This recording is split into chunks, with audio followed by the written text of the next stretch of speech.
Welcome to the GameChanger 00100 show. I'm your host, GameChanger, and today we are about to review the movie Queen and Slim.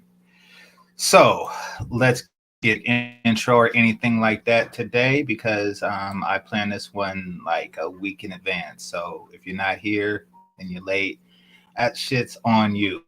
All right. So many of you probably haven't seen it yet. I will tell you that this is full of spoilers. There's a lot of spoilers in this movie. In fact, I'm about to spoil the whole damn thing. So prepare for that.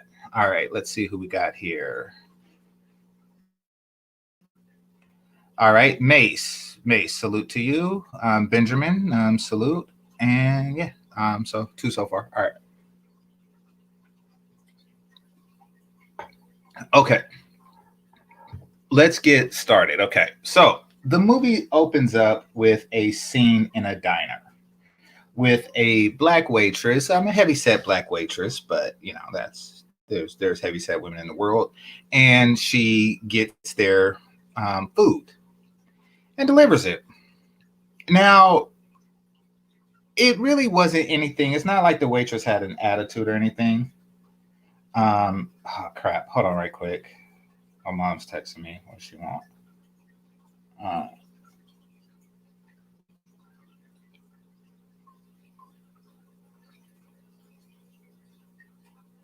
Okay. Oh yeah. All right. So just quick segue. I got to go to my mom's in a couple of weeks, but so she can make me tacos, but there's no ground beef anywhere. So yeah, I have some. That's what she was asking about. So yeah, I bought some before this thing happened. So we're good. All right. Anyway, so it opens up in a diner scene, and the waitress, she wasn't rude or anything, but she was just kind of like neutral on him. Just just regular, just delivered the thing and everything else and went back to her other customers. Typically, that's not a big deal, but I'm going to get into a little later why that was. Okay, so Queen looked at his food while he was praying, and she said, "Didn't you ask for scrambled eggs?" Now, he was indifferent to it. He said, "Yeah, but I understand that she's busy and she has a lot of kids and a alcoholic husband."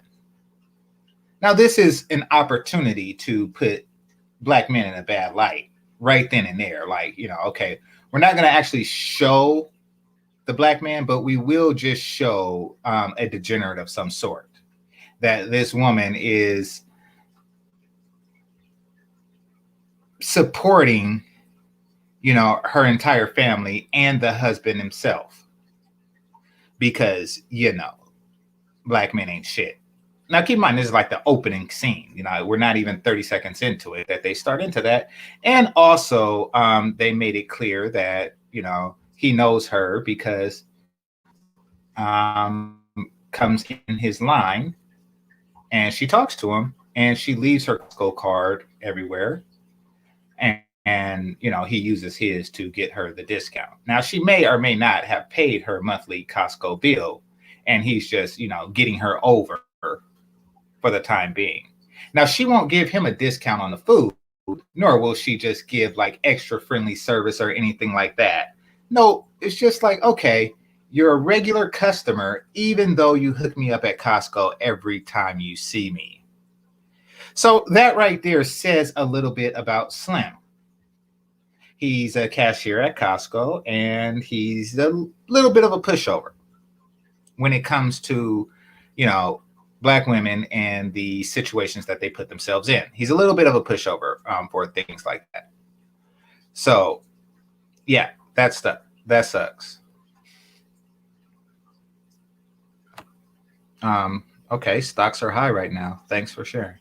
All right. Anyway, so she just said, "I hate it when people don't do their job," which translates into, because remember, I speak ratchet bitch, which translates into, I look for reasons to bitch about something.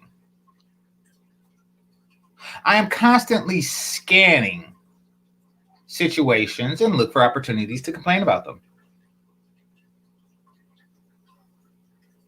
You got sunny side up and you ordered scrambled. This is an opportunity to complain that you didn't take.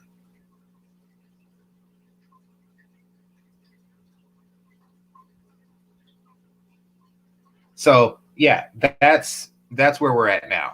Okay. So let's see. I took notes. Okay, so the waitress had 4 kids, alcoholic husband at home. Okay. So Slim asked, can I ask you a question? A casual phrase, commonly used, right? To which she sharply and coldly replied with a fucked up attitude. Keep in mind that this is a date. This is their first date. And he said, can I ask you a question? To which she replied, I don't know. Can you? It's like, what a fucked up bitch you are. Like right then and there, the date should end it. No, Jessica, this is not pre-recorded. Right then and there, the date should have ended. You should have ended the date right there. You have some bitch that says, hey, can I ask you a question? I don't know. Can you? There's nothing cute about that. There's nothing like welcoming or enduring about that. You're just a fucked up individual that looks for opportunity to say fucked up shit. I wouldn't even want to continue the date right then and there, except for if I was struggling in the financial department and I already paid for the food. Exactly. At that point, you want to just get up and walk out. That's what I'm saying. The only thing that would keep me is if I was struggling financially and I already paid for the food, so I at least want the enjoyment of that. But outside of that, I would just be like, okay, fuck it. Actually, you could just say, I want it to go. Like, can I get this to go, please? And, check, please.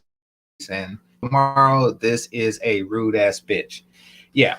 So the question was, why did it take you to his Tinder ad?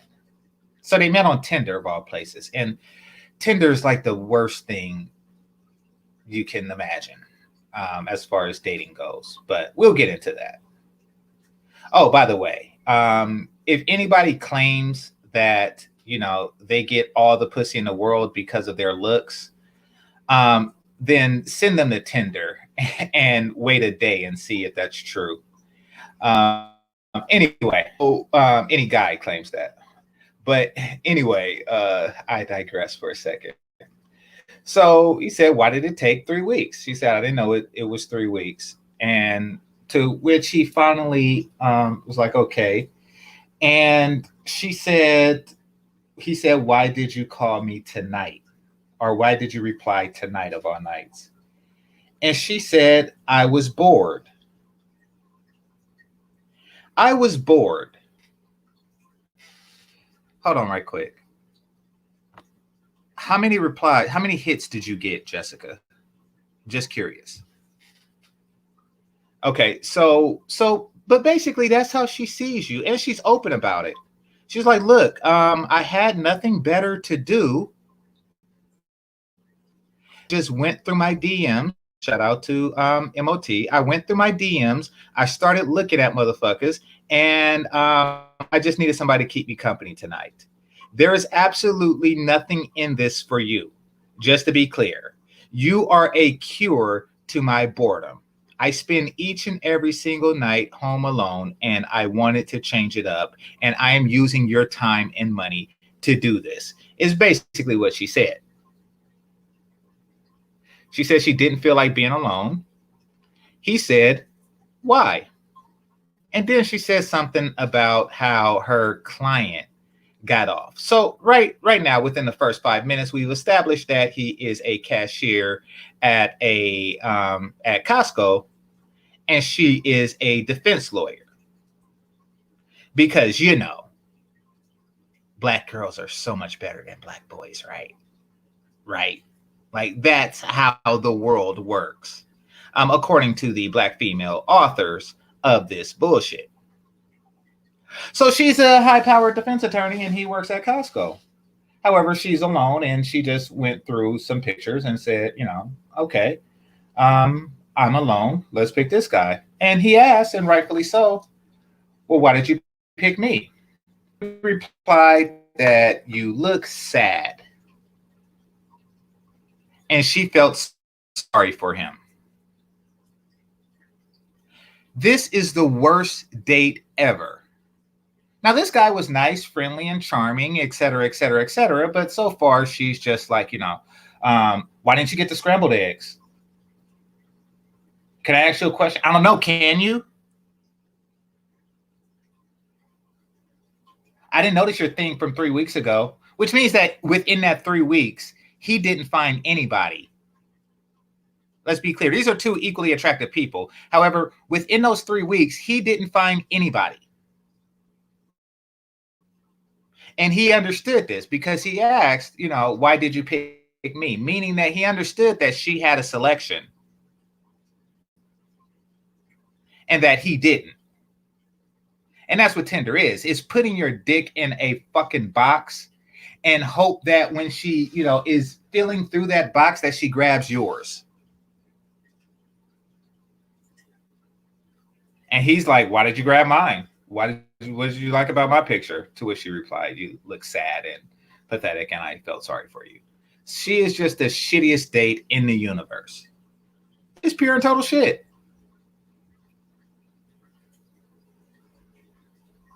And about the whole guy that got off, or she was upset because one of her client got the death penalty, right?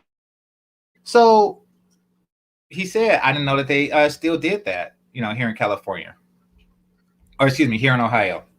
And, she said, yeah, it's this is a death penalty state. And she said, I don't think that the state should determine whether a man lives or die. Ain't that a bitch? Ain't that a fucking bitch? I don't think that the state should determine whether a man lives or die, but a man should. If you get the death penalty, it's because you killed somebody. There is no other crime, that will get you the death penalty. So it's okay for him to kill. Like, that's perfectly okay. But it's not okay for the state to kill back. Anyway, so she just threw that in there to, give you a sense of their personalities. So right now we have a sense of both of their personalities on one of, in the inaugural scene. Hold on, let me just see if I have notes here. So let me just see if I covered everything. Yeah, okay. So the car scene. Now, something weird about the car scene, and I don't know if everybody caught it because I didn't catch it the first time around I seen it. But he was driving her home. He was driving her to her place, and he didn't know where she lived because he was typing her address into his phone. Now, the address itself, or excuse me, it's weird that, like, who picked her up?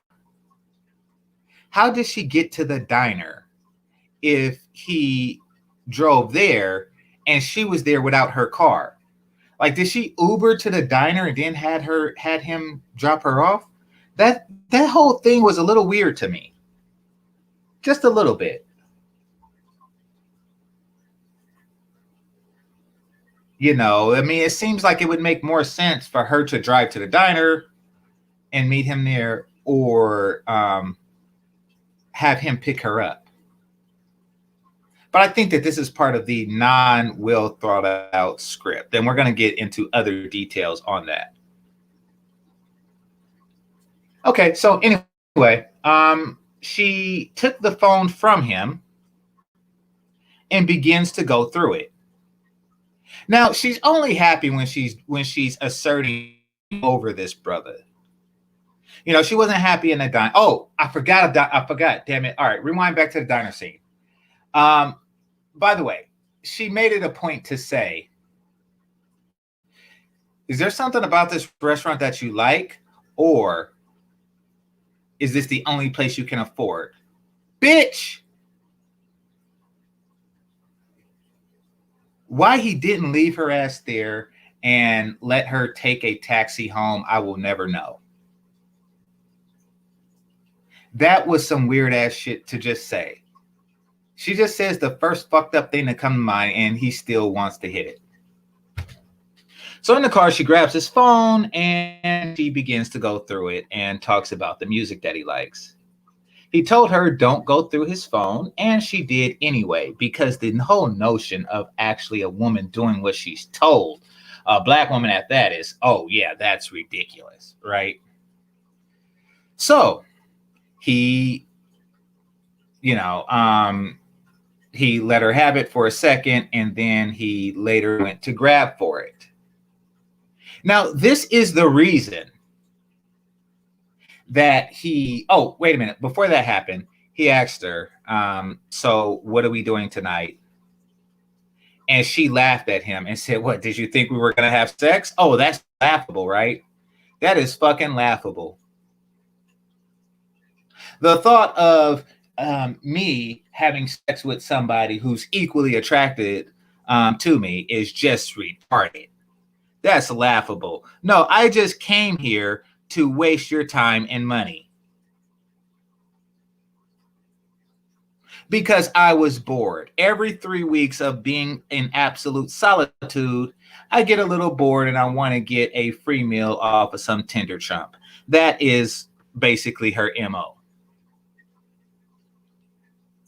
So when he was grabbing for her phone, or excuse me, his phone, that she refused to give back to him because, you know, disobedient bitch, he swerved. And this is why he got pulled over by what seems to be the most racist cop in the universe. And he has no partner. Now, this fucking cop comes straight out of a fucking comic book. Like, he just fit like every single racist cop stereotype that has ever existed ever. He just falls so completely into the trope that it's ridiculous. Like, it's fucking retarded. Like really, come on now. Can you be more obvious with this shit?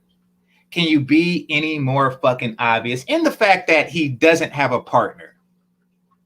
You know, cops generally have partners, but, you know, they just let this jackass just like kind of do his own thing because, you know, that is how they roll. That's how they roll. So, gets pulled over by this extraordinarily racist cop. You know, he shines the light in his face. He raises his hand to cover it, and he says, "Put your hand down." She says he's only doing it because you're shining the light on his face. The cop says, "I want license and registration." He said, "I'm grabbing for. I'm going to go get my wallet." To which the cop says, "I know."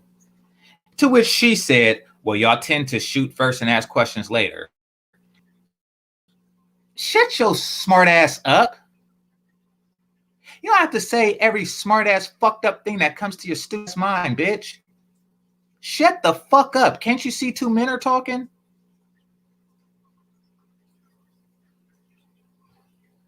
But no, she didn't shut the fuck up because why? You can't tell this to shut the fuck up. I went to law school. I got my education. Bitch, please shut the fuck up. This is grown man business. So of course she's going to agitate the situation, heavily. What's going on, Blackburn Trust? So then the cop goes and calls it in. Now, if you notice it and, catch this on a replay, the cop just kind of says, gave a description. He didn't give the name on the ID or an ID number or a license plate number. He just said that, I pulled them over because of the turn signal and it's a black man and a black female. Weird that he did that. Very weird.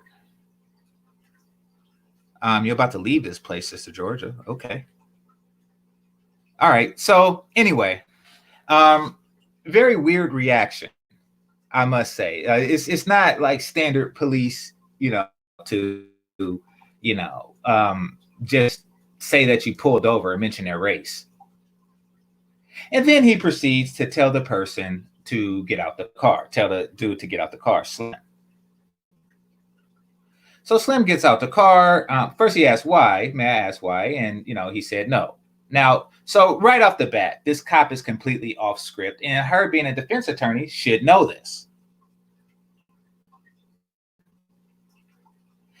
On the trunk, and he lightweight demanded or commanded that he views his trunk after the pat down. He obliged him, and the cop starts searching through his trunk, etc., etc., etc. Now, he said, "Can we go?"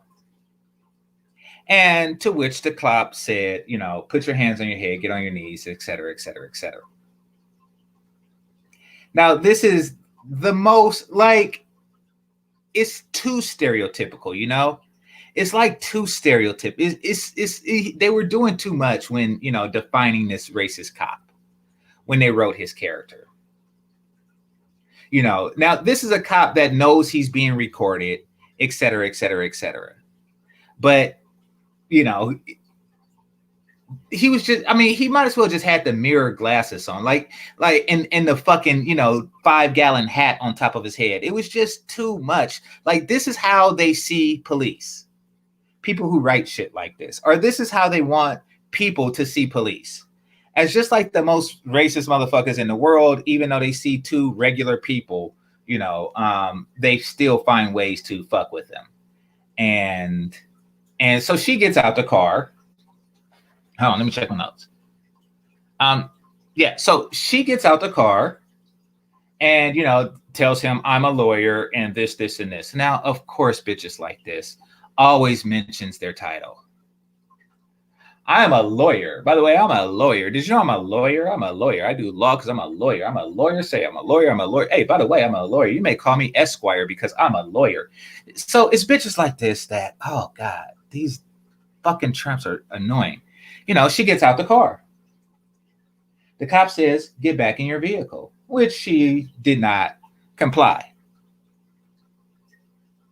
And the man said, Slim said, "Get back in the car," to which she did not reply.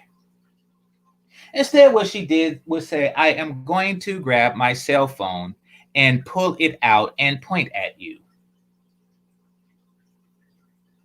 And then the cop shot her in the leg. To which he came to her aid and he wound up killing the cop. So, next scene. Now, this is where the story takes a very weird twist, an extremely weird twist. And here's the twist. She is a lawyer. She's a lawyer. She has, because she said, "I am," so many times. If you haven't seen it, Jessica, know that this is a spoiler. So, I gave a spoiler alert. So she's a lawyer, as she stated so many times. She should know how the law works, the procedure. She should be able to defend him from a legal standpoint. But what she said was, "Run. Let's get in the car and run." So she gets in the car with him, grabs his cell phone and hers, and throws it out the window. Why does she do this? I have no fucking idea on the planet. I assume, this is my assumption. Actually, I'm not even going to get into that just now. Let's see. We're past the cop scene. So she took the phone, threw it out the window. When he asked, when he said that he wanted to turn himself in, she said that, "You are a black man and they can kill you." Wait, you're a black man. You shot a cop and took his gun. They are going to kill you. To which he said, "I'm not a criminal." To which she said, "You are now." Now, I want y'all to remember that she said you are now at that point. But I want to point out that she also understood that the law and justice doesn't really equate when you're dealing with black men. She understands this. She knows that the law is not really always going to be fair for black men. That's why she ran and she encouraged him to run. So knowing this, why was she fucking with the cop? Why was she reminding the cop of the law when she know that the law isn't balanced for him? She was just exacerbating the situation. Oh, and by the way, when the cop was in the trunk, she had the audacity to honk her horn at the cop because, you know. So she understands that, you know, that the law is not fair. He is, you know, more prone to police violence, et cetera, et cetera, et cetera. But that did not stop her from provoking the motherfucking cop. Why? Because she's a fucking lunatic. She's a fucking lunatic, a shitty date, and he had to wait 3 weeks and hope. This is America. Brothers, find yourself a decent girl and stick with her, you know, because right now it's like a down slump in pussy as far as if you on Tinder waiting 3 weeks, you know, hoping that she feels sorry for your picture, and then she's a complete bitch on a date. Oh, God. All right. Anyway, so let's see. Okay, so during this, she asked him to on the drive away. She asked him to turn down the music. To which he said, "Why?" Or no, actually, he just said no. And then she turned it off for him. And he said, "Don't touch my stuff," and turned it back on. And she said, "Let me out the car." And then he said, "You ain't going nowhere. We're in this together." Now, this part is very telling about this bitch. And because they're not actually in it together. And she could go home. She could go home at any time, and she could, as a lawyer, say that this cop shot me illegally. She could have made the case for him while he was on the run. She could have just left. She didn't shoot the cop. She could have just left and went back to her regularly scheduled program. However, she chose to be with this motherfucker. Why? I'll tell you why. Because she see in him, you see, okay, something you brothers and sisters got to understand about bitches like this. They never turn down an opportunity to have control over a black man's life. Fellas, you ever meet a chick who was in college and she says, and you ask her, "Hey, what do you want to do when you graduate?" "Oh, I want to be a probation officer. I want to be a parole officer. I want to be a social worker. I want to be this. I want to be this. You know, I want to be an attorney. I want to be a defense attorney."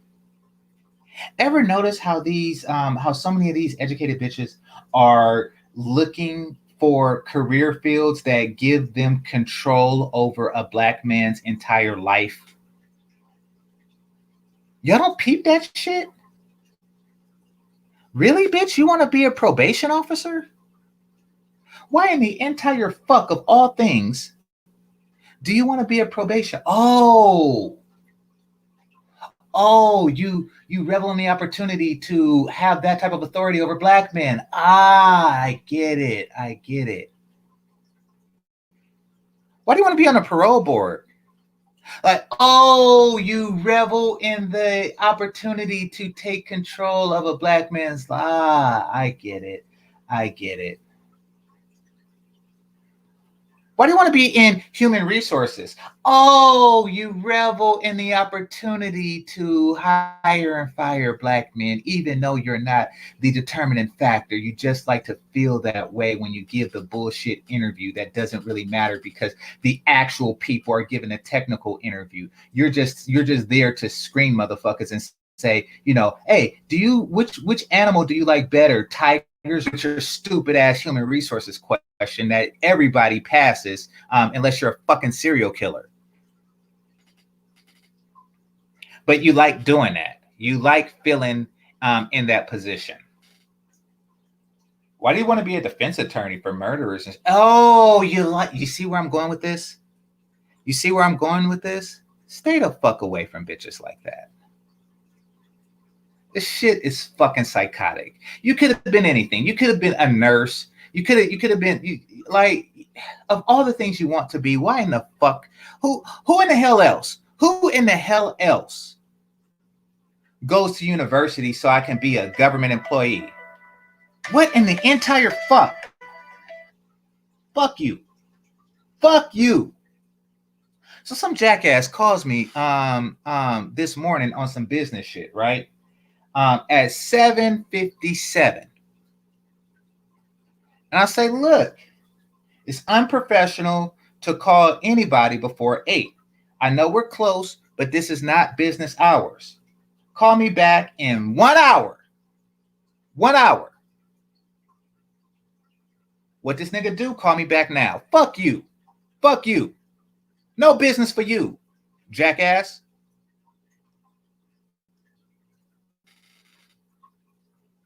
By the way, for those of you who don't know, it's 12:02 here in California. Fucking jackass. Email me or leave a message. You lost your, and guess what? This stream is probably going to take me well into 5 o'clock. So no call for you, motherfucker. Learn how to do business the proper way.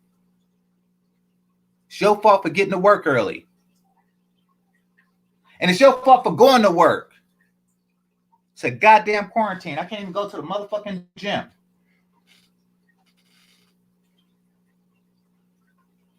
Anyway, so she decides to go with him. Why? Because she sees an opportunity to control this nigga's life. She sees somebody who's completely dependent on her, and she just got moist off this shit. She could have just went on with her life like, hey, look, the cop shot me, and what happened after that has nothing to do with me, but the cop shot me.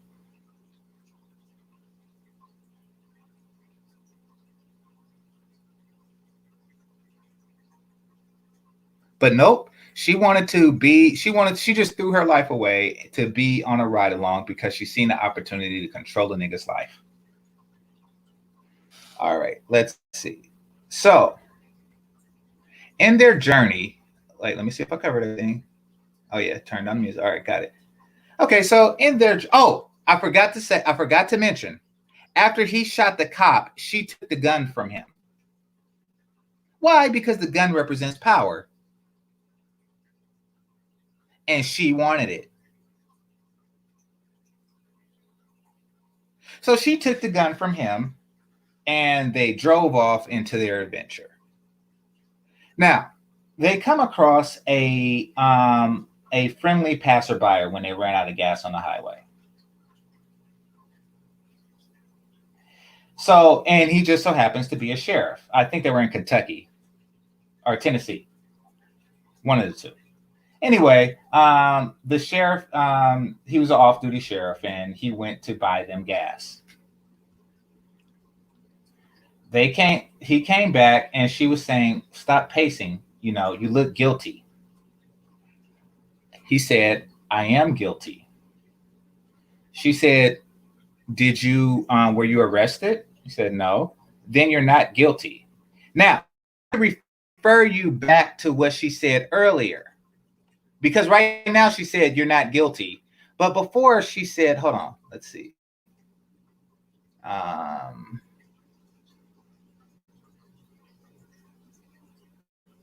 When he said, I'm not a criminal, she said, you are now. So he is a criminal. He's just not guilty, according to her.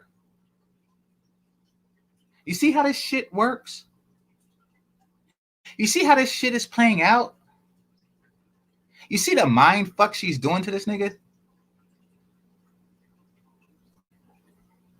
So, the cop was looking at them funny, and she says, get in the car, you know, because when she commands, he must obey.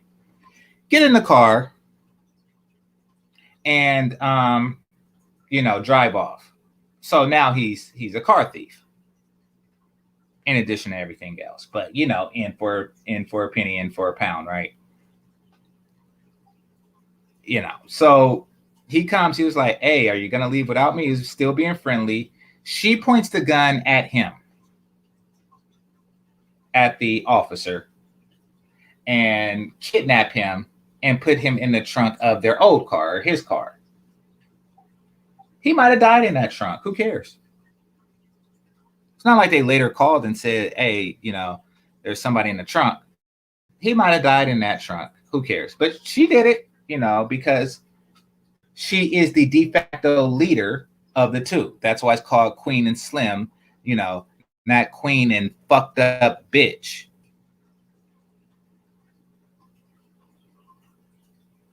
And then they drive off into another adventure.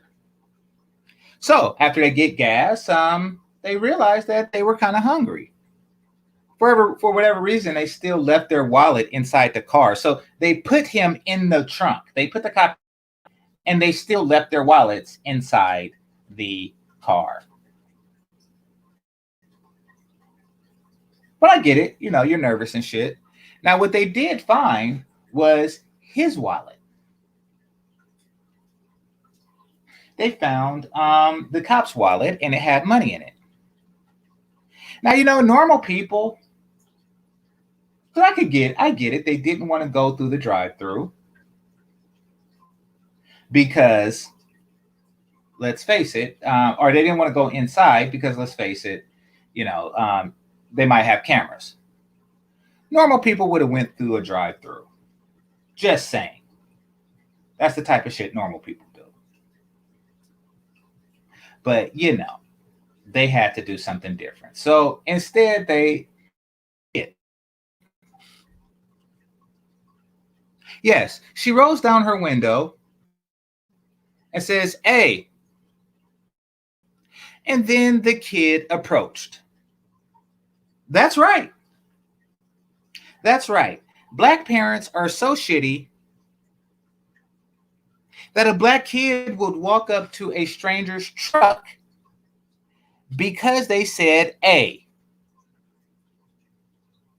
Like, A. Oh, well, let's see what this stranger wants. What could possibly go wrong? That is how their parents teach their kids. Boy looks anywhere between 10 and 12 years old, and he's out at night, you know, just skateboarding and shit, and, you know, and responding to strangers that says A.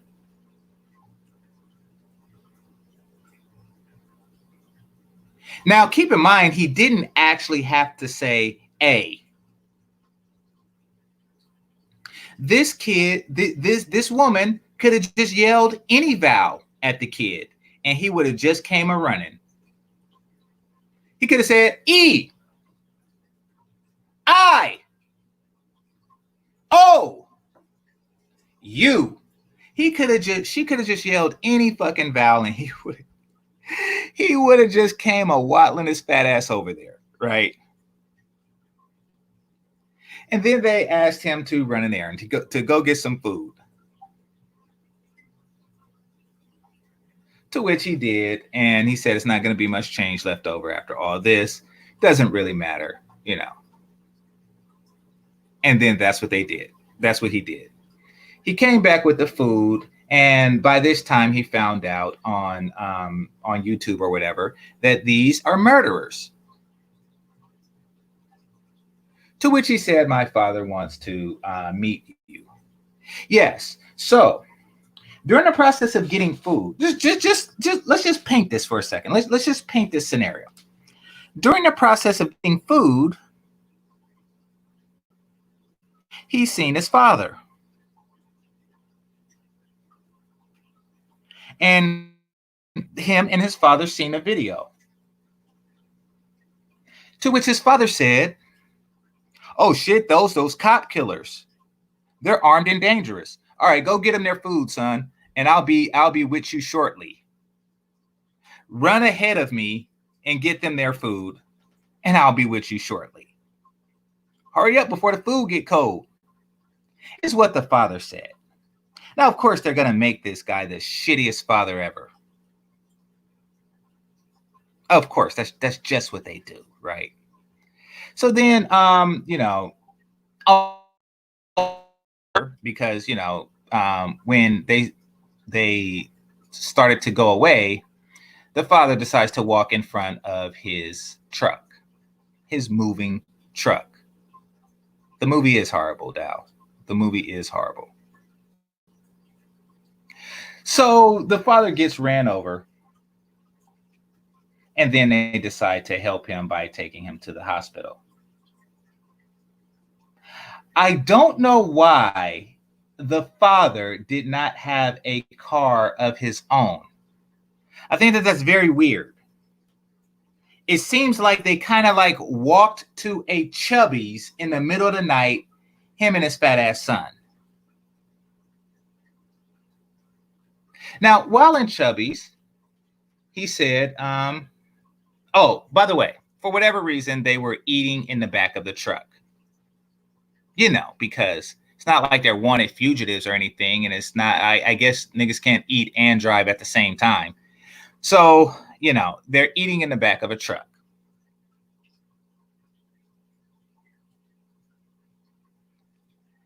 And she says, because she is the most annoyingest bitch alive, "Could you stop making so much noise? I can't eat when when I hear other people eating. Bitch, fuck you. Fuck you. Fuck you. Did you just say that you can't eat when you hear other people eating? Just fucking kill yourself. You are the worst person ever." He should dread her fucking existence.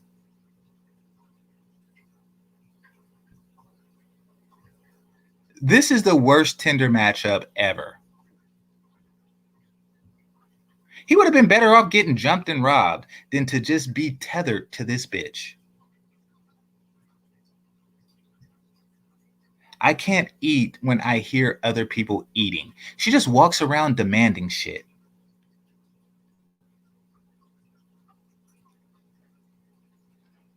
Well, good, light skin motivation. I don't either. That's why I waited till it got to like Redbox and they get as little of my money as possible.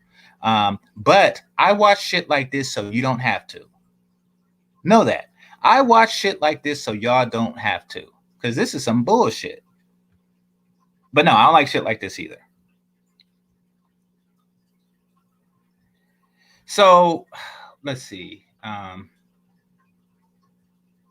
Worst father ever. Why are you making so much noise while you're eating? He told her to calm down. And she said, "Don't talk to me like that." Which is really two things that peers equals will say. This is two things that equals will say. Like, calm down. Like, that sounds like something I would say to a brother like Keith. Like, "Hey, calm down, brother. Don't talk to me like that. How dare you? You subordinate, you."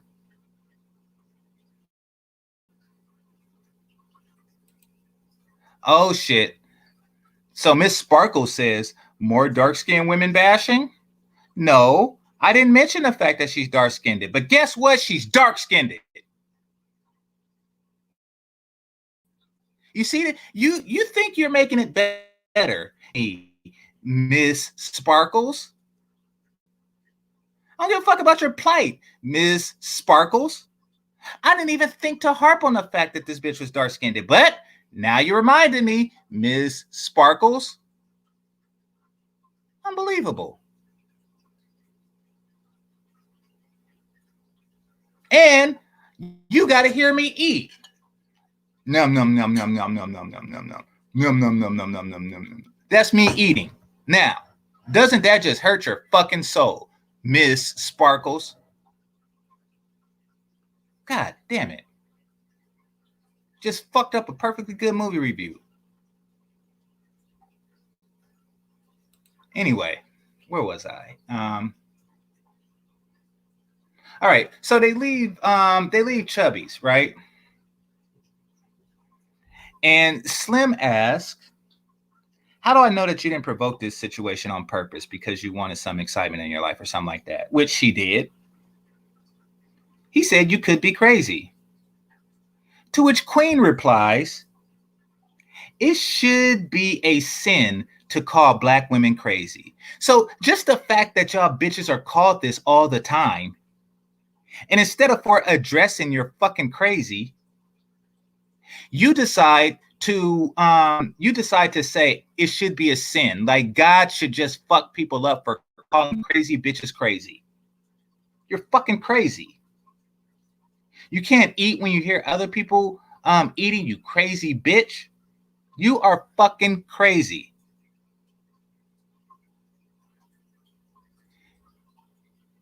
And they don't want to be accountable for their crazy, so they just remain so. And thanks to Miss Sparkles, I want to remind you that she's dark-skinned. God damn it. It should be a sin to call black women crazy. Bitch, you're crazy. Only a crazy bitch looks to fault the people that call them crazy all the time. And then she said it not just for her. She said it for all black women.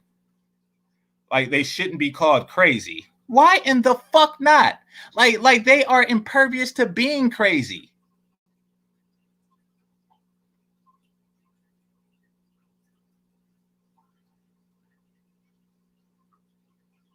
They are so used to politically correctness that they could just say and do whatever the fuck they want to others. And when somebody says something back, it should be a sin. It should be a sin for mediocre bitches to waste niggas' time on Tinder.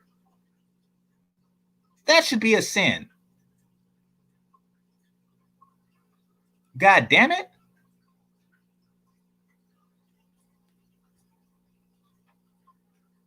Anyway, so now we get to the pimp uncles part, right? We get to the pimp uncles part of the movie, right? And so she walks up, she bangs on the door. She bangs on the door and says to her, I came to see my uncle. And the woman who opened the door, the light-skinned woman who opened the door,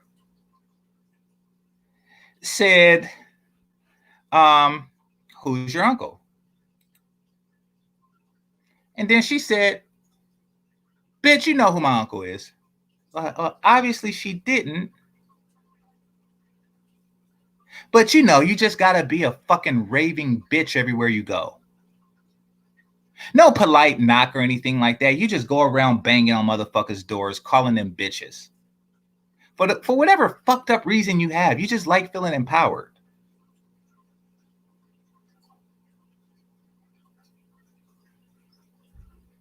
You have this power complex. So her uncle, Monty Woodburn, was not as eager to help as she would like for him to be. However, what appears to let me see. Oh, okay. So when she this is why I took notes. So when she met up with him, he hugged her and she didn't hug him back. But one thing I noticed, and this is what I was talking to Trey about. This is what I was talking to Trey about the other day, or that I was alluding to, but I wanted to wait to this review, was that his hoes were running him. Because he didn't want to let them stay. But he did. He did let them stay. He didn't want to give them a car, but he did. Why? Because his hoes influenced him to do that. This is what you're called topping from the bottom.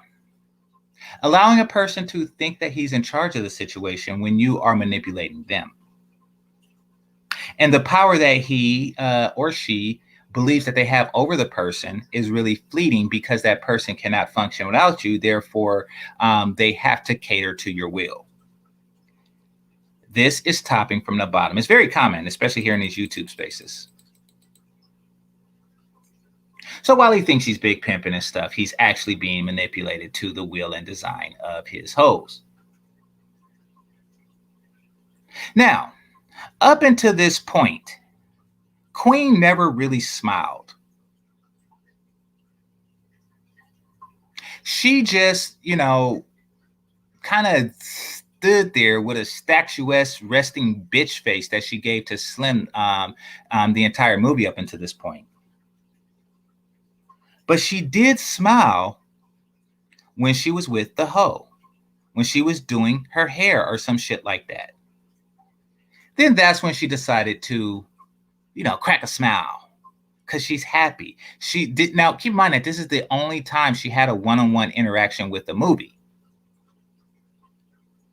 Or excuse me, with a woman. So we see the difference in how she treats women and how she treats men, even the one that she's on a date with. Like they get the warm, comforting, embracing side of her, while the men get the shitty side of her, which is why her uncle hugged her and she didn't hug him back. So the uncle said, you should cut your hair. And she said, no, ain't nobody gonna make me take my braids out. But of course his hoe did, because you do not listen to the command of men, even if it's rational and sound. You will, however, take it if the woman says so, because complete and total feminist bitch you are. So while the woman, and Trey said that she's a transsexual, so we'll go with that in real life. So I guess, these operations are getting scarier and scarier, salute to the doctors, but shit's a scary world now. Anyway, while she was doing her hair, she said, what are the things that make you happy? And she said, your uncle. To which she replied, he's not always perfect. And then she stated the reason that she's attracted to him. And the reason why she was attracted to him, because to the rest of the world, he ain't shit. But here he's a king. So she's attracted to his vulnerability. The fact that he needs her to feel like a king. That he's not shit in the real world, and that's what turns her on. I like knowing that he ain't shit without me. And that's how all the hoes feel about him. That's how all the hoes feel about him. That, you ain't shit in the world. However, here you're a king, which means that you are enslaved to the way we make you feel. If he ever, once again, this is just what Trey said. I don't know if that was actually true. I haven't Googled it or anything yet. So if what she said was true, then if he ever advances or move ahead in life, she will reject him because she's turned on to the fact that he isn't shit to the rest of the world. All right, so let's see if I covered everything. Yes, so the whole, and she said, and I quote, he needs us to worship him. Out there, he ain't shit, but in here, he is a king. Yeah. So, and this is how you know he's being taught top from the bottom, because he was counting his rings and realized that his pinky ring was missing. Now, I don't really know why you got to count rings to realize that shit. Like, it's at most 10 of them, but I mean, you should just be able to kind of look and say, hey, my pinky ring's gone, but niggas.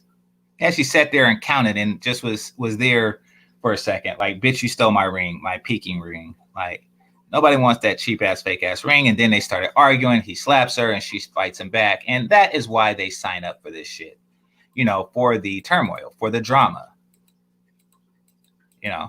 They think that that's exciting and they're willing to suck dick for that. And when I say suck dick, I mean, random dick.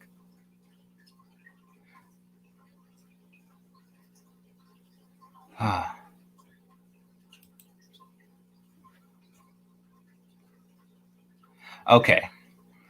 The dark-skinned woman who plays Queen is stunning. I have some homework for you, Miss Sparkles. If she is stunning, name an ugly black bitch. Name an ugly one. I think that because of your dark-skinned solidarity, you think that each and every single dark-skinned woman is stunning and incapable of being crazy. So I challenge you to name an ugly one. Just so I know how to gauge your taste. If she's stunning, I'm not saying she's an unattractive woman. I just want to gauge your taste. Anyway, back to the scheduled program. So more evidence that the hose is running the pimp. So they burn the truck and he gets her another car. And he said that he's going to hook him up with an army buddy. And that army buddy knows somebody with a plane that they can take to Cuba. Now, once they get to Cuba, they will have no money. They will have nothing at all. They very likely do not know Spanish. Now, when she decided to run, she didn't think that they would be broke and homeless in a developing country where they have no skills, because he worked at Costco and she's familiar with American law. So they have no Cuban skills. It's not like one of them is a barber or a mechanic or something like that. So they have no Cuban skills that they can contribute. So they will really be on the streets begging for pesos or whatever currency that they could come across. That was the plan. That was the plan. Somehow that's better than prison. Being Cuban homeless is somehow better than prison. And for her, it's better than her life as a lawyer. Some bitches just look for excitement.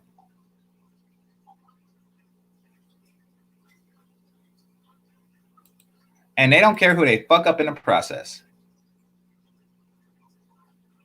So they started driving away, and she gets in the back seat and takes a nap, and while he drives.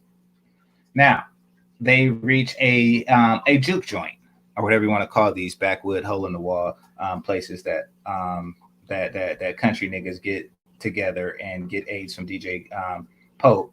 But anyway, they go to one of those spots, right? And he turns to her in the back seat and says, "Would you have went on a second date with me?" And she said, "No. Nothing personal. I just like being alone." So she admits to wasting his motherfucking time. She admits to it. Like, look, I was bored one night and nothing was on TV, and nothing was on YouTube. GameChanger wasn't on, so I decided to call, go to Tinder and fuck with you.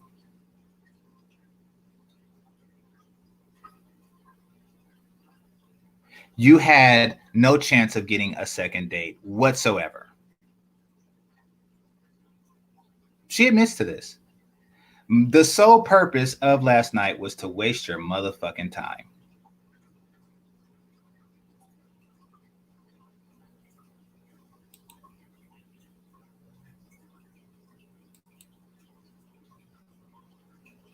Openly admits to this. All right, hold on. All right, I'm out of notes. I was actually rewatching the movie up until this point. So from right now, so from this point on, it's just going from memory. you know. So, they do their little dance routine, and then they head off to the white people house. That's right, I said the white people house. And when they get to the white people house, they find that the guy who is a old army buddy of Uncle Pimp, and Uncle Pimp saved his life, so he owes him one. So he's an old army buddy from Iraq, and he was willing to help them out.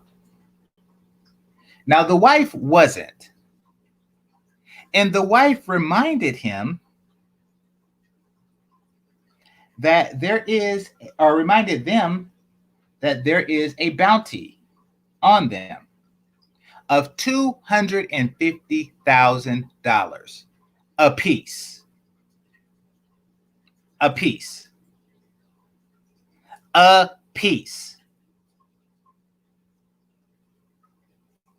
Now, I want to point out something, because the Black females who wrote this, I don't think that they really realized this on a conscious level. But this is something that they wrote on a subconscious level, not really picking up on how they were devaluing Black women when they wrote this portion. Here's the thing. The guy, the army buddy, seemed to have been significantly more successful than Uncle Pimp. His house was larger, cleaner, and more developed. So now I want to point this out. Here we have a Black man with several women to support him, not just one, oh, we're your support mates, we're your helpmates. He had several so-called submissive women supporting him. Black women. This guy had one submissive white woman supporting him.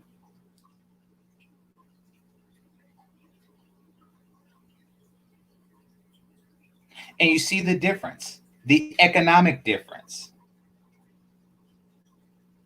You see, the reason why he remained in relative poverty to his, army buddy, because they both started off in the army, possibly equal rank and everything. So, it's not like one of them was silver spoon or some shit like that. So, they started off equally when they were in it, but, one of them soared past the other, even though one of them had a bunch of hoes to quote unquote support him.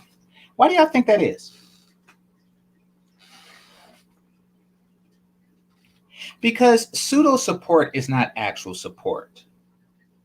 And this guy was being top from the bottom. He didn't have anything he was doing himself. He was supporting them and their pussy selling enterprise. He was their support system.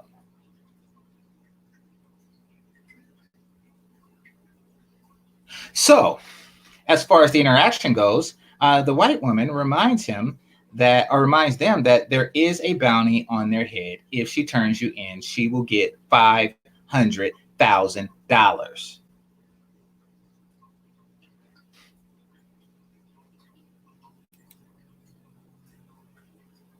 Why are you so obsessed with submission? Because it's the only way a relationship can function. And that's generally what this channel is about.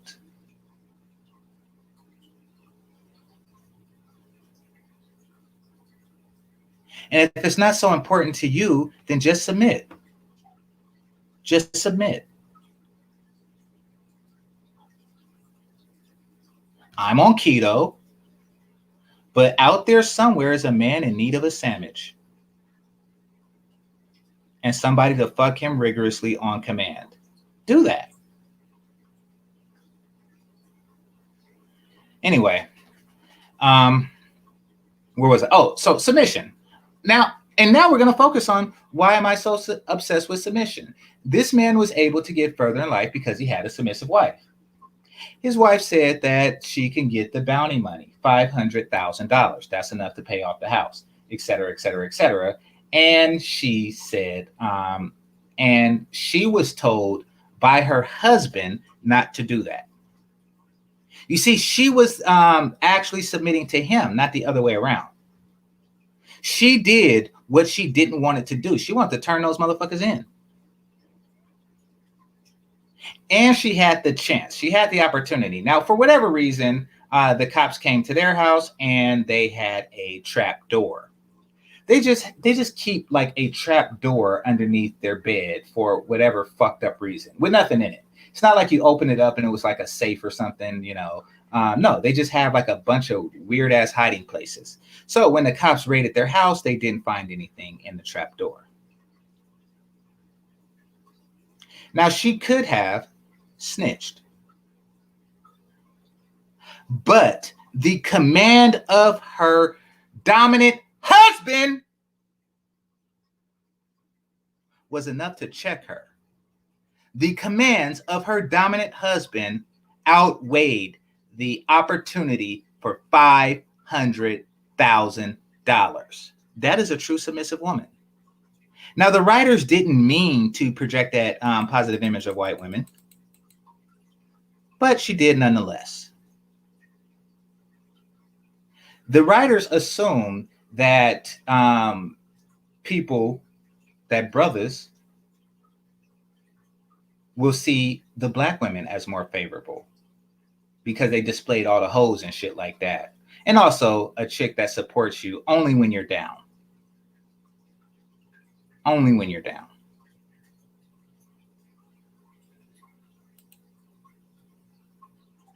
So then they're off. They're off on their next adventure.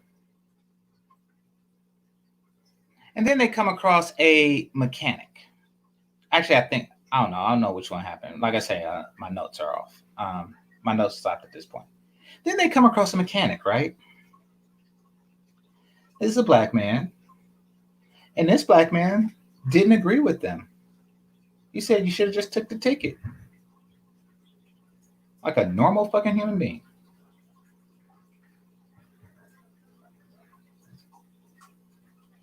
So, you know, and now that's his opinion, and I don't really blame him. But because she's a control freak, she likes to stand over a mechanic while he does his job. Because, you know, people love it when you stand over their shoulders while you do your job. But she's not a regular human. She's just as annoying as legally possible.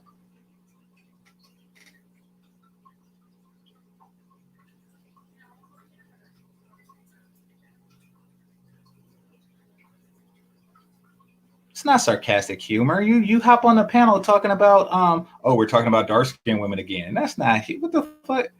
I don't know. I don't understand British humor. That shit's just weird. Anyway, so where was I? Okay, so the mechanic says, "Look, I'm not with you." Now, the moment he said that, well, so before he said that, he said, "Look, you two got more problems than me." And he said, or she said, "Well, why didn't you give us a discount?" So at this point, they expect a discount. They expect a discount for killing a police officer. They already got free drinks and shit, and you know, you run over a man and he don't sue. You know, like they just expected the entire community to just back what they did, even though it's making anyway. And he said, "Why didn't you just give us a discount then? Or why didn't you do it for free?" To which she said, or to which he said, "I don't agree with what you're doing." And then she said, "I am not leaving you alone with my car." And which I really had to scratch my head on. Because this is a mechanic in his own shop Where in the fuck is he going to take your car to? This is his shop.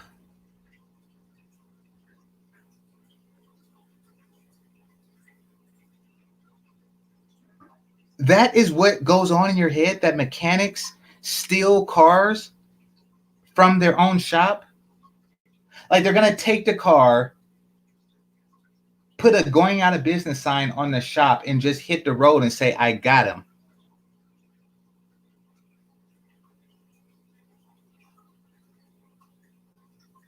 But that's the writing of this movie. You're supposed to stand over a mechanic's head because they might steal your car. You see how fucked up this movie is? Really weird and fucked up. But it's like it's okay to do disrespectful shit like this to men. It's empowering to do that.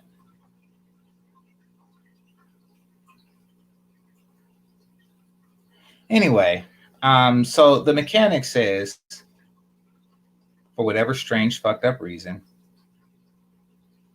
why don't you two go on a walk with my son? Why don't you two fugitives of the law walk around with my son? No bad influence there, right? Wrong. So while they were walking, the son became to idolize them. Why? I have no fucking idea. I mean, at best, they just defended themselves. So, but the influence is there. Now, instead of for the mechanic taking the $500,000 reward, he just took $2,500 for service rendered. I mean, if he had his opinions on it, instead of for telling them to walk around with his kid, he should have just said, I'm going to get $500,000 off of these two motherfuckers. But he didn't. So it was a big mistake for him to allow his son to do that. Because, later in a riot, the son just got the balls to shoot a black officer who wasn't doing anything, who was trying to calm him down, in the head. And after which, the son died. So because of their actions, because Queen wanted some excitement, two black people, good black people, are dead. And because the mechanic didn't turn their ass in, his son is dead.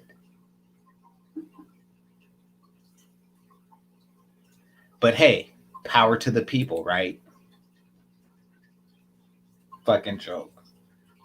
All right, so they leave the white people's house, and then they look for the guy with the helicopter. And then a brother comes up, and he looks Florida as fuck. Points a shotgun at them, and takes him to his trailer. And then says he's going to get a plane for them, so that they can go on their way to Cuba with no money. I don't see them really thinking this through. Like, the plane just drops them off in Cuba. They walk around with no money, and they just kind of like walk around from the plane. Oh shit. Shit. My bad, peoples. I forgot to mention the weirdest scene in the whole fucking movie. I forgot. All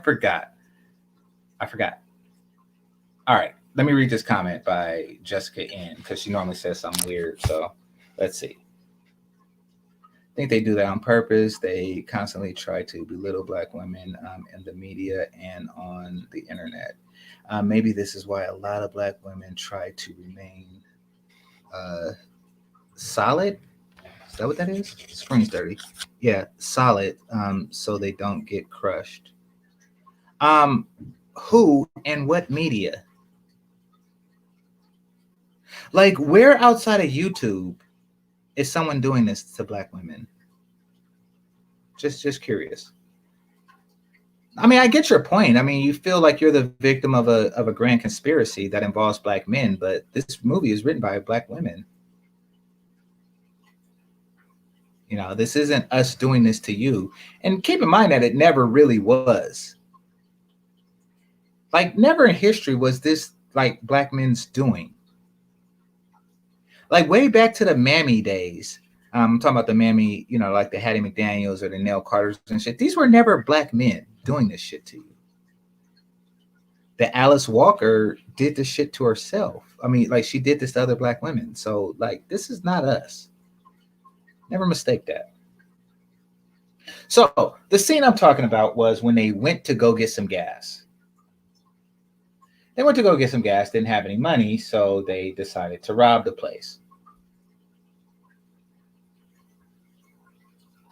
And he said, you know, $40 on this particular pump.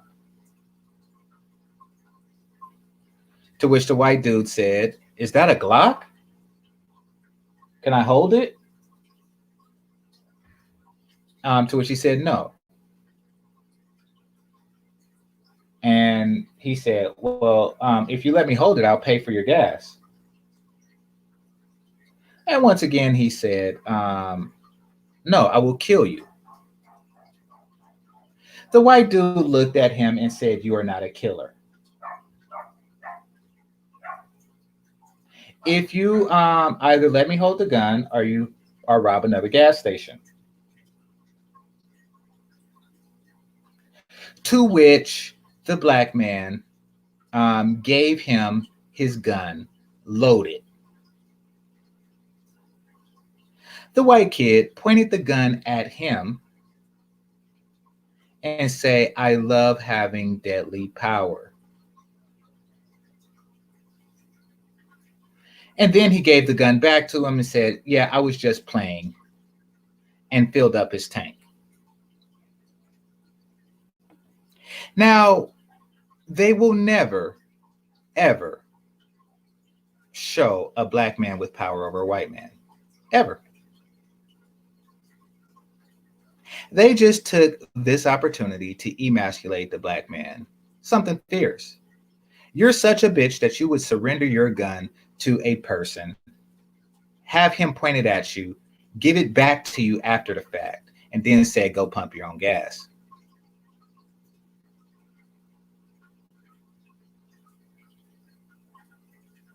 That is how they view you.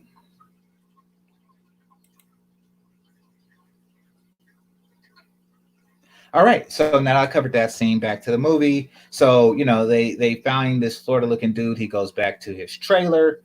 Now keep in mind that these are all army buddies of the same age.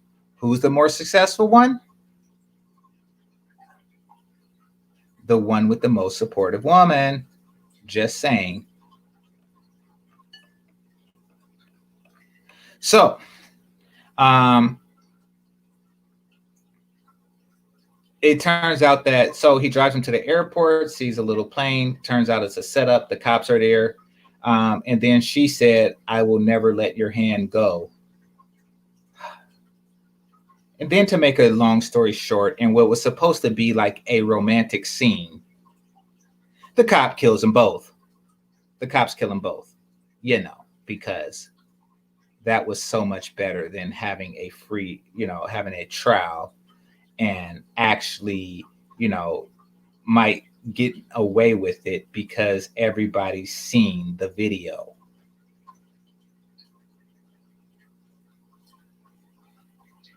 But hell is worse than jail, just for those of you who don't know already. And then, you know, all the news articles, apparently the Florida dude, because it's Florida, was the one that snitched him out. And, you know, they showed the effects of everybody. So all these people died, including themselves, and why? Because a bitch didn't obey. So, in the director's commentary, there was a bunch of interesting little tidbits.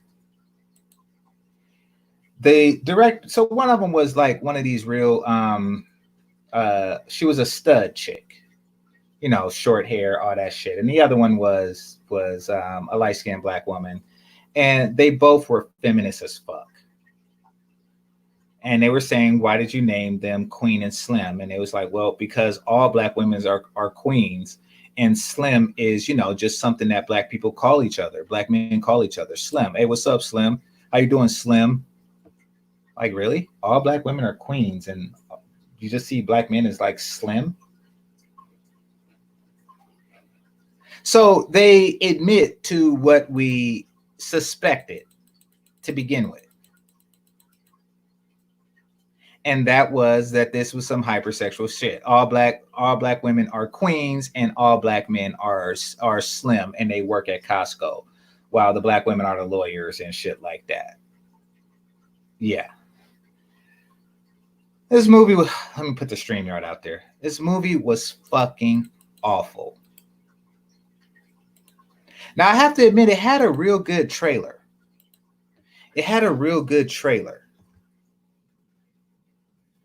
But all in all, this movie is awful.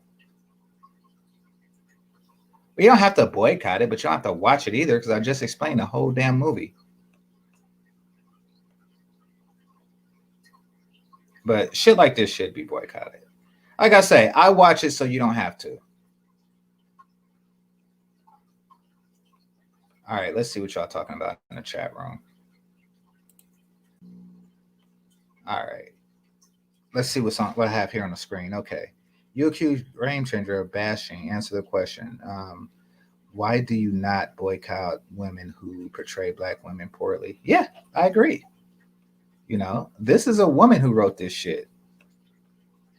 But there's such a solidarity,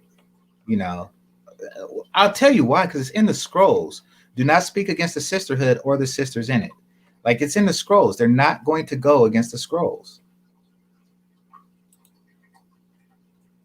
So let me find a good place to read the comment.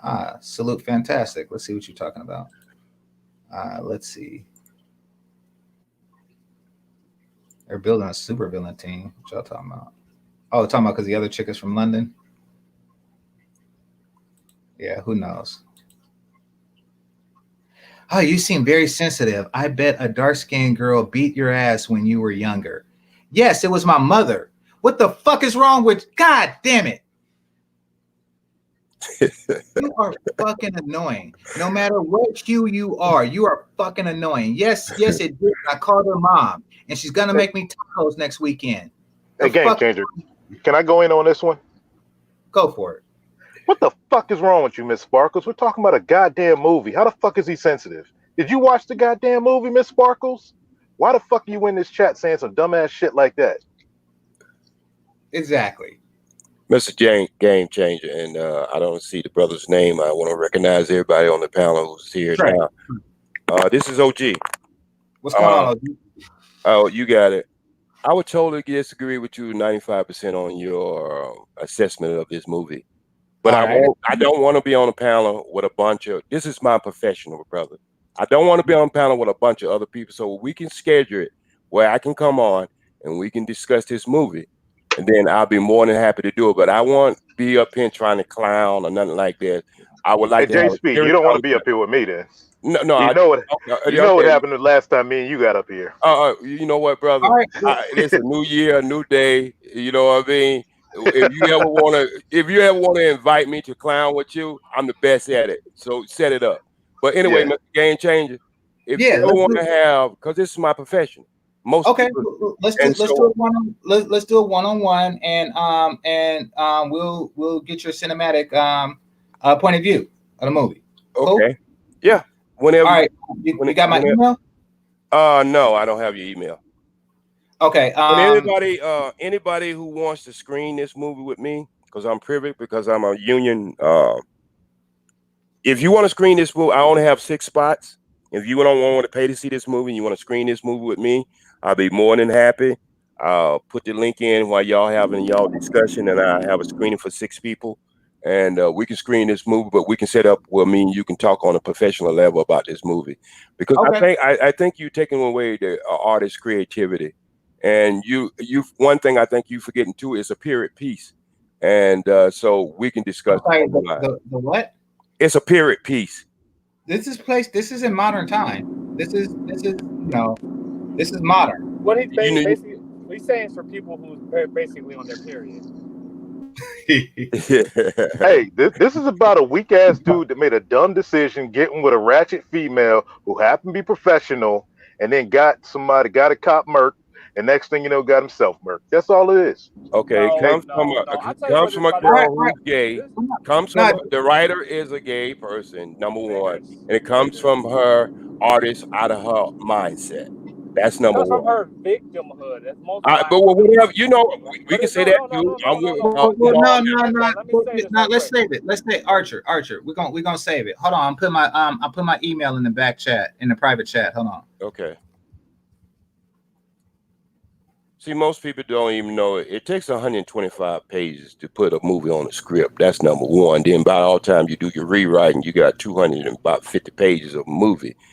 And then you got to understand everybody's mind is not the same. Now I will agree with you. The gun shit was just totally that shit is never. It should have been on the cutting floor. It should never been in the movie. That's the most dumb shit I ever seen in any movie.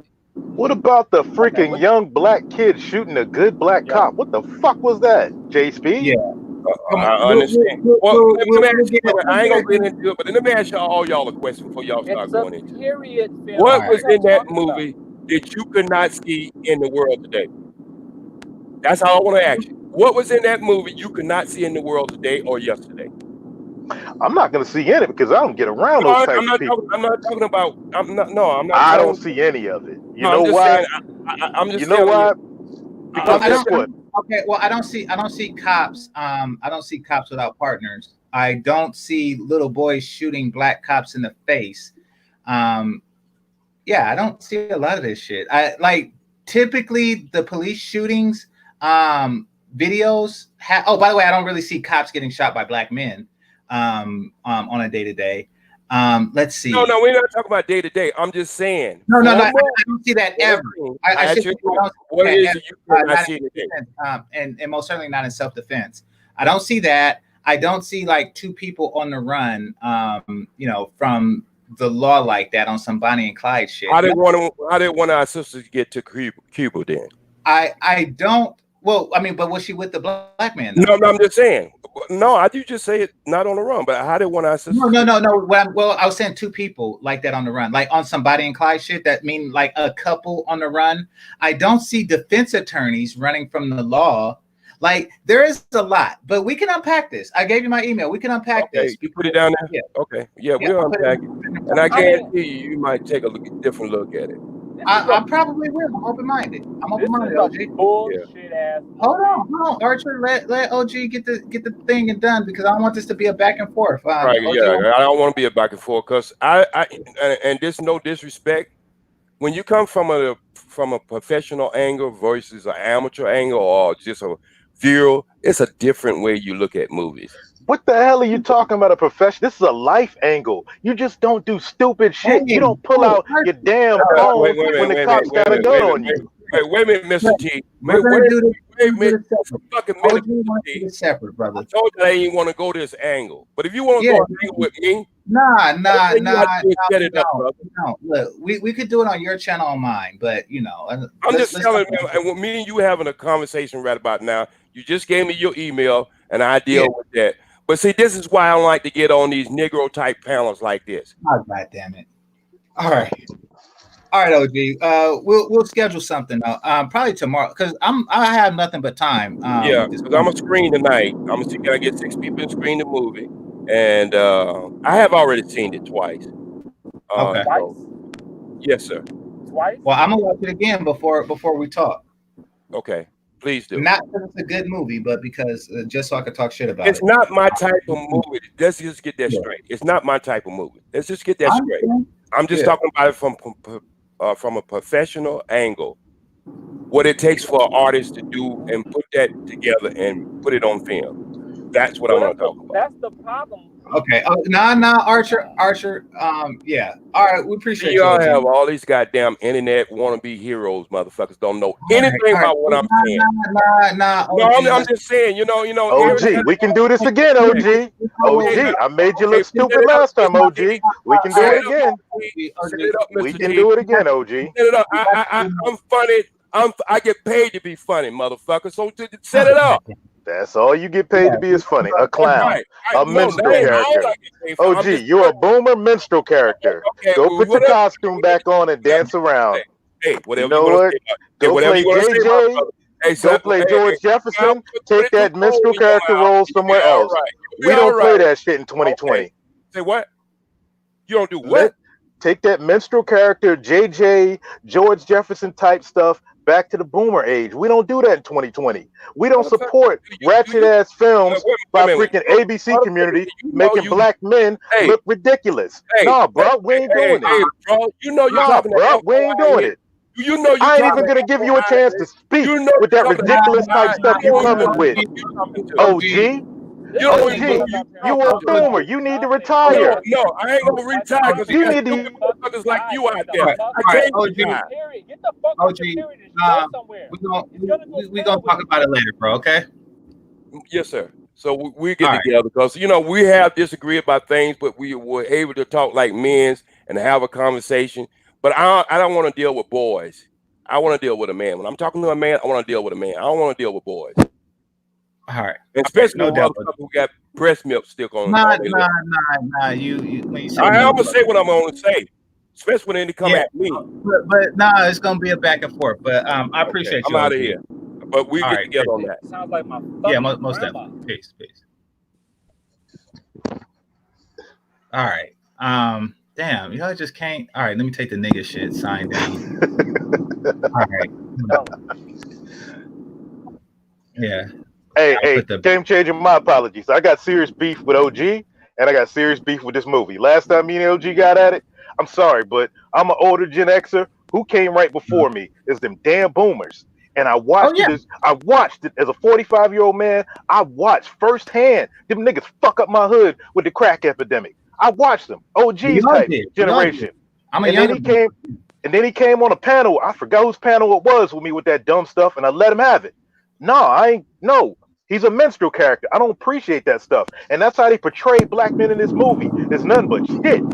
That's all they did. Talking about a goddamn period piece. You have to literally have a fucking period every month to like movies like this. It was some bullshit. Yeah. Keep it soft. Woe is me. I'm a fucking victim.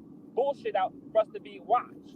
And really, it's for black women. These type of movies are not for black men. Can anybody name me a time when they actually made a movie for black men? No, these movies are for the women. These are the type of shit women want to see. Now, let me tell you, all these victimhood movies, like we're in the struggle, the fucking slavery movies, that type of shit entertains women because they're not really going through it. Like, if you were to be raped, you wouldn't want to sit there and constantly watch movies about rape. Black women have never been the object of racism. That's why the shit is so fucking entertaining to them. That's why it's entertaining for them to watch. But it's not, I roll my eyes when I see this shit. Like, I've given up on these fucking victimhood movies at the Rosewood. Like, you just, at a certain point, you don't want to see the shit. But they keep making the shit. Why? Because black women want to watch it. And it keeps being filled with this feminine, soft, oozing, Gucci, feel-good shit. And you know it's for the women. Like, this ain't even a man's movie. Like, this is not, none of these movies that come out that have a black audience or black, it's all for the fucking women. You don't see a group of niggas going there by themselves to watch that shit unless they old niggas who talking about it's a period piece because he's on his fucking period. Like, it's ridiculous. And you saying you sit there and want to watch these movies about fucking police brutality or the black struggle, like, dude, don't nobody want to see that over and over and over again. They don't even step outside this box because we have this nigga coming with the artistry of the fucking movie. What fucking artistry? If this is what you consider art, no wonder why black not even black, but Hollywood movies are just terrible. Because you Oh, just yeah. call anything fucking art. You just justify anything just because they're able to put a screenplay together and put like scenes together. Now all of a sudden, all the artistry of the movie. Motherfucker, get the fuck out of here. This shit is redundant. It's the same shit over and over again. You can take pieces of this movie and you can pick it out from every other movie out there. They keep this is basically the same movie we've all seen with just a different twist. Like, there's no fucking artistry here. Hey, you're breaking up. You're breaking up, Archer. So how I want to do this, fellas, is I want to get like an overview of the movie, and then we'll go scene by scene and just like discuss like what's disgusting about it. Is that cool? It works for me, bro. All right. So we'll start with you, Trey, and then we'll go to Fantastic. So what's your overview? All right, so I went to see this movie. My 25-year-old daughter was home. She went through some stuff, and she was about to take off, heading back home. Like, yeah, my daughter was up to complete no good, like for 2 years. And this was her last day in Texas with me. So I'm like, all right, let's go check this movie out.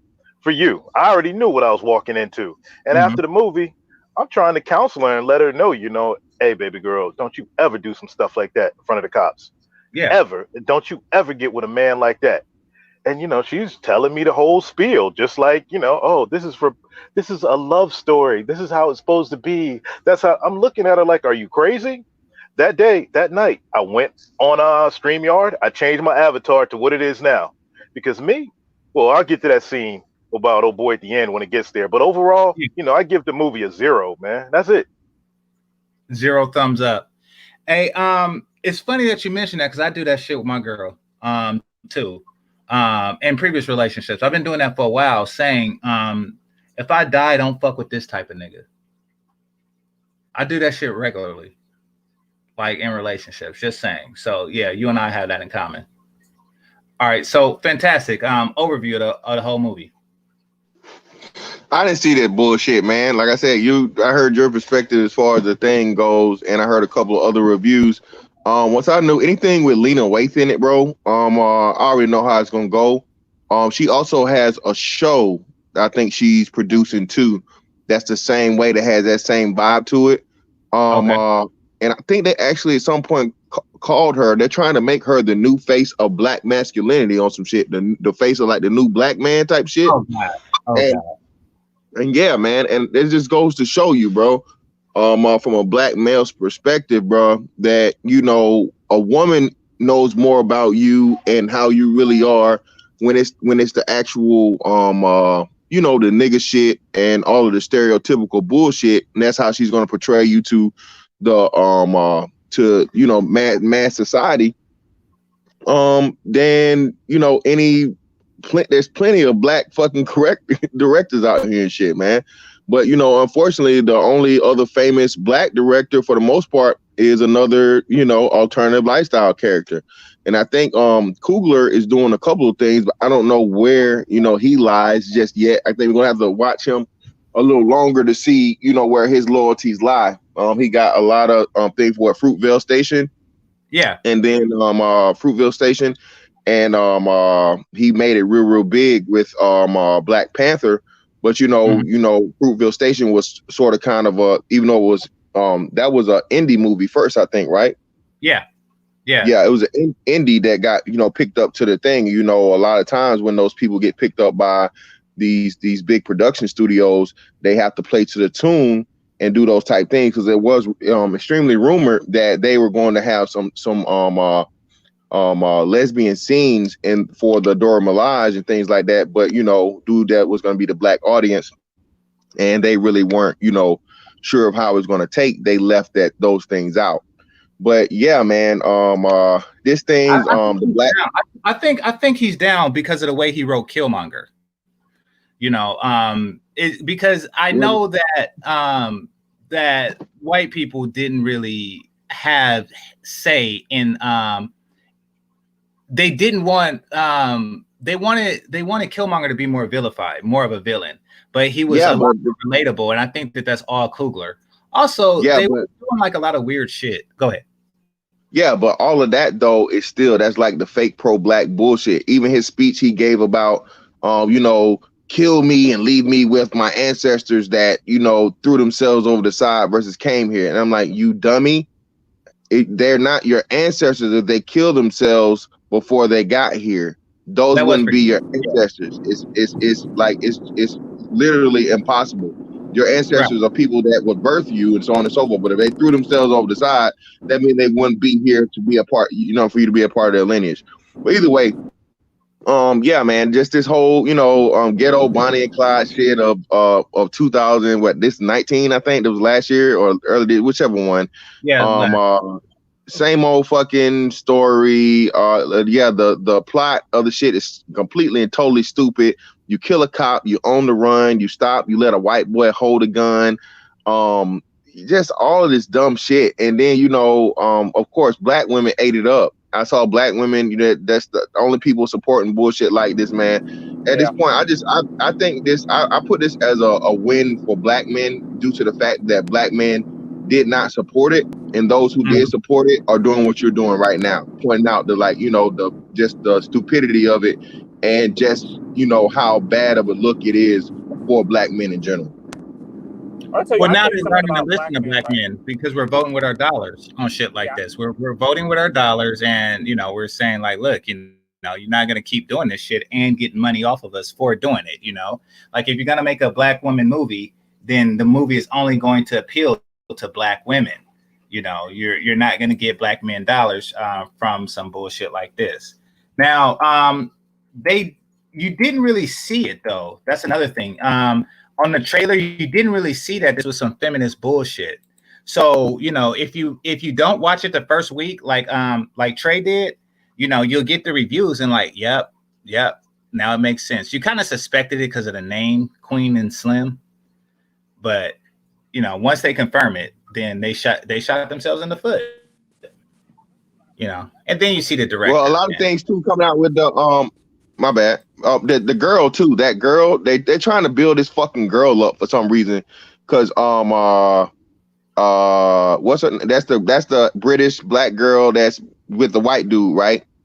And her last big role was what? Her last big role was the thing in the Marvel movie, in Miss Marvel. And then they tried to make her say they lied. Okay. They lied and said she was going to be the new James Bond when she's not the new James Bond. She's just one of the many fucking 00 agents, because the dude is still playing James Bond in a James Bond's movie, but they was trying to make it seem like, oh, we have a black woman James Bond or whatever the fuck. You know what I'm saying? So yeah, man, you gotta pay close attention to people like Lena Waithe, this chick they're building up and so on and so forth, man, and just that the whole narrative that's behind them. This woman's a British, again, these, I don't know, and even the dude, when we find that shit about him too, you know, these British actors that they're having play these American roles and things and so on and so forth, which I'm not hating on that. I mean, you know, hey, a black brother getting a job is a good thing, but all in all, when you going, you know what I'm saying, I'm pretty sure, man, out of all the black actors out here that are trying to come up and, you know, I mean, you know, come get on in the movie industry, you can't tell me that the two main characters in a American modern Bonnie and Clyde, black Bonnie and Clyde story are going to be two British motherfuckers. You know what I'm saying? Mm-hmm. One of which who in real life, well, actually both of them, because Buddy down with the swirl too now. Remember, he was like, hey man, I'm sick and tired of you bitches worrying about where I put my dick. I think he made this was like within the month. And then the girl, she paid my back. Go ahead. Hey, have you ever been around British black dudes? Man, they think, man, British black dudes think we're pure comedy, bro. They look at us like as cotton pickers worse than African dudes do. Damn, Akata? That is worse than Akata, bro? No, worse than man. British black dudes, man, they put your nose up to you, man, when you run with them. Damn. If you ever serve with any of them dudes, man, in Afghanistan, Kuwait, wherever, Japan, man, them dudes look at us like, you know, we're dirt, bro. They think this is comedy. That's because we have so many niggas in the community, you know. Well, and too, it's a betrayal, man. Like that's the betrayal. Like, somebody said that to me. Actually, he said it was about the French dude, and they got in the it was Dr. T.S. Johnson. That's who it was. He said it. He said this. He said that he was like on the elevator or something with a brother and his girl or whatever the fuck, And he said the first thing the dude said to him, because like I guess he bumped into his old lady or some shit like this, was the French dude in like a fucking, you know, with a fucking French accent, like, we niggas, my nigga. And he's like, you motherfucker. Like, goddamn, man. Like, come on, bro. You know what I mean? It's just crazy, bro. Like I said, that's what the media and this movie does just that. Perpetuate these dumbass stereotypes as to where every nigga got a 40 ounce, a Glock 40 in his sagging pants, and you know, is from a single parent household and got like warrants and done sold weed at some point in time in his life. You know what I mean? Yeah, I feel you. Mike, your overall view of the movie. Oh man, we did an analysis on this last year. Peace to the panel and peace to the chat. Thank you. Oh, peace, brother. Peace, brother. Yeah. What up, Mike? What up? What do we do, man? What do we do? Yeah, we did our analysis on this last year. We got some pushback. You should see some of the emails I received on this, man. There's a lot of people thinking that we were hating on it. But the overall gist of the movie, man, it was disgusting. It's hard to watch, especially if you're coming maybe from this space.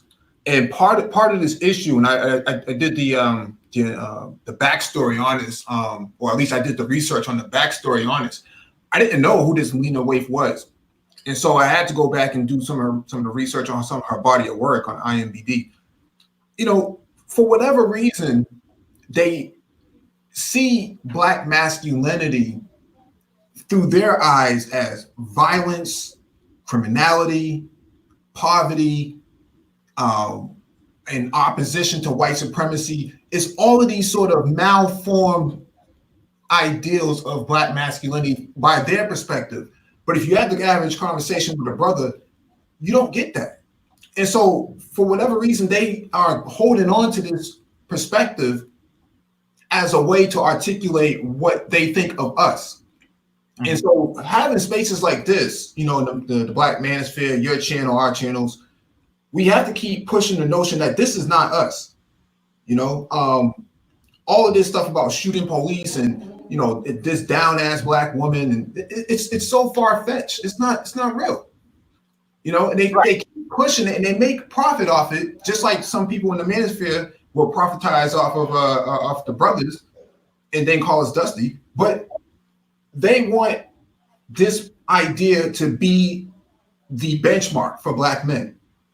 And what's happening here is that guys like us, we get called the educated lames, we're sellouts, we're corny. And this person on screen that most people don't even run into, you know, they become the standard, man. And I think it's important that we keep having these conversations, that we keep pushing the message that, that's not us. So who would you say was the portrayal of Black masculinity in this movie? Because it didn't seem to be the leading man. So would you say the pimp was the portrayal of Black masculinity? I think all of it. I wouldn't say one is narrowed down to just one character. I think it's all of it. Okay. It's all of it is malformed. It's all misplaced and misguided. I think all of it. You know, but the one character I think they did get right was that Black woman, right? This sort of, she's educated and she's down, and she has all the brilliance. I'm hearing a lot of feedback. I don't know if that's me.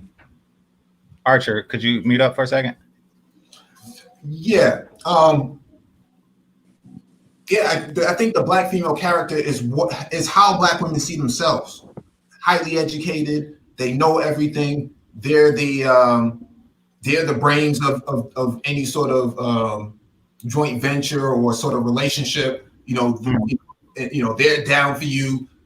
And in reality, we don't really receive any of the benefits of this sort of relationship, right? You know, the educated brother who really did what he was supposed to do, he doesn't get that sort of love. He doesn't get that sort of commitment from Black women. And so they put that on the screen and they make it seem like that's the reality, but for our reality, that's not real. Okay, so I want to touch back on that, but I do want to point out that I don't think that dude was educated. But No, I think I'm talking about the woman being educated. No, yeah, but you were saying that the educated brothers, are a certain way, but he wasn't educated. But I think that is really a reflection more of her than him, because according to her, she kind of just scrolled through Tinder and looked for the saddest person that she felt most sorry for to go out with, which really is a greater reflection of her than anything. Right. The fact that they even use Tinder in the movie is telling of that perspective, right?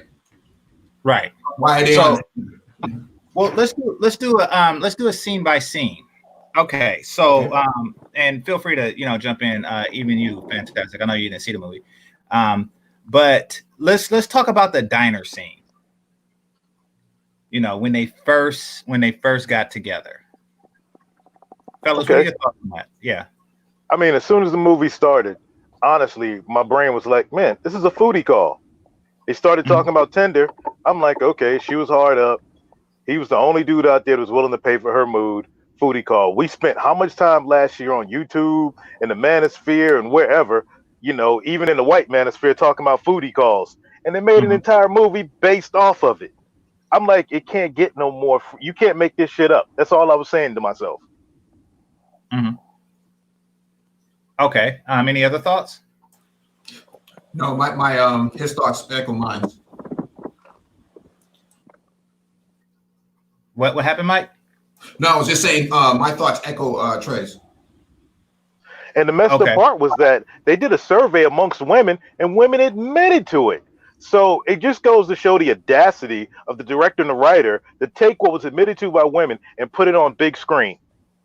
Now, what was the survey? What did they admit to? Because there was a lot that I can't count. If I could look that survey up right now, and I don't want to get off the stream. Is that women primarily, they love going on foodie calls. A majority of women go on dates with men just to get some free food.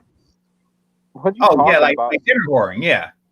What are you talking about? Women don't just go on dates, man. Women straight up on Snapchat be like, "Who wants to bring me some food?" You got me, bro. You got me. They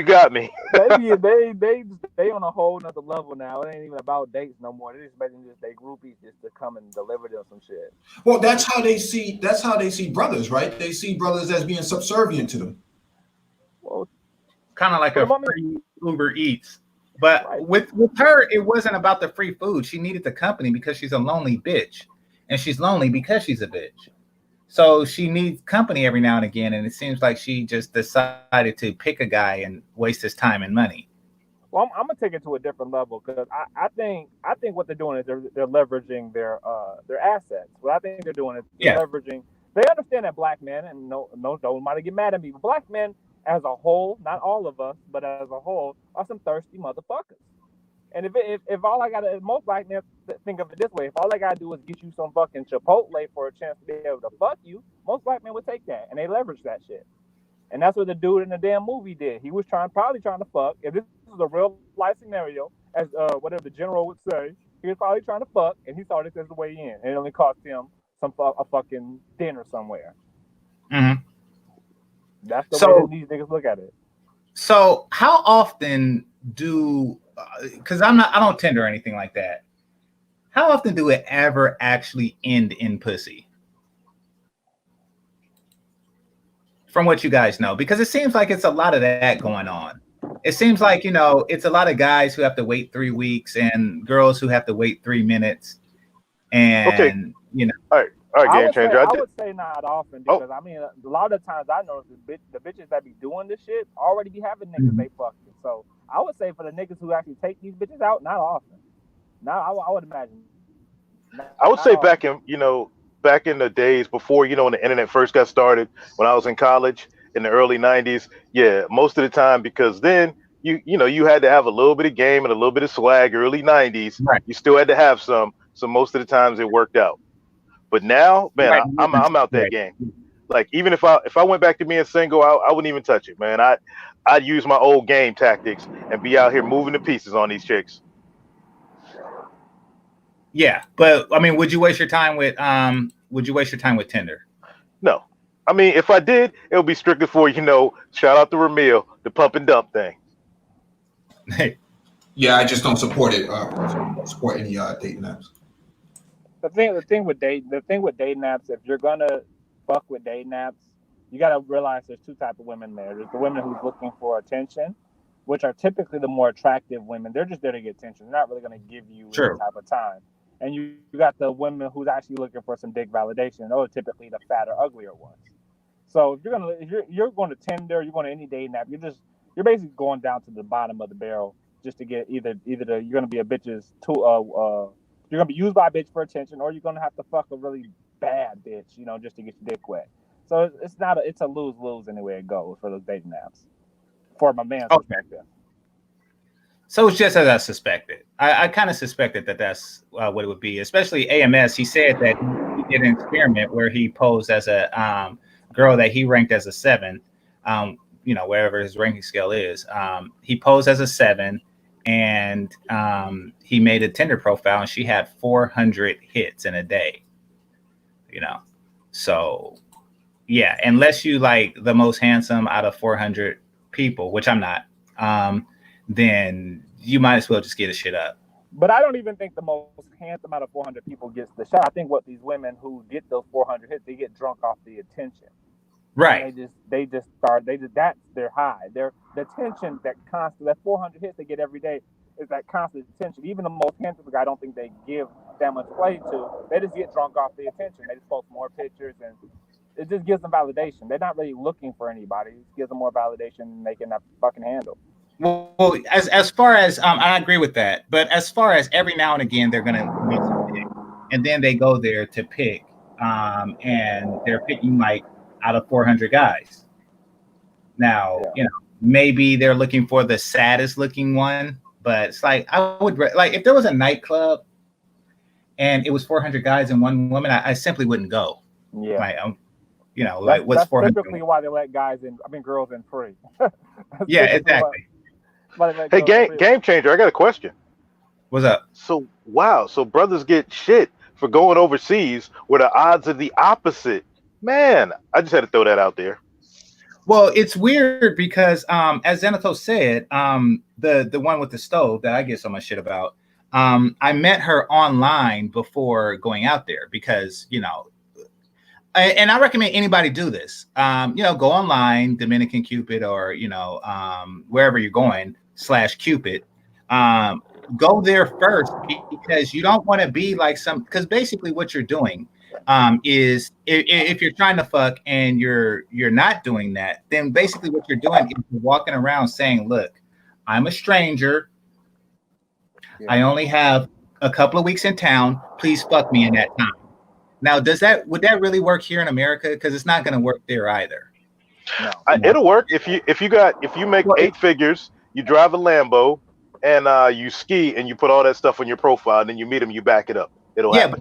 But make a profile. Make a profile. I mean, that's why you make a profile before you go, and then you talk to the chicks and get to know them. Get the panties wet, and then go out there. Not try to do all of that because you're not bringing your Lamborghini there, and they really don't care because you're only there for 2 weeks and how much you spend. Well, I was answering your question as to would that work here in the U.S. That's the only way. I see. Yeah, no, yeah, but he's still putting that in his profile from Dubai or wherever he's coming from. But no, I get what you're saying. But no, right quick. I did notice that some places you do get like a lot of hits doing that. Just coming in rapidly. Well, what's interesting, GameChanger, you had a person on your panel at a WM who pursued BWs a few weeks ago. And no one seemed to have any smoke for him, and the women who engage, the BWs who engage him. But you buy a stove, you go overseas, a lot of smoke. And so what I'm saying here is there's a perspective that is being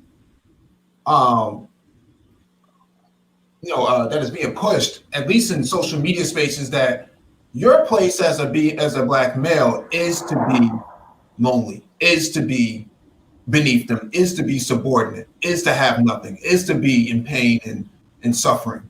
It's sick. Well, it's a little deeper than that because the way they view it is dealing with women here is the major leagues and dealing with foreign women is the minor league.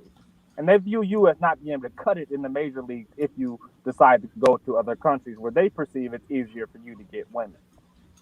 Hey, I'll jump. Oh, I'm sorry. Go ahead. No, go ahead. I'm done.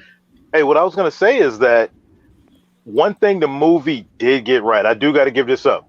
Whereas they brought that feminine perspective of black men, there is a whole lot of feminine brothers out there. And when brothers come at Game Changer about buying the stove and don't really understand the dynamics and the culture of the Dominican Republic, that's that Oh feminine. shit. That's that feminine mindset. And that is Yeah. one thing they got right in the movie. I can't lie. There's freaking thousands upon millions of maggles out there who do the same shit that Slim did. But you know what? If we try to do the opposite and portray black men like one of us thinking brothers in a movie, man, that movie wouldn't even make it off the directors, wouldn't even make it to paper. Well, that's typically why black men are laughed at by other groups of men, because we are seen as feminine.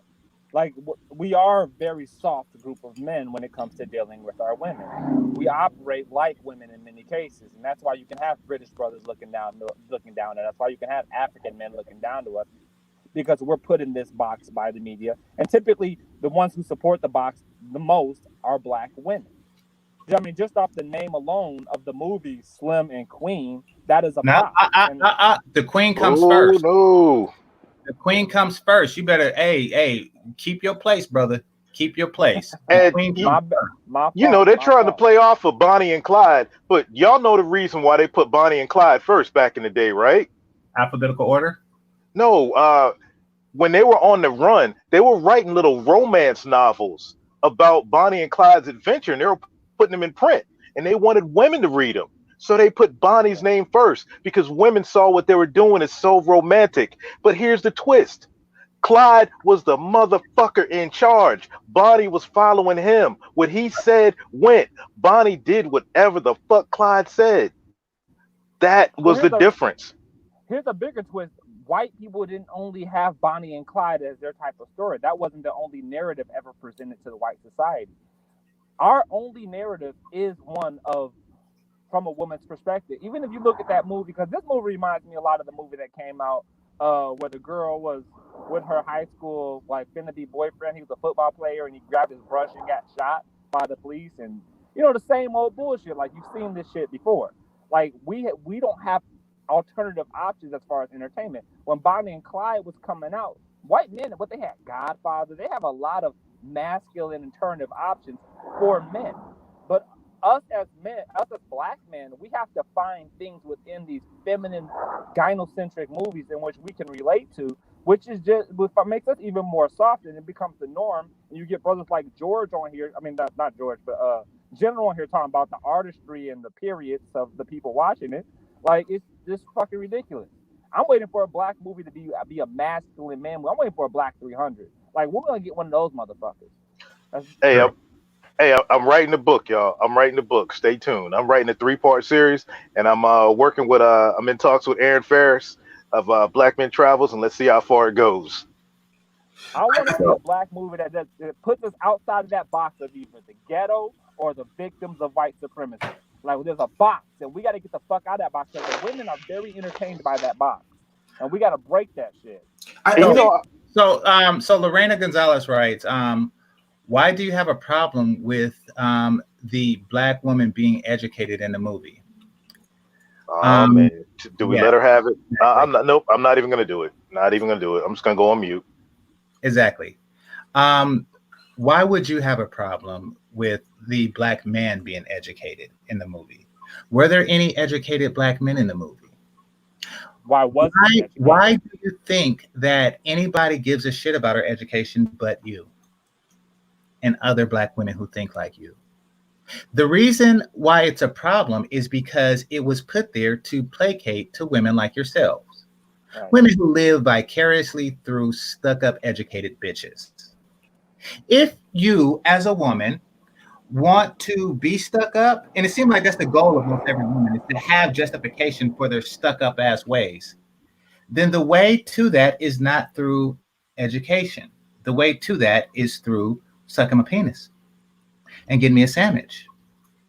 That makes you a better, more desirable woman than any education out there, unless the education is on sucking my dick, and getting me a sandwich. Or going to the gym. So, yeah, I'm going to the gym. So until they make a movie about black women sucking my dick, give me a sandwich, I'm going to think that it's a shitty movie. I hope that answered your question. Am I missing something here? Yeah, you're missing. Yeah. Lorena, you on the wrong stream. I don't. I think that these are Rashida chicks. I think that. I mean, why is she putting up a fuss about black women? I mean, the black men in that movie not having an education. Like, yeah, why I know. is that? I know. This is look, ladies, because I think that these are like Rashida Strober's refugees or something. Listen, on this channel, feminists are not women and therefore do not deserve our love or respect. What? If you do not embrace this concept that you as a feminist is not a woman, then get the fuck out. Wait, that's why we would never get a good black woman. What is your definition of a good black woman? I don't think me and you have the same definition. Ah, man. The fuck you talking about? Get a good black woman? Are you a good black woman? Because what I see in your profile picture makes you terrible. Is she sucking dick and getting sandwich? Are you fucking your mate rigorously on command? She's not sucking dick. She's sucking fucking pig necks with her fat ass. Like, she's disqualified just by the way she weighs. Like, come on now. You're not a good black woman just because you have education and you weigh 300 pounds. That doesn't make you good. Exactly. Well, see, they want to be good black men as opposed to good black women. Good black women gather sandwiches. They don't eat them. You know what a good black woman would have done in that situation? Shut the fuck up and sit in the car seat. That's what a good black woman would have done. And let me handle the fucking situation. And that brings us to the next scene. If she didn't take the phone from him and he said, give it back, and she just took his shit and started going through it, you know, he wouldn't have had to do that. He wouldn't have swerved, and this would have been just like a regular shitty date movie. Right. A rom-com. Yeah, exactly. Well, no, there's nothing funny about bitches like that. That's why black people don't make rom-coms. Aren't witty or funny or pleasant. Like, can you imagine if they did a remake of what's my favorite rom-com? Something About Mary with a black chick. Yeah. Like, well, you know, typical black chick. 50 First Dates. Yo, I'm about to hey, thank you for letting me up, GameChanger. I'm about to bounce you, but I'm gonna say this one thing to that girl in the chat. I define what is a good woman. You don't tell me what's a good woman. I know what's a good woman for me, and it's not a bitch who, when I was gonna grab my phone or gonna talk back to the fucking police when I'm there. So exactly. Shut up and be in her spot and let me handle the situation. And it's definitely not you weighing 400 and 500 pounds over there. So don't come up here talking about a good black woman because you don't even know what the fuck that is. I'm out. And honking and shit. Yeah. And honking at the cops and shit, making them jumpy. Yeah, I was just actually going to make a point about, someone mentioned about where's the black male 300 movie. Probably the closest thing to like stern black masculinity in movies that's probably acceptable by all audiences is probably Denzel Washington in Man on Fire and The Equalizer. Yeah. Safe House. That sort of masculinity for black men seems to be very acceptable. Everything else seems to be challenged or seems to be really watered down. I can't think of anything else off the top of my head that would be considered to be a fairly balanced and neutral acceptance of black masculinity in modern times. Well, no, it's a lot of them. I mean, they're getting fewer, but it's a lot of them. Like Ray, Ali. You basically follow the actor. Like you follow like somebody like Will Smith, and then you'll find some. You'll follow somebody like Jamie Foxx, and you may find a couple. Denzel Washington. You know, you get the Hurricane. Michael B. Jordan. You get Creed. You know, so you do see it. You do see it. It's just that. But in Creed, he caters to a light skin, right? I mean, he's interested in her, and he just used his game to get her. But I mean, you know, like any man who's interested in a woman would, you know. But his interest in her did not exceed past that, you know. Like he didn't go full simp. Yeah, he wasn't even a simp. He was just a guy that seen a chick that was pretty and took her out. You know, it wasn't none of that bullshit. And if she would have acted like a complete and total bitch, he would have dropped her. Right. You know, if she would have behaved the way that the dark-skinned chick, Miss Sparkles, the way that the dark-skinned chick behaved in this movie, Jordan wouldn't have had shit to do with her. And it wasn't because she was light-skinned and deaf. It was because she was a decent human being. You know, he asked her shit like, so what does Jorn means? He was like, well, in Philadelphia, Jorn is a noun. It just means, you know. And then they made jokes about bullshit and shit. She was decent and he was decent to her. That's really all his relationship was. You know, she fucks him after the fight, you know, and that's a wrap, you know. And then they all happily ever after with deaf kids. Know, it goes back to, you know, before these days of the internet and all this, when it could just be a man, you know, pursuing a woman and a woman being coy. Exactly. That's all it was. That's all it was. So he wasn't even a simp. See, not every dude with a girlfriend is a simp, you know. However, every dude who puts himself in a subordinate position, you know, in order to obtain, you know, sex from the woman is a simp. And he wasn't doing that shit. See, guys who become the champions of the world, they can't do that shit because these dominant bitches will fuck up your entire existence. You know, so if you're a simp and you got to wake up every morning at 4 a.m. to run 10 miles and shit like that, or whatever you have to do to be champion, you know, you can't deal with no fucking belligerent bitch stealing your pinky ring or some retarded shit like that. And here's a lot of the pushback is off of that as well, is that, you know, if you're going to be the knuckle dragon, you know, freaking super alpha, freaking, you know, at the same time thinking black man, you know, whatever acronym you want to use for thinking black man type of dude, and then you go overseas and you could just be yourself and deal with a coy woman, you know, that pushback comes because you don't want to stand in it with a woman like Queen and Slim, because that's the type of woman we're told we have to stand in it with as brothers. Right. Fuck no. I would say one of my favorites that get a lot of low views is The Great Debaters with Nate Parker in there as well. Exactly. I like that one. I like that one a lot. I didn't like that pig scene. I thought that was kind of fucked up. But I did like the overall ending and the tone of it. Yeah. So they do show that. You know, they do. No. To your point, they do show it, but it's not promoted as like the main feature of black masculinity, right? Somebody's always trying to tear that down and replace it with something else that's what I would consider to be malformed masculinity.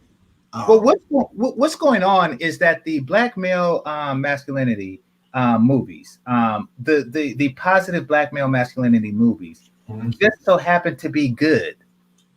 See, these are good movies.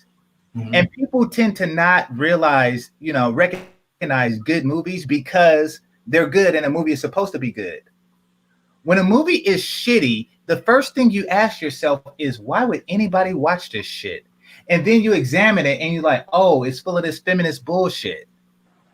Like, and you know, the thing is, one of the only cultures out there that likes to go see a movie with that feminist slant to it and weak men is ours. Because most, you know, it's like Trump got, you know, all the support from white women. You know, you had white women calling him what he did locker room talk, because women want to see that macho bravado guy in the movies. They want to live vicariously through that. They don't want to see, you know, other races of women don't want to see this weak dude in there. That does nothing for them, but our women do, because that's what we're programmed to as a society, is that the weak brother is the default. Well, her identity is predicated on the failings of the black male, and so as long as the black male is always in a downward spiral or in a position where he is not effective at asserting his masculinity, then that's perfectly fine. By their reasoning, in order for them to win, you have to lose as a black male. Right. It's a seesaw. Right. In order for one to be up, the other one has to be down. Exactly. And that's why when they have an opportunity, they write movies about, you know, assistant district attorneys with the cashier at Costco. You know, that's why they do that. Yeah, that, like or even the movie with Sanaa Lathan and what's this brother damn, what's his name? I know who you're talking about though. You're talking about the family that prays. No, the other one with he was a cybersecurity guy, but he happened to be crazy, you know, and she had to get restraining order on him. Damn, what's the name of that movie, man? Sanaa Lathan and what's this light skin? Oh, you're talking about that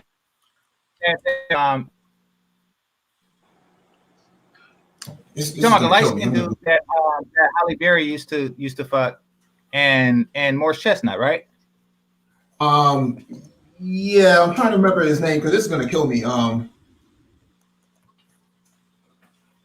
Yeah.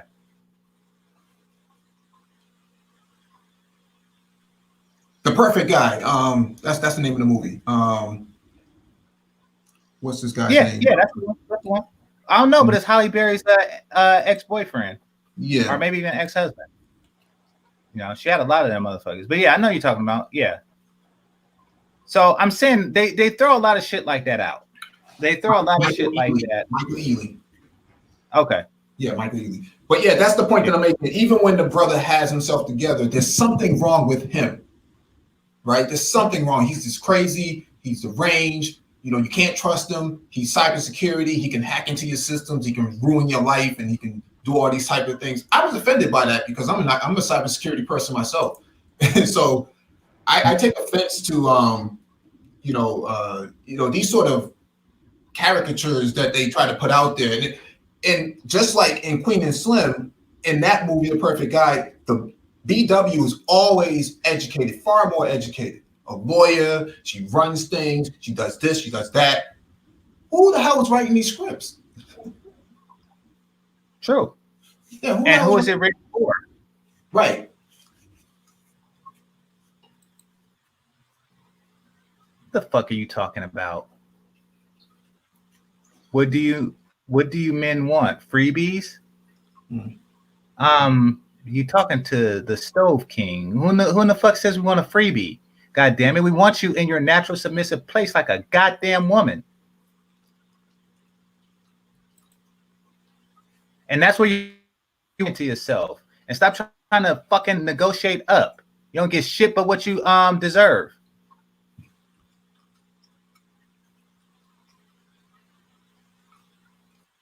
Yeah, exactly. You know, so but it's like the top 0.25%.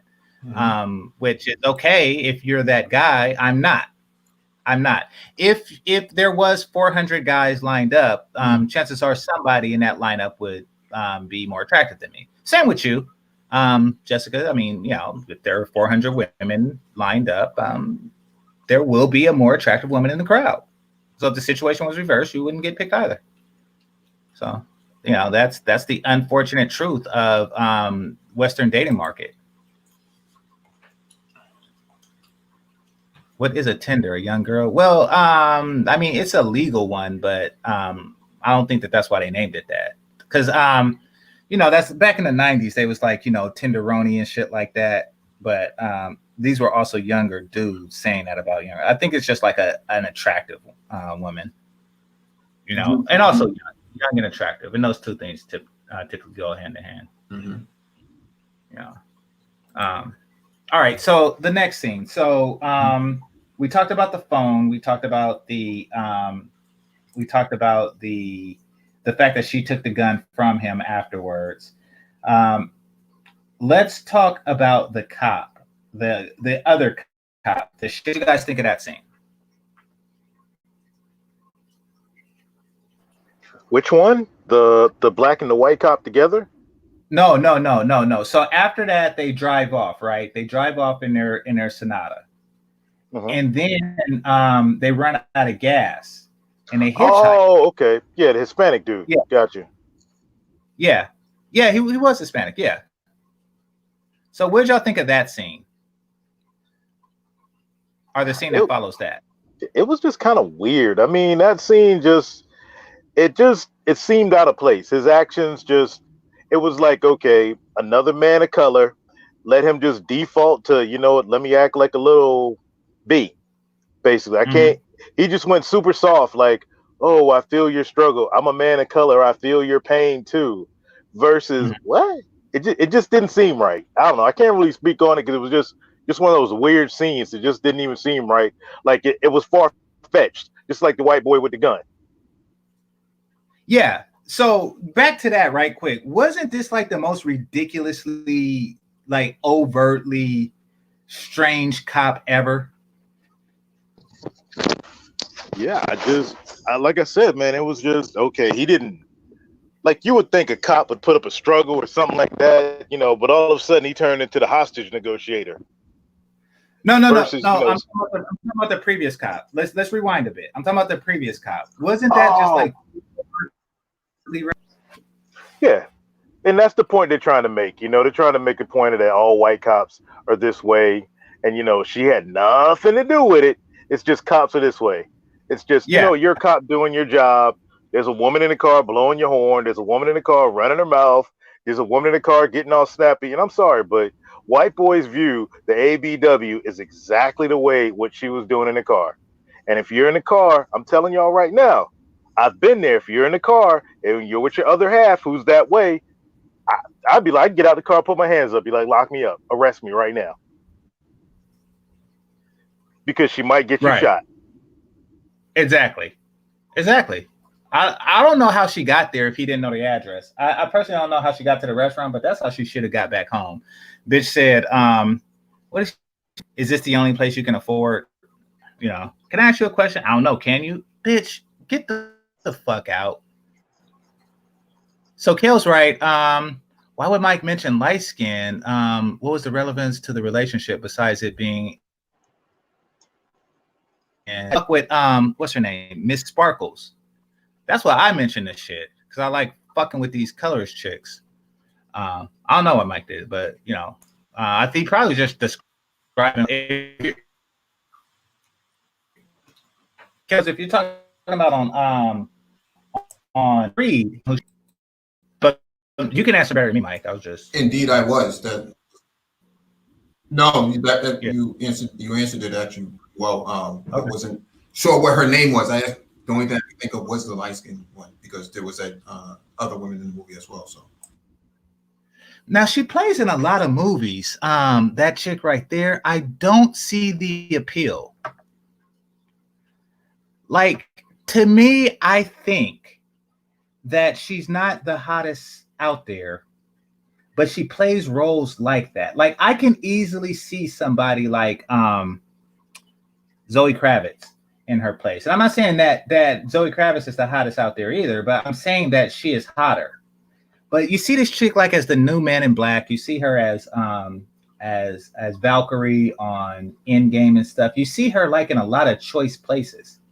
And then you'll see her in decent shit like, Partner Interruption, like, I don't know. She's kind of all over the place. I mean, it's good for her career. I just don't see the appeal. She's pretty, just not, star pretty, in my opinion. Hey, you just like her because she light-skinned it did. Well, no, I say Zoe, like come on, like honestly, didn't Zoe Kravitz had also played as Creed's girlfriend? Yeah, actually, I thought in the first trailers it was Zoe Kravitz.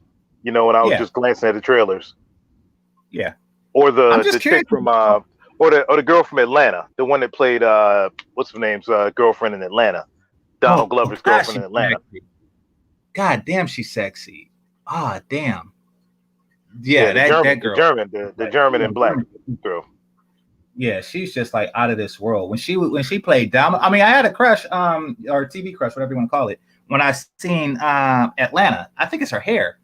When I seen Atlanta, I had a crush on her. But me, man, her and what's that movie? What's the movie? The superhero movie she played in? Deadpool, and she played Domino. Yeah. Now she looked old and worn out on Joker, but she still, it's the I think that was just the role. Yeah, I just want to like eat pudding out of her hair. But one thing about that role in Joker that the ABW didn't get, that was a slight at them. even though it was made up in Joker's head, it was Hollywood was throwing a slight at him. Wait.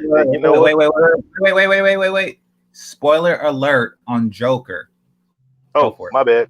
Yeah, Hollywood was throwing a slight at him. His fantasy of hooking up with her, that was a little backhanded slight at at our women. No, I can't even call them all women. Just ABWs. Just saying. Yeah, when we did the analysis of that on Black Brain Trust, got a lot of pushback on the very statement that you made. For whatever reason, people did not listen to the whole commentary. They just heard us say that one snippet, and then they just went into this diatribe in the comment section, man. Not sure why people are so offended by us highlighting what the directors put in the movie. It doesn't matter if it was just a fantasy for him. The fact that they would put something like that out there is telling of the characterizations in the movie. Yeah, that one, that one kind of got to me. Well, I think worse than that is because they did, and once again, spoiler alert, they didn't realize that he was fantasizing until the end of the movie, which means that they had to make it believable to the audience. And they probably would have been like, oh, come on, for real. If they had some Jessica Alba looking chick there, like, come on, for real. But yeah, a single black mother, because I believed it until the end. Yeah, what? I'm SYSBM. I'm like as far removed as you can imagine, and I was feeling some type of way about that scene. I'm like, really? Are they really gonna go this far in a movie, just putting it out there just like that? But I was kind of glad at the end when they cleared it up. Yeah, that saved them some grace, but it's like, but I mean, come on now, it was believable that a dusty, crazy motherfucker could just knock on the door and then just start fucking. That's unfortunately the situation that they created for themselves, So hey, shout out to C Boogie. The Joker used Dom game in that scene. I thought Joker was mode 1. I may be mistaken. Yeah, he went both. He went mode 1 Dom game. Pretty much. Dom game. Shout out. I'm a big believer in mode 1, so no hate ARC, man. That book set me on another, so I ain't no drama, no beef online. Just saying. I'm a big believer in it. I haven't read the book yet, so I don't have a comment on that. But Posse and Django, see, these are good movies. They weren't made with the sole purpose of just being a masculine black man. They were good movies outside of that. It wasn't just about one thing. Like, you could tell these movies you could see the agenda through the movie. And that's the problem with movies like Queen and Slim, because no one's seen an agenda past on Django. And this was, and I also reviewed that movie. And this was also written and directed by a white dude, So and Queen and Slim, you saw brothers, except the Magos, you saw the real brothers looking kind of some way when they left out the theater. In Django, every brother that left that movie had an evil grin on their face, like they wanted to sit there for 20 more minutes watching them shoot more freaking WMs. Yeah. Hey, you ever come across a nigga that says something like, I didn't like that the white people were using the N-word. Oh, you fucking dumbass nigga. Had a relative say some dumbass shit like that. So it's okay for a black man to kill like 203 white people, including a white woman who didn't do shit. That's okay, but they use the N-word and I'm offended. Get the fuck out of here, nigga. Man, I don't know how some of them would have survived back in the 30s and 40s, man, from the stories my grandmother told me.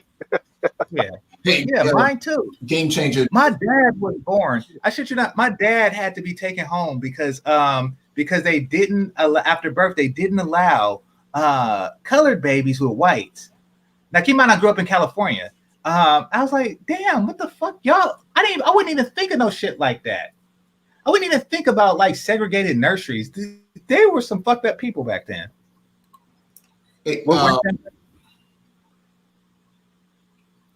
Game changer. There's a question in the chat from China White. Okay, I'm behind. So yeah, let me know what's up. Yeah, the question is, it's okay for black men to sleep in lust for white women, but it's not okay for black women to sleep in lust for white men. Just asking. Why not? Do what you want.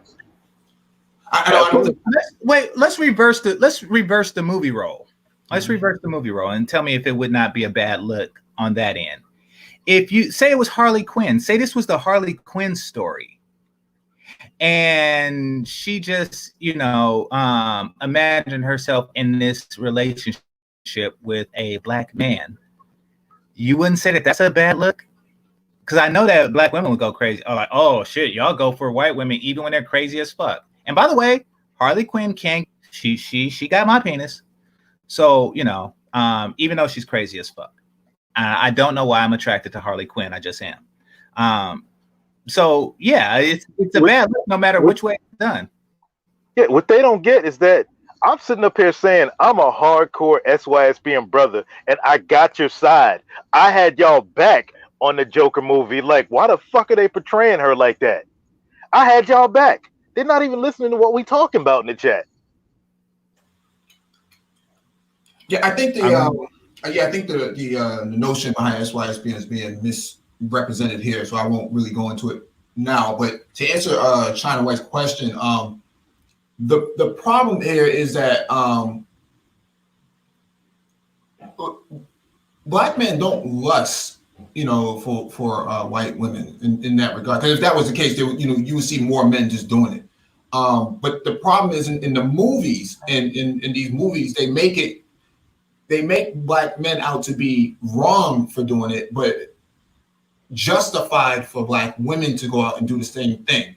And so they see that as empowering for them, but disenfranchising the community as a whole, or disenfranchising black women in particular when black men do it. And so there's some kind of slight, they see some kind of slight against them. And so, as I was saying earlier, I think way black women identify themselves is that in order for them to win, black men have to lose. And that's where this sort of, pushback is coming from. I'm not sure why they feel so strongly about it, but that's how they see it. Yeah, because GameChanger, speaking of roles, imagine the controversy if you would have either took a white man and put him in Slim's role, or you would have took a white woman and put her in Queen's role. Man, you would have had theaters burned down. That is a good point. Yeah, the sisters would not approve, because to see a white woman in a dominant position over a black man, then he would be all kind of stupid and all kind of shit like that. Yeah, that is true. And then they would say things like, and she's not even that hot, or yeah, I get where you're going with this. But because it's a dark-skinned black woman, it's like, she is, what did she say? Stunning. Like, she's stunning. Nah. As soon as she opened her mouth, every bit of stunning went away. If you look at it from the person she is, she's a beautiful woman. But as soon as a woman opens her mouth and starts speaking that kind of stuff she was saying in the restaurant, all beauty goes away. Forget it. It's done. And then the stereotype of the dark-skinned black woman kicks in as soon as she opened her mouth in the movie. It's just what it is. True. Harley Quinn, because, I advise dudes to stay away from crazy. And Harley Quinn is as crazy as it fucking comes. In the realm of fantasy, Harley Quinn can get the penis. But no, in the realm of reality, don't go fucking bitches who kill motherfuckers with big ass mallets. Don't do that shit in reality. However, in fantasy world, she can get the penis.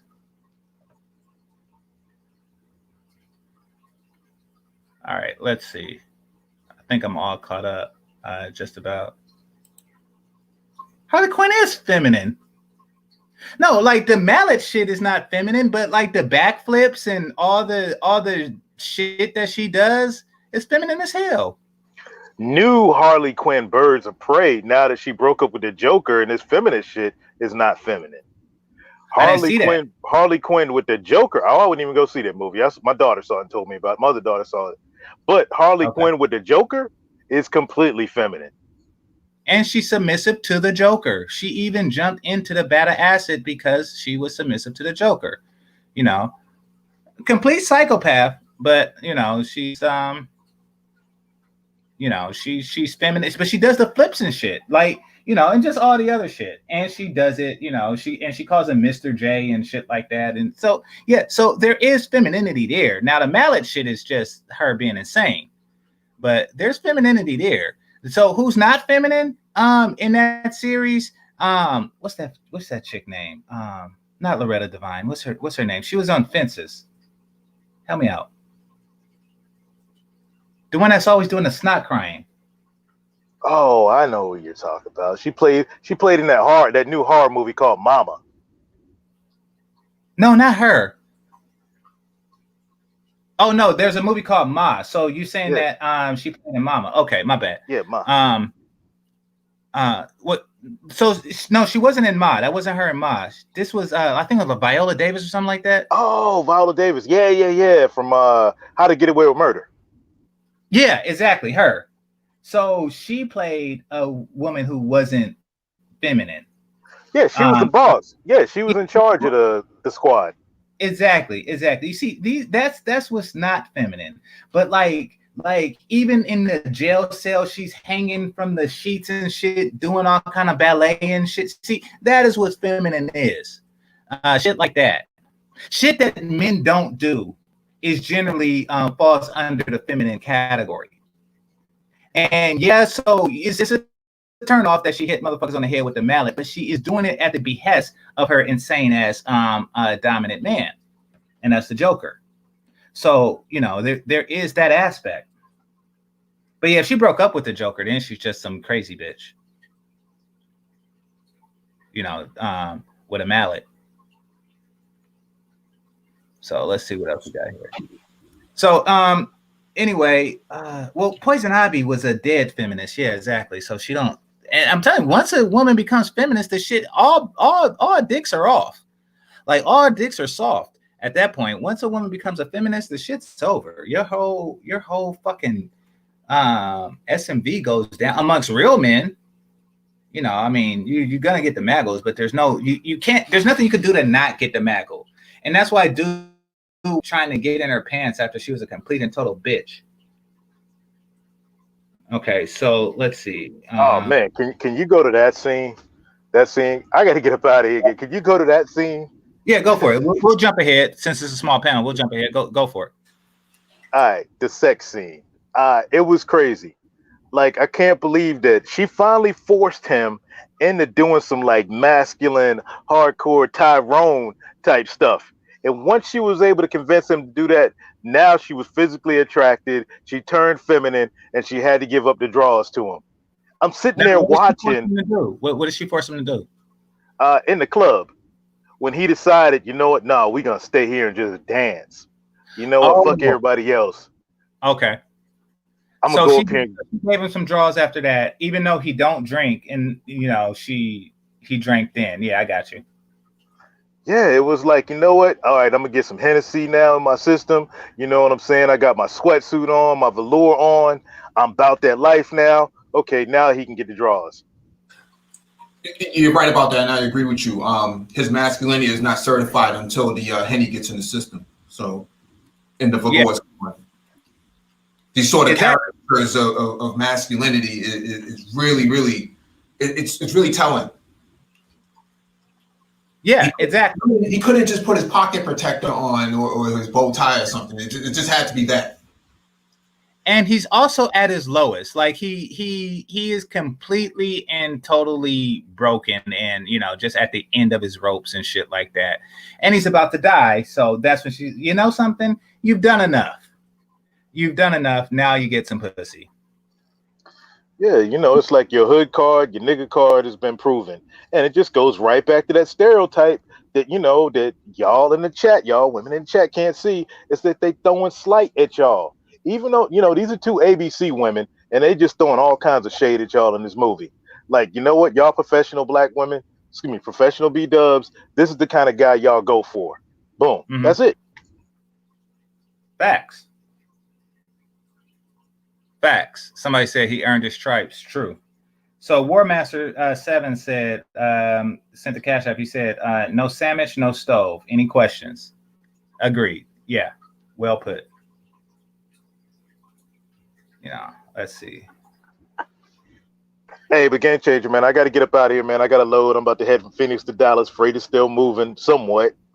But hey, y'all see what my avatar is. Like I said, the day after this movie came out, I changed it to this dude because if it was me, I would have took that 250 and been flipping some multifamily real estate. As soon as I would have 500. It's $250 a piece. 500, man, I would have got me a small apartment complex then and started flipping. Yeah, exactly. So, I mean, I think the mechanics should. All right, I know you got to go, but I think the mechanics should flip it. I'm with it. All right, y'all. Peace out, chat. All right, hey, Mike. Catch you later, bro. Yes, sir. All right. Yeah, I'm gonna get ready to start my live stream as well. Okay. But thank you for having me on GameChanger. Okay, I appreciate you. What time is your live stream? I'm gonna see if I can go live at 5:30. I've been having issues with YouTube the last 24 hours. Can't go live, so. Yeah, they're messing up because there's a quarantine or whatever you want to call it. There's curfew and all that shit. So not everybody's working because they're based out of here. So they're on a skeleton crew or what have you. And besides, the others are working on solutions and getting the information. They're working with Trump on this problem. So yeah, they're short staffed. So yeah, do what you got to do, brother. But yeah, so go ahead and put your link in the chat room for everybody here, and then I'll just speak on the movie a little bit and close out, unless anybody else want to join. All right, peace, man. All right, peace, bro. All right, so yeah, Harley Quinn, to me, she does it. I don't know. Some type of crazies is a turn on in the artificial world. In not in reality. In reality, I would stay the fuck away from her type, but in the artificial world, I would do it. There's another crazy bitch that I had a thing for, and that was on the Purge president election year. So on the Purge election year, there was that candy bar bitch. I don't know why I wanted to fuck her. It probably was a little bit her looks, but not really, because I am in the dark skinned chicks, in spite of what you bitches believe. I'm in the dark skinned chicks, but I don't know. But it was something about like a crazy, relentless bitch that go around killing everybody the moment it becomes legal, and demanding a candy bar because she's so fucking insane. I don't know. Maybe it's just like the dom in me that just want to try to fuck her normal. I don't know. I just want to like fuck her so hard that she becomes normal and bake me a pie and shit. I don't know. I think of weird shit, especially sexual shit. I think of weird shit in my mind. So, I mean, those who listen know that about me by now. And perhaps that's it. Oh yeah, Myra was a fucking fantasy. Steve was stupid for even thinking about Laura. Like the moment he seen Myra's titty, he should have just been like, fuck Laura. And she's like super smart, That shit turns me on. Yeah, I mean, nerds generally are practical. So, and Steve wasn't. Like to continue to try to get at Laura, that was just ridiculous. And she's not that hot. I don't know why, why he kept going after Laura, even though she wasn't interested and she wasn't that hot. But maybe it's because if he didn't, his mother would call him a colorist. Maybe that's why. But who knows what goes through these writers' head. Hey, by the way, the little girl on that, she grew up to make a pretty nice porn. Some people, especially the celebrities, like what's her name? What's Lawrence Fishburne daughter? Montana Fishburne makes shitty porn. I mean, her shit was shit. But the chick, the little girl from Family Matters, the one that got kicked off, she made a good porn. If I were to champion myself as an expert on such things. Let's see.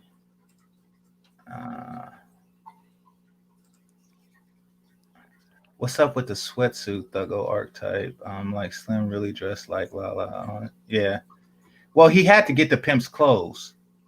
When they changed clothes, he just grabbed dude's clothes, so that's why he came out like that. But it is what it is. Yeah. What's on your mind, Zone? Did you see the movie? No, I didn't. I was supposed to watch it last night, but I was tired from work. Oh yeah, I understand that. What kind of work do you do, Zone? I mostly do consulting work in IT and business consulting. Okay. That's what's up. All right, but what did you think of the review, or did you watch the review? Because I don't want to spoil it for you. You can spoil it for me. It's fine because I'm just gonna rewatch it. Yeah. What did you think of the review, though? Does it make you see the movie more or less?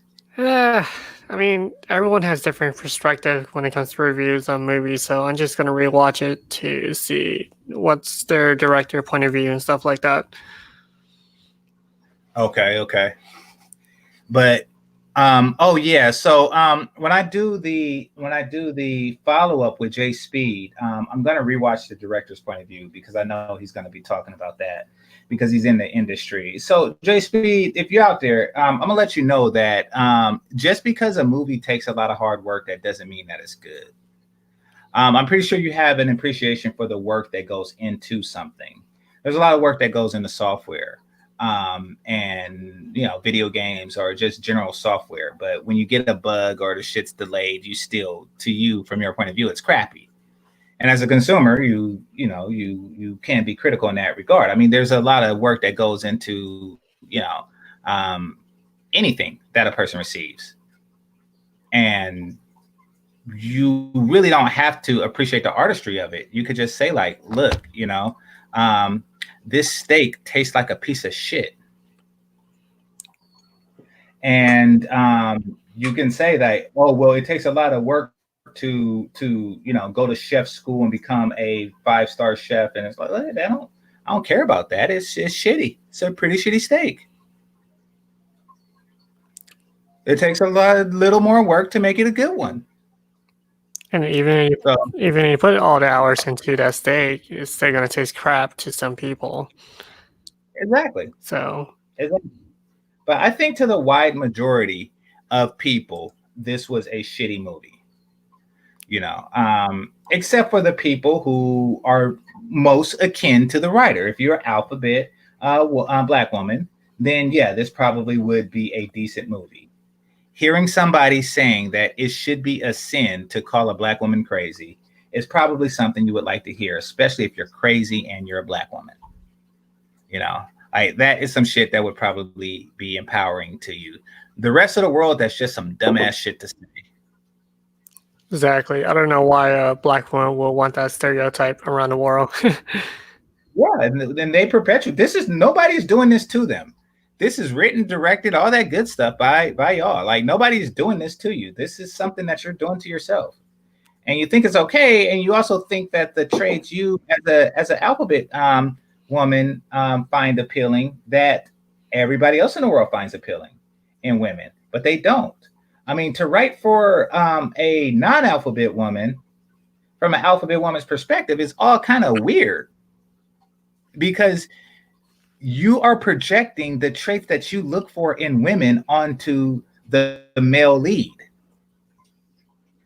and vice versa. You're projecting the traits that men, or that that you look for in women on the male lead. So basically, it's both ways. It's just reverse. It's weird. I don't like to get into the brains of alphabet women, and y'all shouldn't want to try to get into the brains of non-alphabet people and try to make a love story on a type of love that you have no understanding of. What's going on, Beth? I just want to know why they didn't choose a pretty actress. Because she's dark-skinned, and that's pretty enough. You see, according to Miss Sparkles, right? Ms. Sparkles, she is a stunning beauty. She's stunning.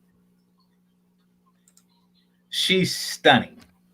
Like, according to Miss Sparkles. You see, and I even asked Sparkles, could you name an ugly dark-skinned woman? And there was complete and total silence. Why? Why do you ask? Because according to these Rashida Strober types, dark-skinned women cannot be ugly unless the person who is calling her ugly is a colorist. And since all dark-skinned women are stunning, then why not just pick one at random? I mean, who don't like A cups, right?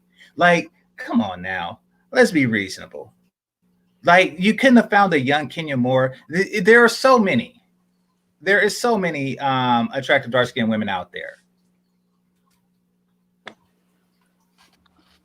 So, but yeah, that's why it wasn't important that she was attractive. The most important, or even American, the most important thing was that she was dark-skinned. Because we demand more dark-skinned in movies. Exactly. Oh, and that he was dark-skinned too. Exactly. See, that was the whole goal of the movie. Yeah. Make sense, Beth? Beth, are you there? Okay, she's fixing her line. But yeah, Jessica, like a young Kenya Moore, a young Gabrielle Union, like there are like a lot of attractive ones. Like I like it when they pick a new one. You know who I also liked? The chick that played as Storm on the X-Men reboot, you know, Age of Apocalypse. I like her. Just find like a fresh, young, attractive, dark-skinned actress and have her play the role. But but you want to know why? You want to know? Beth's gone. But y'all want to know why? Y'all want to know why they didn't pick a more attractive one? Because it would mean that a bunch of dark-skinned women would have had to get together and compete. They would have had to get together and compete for the role. And since they don't compete, they don't believe in competing, they just pick the first one or the most well-named one that they can come up with on short notice. And that was her. They don't want to have to compete. She probably just got there earliest. How about that girl from Gotham, the black girl? Oh, god damn, she was sexy. God, I mean, forgot about her because she didn't have a career after that. But god damn, she was sexy. I mean, they could have had her, man. So there's the chick from Lucifer. Oh, her too. Yeah, she's good looking too. So yes, she fit that type of mold. And then I was like, you know something? She has that niche type of attractiveness. But then the Gotham chick came out and she's in that same niche and she kind of etched out the chick from Lucifer. So yeah, I agree with that. But so there's a lot of people that they could have got, but they wanted like the blackest chick they could find. And the most ghettoest one too. Well, it wasn't even good. She was just obnoxious for like anything. Like, you know, like no matter what her education or diction or articulation, she was still just fucking obnoxious. Like, can I ask you a question? I don't know. Can you? Bitch. What? Fuck? I mean, like, why would they want that type of character in a movie? Yeah. It's like stupid. Yeah, exactly. And it's a negative self-portrayal. I call it what I want, Jessica. God damn. From A to Z, I call it what I want.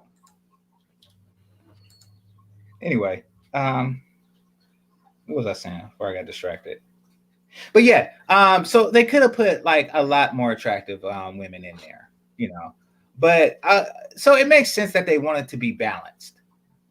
They wanted to be balanced. I think, in my opinion, he was just as attractive as she was. He was just as handsome as she was pretty.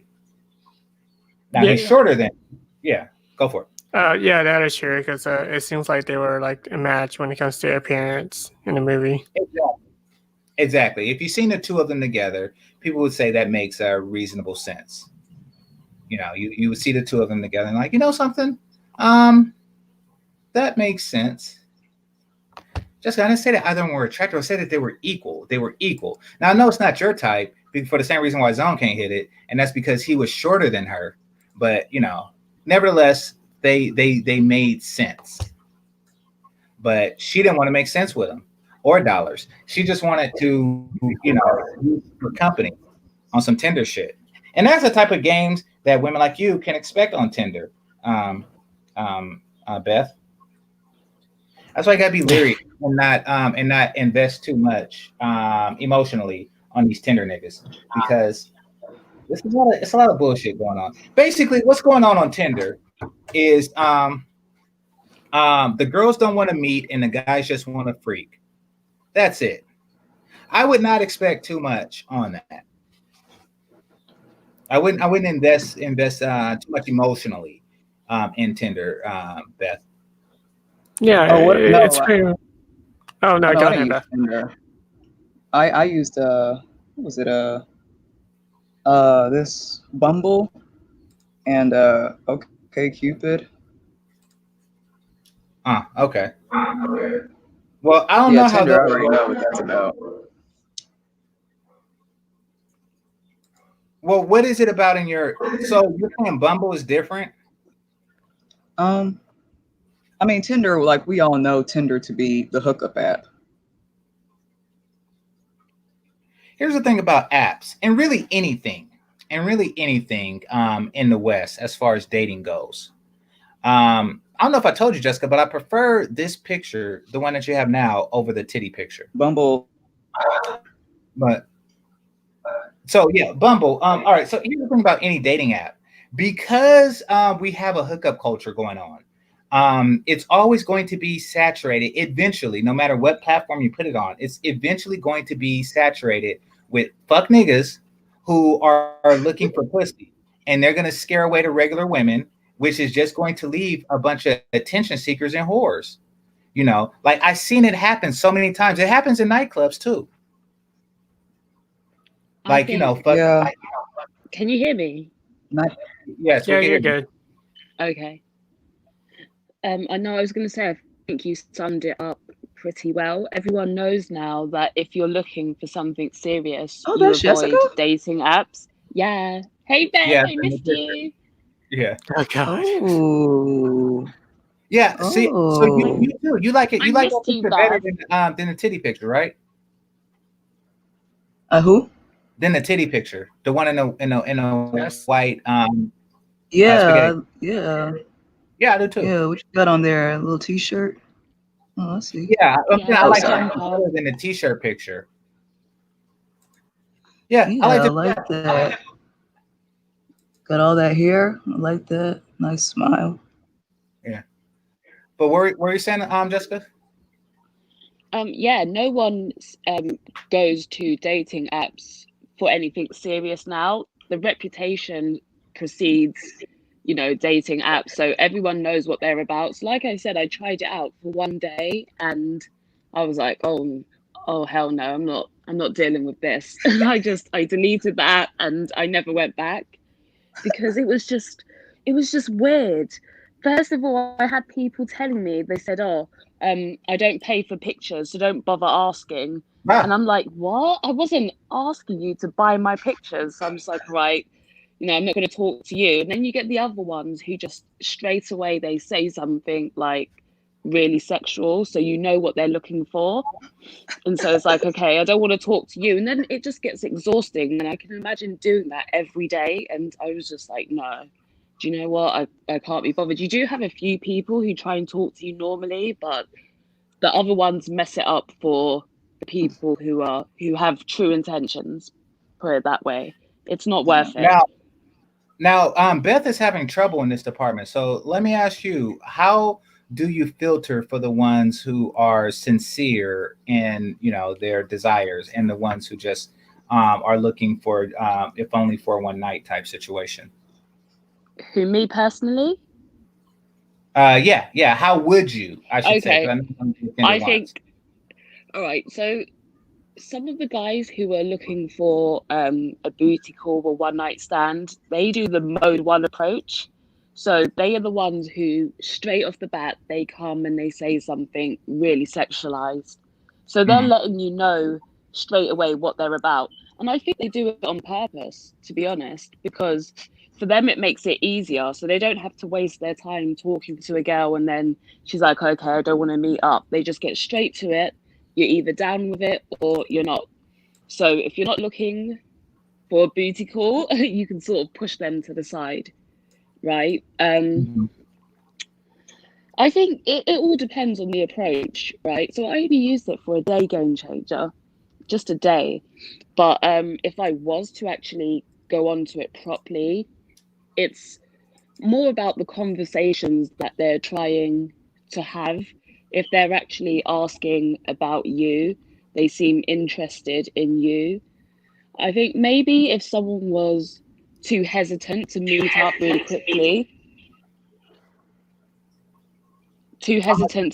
really quickly, that would put me off, you know, because I'd be thinking, oh, you just want to meet up and, you know, a bit of how's your uncle.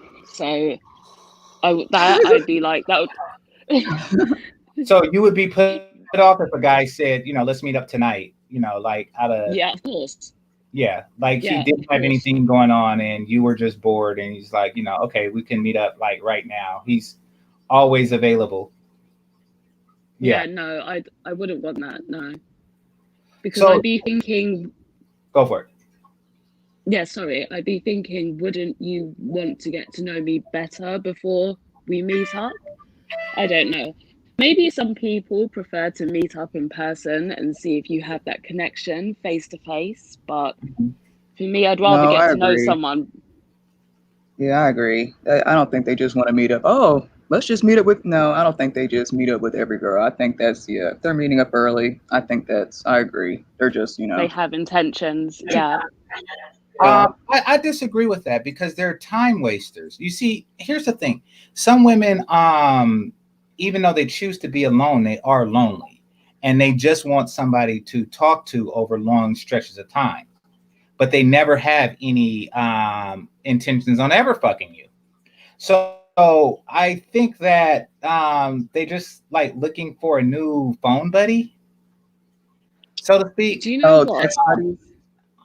No, well, they're looking for a non-sexual friend. They're looking for a friend zone guy, and being repetitive, you know, being a continuous phone buddy is a sign of that. So I want to know that you are invested in this as I am, meaning that, and we don't have to fuck the first night or anything, but I want to know that you are willing to get up and put on a nice dress, do your hair and makeup, and drive out to a mutually safe location. That way I know that you're invested. Do you know what? I get that because one thing that I tell my brothers, right, is that girls don't only use guys for money. Sometimes men think, okay, you know, women only use people for money and that's it. That's not the case. You have women who use men for money. You have women who use men for company and going out. You have women who use men for emotional support. And she can use you for all those different things and have no real intention of ever taking you seriously or being with you, right? So you might have a guy there in your phone book who, whenever you're bored, you just call him up and be like, oh, what are you doing? Let's go out. You know, let's do this, that, the other. And you don't like him, but when you're bored and you've got nothing better to do, you call him up and he'll keep you company. Or you can have another one who, when you're feeling down, you know that he's going to listen. So you can call him, let all your feelings out, and he's just the emotional dump. You don't really like him, but you just use him for that purpose. You know, Mine so just I recently get cut me why. off. Pardon? Oh, I said I had one of those, but he just, you know, recently he won't accept it. He won't accept what? Sorry. He won't accept that role. He's not having it. No man wants that role. Which role did you try and put him into? You know, which the one of those emotional categories? comfort. Okay. Comfort me. Yeah. Yeah. Do you know why? I think sometimes it's hard for a guy to take that position because he is almost slightly investing his time and his emotion by being your emotional dump. And no guy really wants to do that for no reason. So I can get why he wouldn't want to do that. I think guys only do it with the thought in their head that maybe someday it could lead somewhere else. Like one day you could be in a relationship or whatever. I think that's why they would do it. But other than that, a guy's not going to be happy taking that role. That's fair. True. And that's why, so it's a lose-lose, because, you know, women don't really want to meet because they think that somebody is on some, you know, pump and dump shit. And then, you know, the guys don't want to just, you know, make continuous phone calls because she could be on some time wasting shit. So, you know, it's a very hard sell on both ends. Yeah. I usually meet them up at the Starbucks in my area because I don't want them to be, you know, feeling like I'm just using them for free food or something. And because it's close by, because I have been stood up before. So if it's, you know, it's close by enough to me to where I didn't have to go just so far out of my way if they don't show up. True. Yeah. Starbucks think is a good pre-date. And then for me, a regular date, and I don't know what you do, Zone, but a regular date is like a Dave and Buster type thing. That way I'm not like breaking the bank on food. And she has to be somewhat active. And you can see her fun side. We're not just like across from a table staring at each other on some weird shit. Yeah, like the bar or like some chicken wing places, great place where there's alcohol served, so you both can kind of get wasted. Yeah, I don't drink, but no, I understand why that's an appeal to the guys that do. Yeah. Yeah, I don't okay, I would suggest to women not to do sort of heavy alcohol involved initial dates, because you know, you're trying to actually get to know someone and just know their real character, and I think alcohol takes away from that. I don't know for you personally. Yes, I think if you're drinking. No, I think alcohol kind of makes it more a happy vibe, as long as you're not drinking that much. Maybe like 1 or 2 shots would be fine. Helps a person loosen up. Yeah, pretty much. Instead of being all tense. Yeah. But would you say if you're pressing a girl into drinking the first time you meet her, is that an indication that he's, you know, like, I need you a little bit drunk, so my job is easier, so you're easier for me to smash? Do you think that there are guys that do that? I think it depends how much they're trying to get you to drink. So now when Zone explained it, I don't think it's that bad. A couple of shots, okay, loosen up a little. All right, that's fine. But if someone's actively trying to get you drunk, you ever been around a guy that's trying to get you drunk? And he's like, here, have a shot. Here, have another shot. Do you want some of this? Do you want some of that? Come, let's go get another drink. And you kind of know, you know, what their intentions are. So when it's a guy like that, he's just trying to get you, you know, all drunk and extra loosened up, should I say, rather than just feeling a little bit more free. So those are the guys to be wary of. But if it's something like Zone explained, then I don't see an issue with it. I can see that how that could work. So it was kind of casually, like a guy says, you know, let me have a beer. Do you want anything? Like he says to the bartender, you know, I'll have a beer. Do you want anything? Like that's okay. But if he's like, you know, got you. No, I've had one where he was the engineer I was telling you about, GameChanger, the black one. He was, I mean, I told him I don't drink. He's like, why? You know, I just don't. And he just kept on pushing it. Like, why? You know, why is it? I'm like, I don't know how much clearer I could make it. He just wouldn't let it go. And it was making me feel like, okay, there's a reason you're pushing this so hard. So that's why I didn't see him again. Yeah, that's off the table. Yeah. Well, because for me, I don't drink, so I don't go to I don't take chicks to bars like that. I do, however, keep liquor in my house for like dates, and like if it comes down to Netflix and chill, I know what it's about to be when they ask for it. I don't offer it, but when they ask, do I have any, you know, then I know what's about to happen. So yeah, I do that, but I'm not much of a drinker. I've had it offered to me. I don't take alcohol very well, so I just avoid it, to be honest. If I go out, I don't like have, the taste. Exactly, it tastes disgusting, and I can't handle drink, so I just do a two drink maximum. Pardon? I said, but cigarettes are delicious. She's in Britain. She's in Britain. That's what they do over there. No, that's France. Oh, cigarettes have less. They don't have that much flavor, you know.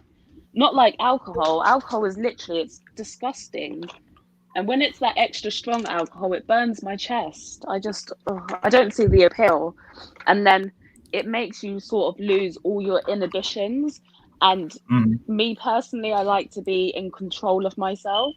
So I don't want to get to the point where I've lost all my inhibitions. You know, my normal behavior.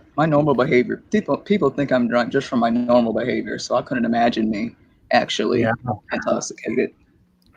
Have you never been drunk? No, I mean, they normally, just the way I normally act. I've had people tell me, like, in high school, I thought you were drunk all the time. I'm like, no, I was just being myself. So I couldn't imagine if I was actually drunk. Hey, anybody here ever do cocaine? Nope, not me. You know what? No. Not yet. Ever since I seen that Rick James skit, I always wanted to do cocaine and see what I would do. Because Rick James on that Dave Chappelle clip, he didn't have any inhibitions at all. He was just like, show him your titties, you know, and you know, I get those titties 4 thumbs down. Like I want to see, like, cocaine seem like it make you do ill shit. Now I'll never do it because I'm not that dude. But it made me curious, like what I would do completely without inhibitions, because I had very few to begin with. But you know, go for it. It's becoming more mainstream out here. They do it out here in Atlanta. They bring it up at parties.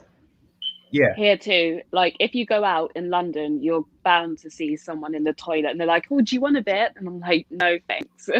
But it takes your confidence level to 100.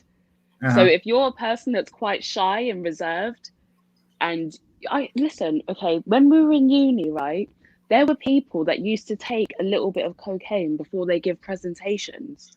Because if you're shy and you're nervous, you're going to get up there on stage and you're going to talk like the most confident person ever. And it just gives them that bit of edge that they need to take away from the nervousness and put on a good presentation. And so people used to do it. I knew a couple of people that did it. You know, I knew it. Did, and I had to break her from the habit, but it wasn't confidence. She said she did it to keep her weight down because she did runway. So she said she did that. They pass it out to keep her weight down. Is that another like side effect? Yeah, it keeps your weight down. Basically, it's one of those things where if you get addicted, it can suppress your appetite, right? So you just don't even feel hungry when you're on it. I'm not sure what Adderall is like, but I know cocaine suppresses your appetite. And 2, if you get addicted, cocaine, I don't know how much it costs over there, but over here it's expensive. So certain people, if you're addicted, all of your money goes towards coke, and food becomes a non-necessity anymore. The first thing that you have to have is your coke. You'll spend all your money on that, and then you might have one cheap little meal at the end of the day. So you're not having enough calories taken in. It speeds up your metabolism, I think. You're taking in fewer calories, your metabolism is speeded up, and the weight just starts dropping off. And that's why, not all the time, but when you see someone who is a bit bigger and they sort of have a drastic weight loss, a lot of the time there is something else involved, especially if you don't see them going to the gym or anything like that, then yeah. So people take it for that reason as well. It's something that top models do. Yeah, the cocaine and water diet. I've heard they do sometimes the 2 granola bars a day. Or they'll just have like a smoothie with kale, spinach, and all those sort of things, and that's like the only thing that they'll drink for the day, and that's it. Especially if they've got shows coming up, then yeah. So Lorena, runway game changer. You rated a runway model? Yeah. It's not. Don't think it's more glamorous than what it is. Because these people think that just because somebody is seen a lot that they're rich or something like that. But no, she was a waitress on a day-to-day, and like once every blue moon she'll get a couple of gigs or something like that. And that's just like an added boost to the income. But it's not every day somebody's taking pictures of her or some shit like that, and she just lived this high life. Most of the time it's not as glamorous as you think it is. Yeah, exactly. That way, unless you're a top model, it's really not that glamorous. Oh yeah, I know the regular, only the supermodels, have that. Everybody else is a couple of months. You know, maybe once or twice a month they have something. But it's still cool. That's still cool. Yeah. Yeah. The job title comes with a certain amount of prestige, isn't it? So Yeah, it does. Yeah. It does. So I think sometimes, I know that this one was, I actually seen her do it, but I think sometimes chicks lie. So Oh, yeah. I'm in Cali, right? And I met this chick in San Francisco who went to university there, and she said that, well, I come from Los Angeles, and you know that I was Miss Teen Los Angeles in 1999. I'm like, okay, listen, I already want to fuck you. I never fucked her, by the way. My friend did, but I already want to fuck you the maximum amount that I'm going to want to fuck you. You don't have to add on extras. Plus, I strongly suspect you're lying. I still do strongly suspect that she was lying. She lied. I think that's a LA thing. Yeah, she's from LA. I think I've heard met it people too, from LA. and it's like almost everybody I've met from these LA. days, every semi pretty woman is a model nowadays, especially when you have the whole Instagram model thing coming out. So now everybody is literally a model. You know, everybody labels themselves a model. So the title is losing its prestige now. Unless you're like a supermodel, that's a title that has prestige. But other than that, model, it's losing its appeal. It's not what it used to be. They're saturating it. Yeah. That's a LA thing too. Everybody I've met from LA is like that. I'm, I was in a look at this commercial. Yeah, here, add my fan page. I'm not a fan. I just met you. Yeah. Yeah, no, they'll play like a zombie on The Walking Dead, and then they'll say, everybody from LA is like that. Oh, you don't recognize me? No, I was on this Netflix show. And then I'll ask other people and nobody's heard of it. Man, get that. What? It's like everybody, they're so full of themselves. It's everybody thinks they're a celebrity out there. Oh, you don't know who I am? LA is where everyone goes. When you want to be famous, you go to LA. They overdress and they dance like ridiculous. Like they all the dudes dance like Usher and shit. Like well into Usher. Yeah. Like seriously, professional dancers, and like each and every one of them. Crips are fucking awful. And what else I know about LA? The traffic is horrible. That's about it. Oh, the women look a lot younger than they are in real life. Like they look a lot younger, ridiculously so. Maybe it's the Botox. So it's like the surgery. Yeah. No, do you know what though? I feel like Botox makes a woman look older. Especially because this is the thing, right? You see nowadays, you've got a lot of women who are my age. And okay, although Marco says I'm expired, right? You're expired, right? You don't need Botox. And you've got these girls who are my age, even younger, and they're walking around with loads of Botox in their face, loads of filler in their lips, their cheeks. And what they end up looking like are these 40-year-old sort of housewives whose husbands have a bit of money and they're trying to preserve their youth. You end up looking just like them. So you end up aging yourself. And I really don't get it. And I see it on Instagram a lot as well. And in pictures, you can sort of get away with it because you've got angles and whatnot. But in real life, they look absolutely horrible. And I've seen girls ruin their faces by going to get Botox and fillers. I don't get it. Listen, I'm not against it, but if you want to do it, just please wait until you're like 40 and upwards or 35 and upwards. At this age now. Effect. Yeah, exactly. But have you seen Kylie Jenner without Photoshop? She looks horrible. Oh, yeah. She does. Yeah. She looks absolutely horrible. I guess I haven't seen much pictures of her. She just looks like a regular girl without all that stuff on. I would just like retire. Oh, no. Yeah, like I mean, these women got to get married. If I were married to somebody like that, I would just like retire my penis and understand that this is what I was fortunate enough to have her at her best. Instead of for trying to stick fillers in it. I mean, that's just me. Hey, but what's the Lena chick? So she says, why this British chick, you, siding against the cute black British chick. The one in Queen and Slim? That's what she's calling a cute black chick? No, I think the other woman that was in the chat, right? Lorena or Lorena, I don't know how you say your name. But I'm not going to side with another person simply because they're from the same country as me. I side with people going by ideals. She is a proud feminist. I don't consider myself to be a feminist. I think feminists are toxic, and therefore I'm not going to agree with her or be bum chums just because we're from the same country. That doesn't make sense to me. By that logic, it would mean that every British woman is beautiful, according to Jessica. Like, is that the type of logic you work on? And then she says, you sound bougie AF. And then she continues with, but y'all give her a pass because she's light-skinned. No, Lorena, we give her you appear to be light-skinned. Lorena, you appear to be light-skinned yourself. It's either a fake picture or just like weird ass. You know, she's one of those fucking browbeat light-skinned bitches that the dark-skinned bitches like beat. And Are you actually Hispanic, or did you just make a Hispanic name to make yourself seem more interesting? I can't tell. I don't even want to come for her looks, but she looks like she's got a huge knot on her head. So I think she's taken a knock to the head and she's not thinking properly. You're not thinking straight right now. She's with the stud that rope queen and she's like, and she right there checking her like, hey, don't let him call this bitch ugly.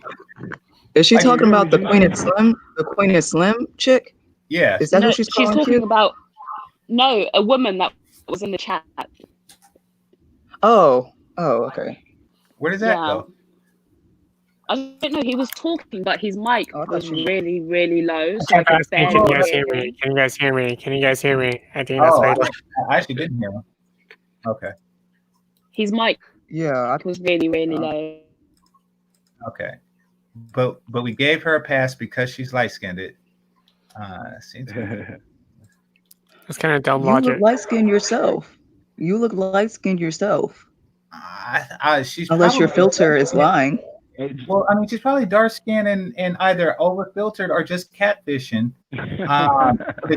You're dark-skinned. You and if you are dark-skinned, you're fantasizing about being a light-skinned woman, which is weird as fuck. That's a Hispanic name, also. So I'm not sure what's going on there. A Hispanic light-skinned woman.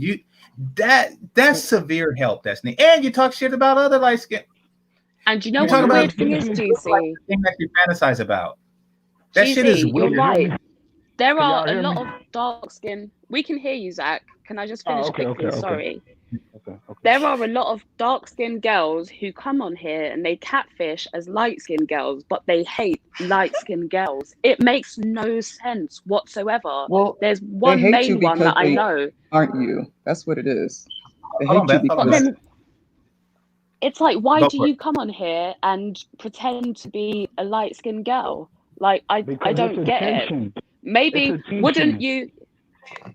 Yeah, but wouldn't you just if you're gonna catfish, wouldn't you catfish as like a really beautiful dark-skinned girl just to sort of spread the narrative that dark-skinned girls because are beautiful? Why would you use a light-skinned girl?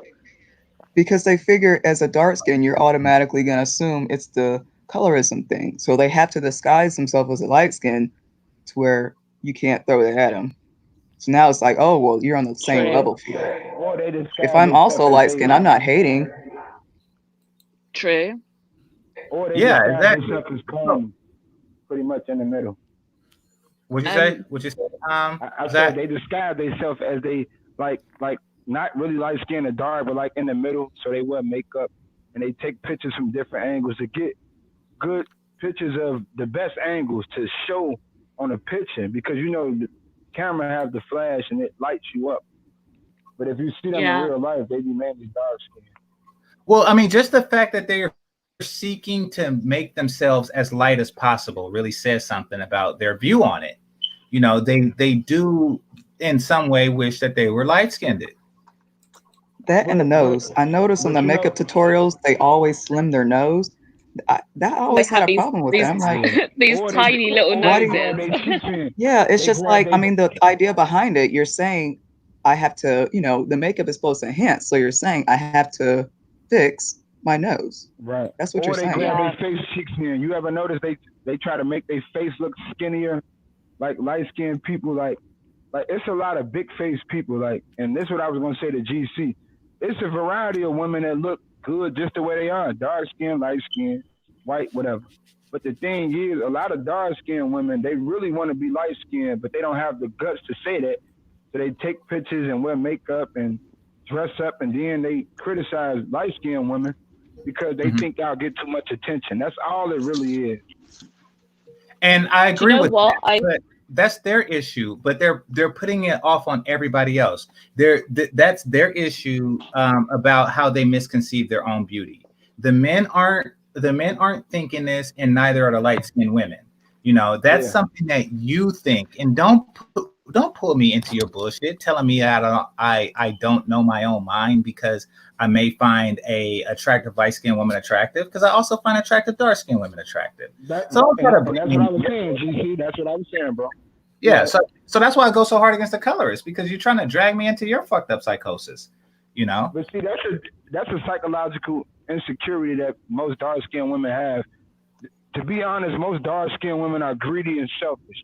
They want all the elite men to themselves, and they want to laugh on the side at the light skinned chick. But they don't realize that actually most mixed chicks and high yellow light skinned chicks actually get the best man. And it's not really They because of light skin. It's not really because they she's light skinned. Yeah, because she Right. compete, and it's more like, I'm gonna be honest. I can speak to a light skinned woman right now, and she say, "Oh, I can say good morning, how you doing? Well, how you doing?" I've done this with dark skinned black women in America. They snap their nose up, they don't speak. They be like, "What? Who you talking to?" It is arrogant. They greedy, but they think they smarter than everybody, and they talk a lot of shit. They really do. Right. And then Beth, you want to say something? ahead. Oh no, Oh, no. I thought you were finished. Zach, go ahead. No. I was gonna say that. And then at the end of the day, I've met decent dark skinned women who was just, just energetic, down to earth. Never would have guessed any of this colorist shit. But no thanks to Rashida Strober, huh? This fucking idiot, the dark skinned activist. Get the fuck out of here. Y'all know we all want to laugh, right? Y'all don't do it. Of course, GameChanger, you wanted to laugh on her platform in her face. This is a joke, Well, here's But the thing about Rashida. She's Yeah. the dark skinned activist, but then as soon as you Wow. go against her, now she's calling other dark skinned people burnt pieces of chicken. And I mean, Yeah, isn't that but promoting? Aren't you Yeah, but doing why the same even thing stoop you're so saying? low? Yeah, but why try to criticize people and stoop low and try to demonize them? That's some predictable nigga shit. You might not follow Well, it, my but she's thing, a typical nigga to me. I'm sorry. well, to She's me, a it's like typical if nigga. you're all about, darkism and stuff, and then you're saying the same darkism type stuff yourself, well, Because it's all something's fake, not adding up Beth. there. She pretends like she's empowering dark skinned women, but then just look Exactly. how she turns when a dark skinned woman doesn't agree with her. Look what she did. Exactly. Look what she said about you. She's a hypocrite, But She you gotta really think about this. stands for If she met, she stands for nothing. but if she met Beth She's in her real life, what if Beth looked at way more sexier than her, dressed better, and she actually met her, had a conversation, and was like, you know what? You a good woman. You actually a respectable woman. And then it comes to find out that Beth look at her like, oh, she's a typical black woman. Now I see what the manosphere is saying. This is Well, the I shit mean, that men say in these spaces. As a man, I will say that Beth is more attractive than Rashida Strober. Exactly. Even when you calculate for age. and So if you were to put Rashida Strober at the same age, I would still say that Beth is beats her out. So, but I don't think that I think that it's more the talking points that no, do you know what? Mhm. Do you know what? I think if she met, because like you said, I've heard a few people say that Beth is actually quite beautiful, right? Mhm. And so I think if she met Beth in real life, there'd still be some hostility towards her. And I'll tell you why.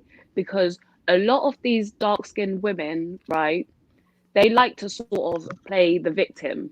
And so when they meet another beautiful dark-skinned woman in real life, it sort of takes away from that victimhood narrative that they're trying to create. Or there's an element of jealousy, which is like, why can't I look like her? So what you'll see is in real life, they don't actually like the beautiful dark-skinned women. They like to see them in the media, and then they live vicariously through them in the media. True. So it's sort of Right. far away. But when it comes to real life, they don't like them either, because they look at them as competition, or there's Yeah, but jealousy, and it's that's like, hating though. you're better than Then me. it's It is hating. featureism. Why That's where hating people who featureism being come from. themselves? Now it's not a dark skin thing. Now it's my features. Right. It's Yeah, because like, why, Exactly. you're why, pretty why because you're hate on dark skin somebody and your who's nose is slim. exactly? Why That's hate on where that somebody who's narrative being came from, yeah, but why because hate they're on still somebody trying who's to being It compete. did, because not every dark skinned woman was complaining. I think All right, Tika Sumpter didn't complain, and they just jumped on her. GC. You know, so, yeah, they want all dark skinned women to complain in solidarity. What's going on? Exactly, but GC, what's wrong with people being they self, bro? There's nothing wrong with people being they actually self. Like from the picture I've seen, and I've never met Beth. I mean, I heard her on the panels, but I've seen the picture. She actually looked pretty decent, like approachable. Honestly, like I mean, clear skin, nice shape. The red That's lipstick good enough. has to go.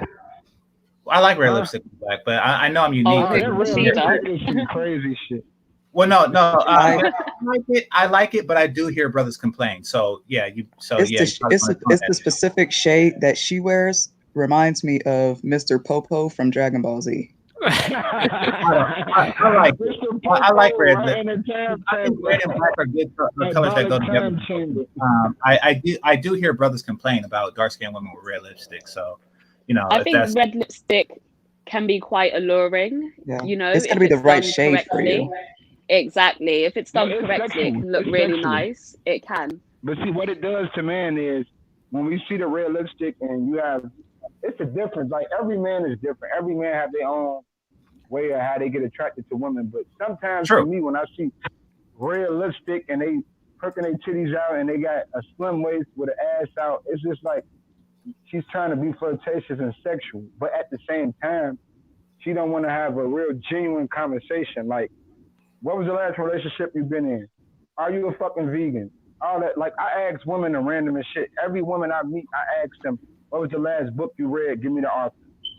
Oh, well, why we have to talk about books? Guess what? Why we have to talk about books? That's boring. I don't like a man that talk. Just, oh, you fucking idiot. Like, no, I'm cool. My standards are too high, bro. Hey, so And I think Anon's comment. Go for it.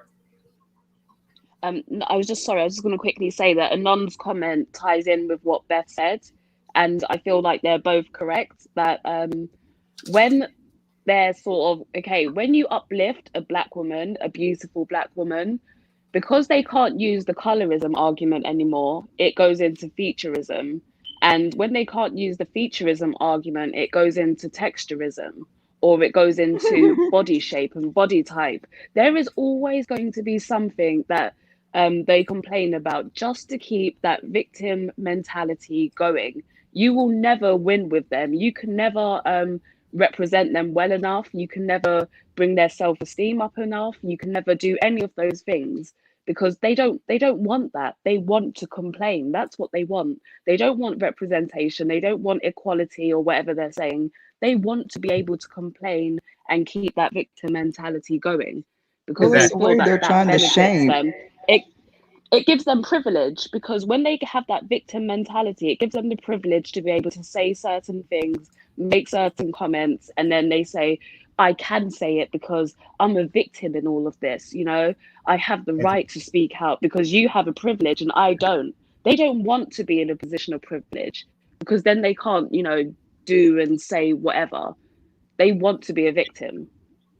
And also you when you're a victim, you don't have to compete. You just claim more victim status. I think it's a way to try to shame yourself into shame people into giving them charity penis.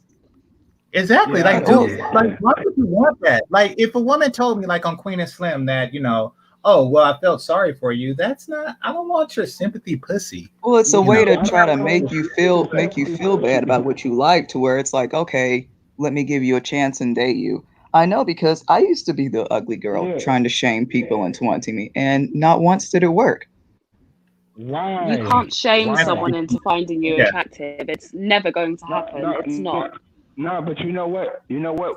For time, women have used tactics to verbally, psychologically make men change their ideas. So it's something as simple as a woman saying, "Well, why would you like a woman like that?" I mean, she's not really. It's a net, but he would psychologically think, "God damn! I mean, why she looking at me like that?" Because I've been through this. I had a woman shame me for trying to be with another woman. That was my female friend, but I met her friend. We got in a relationship. I started feeling, torn between the situation. Like, damn, the friend is really the person that I knew before you is really legit. But she was like, "Oh, why would you like her? She's stupid. She's cheap," and the shit works. So women use tactics that work on men if you're not thinking men. True. Yeah, True. I felt it for is. things like that when I was younger, but I think that a lot of the reason that men, particularly myself when I was younger, would fall for something like that is because she's presenting herself as a sure thing. Like when they behave that way, it's obvious that she's into you. So it's like, okay, she's more certain than her friend, so I'll go for her. But sometimes what I found later is that you, Zach? There's an echo. There's an think it's echo. bad. Yeah. Yeah, Beth, that's you. Could you mute yourself, Oh, please? Yeah. okay. So there we go. All right. So yeah, I would fall for that, but it turns out that they just don't want to get beat out by their friends. I You know, agree so with you. I agree with yeah, that, bro. But yeah, I'm because that saying, happens. but I'm And saying, it all comes but down to winning the competition without having to compete. And That's without that's having to give a pride, okay. I see what. without having Okay, to give a exactly. pride. see, Yeah, she right on that. I see what she's saying. That makes sense, bro. That make a lot of yeah. sense. But I used to fall for that. I think I probably stopped falling for that until maybe like I fell 25, for that when I was 26. 21. After that, that shit didn't work on me no more. But I've been there where women can Oh, I was psychologically, yeah. verbally, appeal to you and make a man feel, oh, I believe it, and it's me and her and all this other bullshit. It really don't mean nothing. Right. At the I end of think the what day, it is sorry, Zach, go ahead. no, go ahead. Okay. I was going to say it's manipulation, and I think usually the tactic that a woman first uses, that is her go-to tactic to get what she wants, is manipulation. And so they are manipulating you in order to get you to do what they want. And Okay, when you're more naive, so when you're younger, that can work. But as a guy gets more experience and he gets fact. he just gets wiser as to the ways of the world, that manipulation doesn't work as well. But And that's but why see, you have Hold on, Zach. Go ahead. sorry. yeah, that's Go ahead. why when we come here, we see so many stories of men making mistakes in their younger years, because men being younger, they are easier to manipulate. They're not as wise as to the games that women play. So, True. and I'm going to True. go off topic a little bit, but sometimes men don't like women being here, but we can open you up to those tactics, to the things that Wow. women do to manipulate other guys. We can show you real life examples. Like when there's someone in the chat, we can point at them and say, look, there's a woman doing XYZ, and you can see it for yourself. So for those guys who are less aware of what's happening, we can save them those mistakes. We can wisen them up quicker. And the older men in the manosphere can do that as well, because they also are aware of those tactics. It's all manipulation. Okay, so are we saying, Jessica? Let me get this straight. Let me get this straight. Are we saying that you can be a talking point for the manosphere if you will get in that position? Well, let me ask you this, Zach. Let me ask you this. Can a maggle or a simp be a talking point, a talking head for women? Yes, to a certain point. Yes, he could. The right Okay, simp. so if the women and the feminists can have their maggles, why can't we have our pygmies? Curious. Bro, listen, I'm all about pick-me's, game changer. No thanks to you I in am Chi too. City. I'm all about pick-me's, bro. But I we am need too. strategic women who are on code with these talking points, who can articulate it real and chop up all the other weak ass women intellectually and take over the manosphere. I'm gonna tell you why. Because a lot of people in this space come for the bullshit. They don't come for the actual solutions, the actual conversation. They just want to bring their opinions, and opinions is like shoes. Everybody have a whatever. That's why, bro. So speaking of advice, Beth finds herself at a crossroad. She finds herself in a situation where she feels that submission, sex, and sandwich just isn't enough due to recent. Really? Wow. So since I have it's not my wheelhouse seducing men. We have a lady on the panel. Perhaps you have advice for Beth. And Beth, you want to share your situation? Well, verbally. Well, Zach, this is from the ladies because like Beth is having this trouble. Oh, okay. And I think Jessica like probably can help with this situation. I agree with you. You're right. Do you know what, Juicy? I always say I have not dated that much because of my history. So I really haven't.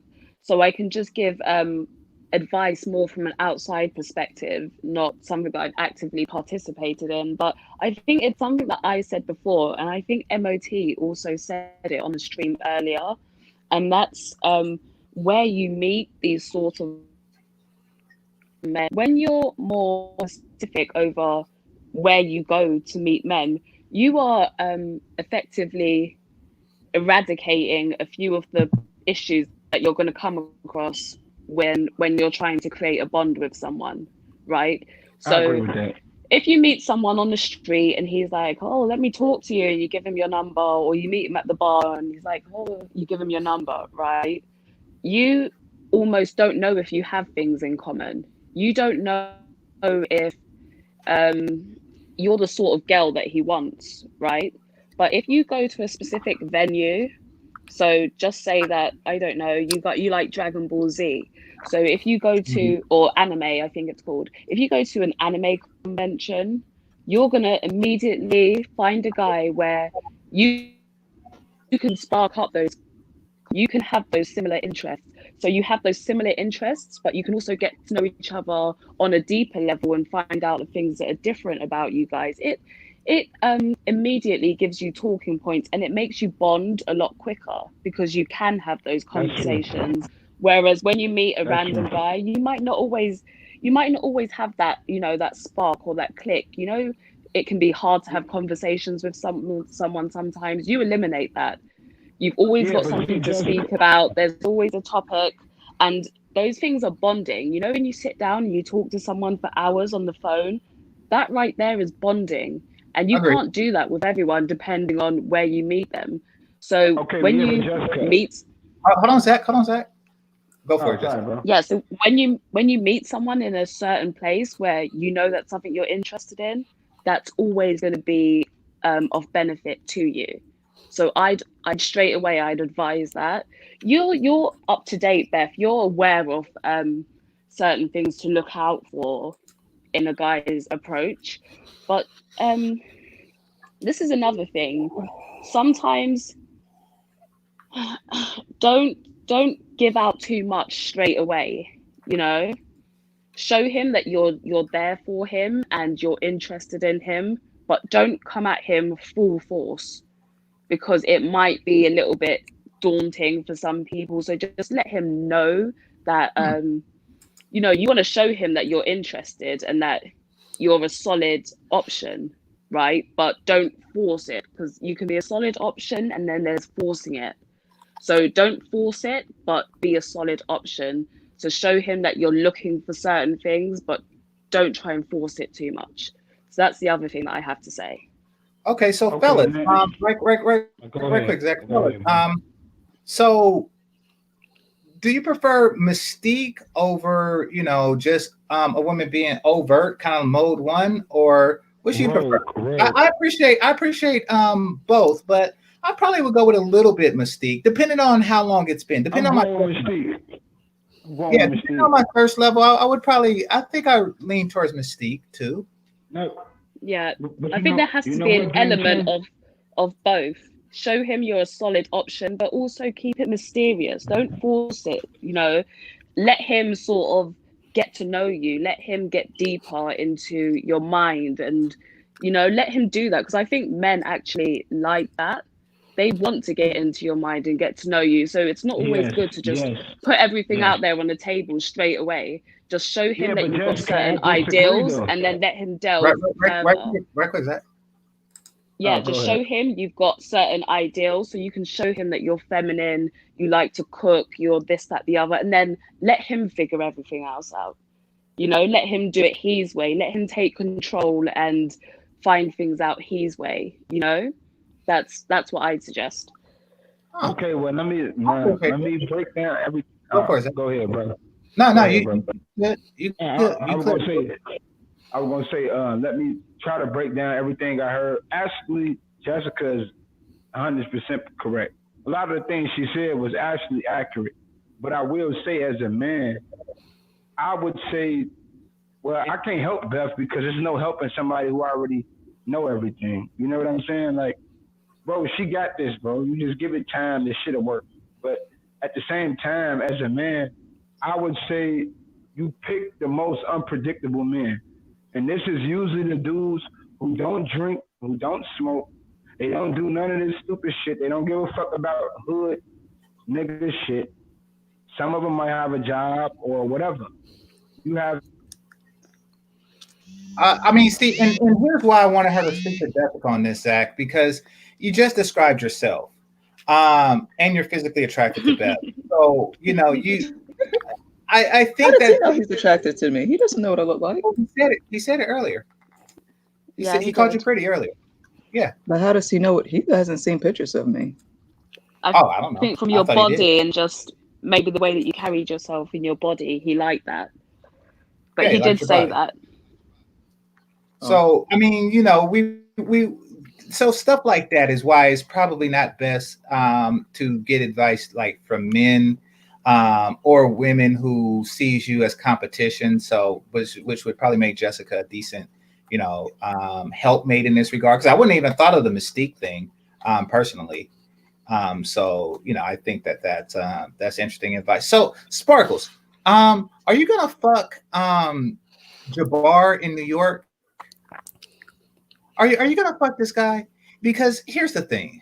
Um, but do you like a pushover? And then let's look at what he says. You know, cook and clean or respect. Why do you do all caps? Cook and clean or respect doesn't make a female feminine. Yes, it does. God damn it! What the fuck?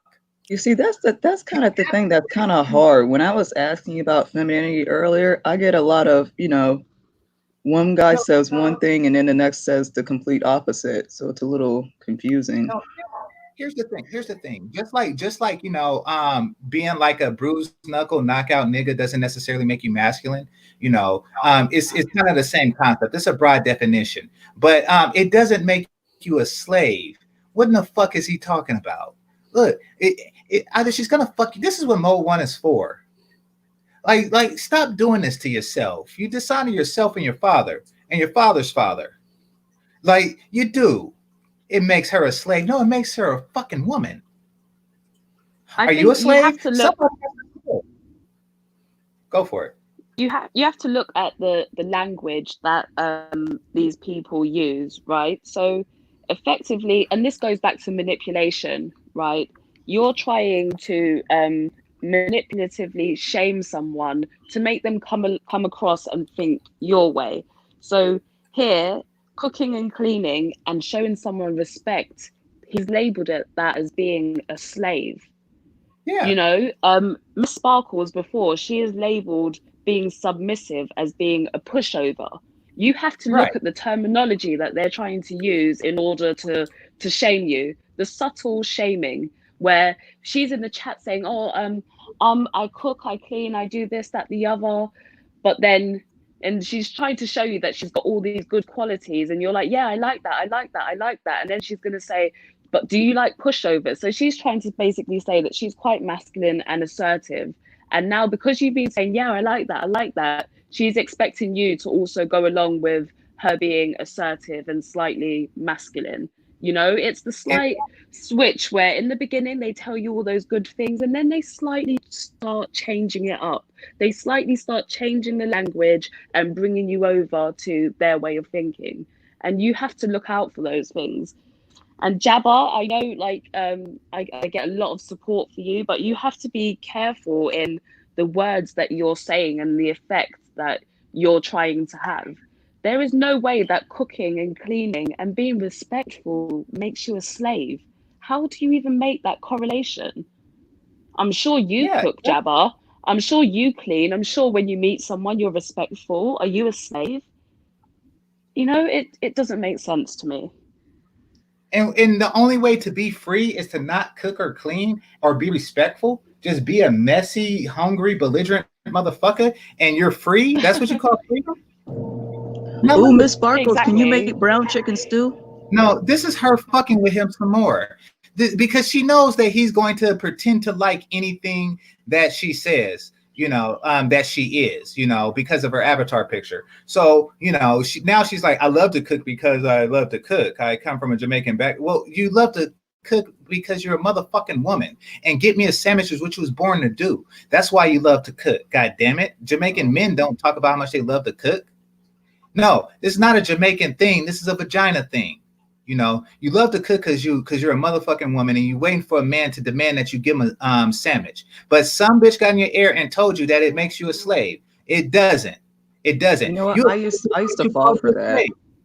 I used to fall for that. All these young chicks is falling for feminism. Don't waste your pussy on these bitches. Find yourself a proper penis and submit. And if it's Jabbar's, then submit to his shit.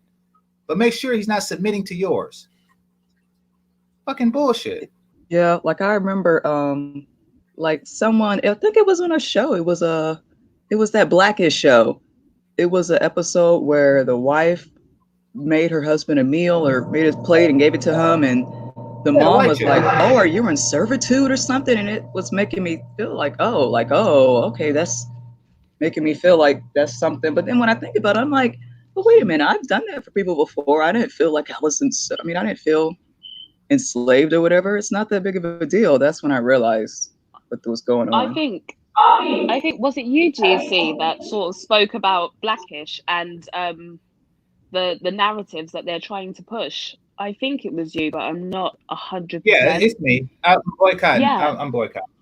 Yeah. And you said it, because Blackish actually comes on over here, right? And so I watched it afterwards, and I actually started noticing the things that you were saying. And like Beth, what you just said, you actually see in a lot of these programs today, there's a narrative and everything. They're trying to push their ideologies with every single program that comes out there. And it just reminds me why I stopped watching TV, you know, why I left it behind, because it's all, okay, I'm going to sound conspiracy theorist, but it's all mind control.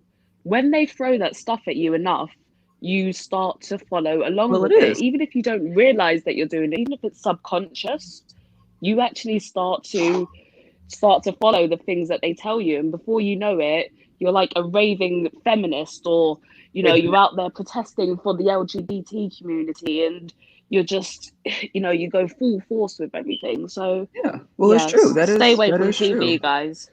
Yeah, no, I've been canceling so much TV that it's ridiculous. I was talking to Zone about that the other day. It's like 60 days in. There's just like a handful of shows that I'll fuck with. Curb Your Enthusiasm. What else? What about Black Mirror? Yeah, Black Mirror when it's in season. You know, but there's Black Mirror turned me off on the first episode. No, the first one, everyone was raving about Black Mirror, and I watched the first episode, and I was you have to get past. You have to watch the next one. The first one sucks. The first one sucks. Yeah. The rest of them are good. Yeah, but no, you keep watching it, and it's actually really good. That first one was just sucky. Start with season 3. Maybe I'll give it another try. Yeah, start with season 3, episode 1, and then, because that's how I started.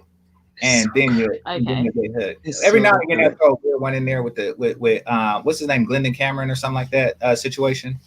But yeah, it's still good. Now back to you, Jabbar. Well understood. Listen to how you talk. Well understood. That is a yes, ma'am thing. That is something that a person responds. That's something a peon says after giving a command. You know, I like you to swap the desk. Well understood. You know, but that doesn't keep a real man. Who how are you defining real man? Every time I see his face, I think he looks like Floyd Mayweather. So no woman ever submits to me, motherfucker, and I can see why. She loves the fuck out of me. That's why. That's way better than submission. I swear, you hurt my brain. You hurt my. Well, brain. I'll say this. Or coke. You fucking. What are you guys talking about? I'll say this. It's a real. Oh, I've dealt with a guy who was a real pushover, and it was really. It's like I was really repulsed by him. It was like dealing with a passive, docile, weak, pathetic excuse of a man. It was. Like he told Jabba, me. Sorry, Beth. Sorry. Oh, sorry. He told me that his ex-girlfriend, he would give her his whole paycheck and just let her go spend it on whatever she wanted. And he said he didn't even like her. That just it's I just find that really repulsive when guys are just Beth, they're just looking for you to boss them around. I am with you on that one. I cannot stand like a guy who is. Do you guys use the word sap? No, Yeah. but I've heard it. It's just not commonly used here. I can't stand a sap, and that's what certain guys come across as to me. And Jabba, when you make your statement says, "No woman ever submits to me. She loves the fuck out of me." That's way better than submission. Okay, Jabba. Just say we're in a relationship right now, right? And I start beating you up every day that we're together. I say the nastiest things that you could imagine to you, right? I don't cook for you. You're living in squalor because I won't clean up after myself. But guess what, Jabba? I love you. So that's okay, right? I beat you up, Jabba, because I love you. She beats you because she loves you. She's risking jail for you. Love is an emotion, and yeah. Love is an emotion, and I love you so much that you drive my emotions wild, and sometimes I can't control it, and that's why I put you in hospital with, a big cut on your head because I hit you over the head with a lamp. It's because I love you, Jabba. Would you accept that? You're setting your standards pretty low. You have to have things. You have to have standards in life, right? And I know there are a lot of people out there who try and shame you out of your standards, but standards are necessary. Okay, love is a very broad thing, and we can excuse a lot of bad behaviors by saying it happens because of love. Set yourself some standards, Jabba. Okay? It's actually it hurts me to read your comment, Jabba, because why would you settle for that? Why would you resign yourself to that sort of life? It makes no sense to me. It really doesn't. Because black men don't have standards. They're taught not to, exactly. He just says she loves the fuck out of me. So she don't have to compete for anything like that. It's oh man. And he says that's better than some god damn it. Like the two are mutually exclusive. So listen to her. At the end of the day, if a man gives me respect, then I'll give him respect. Well, if get me sandwiches. Like it's not just respect. It's sandwiches and fuck me rigorously on command, Miss Sparkles. Game changer. How dare you? You want a slave? How dare you? Yeah, he wants a slave. Yeah, the short answer to the question is yes, but that's my business. I want it as much as you want it. Well, not everybody know I do BDSM, but that's not material. No matter what, like even regular guys, like Red regular submissive women and like sandwiches. Have you He tasted what? said submission is so lame. What in the Like really? Who would want to live with a belligerent person?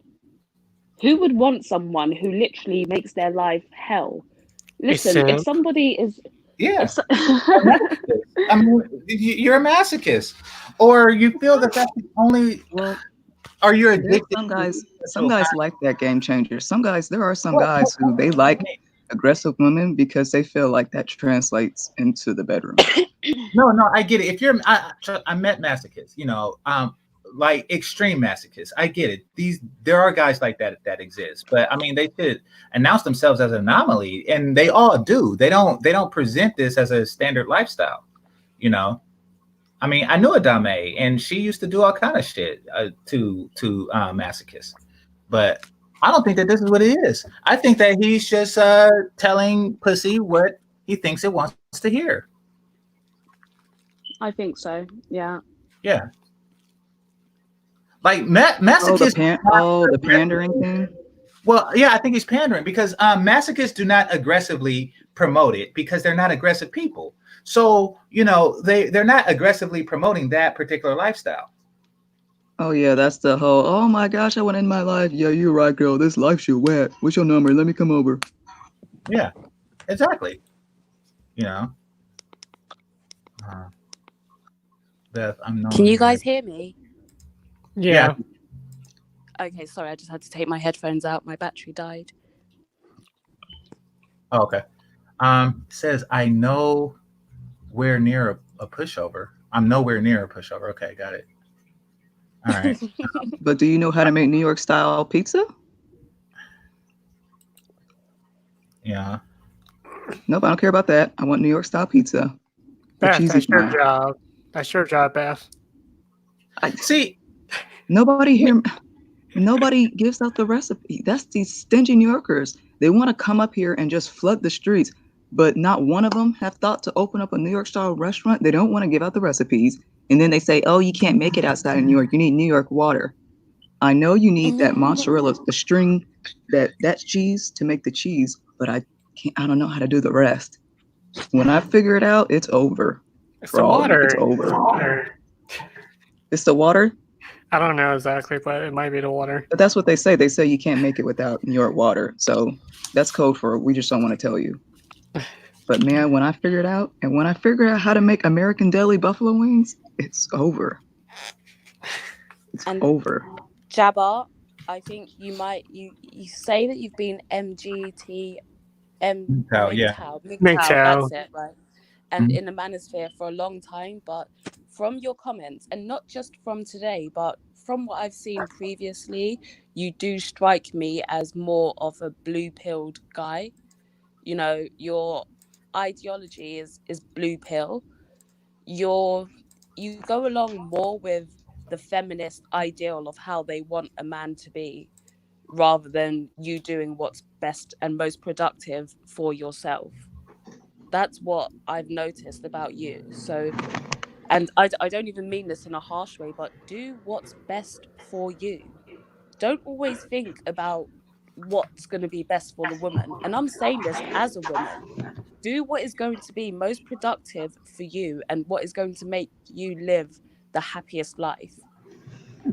You know, set those standards to make you happier, to live the most fulfilling life that you could possibly live.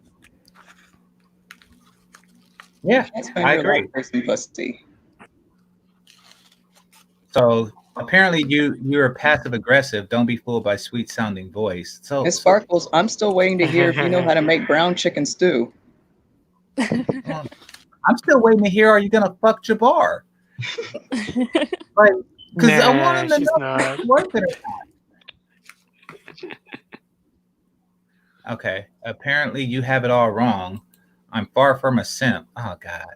I don't know. If he means he's just one of those guys who panders to try to get pussy from women. I think that's exactly what it means. Jabba. That's a simp. Jabba, you say that we have it all wrong, but you can come up, because sometimes I get that sometimes in the comments, it's hard. Comments can be misconstrued, right? So it can be hard to, it's like text messages when you're texting someone and you don't always get the tone of voice or someone can't explain themselves. So you're free to hop on the panel and, come up here and tell us what we have wrong. Come and explain it to us, and then maybe we'll understand you better. It's the links. I'm sure it's in the chat. You can come up and have your say, discuss it. So love is much stronger than submission. I mean, like, submission is a characteristic of a person that I fall in love with. Like, these are two different types of things. One is the attribute of a person, and the other is how you feel about the person's collective attributes. So yeah, they can't really compare. Exactly. Yeah. Submission is so lame. Then why are you doing it? Why are you submitting if it's so lame? I think he doesn't realize the irony in that statement, that he is actually submitting, that he is being submissive. I don't think that he sees that. Oh my god, that's how I'm supposed to act like. Oh my gosh. Submission Well, does it's because sound like slavery. So it's what? because of the way people have described it now. It's because of the way people describe it in a shaming way. Yeah, They exactly. paint it. Don't let these bitches fool you. The ones who are telling you this is your master. Listen, understand this, Miss Sparkles. When you get a dude, an actual, true, dominant dude, understand that you are his property and he owns you. Come to that realization and find comfort in it, or else fucking cry in your pillow every night. Well, I think it's the same way with like a father and a child. Yeah, exactly. It's the same kind of, they are your protector, and you're their responsibility. They're accountable for you. They're your emergency contact. What do these bitches ever get for you, Miss Sparkles? You've been listening to these Bell Hooks, these Alice Walker type bitches your whole life, and what have they ever done to you? Have they ever put any penis in your pussy? Have they ever? Have they ever given you what you wanted? There's a lot of male feminists now, GameChanger. Exactly, but she don't want male feminists. That's the point. She don't want male feminists. She wants to cook. She wants to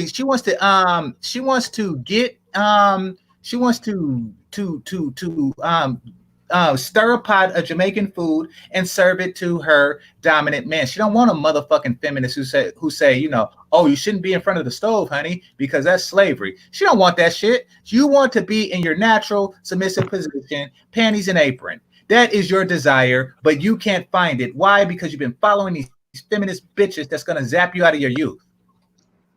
I like it when I cook and people eat it and enjoy it, but exactly. It doesn't happen too often. Nobody really likes what I want to cook. Because you have a vagina. Like, that's the whole point. Like, if you were to put like toys in front of boys and girls, the boys will go towards the Legos and the GI Joes and shit, and the girls will go to the baby dolls and the fake food. Like the ones that used to make me those nasty ass cookies. Not cookies, but cakes that that come out the easy bake oven. Yeah. Yeah, exactly. And I didn't like it, but I ate because it's dry. But I mean, I ate it because I know that they like to make it. And even when we was even outside the easy bake oven, just playing in the neighborhood, like girls would go out and pick leaves and stuff and put it in a bowl and pretend like they making set. That's their nature. And that's what I was going to say. That naturally is the way that we are built, right? Exactly. And it's society and the shamers and the media that try and turn us away from our natural way of being. That is how we are. And like you said, we see it from when children are tiny. There was a study in, to remember the country, I think it was Switzerland or Sweden. And what they did basically was they tried to take out gender roles, right? They took away gender roles and they said, we're not going to force anyone to, because they said boys gravitate to these career fields and girls gravitate to those career fields. And we want to make it fair. It was going along with the whole feminist movement, saying that girls are being blocked from Right. pursuing STEM and being business owners and CEOs and blah blah blah. And Mhm. so they eradicated all of the things that would help someone conform to a gender role.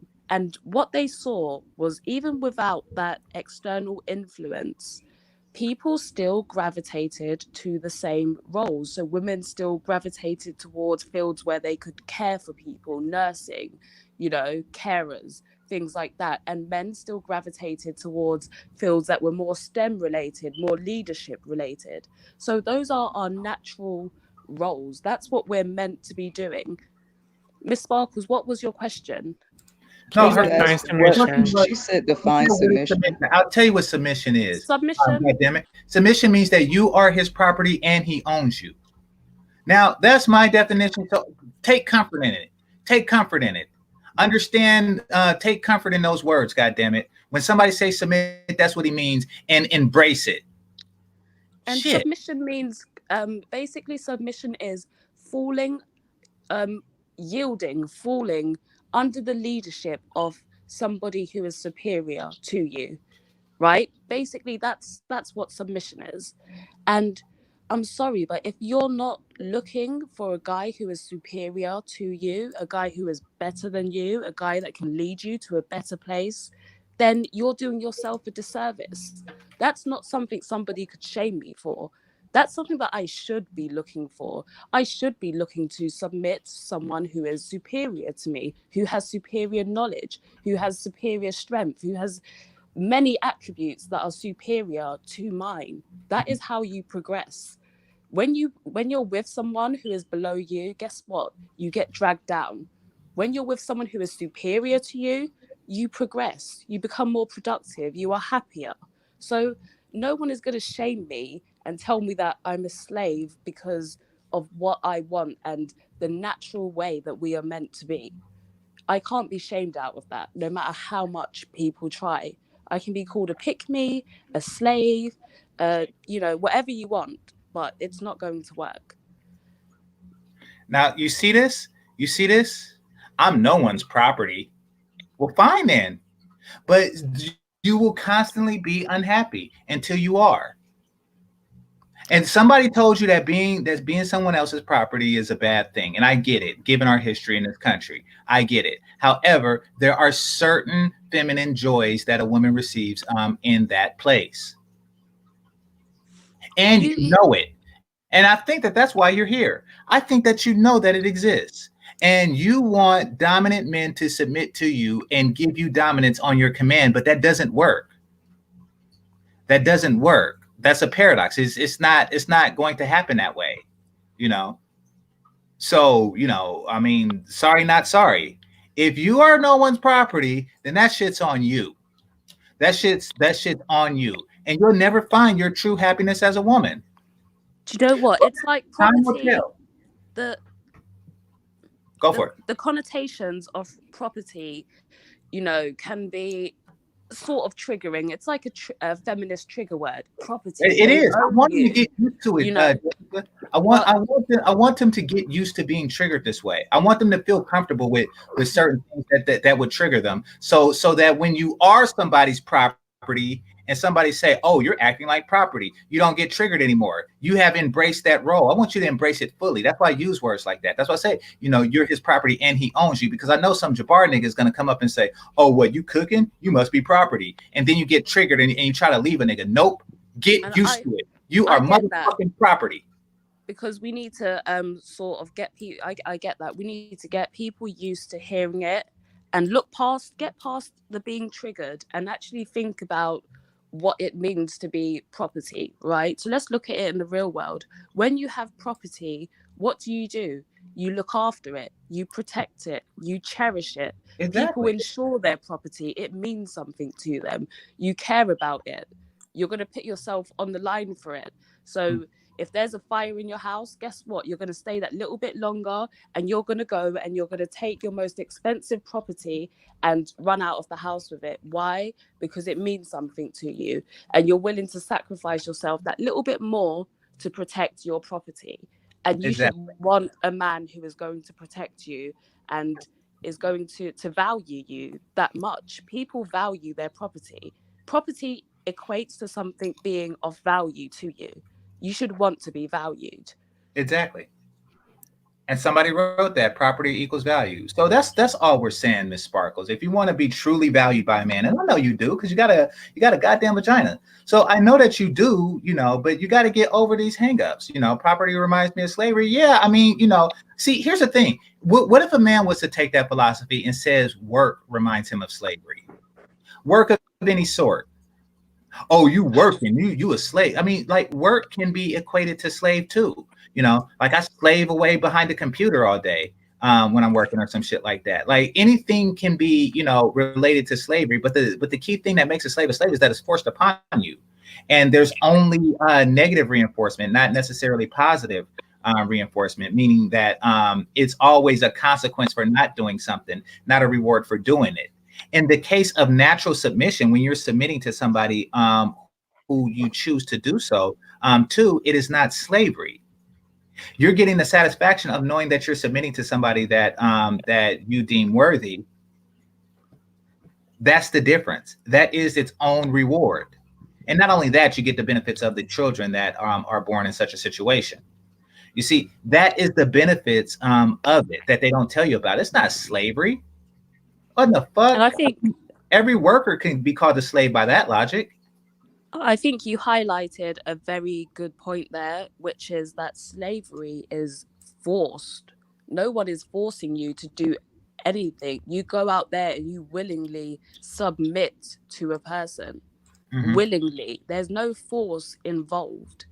So the whole slavery thing, again, I'm not buying it. That's a shaming tactic. Agreed. I think it happens naturally when you love someone. Exactly that.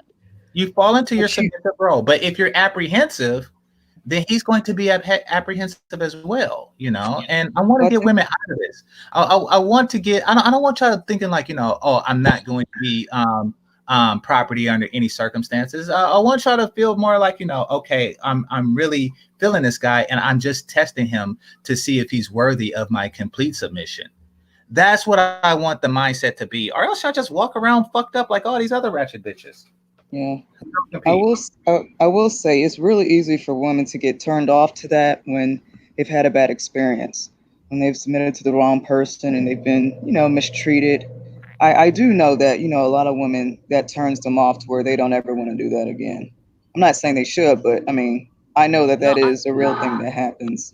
I get that. And that's the point where we as women have to look inside ourselves and think about the choices of person that we're making. It's not you submitting that was wrong. It was your picker, the characters that you chose that was wrong. So that's what you need to be able to distinguish between. And that's what you have to change. So don't change that part of your nature that is submissive. That's how you're meant to be. That's naturally how you are, okay? But what you do need to change are the traits that you look for in a man. You should be looking for traits that promote leadership, productivity, someone who is going to care for you, someone who is going to look out for you, someone who is fatherly. Those are the traits that you should be looking for. And yeah, sometimes I get it. It's not that exciting, It's not. You don't get that thrill that you might get with a Pookie or Ray Ray, if that's what we want to call it. But those are the things that are best for you. Some people like the emotional roller coaster and their lives being dramatic. And like generally, I think some people enjoy that. But that is not what's beneficial to you. You should be looking, both men and women, you should be looking at what benefits you. So as a guy, you don't want a woman who is masculine. You want a woman who is going to be submissive, and she is a helper. She is going to help you go towards your dreams. And you are the leader. You're going to say how we're going to go towards achieving your dream, what you want. He decides all of that. And once he decides, it's a woman's role to help him get there. Right? And as a man, you're a leader. So women need to look for leaders and those leadership characteristics, and men need to look for women who are helpers, characteristics of a woman who helps. That's what you need to look for. So when I tell those women, if you've had bad experiences, analyze where it went wrong and change that. Self-improvement. We can all use it, you know? Yeah, agreed. And I've realized, sorry, off topic, but I say, you know, way too much. I've actually realized, do I say that a lot? Nah. I mean, I haven't heard you say it before, but it was spot on. I mean, it was definitely relevant to the topic right now, the topic at hand. So definitely. Okay. You know. So Beth, what did you think of her mystique advice? Do you think that may have changed the direction of this last encounter? Which one? The one with the one I was supposed to meet today? No, I didn't know you were meeting the guy today, but you told me that you kind of put everything out that you could clean, you know. Oh, those two. Yeah. I mean, yeah, I got that at the time. I felt at the time maybe that might come off as desperate. But I mean, I don't know. I don't know what I'm doing. I mean, yeah, I get the mystique. I just don't know how to. You don't know how to apply it. Am I correct? Well, I as an experiment, I played hard to get with the guy, and it worked, but he wasn't the right kind of. It was just an experiment. Don't feel bad for him because he was a fuckboy. And that worked, but the thing is, these guys, it's online. It's like I was doing good to even get one message response from them. So it's like it wasn't. I didn't have the playing field where I could play Mystique because it's like they weren't really responding much anyway. So they had the upper hand in that situation. Mm-hmm. Like if I just kind of did back, they just would never speak to me again, which they didn't do either way, whether I responded or not. So, but yeah, I get that, but I just don't know. Let me ask you this. Beth. During awkward silence, do you feel that it's your duty to feel awkward silences or theirs?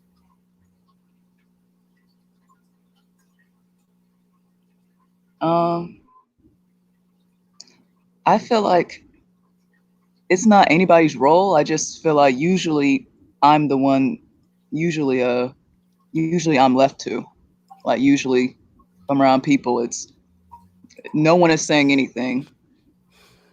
So it's like, okay, one of us has to step up, and it just ends up kind of being me. Because from a guy's point of view, when I put my foot in my mouth, it's because I'm trying to fill awkward silences.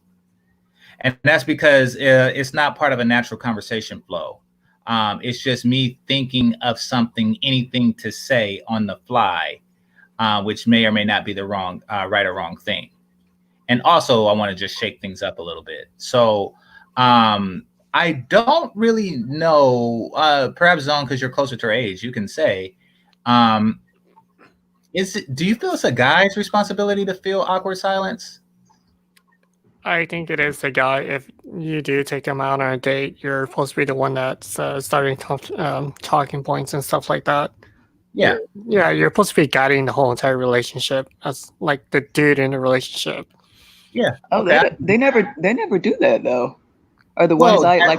Bad. That's their bad. I think that you have a little bit of authority. Well, let Jessica, you take it.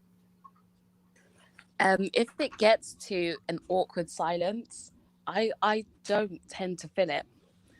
And the reason being is just like GameChanger said, sometimes it can be a bit forced, and then the awkwardness gets even more awkward. You know, it makes it worse. So, yeah, it does. It makes it 10 times worse. And then, so what I tend to do, I probably just look at them. You look at each other in the eye, and you make that eye contact where you're both acknowledging that you have that awkward silence. You're going to giggle, you're going to end up laughing, and it alleviates it a bit. And then before you know it, your brain is refreshed and there's something else to talk about. So don't try and force the awkwardness away. Just let it happen naturally, you know? Just acknowledge it together, laugh that you're both finding it awkward, and move on from it. Don't force yourself to move on from it. Yeah, That's how I deal with it anyway. I could try that. It's when I was with that engineer, the white one, not the black one. He didn't really guide. I just felt like, oh, what is there to talk about? I was just pulling topics out of my butt, and And So sometimes you don't have to force it. Like, okay, I might sound cheesy, but eye contact can do a lot. Sometimes you can almost speak to each other through body language, you know? You can look into someone's eyes and just feel each other's body language. And even that is almost something in itself. So you don't always have to try and force the words out. And I know it comes naturally to us because it is awkward and we want to clear the awkwardness. That's our first instinct. Sometimes we just have to embrace that little awkward moment and laugh it off and free ourselves up again, free ourselves of the awkwardness. I don't know if I sound cheesy here, but no, or if anyone gets I what know I'm what you're, saying, but I know what you're saying. yeah, Mhm. that's how I deal with it personally. But you're charming. You have an allure. I don't have that. I'm not I'm not charming, but together. I've said it before here, like on these panels. I'm so awkward. I I don't am. get You that. wouldn't believe how awkward I can be. I can. Sometimes I feel like no one really gets me. That's where my awkwardness comes from. That's what even just now I just asked, like, do you guys get what I'm saying? Because I feel like people don't always get me, and so I can be awkward in that way. And sometimes people don't always get where I'm coming from, and the way things that I say can be misinterpreted, and then that gives me social anxiety because I don't want to say the wrong thing, or when someone labels me as something and that's not how I'm meant to come across, then that makes me awkward and anxious, you know? So I'm not charming at all. I'm not, but I think the best thing that we can do, we all have those elements of our personality, right? I think we just have to embrace it, acknowledge it. And once we do that and we put it away, that's where we get the best results. If I focused on people not understanding me and people not getting what I'm saying 24/7, I wouldn't even be able to talk up here. I'd be like, but I'd be like that. So I have to know that it might happen anyway, but forget that. If someone is going to understand me, they're going to understand me, and someone's going to get my point. So you just have to embrace your personality. That's the way that you are. And Beth, I've said it, like, you went and I missed you because I find your personality quirky and refreshing. You stand out to me because your personality isn't like everyone else's. And believe me, you're going to find a guy who is going to feel that exact same way. That he's going to meet you and he's going to be like, wow, her personality is just different. It's intriguing. A guy is going to find that alluring and intriguing. Someone is going to feel that about you. So, you know, don't put yourself down about like But that. I'm almost It's 30. actually, I don't have much I time know, left. I know. Right. And that's why I say actively pursue it, you know, don't give up, pursue it, but just think about ways that you can pursue it more effectively. So, like I said, going to certain places, and it's hard to list of things, but going to certain places is probably the number one thing that I can think of, because as I said before, it eradicates so many of those issues that you're going to face when you just meet a random person. They're almost not that random anymore. You've almost figured out that they're going to have something in common with you. And then it goes back to when we were just talking about awkward silences. Those awkward silences aren't going to be as prevalent when you have things in common, because then you can talk for ages with someone. Yeah, that's the hard part for me. Finding someone I have things in common with. I, that very extremely rarely happens with I've never had any connection with the guy ever, ever, not ever. I don't even know what that feels like.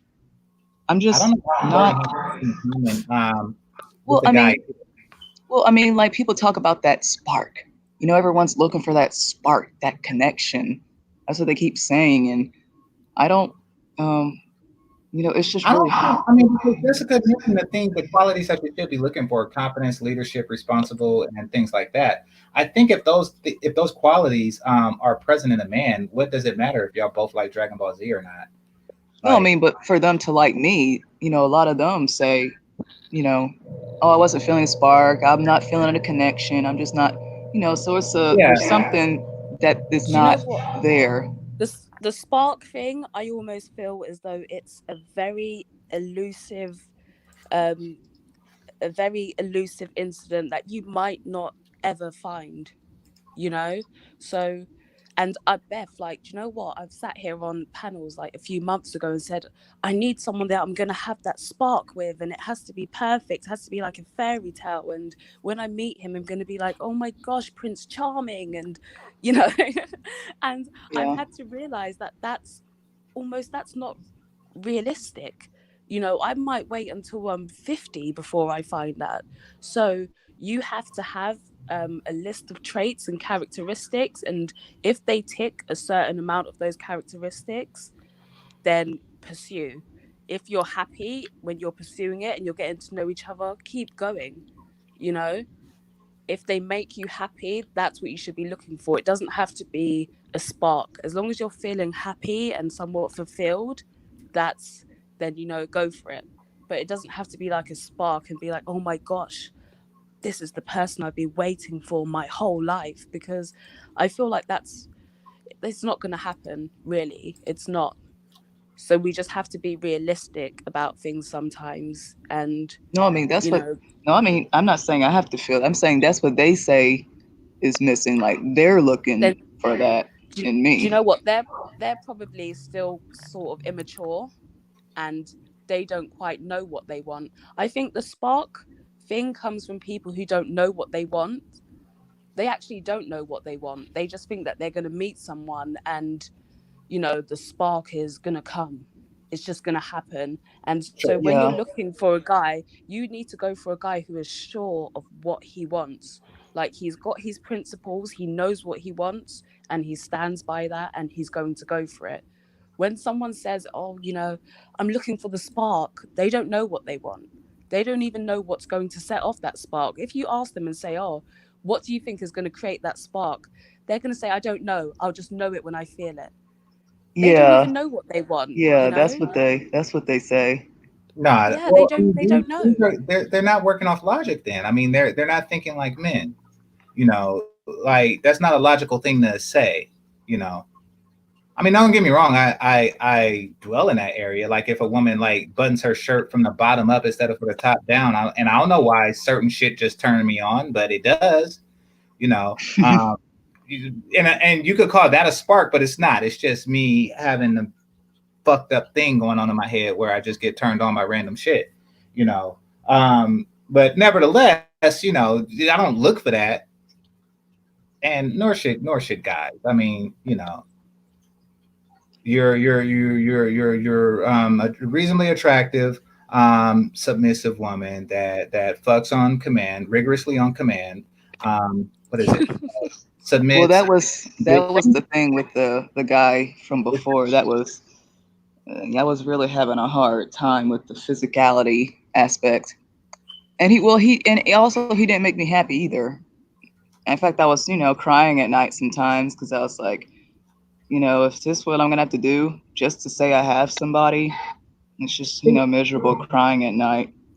See, What did you feel it's like you were having not to your do? fault, bro. You internalize it. It's not your fault. Like from what Zone was saying a moment ago, he wasn't steering or leading the relationship if he's not feeling the awkward silences.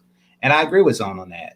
He's not leading and steering the relationship. So why would you even offer submission to someone who's not leading? You know, you gotta understand that sometimes it's their fault. You tell me how niggas say, "Oh, I was just looking for somebody to smoke with." He's a fucking stoner. That's not your fault. You know, don't internalize it like a personal rejection. Some niggas is just unworthy of submission. I'll make a video. Yep. And it goes back to Beth to what I was saying. Don't force it. don't force it too much, because if you force it, then you're going to end up submitting to the wrong person. So don't force it too much, you know, because I feel like that's the point you're at now. And I get that you want it because you feel like, all right, time's passing, you want to be with someone, you want someone to submit to, but don't force it, because then you're going to have guys who are just going to be looking to take advantage of you. As I said, Sure. write down those characteristics, and if he meets those characteristics, you won't feel the way that you felt as though you're crying yourself to sleep, you know, you're crying in bed, or you're not even happy. You won't feel that if he meets those characteristics that you want. So just have that list, that mental list, even write it down if you need to, those traits that make a man a good leader, and go out there and look for it. Just keep looking. Don't be put off. Just keep going at it, and you will find someone. You will. You're a beautiful woman, right? You've got a very unique personality, and your personality is going to make someone love you even more. I'm being serious, because someone is going to admire your personality more so than a personality like mine, because I can come off as quite boring. You know, I don't have that quirkiness or that interesting element to my personality, whereas you do. So Yeah, you but need guys to don't not look like at it. it. It's not appealing to most guys. They think it's weird. They think I'm And weird. Beth, guess what? Most guys find my boring personality a turn off. Wait know? a minute. Wait a minute. They think you weird. Listen. Guys are conditioned to go after this whole, these Xena bitches. Even though these relationships end in failure. However, weird. Why do you think I'm attracted to a chick that lives in her fucking van? Yeah, but she's the socially acceptable. She's the commercially acceptable version of out there. You just like beating yourself up, Beth. No, I want to no, talk. I'm serious. I'm serious. It's serious. I've been hearing that my whole life. The men have been telling me that my whole life. I'm weird. I'm weird. Even just I she's bet the you socially acceptable version of different. She's beautiful. She's if it's she's socially acceptable, it's not different. I no, mean, it's but mine is not always in a cutesy way. Like I'm the type to say, I wish I could lay eggs. And I did say that to somebody. no, that is weird. Okay, Well, I that's mean, weird. because I was Kind of weird. thinking about like, fetus, when the birth, it looks really gross and nasty. It's like I wish I could just lay like an egg instead, like a cute little Yoshi looking egg, Mhm. instead of No, I a mean, nasty, I get it. gross life after birth. No, I But get it. to most people, that's really odd, and they're like, Material, she's but weird. yeah. Do you know what, Beth? It is. Your comments are random. They are random. But Yeah, I guess am really what? random. They're also really funny. Yeah. Don't But beat most people yourself are turned up. off by that. You're so hard So on yourself. If I'm sitting here and I'm going to tell you, like, I genuinely love your personality, guess what? I cannot be the only one. There are going to be other people who genuinely love it as well. yeah, there you go. So back to Miss Sparkles. I um I'm an independent modern woman. I like balance in a relationship. Well, What's that's wrong not with balance. Oh well, my it's not God, a Independent. she's matter. too It's not a matter of independent. balance. It's not a matter of balance. Two things are not.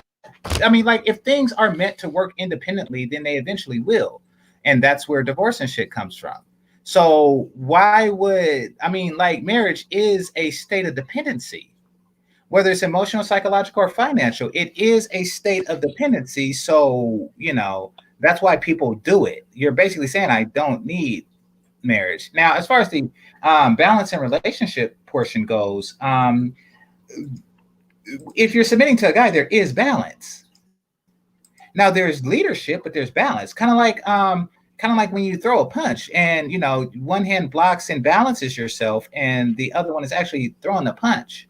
If you try to punch with both hands at the same time, not only would you lose balance, leaving yourself vulnerable to your opponent, but even if you land both fists, it still won't have the same effect because it's not reinforced by the hand that's not punching. Your whole weight's not into it. So yeah, I mean, but what we're talking about is a division of labor, sweetie. It's not a matter of it's not that these relationships are imbalanced. That's why they're far more successful than these modern balanced relationships. And when is modern a good thing when it's working so horribly?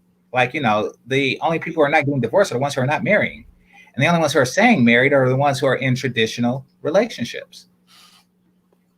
So you got to just look at what works. These whole partnership things, they last like 5 years. Yeah, exactly. Because, it's 50-50. I mean, and nothing remains balanced. I mean, and let's just focus on the financial aspect of it. Somebody is going to get a raise eventually, or somebody's going to, take a pay cut or lose a job or something like that. Like, it doesn't, people don't stay at the exact same income as their mate throughout the entirety of a marriage. That, and then, somebody gets a job offer in another state, and then the other person, well, I've already got my life and career here. I don't want to leave now. And the whole equal partner or the whole equal partnership thing, to me, it just doesn't make sense, because you need someone to lead you into a direction. There has to be a leader, because what happens when you're in this whole 50-50 is that there is no leader, there is no boss. So you're constantly going to be disagreeing. There's going to be conflict of interest, and there can never be a winner. Why? Because you're 50-50. No one can ever decide, and you just end up going nowhere, because you're too busy having that conflict of interest that you're never moving forward. And it can work for a little bit, where you're like, oh yeah, okay, let's talk it out, okay, we're going to come to a decision, and it works for a little bit. But in the end, it always falls short, and that's why you have a honeymoon period of a few years, and then that's when the conflict of interest start. And because there is no leader, it falls apart.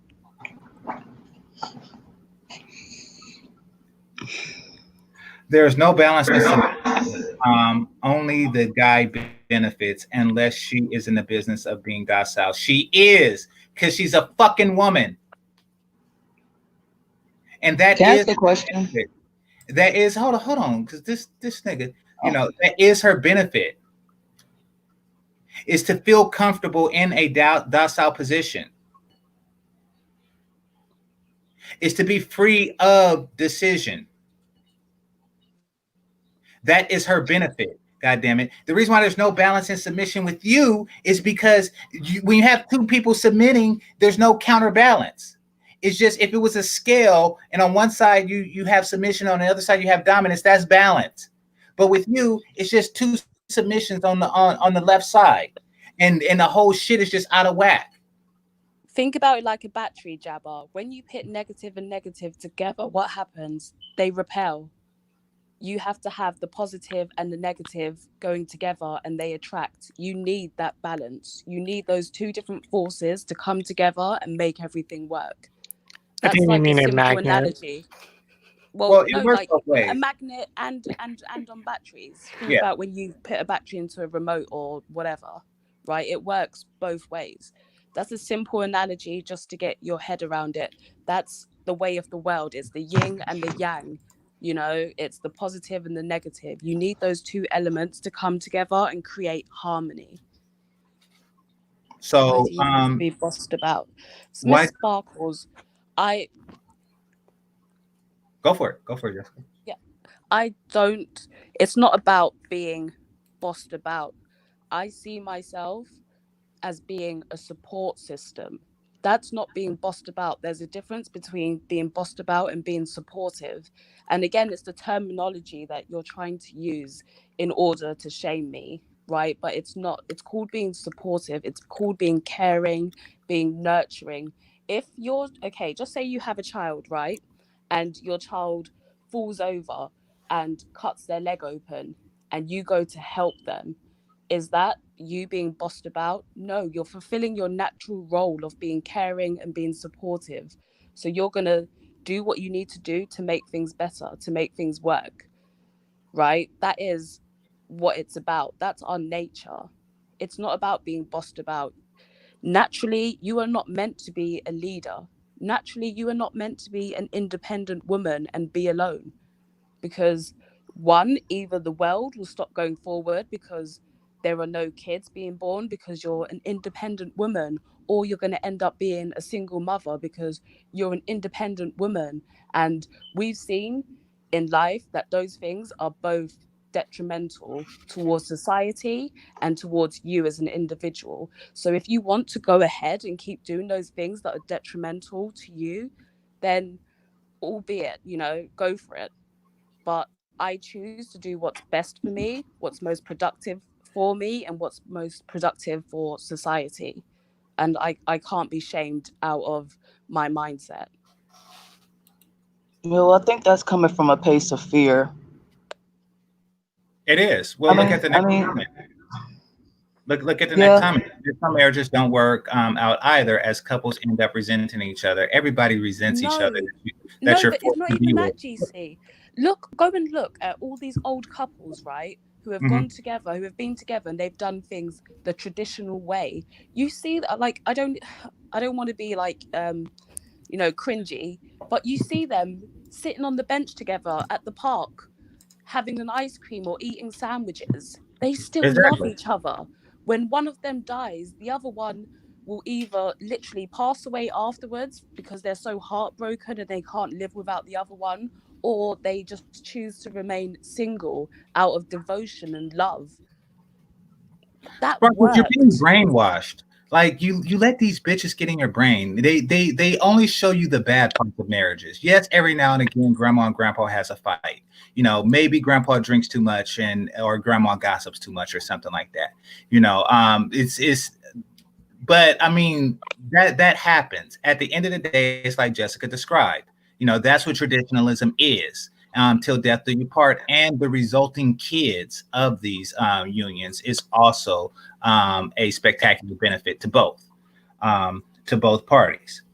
So so if you define work as a state of perpetual happiness, no relationship is that, sweetie, and it never will be. So if you set that as a bar, then you will constantly find yourself disappointed, kind of like with the spark thing. However, you will be able to work symbiotically with your partner, once you learn your place as a woman and you find the man who understands his place as a man. You wouldn't be here if you didn't feel these feelings. You have to, pick someone that, you trust, someone who treats you well.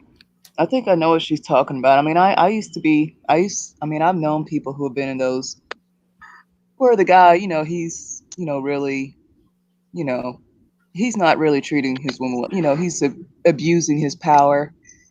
I mean, I've seen that happen, and I used to be, afraid that if I got married, I would end up with somebody like that, where it's, they're really abusing their power and being a tyrant. But I mean, I know now that it's not always like that, and that's just, there's just some specific people who, are in a bad situation, but everybody doesn't. You have to pick someone that you know and you trust that they won't be like that once you get with them. Again, it's these boomer bitches that got into your head, Beth. That's why before you were born, these bitches made movies like Color Purple that just showed Mr. whipping her ass all across the fucking fields and shit. I need to watch that movie. You guys are always referencing it, and I've never seen it, so I have to watch that. You do. It's American, and there's books on it. Yeah, I've seen it happen in person. I met this really sweet white girl. She was so bubbly. I stopped her in Walmart. I was like, "Hey, let's hang out." And she said, "Oh, I can't. My husband won't let me have any friends. He made me cut off all my friends, so I can't see anybody." I was like, "Oh," she looked like she was about to cry. And I was like, "Well, it took me a while to realize, it's not always going to be like that. Everyone doesn't abuse their power, and some guys are like you can't trust." I don't know if he's abusing his powers. I mean, like he could say you can't have friends that you that I haven't met first, but it's so many. No, she said she couldn't have friends at all.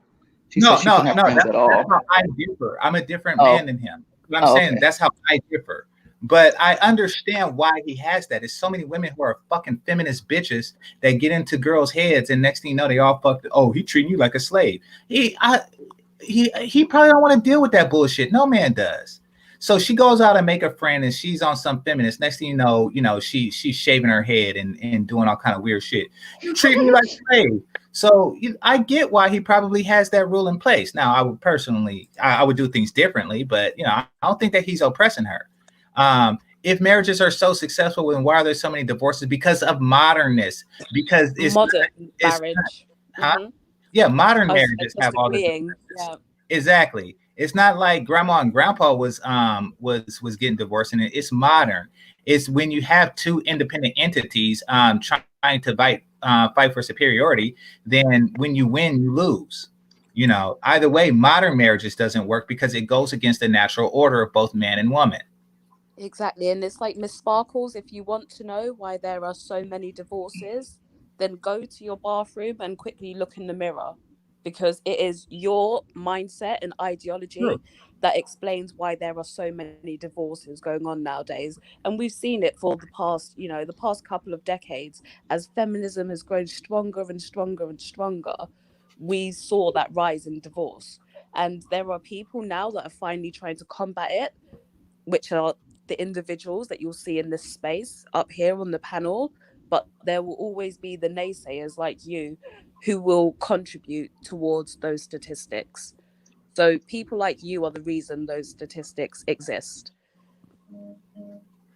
Yeah, men can be abusers. I mean, Yeah, anybody can. that's what I figured. I figured that was coming from a place of fear of ending up with somebody like that. And I get it, but I make sure I would just make sure I know them well enough to where I can trust them, to where I know they're not gonna do that as soon as you get me. Oh, I got her now. Time to switch Exactly. up. Do you know what? Most men are not, non-consensual abusers. They're not, Exactly, and that's what I was going to Sparkle. say. I don't think her comment comes from a place of fear. It comes from a place of her just throwing out talking points that she's heard from feminists over the past few years. Right. That Exactly. she has to combat what we're saying. She doesn't even believe it. It's just what she's heard. So she's Jessica, you been are thrown so out. fine. Pardon? I said you are so That was an fine. I interruption. could just listen to you read a book about concrete. The fuck? Thank you. And lay a egg, huh? So, all right. Let me read some cash apps. All right. War Master says, masculine women are near useless to most men. Absolutely. I can't think of a reason, for them. Sent you $5 for Slim. Slim was a simp from Marco Grande. So War Master for the first one, Marco Grande for the second one. Yeah, he was a simp. And she didn't respect him. She treated him accordingly, basically. And she basically said, you look like a simp on the picture. That's why I took you out and treated you like shit.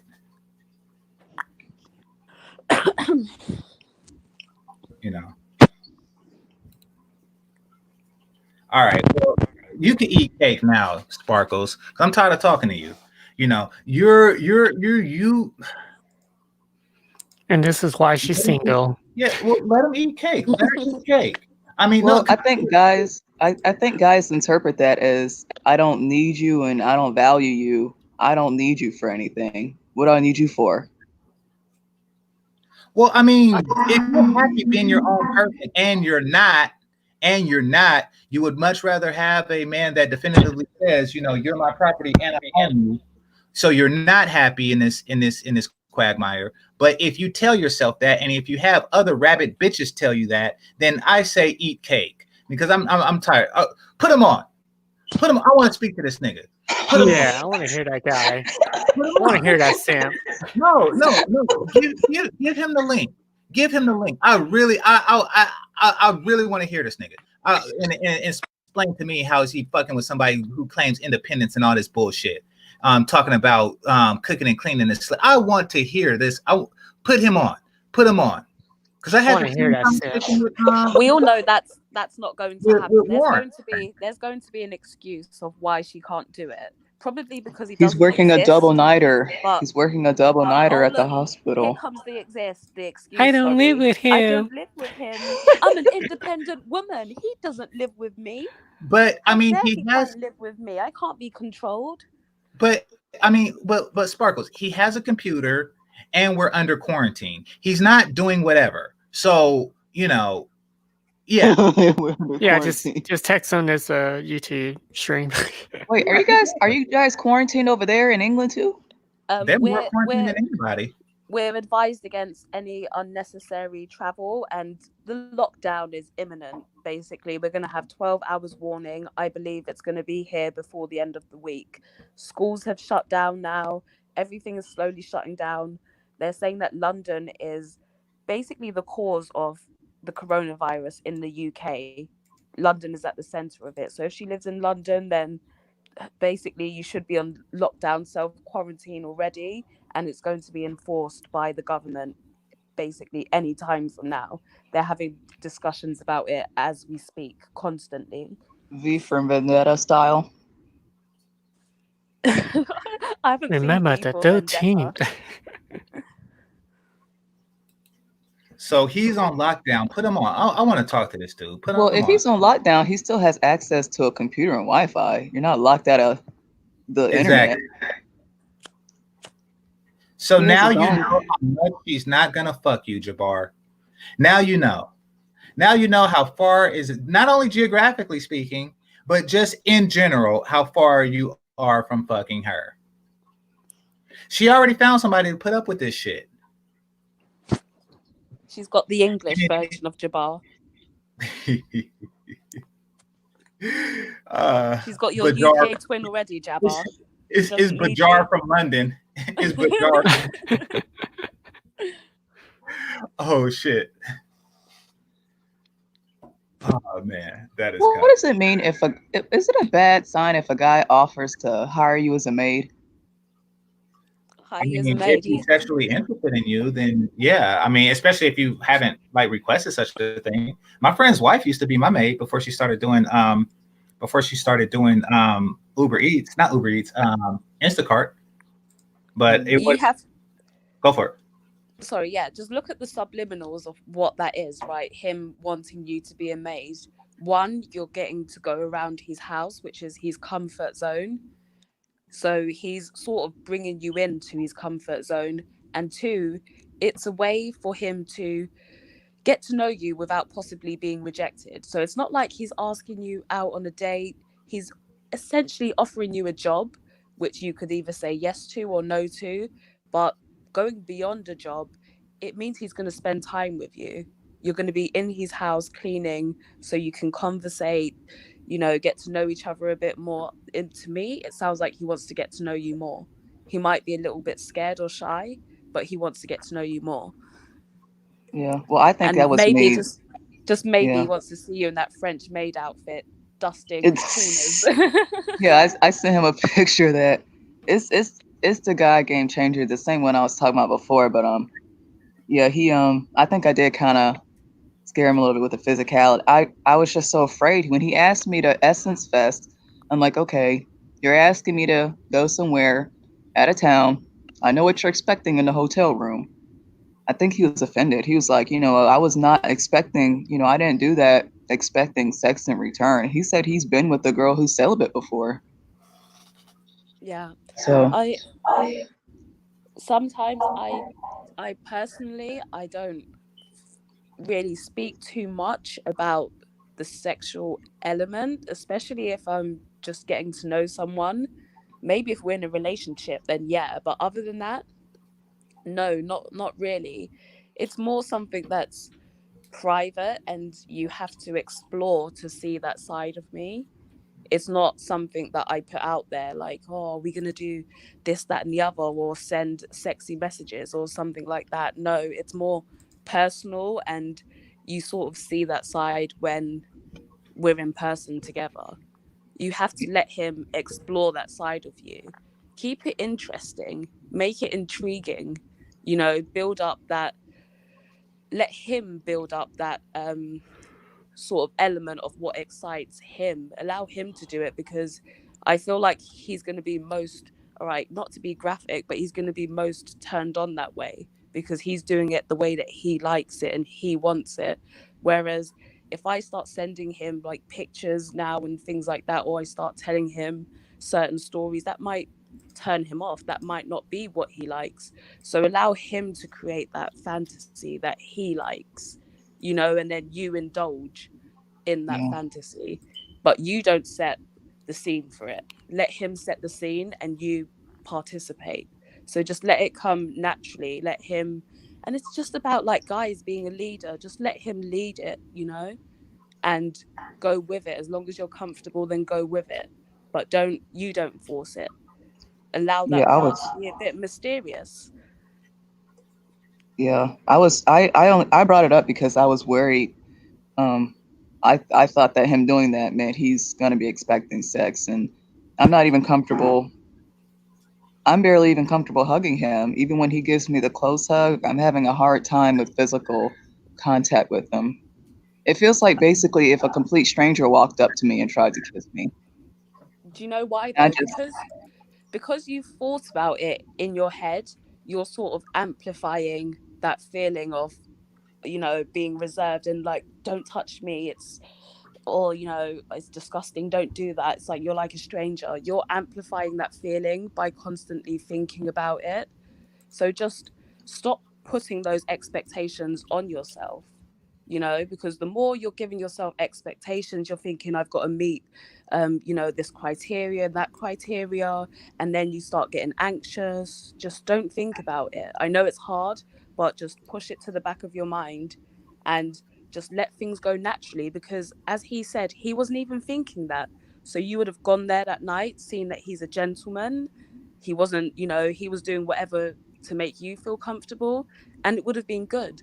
But because you overthought it, and then you said to him, oh, I thought you wanted sex, he's probably thinking, oh, she just thinks that I want her for the sex. You've made yourself anxious about the whole situation, and boom, right there, you've sort of impacted your connection.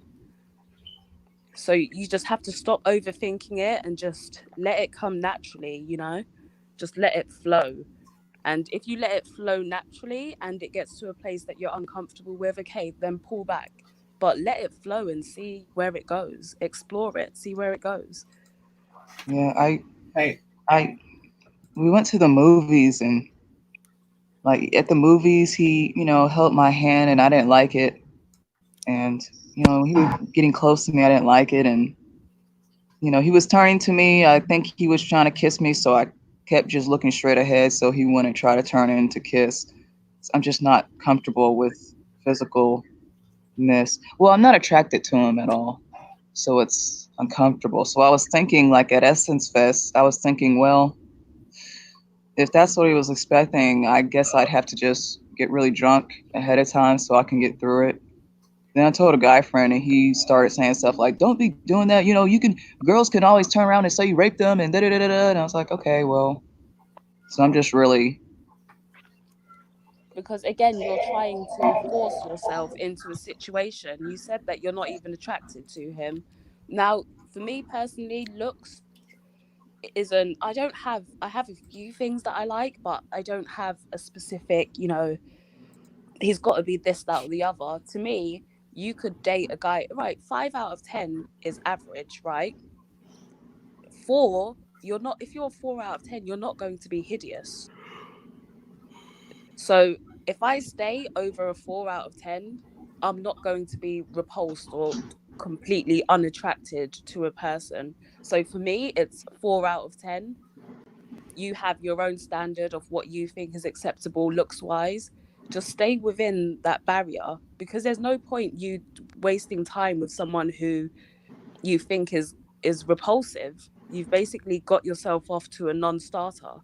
You've gone into it looking for it to not work. So you're wasting your time with him when you could have been, you know, talking to someone that you did find attractive. So So it's not about Lorena Sparkles, fuck the both of you. The thing about you two, see, here's the thing. Here's what you don't understand. You goddamn feminist women. Passive aggressive is the only type of aggressive a woman can be. A woman is never supposed to be regular aggressive, but sometimes aggression is required. So if a person comes off as passive aggressive, that's because she's a fucking woman. And adding passivity to her aggression is the only way to do it. The fuck she gonna do? Be on the street knocking niggas out? That's what aggressive is. It would make her a motherfucking man. Fuck the both of you. All right, so I'm gonna do a separate video. I'm gonna do a separate video on this shit. Look for my video. It's gonna be entitled Nana Envy. It's going to be and it's envy that women like you two get when there's a higher valued pussy in the room. And guess what? Everybody on this panel has a higher valued pussy than the two of you. And you know it. You know it. And that's why you hate her. This what you're typing here, and you just randomly type fucked up shit to Jessica, Lorena. And the reason why is because you know her pussy is worth more. And it's not about looks. It's not about looks. You understand that she is a submissive woman, and therefore she is more valuable to my penis and all the penis of dominant men. Meaning all the men that you want her more. And the only reason why you will get a man ever is because these women don't want them. Period. And you know this shit. You know this shit deep down in your vagina. You know it, and you envy her. And that's why you keep typing this shit in. God damn it. She's like, I don't want to be second choice, damn it. I want to be first choice. And she keeps typing in the chat, and I told her, like, you are in a city full of more valuable pussies than yours, and Jessica's is one of them, and that bothers you. That bothers you in your soul, and you know it. And you know it. This boyfriend that you claim to have, you know that Jessica can take him as quick as she can make a sandwich. You know this shit, and that's why you start the whole light skin shit like that. And this. Oh, I'm independent. Fuck your independence. And see, don't even leave your ass for a nice sandwich with crisp tomatoes and pickles. See if that don't happen. God damn it, y'all full of Nana envy. That's why y'all keep fucking with the people on my panel. I'm gonna make a separate video about this. Nana envy. She probably, listen, Miss Sparkles, you need to get along more with what we're saying. Actually stop being triggered and just listen, because looking at your photo, you look at least 10 years older than me. Your time for you finding a fulfilling relationship is literally dwindling away. Your time to have a real healthy relationship is passing. You don't have enough time to be thinking the way that you do. And I believe you find that threatening, that you can see that there are other options out there that probably are more appealing to guys than the things that you say. But you've got to the stage now where you're so stuck in that way of thought, and you know your time has passed, that it's almost too late for you. So you don't even care about changing the way that you think. You've got to the point where it's either, they're just going to have to accept it, because, you can't teach an old dog new tricks. That seems where you are. So listen at Jabbar. Listen at Jabbar. It's not a matter of looks. It's not a matter of looks. God damn it. To regular people with regular sized penises, the more attractive woman is the more submissive woman. Submission is the fruit of essence of womanhood. God damn it. It's not a matter of who's better looking. I don't give a fuck about that. All things reasonably equal, the more submissive woman gets the penis. Mine's at least. They want a choice, they'd have it, but they don't. Why? Because you have no standards. God damn it. And Jabba, I'm not even. Beth, mute yourself. I'm not even being big-headed, but I know that I look better. And right now, you're just, slighted because of what we discussed earlier about your personality. And you don't even realize that right now you are playing into what she wants. She was there agreeing with you, and she's giving you that little pat on the head, like, good doggy, good boy. Yeah. Thank you for agreeing with me. And now you've just shown that it's worked on you. So you've put her on that pedestal because she gave you that little head rub and she agreed with you. And look where you are now. It's you know, Jabba, you are as blue pilled as they come. You are. Yeah. You're very blue pilled. And I don't even say that offensively. You're blue pilled.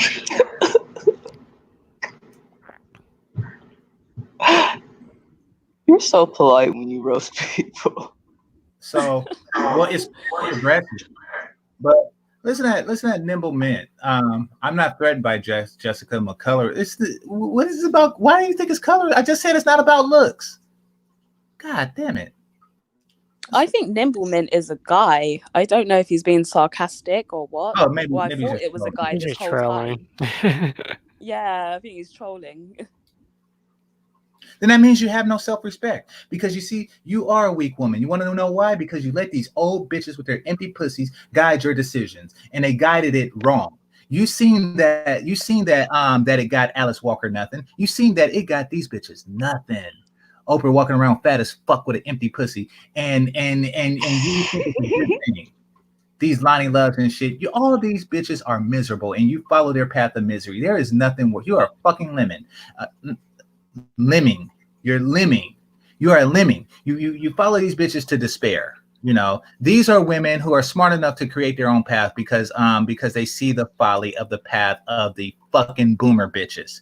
Not you though. Not you. You think that there's some type of strength and stupidity, huh? Well, I tell you that it's not. But hey, go ahead and eat cake. Go ahead and eat cake and figure it out.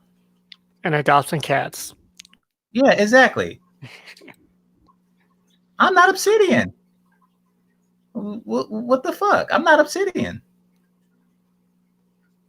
No, I require submission. Me and Obsidian got into it, but before I even was a content creator, when he's talking about bending over the couch and shit. I'm like, look, you should demand more. But he's Jabba, you can have your opinion from the things that you've said. I don't rate your opinion that highly. So, you know, whatever you think, just go ahead and think that. It doesn't bother me in the slightest. Well, there you go. Oh, so, there it is. You should have put your pick me in the banner below. There it is. Pick me in the chat. Yeah, I forgot. Let me what they call me a pick me. Yeah, you gotta put your banner. You goddamn right. If you ain't fucking pick me, you ain't fucking shit. The pick me is she said I'm weak. But if I'm so weak, listen, as I said before, the link is in the chat. You can come up here. If I'm so weak, come up here and demolish me. You know, you said so much in the chat, but you haven't come up here to have a conversation at all. And that shows me you don't want a conversation. You're simply trolling from the chat room. That's all you're doing. And to me, that is what is really weak. You can't come up here and have a conversation because you know you're just going to be embarrassed. So all you can do is just type these, like, you know, these little sentences in the comment section. Jessica's weak. Jessica's a pick-me. Jessica, you have no backbone. The same thing over and over. You really have no point. At least Miss Sparkles was trying to give reasoning behind what she was saying. You have no reasoning whatsoever. And that's how I know you're just trolling. And you're not a smart troll at that. You're an unintelligent troll, which is the worst sort of troll there is. Yeah. You haven't been studying the scrolls very closely. You're behind on your scroll lessons. Yeah, I'm bringing up the scrolls now.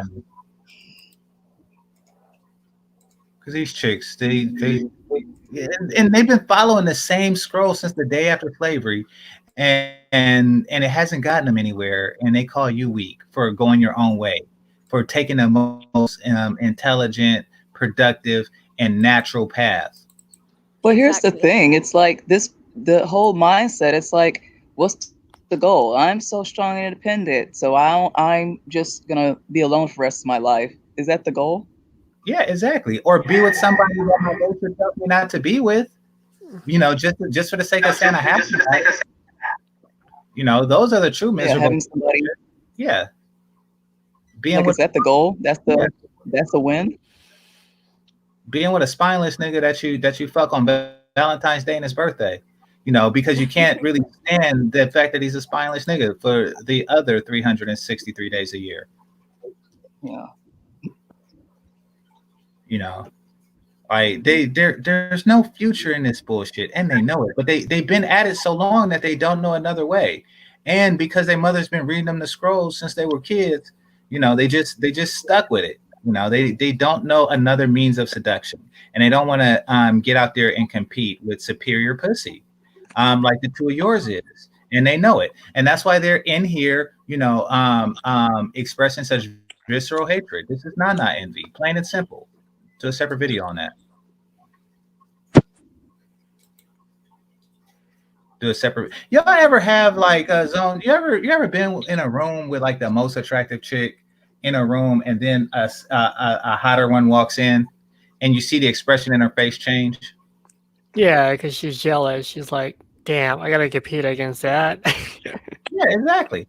That's not envy. Now she still has reasonable access to all the men, I guess, except one, the one that the Nana envy actually chooses, or the top chick actually chooses. But it's still Nana envy. You could see it in her eyes, like their whole fucking body language change. That's Nana envy. Yeah, exactly. Because she used to be the pretty one, so she can play around, be nice. But once, or she could be like a bitch. But once there's another chick walks in that's way better, then she has to be like the nice one and try to keep the guys around. But all the guys are just chasing the better looking one. This is true.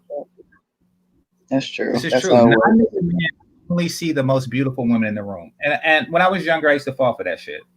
Like I made this mistake once. I did turn down an extremely attractive woman who was guaranteed, because she offered to take me to concerts and shit like that, who was guaranteed for a chance at her friend who was slightly hotter. I shit you not. That was just youthful stupidity on my part. Because it's kind of like the simp phase when you're younger. You're simping for the best one because you want that trophy girlfriend, pretty much. Right, exactly.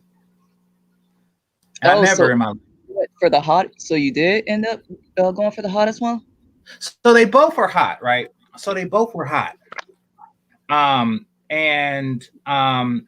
But yeah, I did go for the slightly hotter one. Okay, so y'all remember that video with for real, and he had those two girls that he picked up off the street, and one of them was Laura London and the other one was a dark skinned chick. Yeah. So they go picture to the those house. two. Yeah. Now Laura London is an attractive woman, but the dark skinned chick was slightly hotter. It was exactly like that situation. Exactly like that situation. I gotta look up that video. Let me see that. Yeah.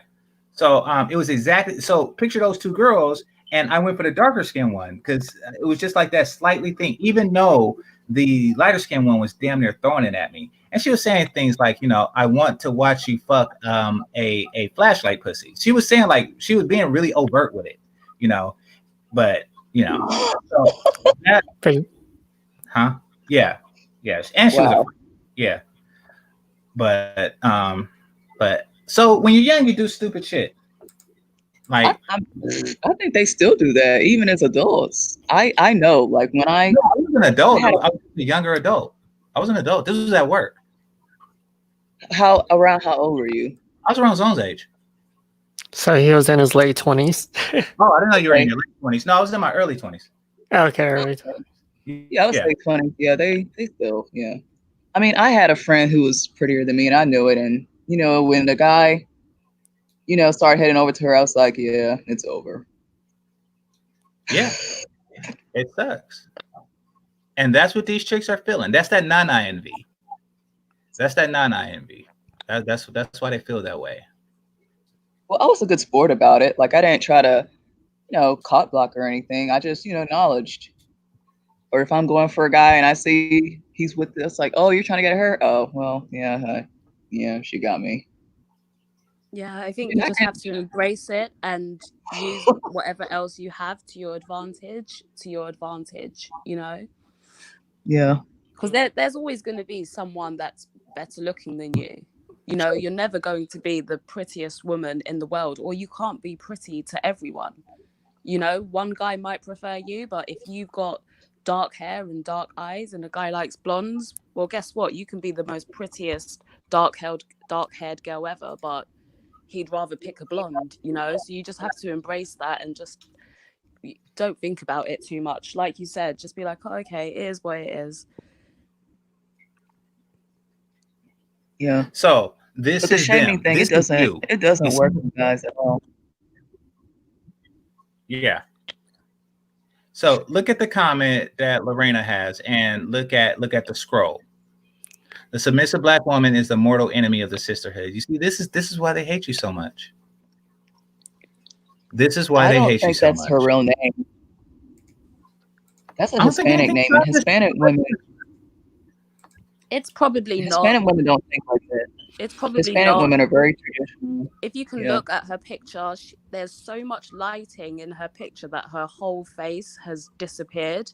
So she's tried to make herself as light as possible, but then I can still see the big lump on her forehead. I don't know what that is, or if I'm the only one seeing it. But even despite all the lighting, I can still see the lump. I don't think her name is Lorena Gonzalez. It's probably, you know, Sharkeisha, and she's over here trolling. Yeah. She's a bad woman from Alabama. Oh shit. Mobile home Alabama. That's what I call mobile Alabama. Mobile home Alabama. Yeah. Apparently you ain't pretty. Well, there you have it.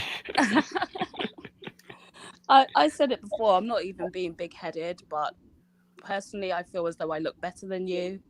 You know, you can disagree. That's okay. We can all have our opinions. I agree. Thank you, Beth. You can try. Now it just sounds like jealousy because I know I'm not ugly, so hey ho. It is what it is. Now listen at this. Hold on right quick. I'm happy with myself. I'm tall, slim, pretty, but there will always be someone who is prettier, and I'm cool with that. I will always compliment a beautiful woman. No jealousy for me. It's not about physical beauty. And listen, we can sit here and do the same. I went at Lorena Gonzalez. I actually think you're pretty. I do. I can admit that. You know, I'm not going to say someone's ugly just to be spiteful if they're not ugly. You're a pretty woman. But what I disagree with are your talking points.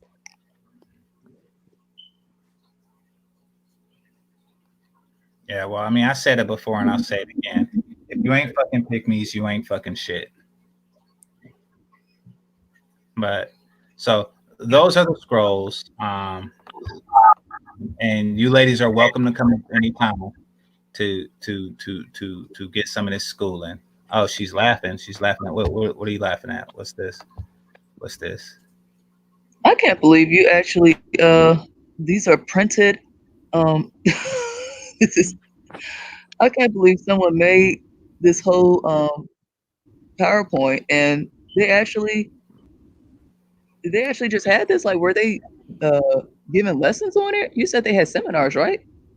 Yeah, they have meetings. They have regular meetings of the sisterhood. Kind of like Masons or Elks. They have sisterhood meetings in various locations throughout the country. And yeah, is it like a Black Panther thing? Is it like a Black Panther thing, like a female version of Black Panthers or something? No, it's more like a Black Crow thing, or a Black Cat thing, you know, or a vulture thing. It's not really like a good thing. But so basically, the day after slavery, 26 women gathered together and wrote the scrolls of the sisterhood. This was to address the concern of a depleted penis amongst Black people because so many of them died in the Civil War. So this was methods of manipulation that they use in order to secure a penis for themselves during these times. So now it was passed on from mother to daughter to mother to daughter to mother to daughter, and I snuck in, infiltrated as a simp, and got a hold of it. Simp alert. That's hilarious. Yeah. I can't believe this is like a real thing, that this is like a real, like this is a real official thing that people are actually like documenting, like, okay, rule 1, like Fight Club rules. I thought you made them, GC. Yeah, I thought you made that. I was like, this has to be, I'm like, this could, there's no way. Like, this is it's almost too ridiculous for it to be real. Exactly. But look at how accurate it is. Like, they I are couldn't so make accurate. Yeah, I can't like make up something that's accurate. So I mean, yeah, this is, you pretended to be a So to Miss infiltrate Sparkle's the from community. London. Yeah, I think she said she's from London as well. Yeah, because I asked her to join the panel, but she said it's late. I haven't seen any Okay, it's English it's midnight. terminology in any of her words. No crumb cake, no loo, no nothing. No, she said a proper something or other earlier. She said a proper something. You know what? Like, we don't all. I can believe she's from London. We don't all walk around saying, crumpets and I'm going to have a cup of tea and oh, sorry, give me a second. I just need to pop to the loo. What the fuck? So I can believe that she's from. I can believe she's from London. I believe she's real. That she's from London. See, here's the thing, Lorena. Don't Does submit everybody to love them, a Sparkle. I'm not asking her to submit to me, Lorena. I'm not. I don't want her. Well, it's not that, but it's that her. I want her to submit to someone. I want her to find a worthy piece. Wait, so she was the one. Was she the one who said she didn't know what submit means? Huh? Was she the one who said she didn't know what submit means, but now she's telling somebody else the word? No, this was the one that was just saying random shots at. That was okay. Now she's just saying don't submit. Yeah, exactly. So Sparkles, you can ask Lorena what submit means. She seems to know what it means. Yeah, well, they both think that it means slavery. She's trying to ensure that Miss Sparkles stays on the sisterhood code. She's like, Don't listen to them, stay with the sisterhood. Don't listen, don't even, close your ears, don't let it in. Exactly. Well, she was very upset at me because I didn't agree with her. Who am I offering a stove to? Listen, if you're gonna make me a sandwich, I'm gonna see to it that you have what you need to make it. What the fuck? Is that a picture of an olive and you just turned it into a picture of Kermit the Frog? Yeah, opening a backwards hole. It seems. I've never noticed that because the picture is usually so small, but now I see it all. Well, I think that's a female frog opening up his or her rear end.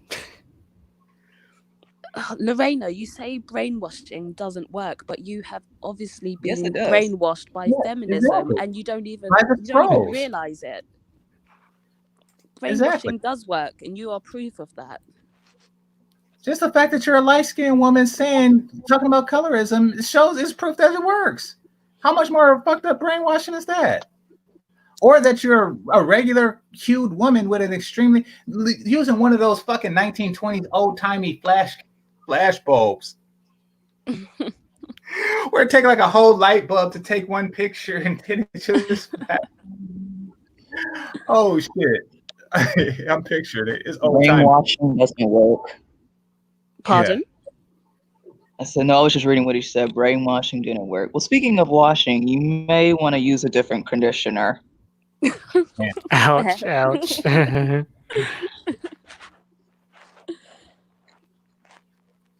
Oh, wait a minute. You are so clever and witty. This is her saying, I know you are, but what am I? Yeah, I told you, at least Miss Sparkles seemed to have like a bit of a brain in there. This one is actually really unintelligent. There is nothing going on up top. Exactly. Nothing at all. There is no substance to her comments whatsoever. It's just like throw a shot, and then, as you said, when we come back at her, it's I know you are, but what am I? It's like Right. the little kid response. True. All right. Lorena, Beth does have real hair. Yes. Yes, my Not hair is real, everyone and walks my around conditioner with a is wig. too. You may want to consider using some because I can see your hair. It looks like straw. You're using too harsh of a shampoo, and you need to use a deep conditioner. I can see the frayed ends from here. Your hair is dried out. Conditioner is your friend. Let it be your friend. Okay? Herbal Essence, Aussie, Moist, something. Maybe she couldn't afford conditioner. She spent all her It's money cheap. on It's like $2 or $3 a bottle. She spent all her money on 1,000 light bulbs to take that picture. She doesn't have enough for conditioner now. Exactly.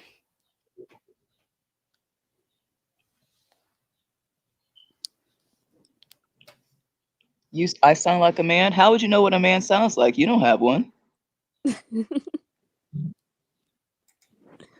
Listen, Beth, don't even take it seriously. It's like childhood shots, you know. I'm laughing at her now. That's the point that I'm at. I'm just laughing at her. I'm looking at her picture and I can't even take her seriously. She's just trolling and having fun. She's trolling. She's probably been sent here by Rashida or someone, because it's not a surprise that a few of them all turned up in this stream tonight. So it wouldn't surprise me if everyone came together. Well, GC channel is on a hit list. Even if it's one person with just different accounts, because I know people do that as well. So they come in and troll with like 3 accounts in the chat.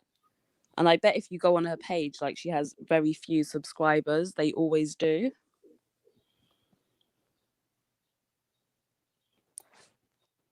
Is there someone I can't hear? What's that? You feel sorry for people who are getting picked? You feel sorry for people who are getting picked? When you're not getting picked at all, your only option is Jabba the Hutt. Well, I think Jabber's not picking her.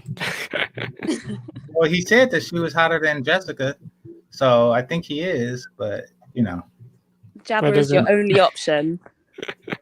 The bootleg Floyd Mayweather.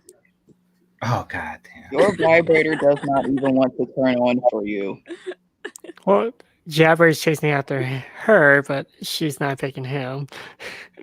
That's how it always works for simps, and they wonder why. And they continue to do it. Yeah, they don't get it. Yeah, they like Charlie Brown in that damn football. It's like, well, I'm old. I always wonder. It's like, I always wonder, like, do they, like, are they ever going to figure it out that it's not working? Yeah. Well, they're the road runner. Why don't they do it? Well, why don't they? I mean, I would think at some point you would realize, okay, it's not working. Right. But they don't seem to get it.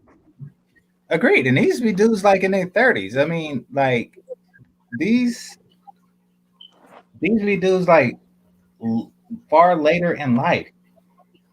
It's like, when will you establish in both sides really? Because the scroll chicks, they still don't realize it, and they'll be like way past fertility years still preaching these points because it's like all they know. At that point, you're committed. You can't turn back now.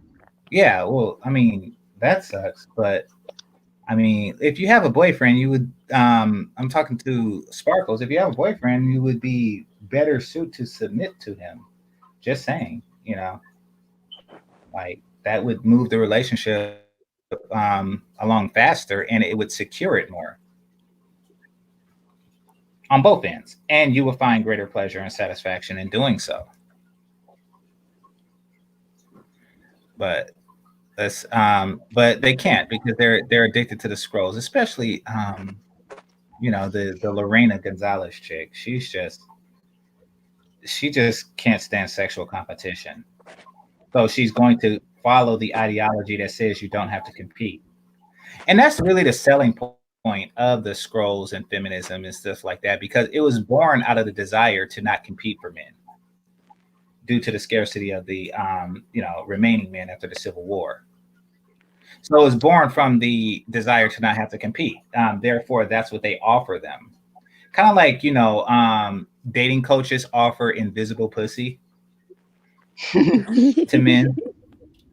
Like, it's the same thing. They offer invisible dick. Like they Or do. Derek Jan offers comfort and, I'm doing everything right. It's everybody else's fault. It's not me. That was smart of him. I mean, made a whole Yeah, no. career. Derek Jackson knew what he was doing. He definitely knew what Yeah, he was it's a business, He true used businessman. these women to make money. He's created his whole lifestyle and brand off of these women. Do I think that in real life he actually thinks the way that he does when he talks on his videos? No, but he knows that they're going to keep sending him money and they're going to keep supporting him if he keeps saying it, so he does. Right. They want to hear a handsome jawline nigga say what they believe. Tell them that they don't have to compete for handsome jawline niggas. Lorena, you can't compete with me, Lorena. So I get why you're not even trying, because you can't. There really is no competition. There really isn't. Show me one way in which you can compete with me, and I'll tell you if it's valid. Just list a few ways that you can compete, and we'll see. We'll take it from there. So submission, Lorena, is the final on a syllabus. And the final tend to have the highest weight on overall value and in your grade. And if you don't have it, then you basically are the person that didn't show up for the final. Like, no matter what you do and all the other stuff, whether it's the midterm, the quizzes, and the homework or participation points, all of that does not equate to the fact that you did not take the final, period, or you got each and every single thing wrong on the final. None of that makes up for it. So, she has you beat in that regard alone. But really, that's all she needs. Like, everything else could, like, you may or may not. I mean, I'm not gonna rank the two of you. You may or may not be more attractive, or I mean, I don't know who's better sexually because I haven't experienced either of you. But I mean, no matter what, submission will still win. She is going to win no matter what. That's you can't substitute that. Well, she probably thinks that she has a pussy, so she can do whatever she wants. And that would be true if Jessica didn't have one too. But But I got the pussy. I can do whatever I want, GC. You can't tell me what to do. I'm not going to submit. Oh, God. Yeah. Competing is, and that's what I couldn't understand with the Rashida. That's why I was like, I didn't know if she was I didn't know if she was purposely leading other people wrong, or if she just genuinely felt like, I'm so, I don't have to compete. Like, it's just enough that I'm just alive in here. Because it's like, no, I understand competition is real, because I am always on the losing end of it. I understand it's real. Yeah, there is a battle. One will stand, the others will fall. What's going on? What's this? Just call him Ayo. Ayo, what's going on, bro? I just came up here to ask for a wrench. I've been asking that for okay. I'll have to remember to do that because Ozone, could you give me a wrench, please? Yeah, sure.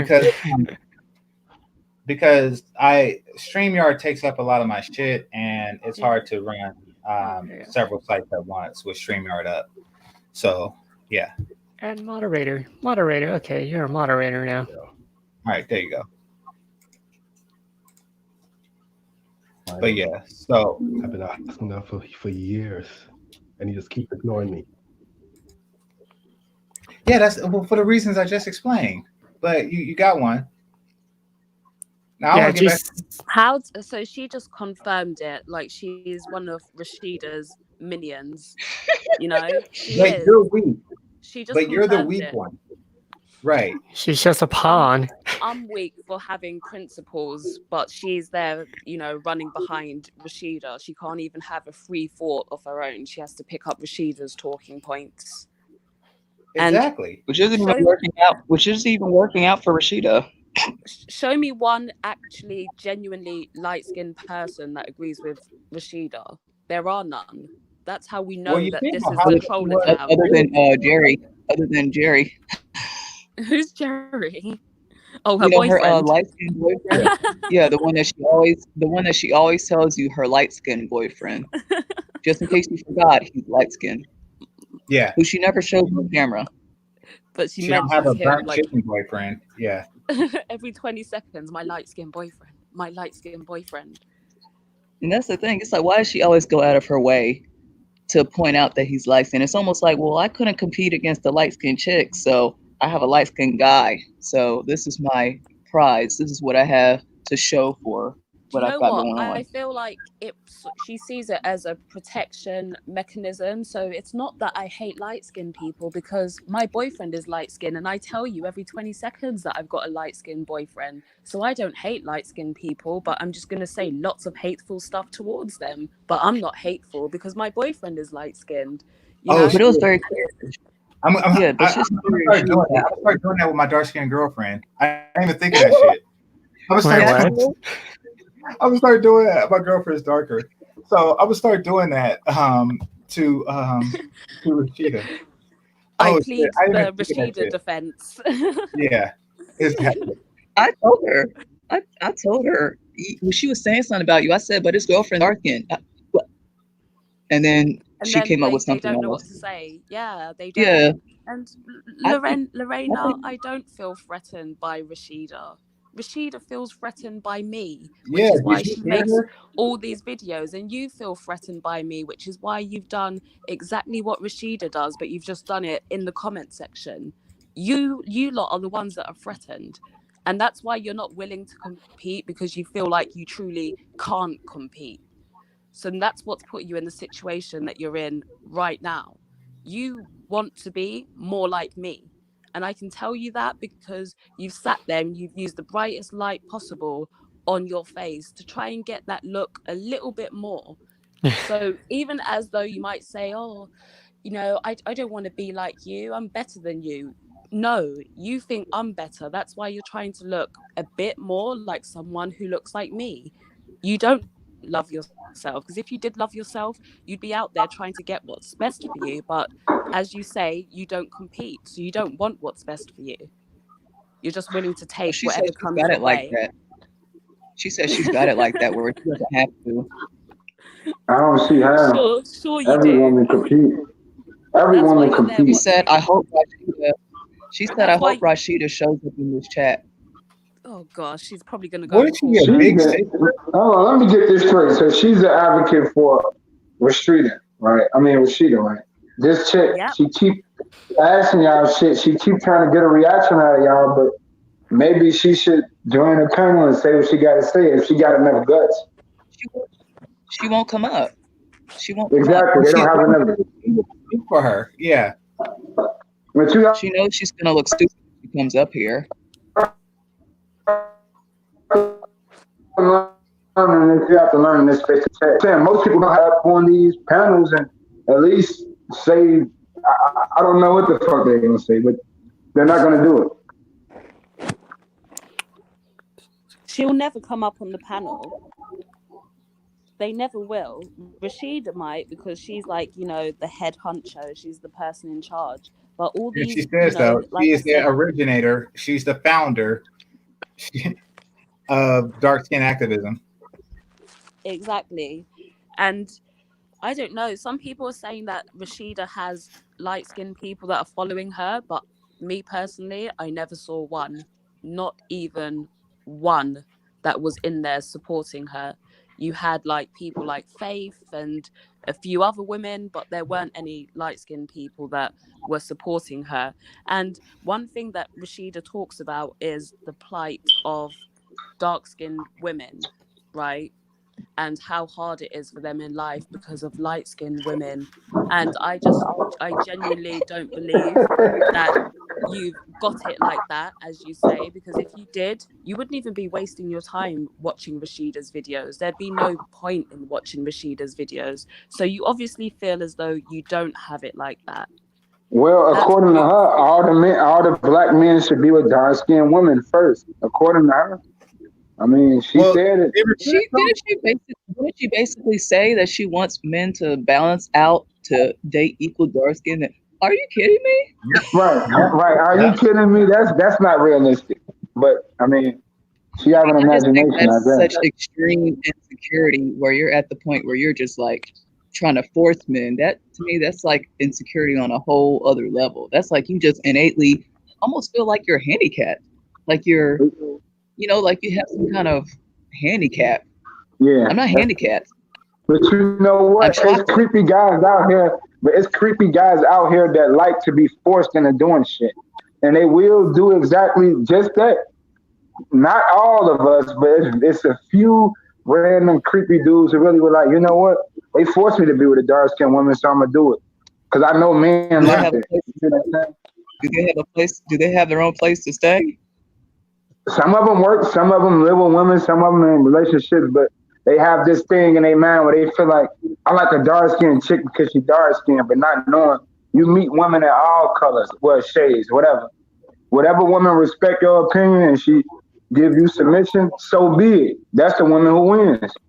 These dark skinned loudmouth chicks who think, well, I'm dark skinned and I'm in shape and all this other shit Rashida talking about. That's bullshit. That's bullshit. Yeah, without submission, like the banner said, like the banner says, if you ain't fucking pygmies, you ain't fucking shit. All right, so we're gonna have a musical. We're gonna have a musical. This is for the Rashida Strober fans out there.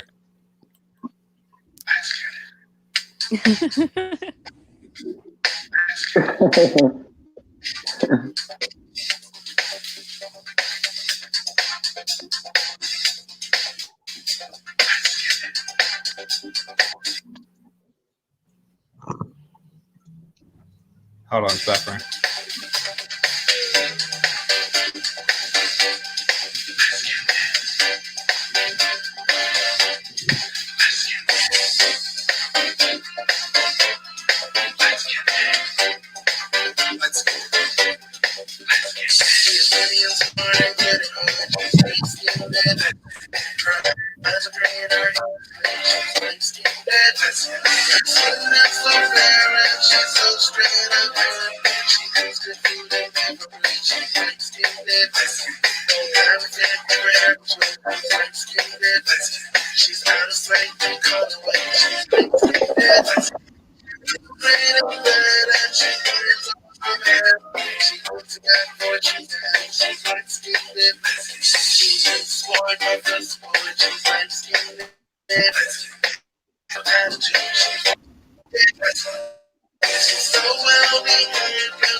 good hard, her eyes green, her hair's clean, her skin's red, she's getting head, she cook good food in that room, won't have a fit when head wet, she's out of sight, don't call her white. She red bed, red off her head, she'll hit the bag for she had. She play a sport, off her sport, she never grew, no attitude, well behaved, you send a slave, she don't eat much, her dog don't tug. Out of sight and never find her skin's cream, high self-esteem, her skin's know how to move, she really fit, can't write that thing.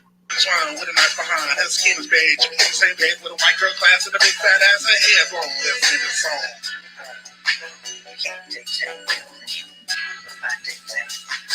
She's light skinned, she's the only one I want. She's light skinned, the one I call when I wanna have fun. She's light skinned, she's the only one I want. She's light skinned, light skinned. She's light skinned, she's the only one I want. So now, to all you Rashida worshipers out there, let her know that GameChanger did this. Let her know. You don't care? Oh, I'm gonna go get Rashida. You don't want her jumping on that. Let her know. Hey, that was a good one, though, bro. It just put me in a trance and thought about all the light skinned women that I had. You see what I'm saying? Yeah, exactly. She's the only one. That song is actually really catchy. It is. I had to mute my mic because I was here singing along, and I can't sing at all. It sounds almost like a like an 80s song, but also like a slow jam R&B type thing. Yeah. I could see a music video for that. I can too. Hey, you pretty light-skinned girls, if you want to donate your pictures, I got to do a remake of this video. So if you want to donate your pictures to it, feel free to do so. I think China sent me some because I got an email from her. So yeah, feel free to send me the pictures necessary, and I will add you to the reel. Okay, let me ask you a question. Is there a difference between high yellow light skin or like in the middle, like, I don't know, like caramel light skin? Is that a difference? In the South it is, but where I grew up, you were either just light or dark. And light was somebody who was like overtly mixed, really. And they're just considered dark skin. We didn't really think much about color. In fact, I didn't even know colorism was a thing until I started meeting Southern niggas. And apparently, not only is it a thing, it's a real big thing. I agree with you on that. Like, no, I was just wondering because you have some caramel looking in the middle. She's kind of bright, but she's brown too. Like, and then you have the high yellow ones who, I guess, look mixed. I don't know. I mean, I don't know. Well, so yeah, I don't really think too much into it. Like, it's like, take A&1 for example. You know, A&1 would be light skin. Where me, I would just be considered dark skin, even though I'm not like as dark as say Rashida Strober, or Queen or Slim. So you know that's true. But I'm a brown dude. But you know, I never really thought of it like that. Basically where I grew up, if you're not light, you're dark. There really wasn't need for all the extra shit. But you know, I know they have like all kind of like red bones and you know just a whole bunch. It up. You know what? The down south dudes fuck it up with all these stupid ass names. They call women red bones and yellow and all this stupid shit. Look, it's either you light or dark. I agree with you on that. Yeah. So you know, I think there's groups. I think I'd put it into 3 categories. There's light, brown, and then dark skinned. That's my 3 categories. So I'd have 3 because I feel there are some people that are sort of in betweeny, you know. But then 3: light, brown, and dark skinned, chocolatey. Yeah, I didn't even have like brown in there. Or maybe I'm just a simple man. Maybe everybody else was doing it around me, but like A1 would be light and I would be dark. Like that's how we grew up. I think like someone like Megan Good, original Megan Good would be someone that I would put as brown skinned, you know, just that you know, that when you see the undertone of their skin, they're not exactly dark, but they're not light either. They're just in between. So that's what I refer to as brown skin. And then dark skin might be like a Gabrielle Union. Mm-hmm. And then light skin might be like Beyonce or Rihanna. So I have those categories that I'd put people into, but only those 3. So I put my email in there for all you ladies that want to be featured in the because I see y'all talking about it in the chat room. So for all you ladies who want to be featured in the remake, because Basile, he gave me a remake to this. So all of you who want to be involved, go ahead and email me at that address right here. And yeah, I'll include your pictures. Evan Duncan, who bleached? I think you're talking about Megan Good. No, I think Megan Good bleached. Oh no, Megan Good. Well, Megan Good definitely did. You talking about orange? Megan, she looks orange now. Yeah, Megan Good.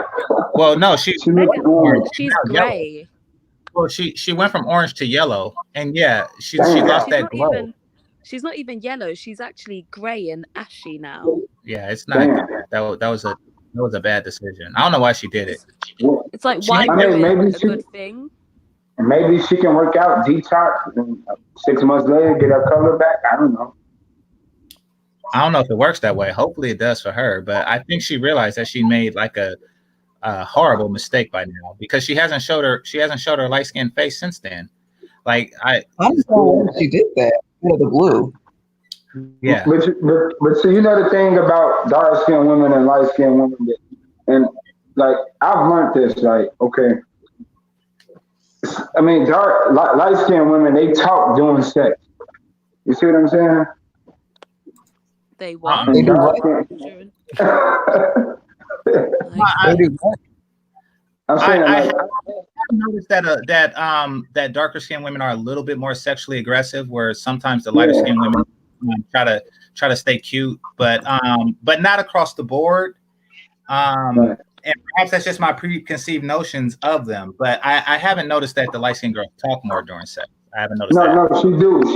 She talks back to you, and she say, "Oh yeah, all this freaky shit." Dark skinned chick, she just, from my experience, she kind of be aggressive. Like it's like she want to take dick, and she looked at you like, but she never says nothing. I don't know. This shit is crazy, but I think about this shit. I don't know if Rihanna and Beyonce bleached. Do you know what? With Beyonce, I think she might have done, because she also has that. They have this really sallow, ashy appearance. Like it doesn't look natural, and I think Beyonce sort of has that. But then I don't think with Rihanna, I don't think that she did, because Rihanna came from Barbados, right? So if you look at my picture that's on the panel right now, that's me after coming back from holiday, and I've got a deep tan there.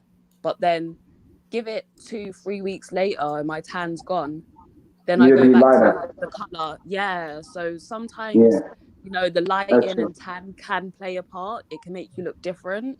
So I get that. But either way, my skin color isn't going to appear fake. Whereas with Megan Good, her skin looks really fake. And but she don't have to look like that. I don't think Rihanna did though. She don't have to do it. Look, these women don't have to do that. They're in Hollywood, but they're trying to keep up with a certain, image. No, they don't have to do anything. Like nobody told her to do that shit. If her husband is the stupidest motherfucker alive, if he told her to, nobody. That's what happens when a woman don't submit. Stupid ass shit like that. Unless he told her to do it, to make him a jackass. But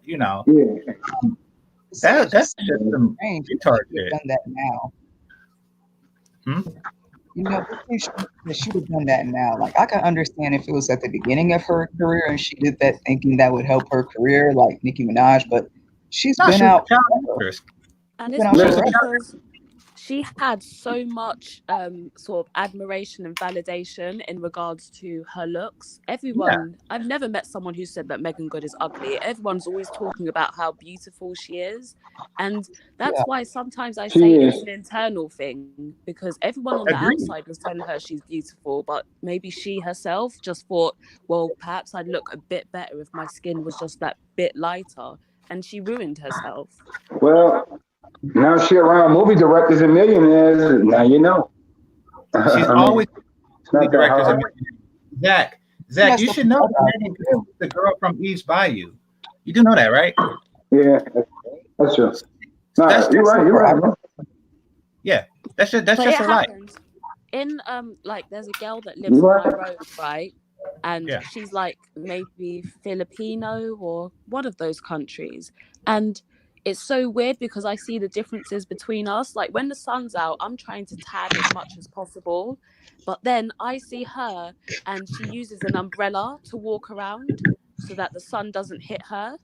And she's always giving me the weirdest looks, like, why are you out here getting a tan? And I'm looking at her like, why are you here with an umbrella not trying to get a tan? So I think, it's weird. I think it's like cultural differences in a way, because I'm like, listen, wouldn't you want to look better? I think a tan makes everyone look healthier.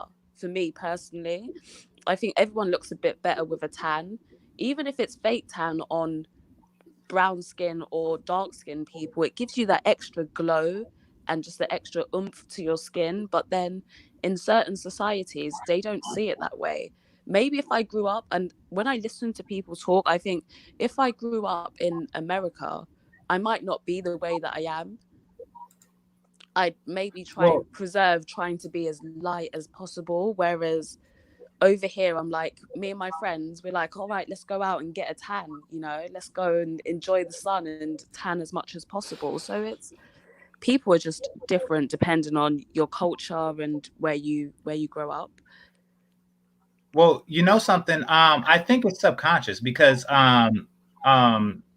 remember I said I like this picture more than the titty picture, and it's still the same person plus titties on the other picture.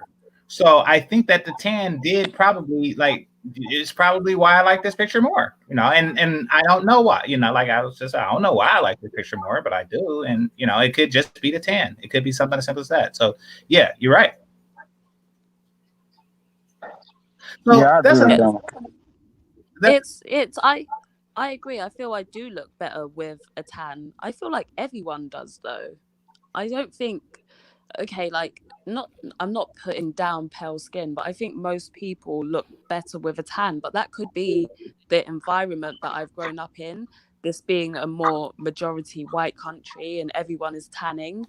So to me, it's just the norm to tan, it's normal to us. So I'm not sure. It could be societal. It could be because I genuinely look better with a tan. Mm-hmm. I'm not sure. Could be a combination of both.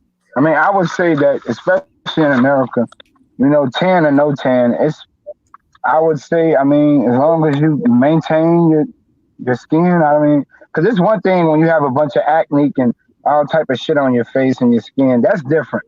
But when you have clear skin, people can tan, or you can just maintain your skin the way it is. I don't know. Yeah. And Evan Duncan, I don't turn orange when I get a fake tan because I have a bit of base color already. My tan looks very, because I've said it before here, I get spray tans, right? Not right now, I'm going to get pale because of coronavirus, but I get spray tans. But it looks very natural. People don't know that I've got a fake tan. They just think that that's my color. So I don't look orange. I think because I have a bit of base color to me, it blends well and it looks natural. I'm not orange. Right. Yeah, orange is orange. And then when you look like a damn orange, you look like a damn cartoon character. Look at Lil' Kim. She fucked herself up.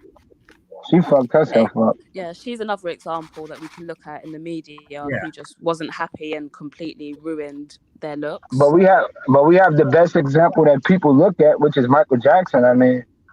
He started off. Remember, GameChanger. Remember, he was dark skinned when he made Off the Wall and Thriller and all that. No, I And remember. then I'm he old was, enough to know him as from a kid, and yeah, no, I yeah, remember. yeah. And then Michael look at Jackson him. is a bit different though. I don't think you can compare because Michael Jackson had vitiligo. Yeah, He genuinely did. And there was a picture that I saw of him sitting in the bath as a little kid. And even then, he had these white patches that you could see. You know, the vitiligo patches? He had them on his back. And as he got older, they started progressing more and more. And he used to put makeup on the vitiligo patches to darken them up and make it blend in. And that's actually Right, why he used to wear his gloves to cover up right. his hands But see, because I he used to remember have the Michael patches. Jackson. I remember Michael Jackson, Jackson 5, all the way up to, like I said, the Off the Wall and Thriller and Billie Jean. Back when he went live, he was fucking brown skin. He looked like, but he did have yeah. curly hair. So what vitiligo is you ever come across a person, because I have, and I think my cousin has it too, but it's not as pronounced as Michael Jackson. You ever see like a brown skin or a darker skin person with like white patches on various parts of their body? Yeah, So only a little bit. yeah, it's rare, but people have it. Michael I have like a dot of it that I don't really think about, but I mean, Michael Jackson had a aggressive version of it. So in order to do one consistent color, because you can't really add melanin, but apparently you could take it away, he chose to be lighter. So it was done for medical reason more than anything. Okay. Yeah, because I never knew that. Everybody wanted to know the mystery with Michael Jackson and his nose and his skin, and they say he took away his pigmentation. But even as a kid, I think something happened to him. The nose, I think, was a complex because they said that his dad used to make fun of his nose all the time. His hair, don't you remember? His hair burnt off. He was on stage and his hair set fire, and from there he had to Somebody wear at the wigs Pepsi, all the somebody at time. the live Pepsi thing when he came down the Yeah, so stairs. that's Yeah. why he started wearing all those wigs. And then the wigs with like the skin and the nose, it all just became a really weird combination. True. Right. True. Right. That's crazy. Which, but I mean, I never knew it. See, the thing, because I think you're onto something, Jessica, when you say it's internal. It is. And when you have these beautiful darker skinned women, following Rashida on this weird fucked up path, because of something that they got going on in their soul, then I don't want to have shit to do with it. It's not my responsibility to heal your issues if you're not submissive to me. Period. And you know what? I agree. Even if you wanted to heal their issues, you couldn't, because there's not enough that you could tell them to change the way that they think. It's internal. Only they could change it if they really wanted to. So you just be talking for nothing. Right. But see, it's a flip. Oh, go ahead. Well, I mean, Megan Good is an example of that, because I'm pretty sure no one in the universe has ever, in the history of straight men, has ever called her ugly. And that's since she was 10 years old. So Since she was a kid on Friday at the damn ice cream truck. Remember that? Yeah, she was a cute kid. Exactly. She was, for all races of men, even the white guys. That used to be their black woman crush. Yeah, exactly. Those unapologetically black features, like she had the lips and the bone structure, and she was still so beautiful. So you know who I thought was sexy though? You know who I do that a lot, Zach. Sorry, bro. Sorry, bro. Go. I was just gonna say, all races actually appreciated her, so she wasn't getting any sort of negative attention or negative comments in regards to her skin color or looks from anyone. And so it's proof that it is internal. It's within the individual. There's not much, they blame it on other people, but these cases are proof that it is internal.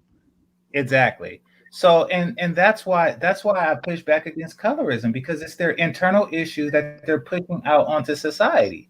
And this is me pushing back because I'm sick on the effect that it has on everybody else. And then they say ill shit like what Jabari just said.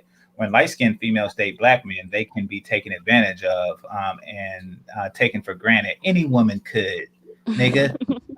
What the fuck? Shit like this. See, this is part of the pushback from the dark-skinned women who have the shit inside them. I didn't put it there. I for damn sure did not put that. I don't go around calling dark-skinned babies ugly. I don't know where in the fuck they get this shit from, but it's not GameChanger. You know. Right. And I'm not gonna be held responsible. And you damn sure if I'm with a light-skinned chick, which I'm not, but I'm saying, if I was, I'd be damned if you call my chick ugly because or taking it or try to fill her head with your bullshit. Fuck that. Well, let me ask you something, GameChanger. Do you believe that perhaps the men that was taken advantage of by light-skinned women was dating out of their league? I don't know. I mean, like, I think it just happens like all the time. I mean, I personally don't think that a man has a real physical league. Okay. Because women value men vastly different. Like I said, like Jessica said, a man's looks is only worth 10% of his overall sexual marketplace value. Well, no, sexual performance was my bad, was 10%. So I don't know what looks are, but I'm pretty sure that men, non-nigga men, rank looks than women. So okay. Which is genetically consistent with what history shows. I mean, people wouldn't be here if motherfuckers came from war with a scar on his face and didn't get any pussy. He killed many barbarians. Oh, look at that scar on his face. He's ugly now. I don't think women thought that way. If they did, they would be greatly disappointed, and they'll be just like with, pretty boys who can't swing the sword because he won't break a nail. Since hunter and gatherer, we did shit that would probably not make us the most appealing person. True. You know what? Men are not meant to be this super pretty ass person. The women is, but the man brings more energy other than looks. That's why I don't understand why, for example, some black women, they go for certain type of men based upon looks. But at the same, like I tell women, don't just think, you think this guy is attractive and you go home with him and his dick is 2 inches, then what? Well, I mean, this is what they like. Size is another form of physical. However, it is functional. So I get that aspect as well. I mean, honestly, I think that the reason that modern women do it, Western women do it, is because they lost all other criteria to measure men by. They have so many suitors. They have all these Tinder inputs that they have to call the herd somehow. And, looks is the most obvious way to do that. So it makes sense. I'm just saying it's not natural, but, neither is Tinder. So, that's kind of why we find ourselves in this position. I'm not saying that women should just go for the ugly dude. I'm just saying that what's consistent with her nature, it's not as primal on the importance scales as it is to men. Okay. Well, what is ugly though? Are we saying that? I don't know. Like, what is really ugly? Because a lot of women, they, especially from my experience, a lot of women say they want these type of men, but if you would have to look at women past, let's say you can see into the past and the future, and you can see in certain women past and realize, you realize a lot of these women have been with ugly ass guys before, but yet, they up their standard. I don't know. Yeah, that's what I mean. That's what I mean. That's what I mean, brother. Zach. It's not as important to them. More so his functionality. That's why you can't really say. Okay, well, take Don Sterling for example. He's not attractive by any way that you measure physical attraction at all, not even close. However, he does have other attributes that gain him access to attractive women. Same as Lil Wayne, to a lesser extent, Flavor Flav, and people like this. So you can't really say when you see an ugly man with an attractive woman that he's out of his league unnecessarily because women measure by a different stick than men. Okay. True. Yeah, that's true. That's true. Yeah. And I mean, remember that there's a difference between someone stating what their ideal would be and what you would accept.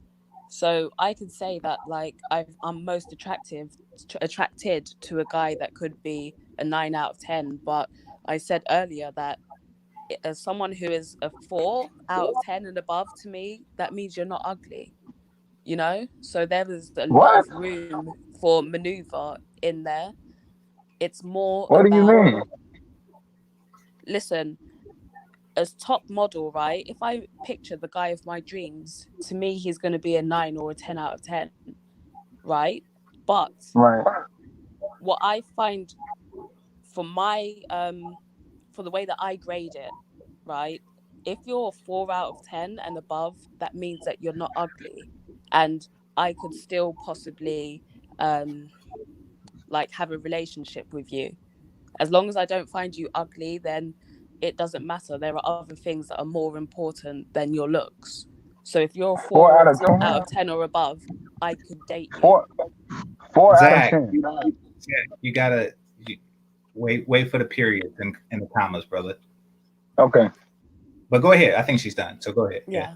No, I'm just saying 4 out of 10, not 6 or 5 or 7. I mean, Well, just so you know, Zach, here in the U.S., we kind of we kind of view 7 as average, and that's because of our K through 12 grading system. However, on a bell curve or any type, the median or the middle one is typically average. So when Jessica says 4, she's taking 5 as average and 4 as slightly below average. Exactly. So, you know, between 4 and 6 would be in the average category. Between 7 to 10 would be the good looking ones, and between 1 and 3 would be the unattractive ones. So as long as I don't find you unattractive, then I'm good to go. You know, I'm good in that department.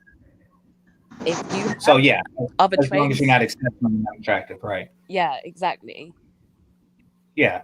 And I think many women see that way. It's just that they're saturated with options to where, you know, they have to eliminate, you know, there's no way you can eliminate 400 guys in your inbox without making looks a factor. You just can't, especially if looks is all you know about them. So I understand why we have a newer generation of more shallow women. So I want to address Jabbar. So a person can't help looking attractive or unattractive. Get over it. So it is true that there is a maximum level of beauty that both a man and a woman can reach. There is. And you know, sometimes even with maximum effort, a man or a woman will still be subpar. That's the unfortunate truth about it. But still, at least for women, because it's so important to men, I would recommend maximizing your beauty. And the same with men, you know, maximize your beauty or, you know, your looks as long as it doesn't reasonably interfere with other aspects of masculinity. So, meaning don't quit your job to be in the gym all day, you know, shit like that. Hey, some guys do that. Some guys do that. You know, it's a form of self-improvement. But I mean, you got to understand that women, you know, seek different things than men. And you know what? A lot of the time, I think when men go to the gym, right, it's more to impress or compete with other men, but it's not necessarily something that every woman is into. Like, you could be like, oh look, he's got muscles, but at the end of the day, I can take it or leave it. It doesn't really, it's not going to make me more attracted to someone, put it that way. Maybe I can admire your determination. You know, it shows me that you're determined and you like to stick to something and keep healthy and things like that. But the actual muscles itself, I don't necessarily find it attractive. As I said, I can take it or leave it. Right. Well, men go to the gym for the same reason that women go to university. Because it's a perception that that's what the opposite sex wants. You know, which is why women say, oh, yes, I have my master's in, you know, social ecology or some shit like that. And they don't realize how much we don't care. these gym dudes. It is, you know. I mean, it's really a gender role reversal because ideally the women would be in the gym and the men would be in university. But you know, it's true.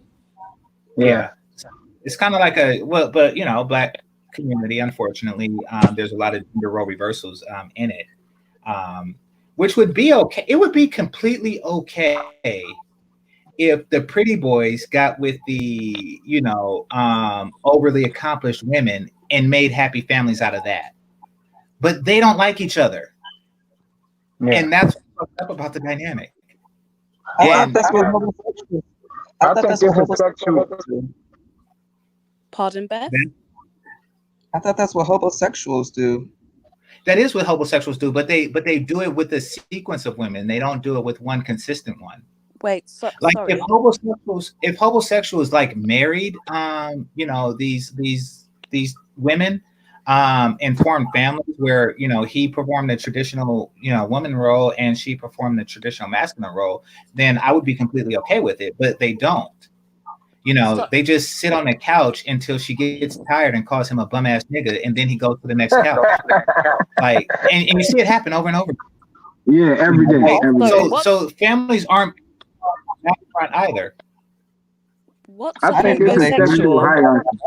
I think it's a sexual hierarchy. A homosexual is a nigga who live off of women. Usually the guy who drives that car, she works, he sit on his ass until she's tired, and then he moves to the next unattractive woman he can beg and scourge and live off of, which is it's nothing masculine about that. But a lot of women like these type of guys because this is the guy who's gonna text all the time because you at work. Maybe you own a business, maybe you're doing something more productive, and he's the guy who's gonna be there all the time. Like for an example, if a guy works 10 hours at work, why in the fuck should he get off work and his woman say, yeah, you should rub my feet? If anything, you should rub his fucking feet. He just got off work, you know? And it's that type of shit. So they like these guys because they're available.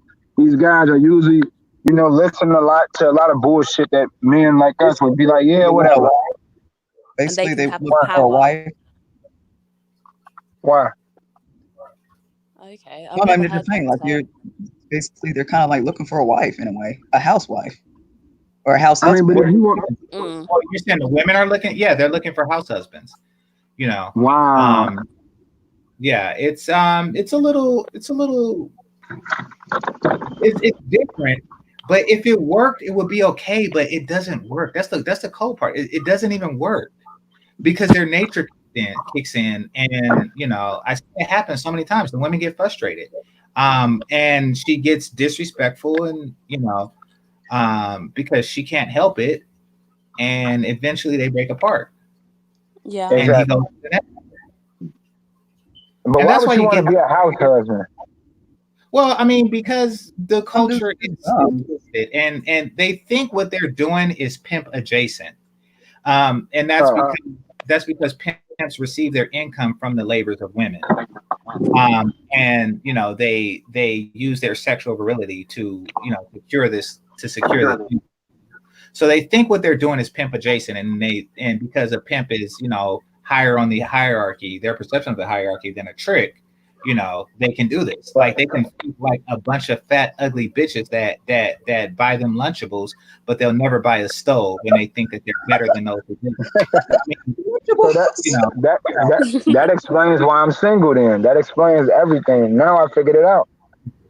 Yeah, exactly. It's a messed up hierarchy, you know. And I often refer to get tired of them.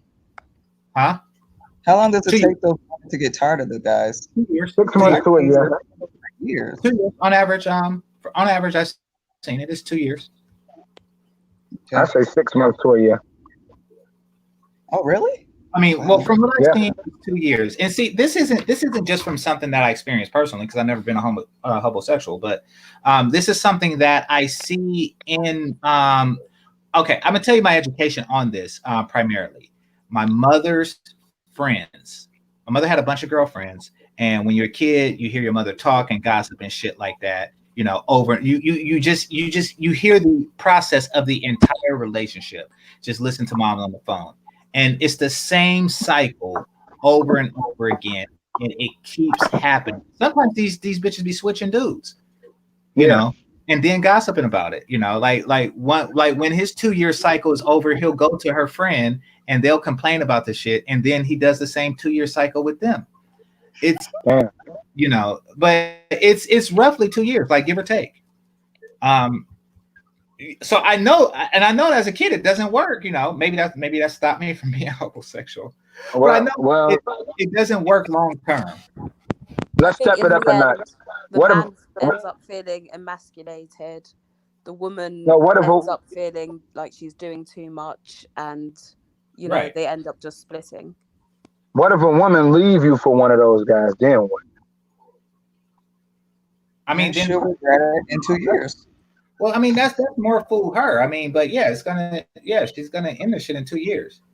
I mean, that rarely happens. Typically, I mean, a woman who feels secure with a guy, women like that, don't feel secure with guys who are functioning.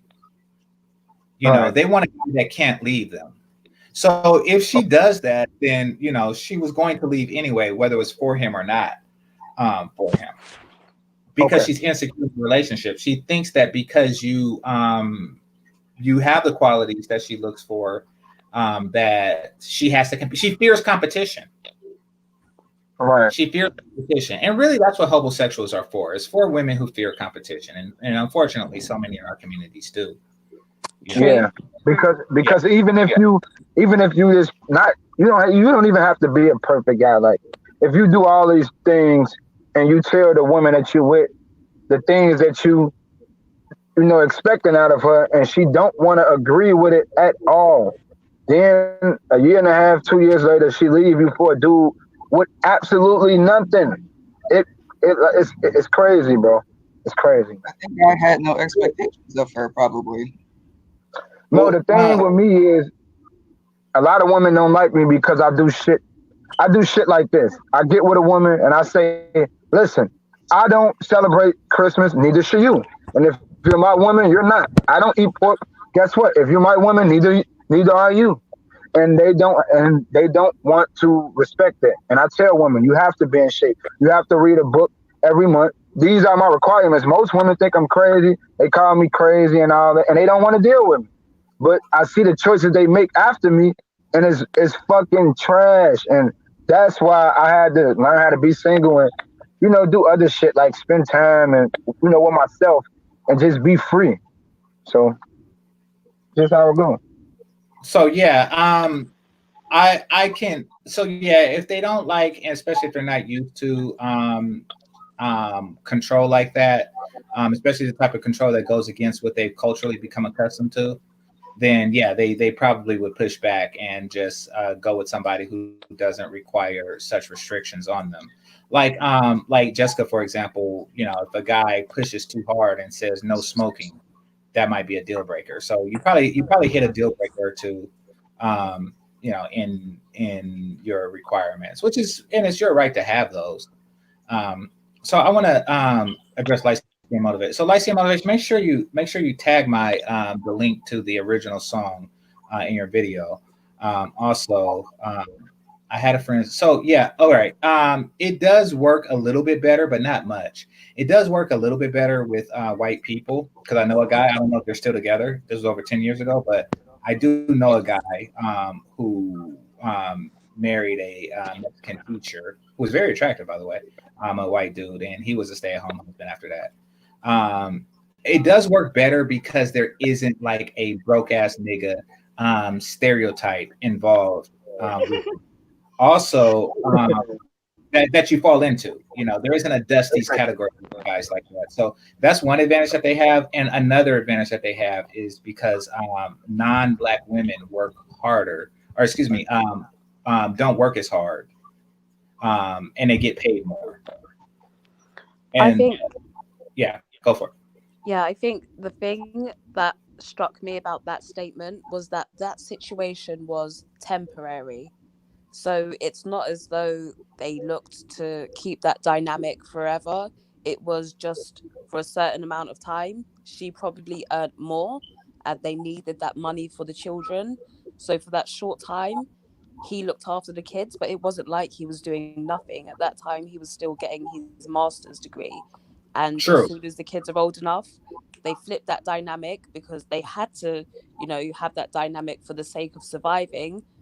The moment they don't have to do that anymore, they can flip the dynamic and go back to more of a traditional way of life. So I can get how sometimes you might have to change, you might have to adapt to a situation, basically, as long as you still allow him to have his masculinity, that woman keeps that and allows him to still be a leader. I could see that it could work as long as it's not long term. It's just for a phase, and then things are going to switch up. So I could see in some situations it could work as long as it's not permanent. It's more just adapting to that specific point in time. Right. Well, by that logic, I guess that's why SBM come in, man. I don't know. That's the only way I can look at it. I mean, I don't know. Well, I think that women, particularly Black women, just need to have a more mature mindset when it comes to relationships. Most of it is not their fault. Just the concept of submission and the correlation or the parallels that it has to slavery makes them skittish of it when they shouldn't. Women who don't have that in their history are going to be less skittish of it because, let's face it, slavery wouldn't have the same stigma on a white woman that it would a Black woman. So, I get that, and willing to work with you on that, but be mature about it. Like, don't act a goddamn fool if I for a second. Don't. Yeah. I mean, like, let's be mature about it. Like, no matter what the social economic situation is, I'm a man and you're a woman. We have to appeal to both of our natures. I agree with that. But you know what though? Most Black women, see, that's what I categorize, bro. Like, I've been with white women, I've been with Latina women, I've been with Black women, and out of all the women I've been with up to this point, it was many others, but maybe I can't qualify what specific race, because there was plenty of mixed women, but Black women go through your phone. That's a big issue. I just I can't do it. Like what's the point? Like, you can't, like, you in a relationship with a certain Black woman, and you, especially if y'all living together or whatever, you can't leave your fucking phone around because somebody going through your phone. You see what I'm saying? But it's different with other races. You can leave your phone right in front of them, and they don't even think twice. They just be like, "Oh, your phone is ringing." Like, it's crazy shit. Zach, sorry, I'm just gonna tell you, all women check phones. My friends of all races have check phones. Most people do. It takes a strong level of trust not to do it, but it's not a race thing. It's just a woman thing. Some things are just common to all women, and that's one of them. I can agree with that to a certain point, but I'm saying I've never went through that with other races. Yeah, maybe you just didn't cheated on before. Is your sample population the same? Because, well, I mean, Zach, I mean, I can't really say because I have a much larger sample population with Black women than I do any other race. Of course, yeah, you and Kevin. Yeah. So what I'm saying is I haven't dated enough women of other races to really, say that. I mean, I will say that, I have had Black women, try to my phone and we got the password, but quite honestly, I haven't been with enough on Black women to make that comparison. Right. But that's interesting. I mean, but if you have, that's an interesting observation. I wouldn't know that what cultural reason would provoke that. Jabbar, cheating. It's cheating. Yeah. What you mean cheating? What is cheating? There's no such thing as cheating. Well, I mean, Black women are more open to open relationships, I found, than the women of other races, particularly Asians that I dated. Really? Oh, you sure? Yeah, but that's my experience. But that's that's probably just a time and place. But I mean, so this was like the down with OPP type era and shit like that. Oh, okay, yeah. I get but see, I don't believe in cheating. I don't think cheating exists for a man. Well, it depends on if you have established rules between the woman, and if you break those rules, then by definition it's cheating. But no, if you set rules that fidelity is not required in this, not a part of this relationship, then no, it's not cheating. So I want to address Jabbar real quick. That's not true. Slavery stigma. It's very true. In fact, Ms. Sparkles, she actually said it. That submission is slavery, and she constantly mentioned the correlation between the two. So there is a stigma, and she's stigmatized by it. I don't understand you. To be completely honest with you, I think that this was just a contrarian statement. I think he was away when she said that. Yeah, well, she said it more than once. So it was, and he actually said that that cooking, cleaning, and being respectful is a slave. So there's what? Yeah. Crazy. Well, That's no. Well, he's catering to the presence of women, particularly ones that he finds attractive by their thumbnail picture. So he's catering to their desires. But I mean, Right. Oh, he said that. No What? whiff of pussy yet. Okay, my mistake. Huh? I said no whiff of pussy yet. Yeah, I mean, it's I don't really know that to work for guys. It might, but I don't really know that to work for guys. In that department, I haven't met a guy who kills it with women by this particular approach. I have met guys who are very, very good with women. Much more so than I am, but they don't have these particular traits. I will say that. Right. Actually, the guys that I met that's really good with women, I would say I think to me, especially while I'm there, it's a pattern to certain dudes. It's usually the dudes that make women laugh a lot. And I'm never one of those guys. I'm a serious guy all day. I don't joke and play games. I don't do any of it. So I just don't. So I realize a lot of women won't deal with me. So I'm cool with it. I'm not mad about it. That's Well, I mean, you have a very no nonsense kind of attitude. Yeah, Pretty you have much. to be able to be relaxed and a bit laid back sometimes, Right. Yeah, well, I'm past a that. little room for laughing and joking and enjoying each other. Yeah, I'm past that point. I'm sorry. I mean, well, the coronavirus is out. I mean, those are traits that I use for seduction. Intelligence, wit, and humor are things that I lean on if I can overwhelm her with physical appeal. So those are things I lean on. But the guys I know who are exceptionally good at it, these are guys who, from what I noticed, matured very quickly. So these are the guys who were like 20-year-olds in a 15-year-old body.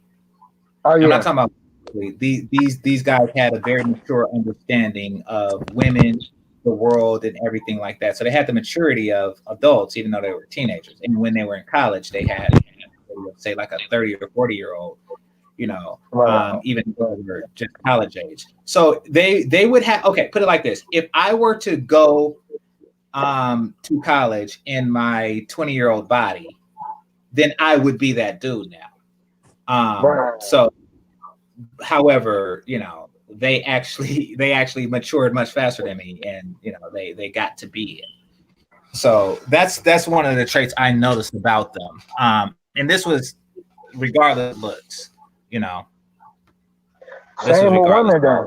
Same with women. Like I remember the women in high school, like freshman, sophomore year, all the way up to senior year, who was dating guys in their 30s, and then they the same age as you, and they tell you shit like, "Oh, you a little boy, and I'm looking for a grown man," and like, what? You're not even grown yet. But anyway, I noticed that growing up in high school.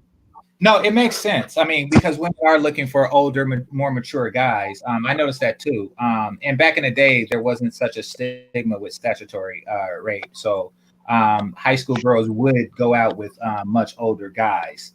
And it was kind of understood, don't tell anybody. And for boys who were in high school like myself, I just looked at it like, look, they got cars and shit. They got cars.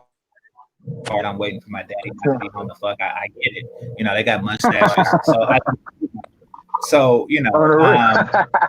Yeah. So I just I thought the shit was unfair because it was we were at extraordinary disadvantage. But exactly. But so there's that, but there's also a mindset immaturity that they were attracted to, and I think that the guys who really cleaned up on the women front had the brain of a 30-year-old in the body of a 15-year-old. Like that's one of the common trait of all the guys that I know that do that. They weren't, and none of them were jawline niggas by how I define the term. So, right. That's at least that's me. Like that's of the ladies' man. You know what though? I know Marco gonna give me some pushback, man, but I can't do nothing with a little girl. I'm sorry. Like mentally, it's nothing a younger chick can do for me. Like I don't know. Maybe I'm different. I don't know. It's an individual thing. And Marco always says that that's how he lives his life personally. You do with your body whatever you want. You do you. He's got his standard. You got yours, and that's the way of the world. Yeah, well, keep in mind he's not happy either. As a man in my early 40s, it's not really a personality or mentor or not even entirely a physical thing. It's partially a physical thing. It really comes down to I don't have any kids and I want kids, and that's pretty much the beginning and the end of it. So that's I'm really not left with an option. Right. See, I have kids already, so I'm caught up in this phase right now. Like 2 kids in, and my whole life changed. Now I look at shit, on a realistic point of view. I don't have time to believe in shit that don't make sense. Like, right. So No, I meet women my age. Some of them hit on me and things like that. But I let them know, like, we can't be too serious because I and there's no real polite way to say it, but I want to be clear because I don't want them to feel like they're being taken advantage of. That I want kids. The kids are important to me. I agree with you. Yeah. What happened? Would you ever consider adoption? I want my own biological kids. I would consider adoption in addition to having my own biological kids, but I wouldn't. I can't believe that I would find a woman who's in her 40s that I would say you're so exceptional that I would forgo my biological desire to have kids for you. I agree with you. Yeah, I think most people naturally, if you have the ability to have your own kids, then you want your own kids. Right. You might have, like GameChanger said, you might adopt and help out another child, but you want your own, your blood to, your genetics to live on. So right. I think but you know what, GameChanger? Would you marry the woman you have kids by? Does that make any sense? Yeah. Yes, ideally, yes. Well, that's the only reason to get married. I would prefer like a ceremony that's not legally binding, but I would make that provided that I'm with a submissive, responsible woman. Absolutely. Okay, well that's a good thing because you don't want to be like us type of guys. You got kids and you're not with the person you have kids with. That's a whole nother level. Well, and a lot of black men go through that. Well, yeah, far too many, and I spent my life avoiding that situation, which is why I became childless at this age, because I was avoiding. I have friends who've been through that, but now their friends are in college, or now their kids are in college, and it doesn't really seem like that big of a deal that they're divorced or that they had them with multiple baby mothers. So I kind of like have regret in that department. Fortunately, my fertility is not as fixed as a woman's my age. That's my only saving grace in this endeavor. So, and my girl is 30, and that's reasonably, provided that we have our problems. So it might not even get to this level, but she would be a candidate for such a thing. Well, I agree with you on that. Because I feel like if a guy have more than 3 baby mamas, you're reckless, and you don't need those are the type of guys that need to be plugged or some shit. Like Because every fucking way they go, it just babies every fucking way. You see what I'm saying? Like, and Mhm. that's one of the issues. Like, this guy's like that. He can't do shit in his life, but pop 9 months later, a fucking baby is here. You see what I'm saying? Like, Yeah. it's too much reckless shit going on. Is anyone else tired of seeing these Section 8 babies? Is it Oh just me? yeah. Oh man, they everywhere. They every fucking where. I'm Well, tired of seeing them. I Yeah, get I tired am too. what I really don't like, and this is Hey, not Kuda. Sorry. well, what I really don't like, and this is less of a problem now because they have the self checkouts, but I really didn't like.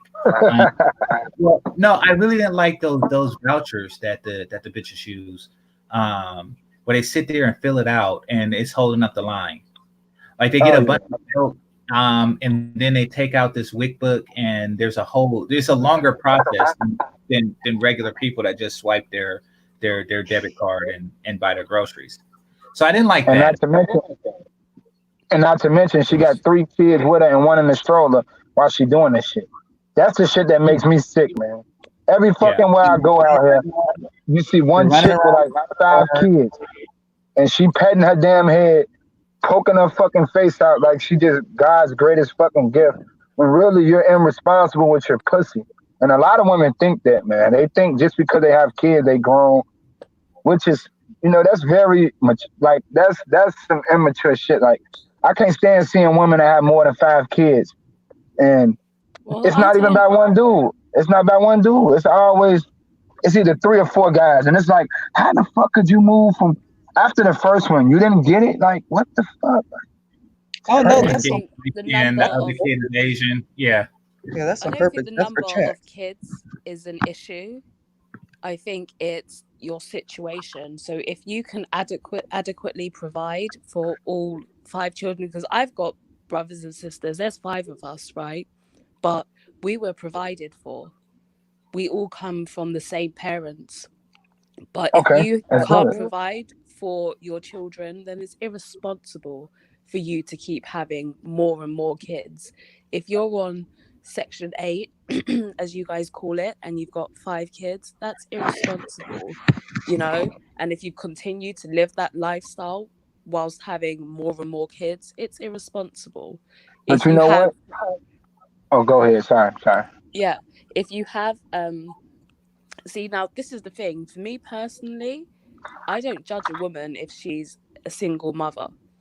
I don't, because I understand that life happens, you know, and everything isn't always going to be perfect. When I do start to judge slightly is when you start having multiple kids by multiple men, because it shows me you're not learning, you know, Mhm. you haven't learned from your situation, you keep repeating the same mistakes. So if you've got, you know, you were married or you've got a kid, 2 kids, whatever, by one guy it didn't work out, okay, fair enough. But when you start having multiple men, that's when I start judging personally. For me, it's all about context. So it's not about the number of kids. It's not about if she's a single mum. It's all about context for me personally. Yeah, I agree. Yeah, but I they agree. do that. They do that here they do that for the checks. They just have the kids. They know they can get on Section 8. They know their housing's going to be like $20. And now the thing they do is they keep their kids in special ed because if their kids are on disability, they get a check. So they won't help them out in school. They'll just let them stay in special ed so they can get that check. So You see, hopefully people, when Trump makes all these cuts, all this Yeah. foolishness will Well, close. no, they turned it into a business. You're right. I used to develop the software that screens for mental illness amongst kids, and you're right. They are trying to fraud the system. That's why they needed to update the software that screens for it. But yeah, they have no problems putting a healthy minded kid in a retarded class, which is sick. it just shows that you don't care about your children, isn't it? And it's also the same with someone who can't provide for them properly, because that's what Section 8 is, but you keep having more. So you're basically setting your kids off to be at a disadvantage, and you don't care about that. You only care about the benefits that you're getting. So the disability checks or the housing, because we have people that do that here as well, that have kids just for the housing. And if you think about it, right, London is housing wise, it's a very expensive place to live. So you've got people who are on our version of Section 8 who are in £1 million houses, £2 million houses, paying like, I don't know, like £20 a week or something.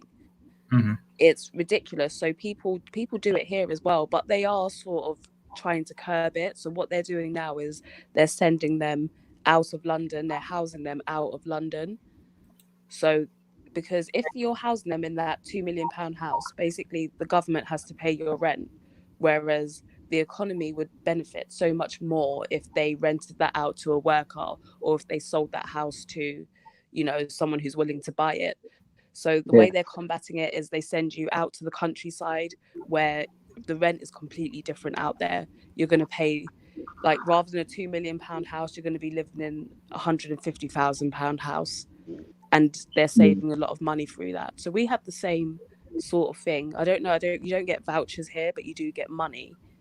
Yeah, but see, these women up here, they just find a housing projects, sign up for it, get on the damn list. They got fucking kids. They get motherfucking food stamps, childcare, all this other shit. To the point they don't have to really be responsible.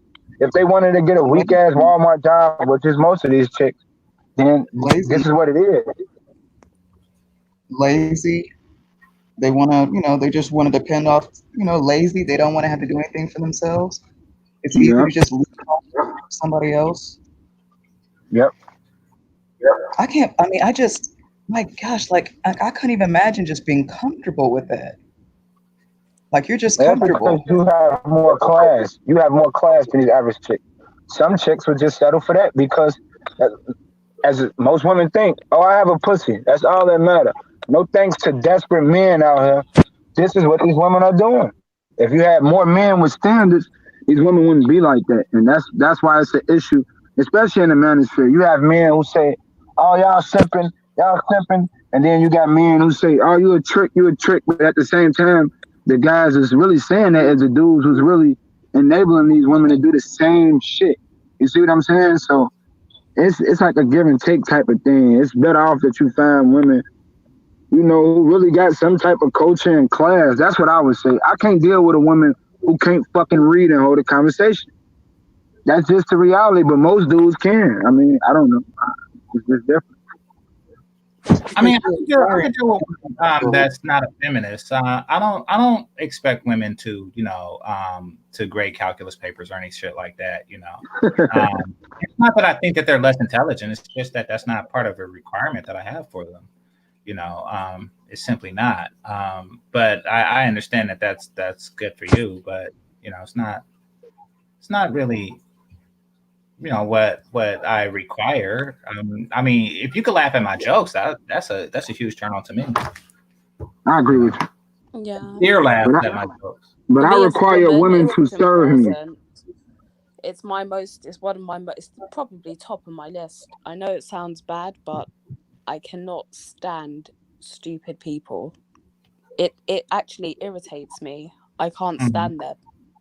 Yep. Because well, once again, men and women measure each other with different sticks. Yeah.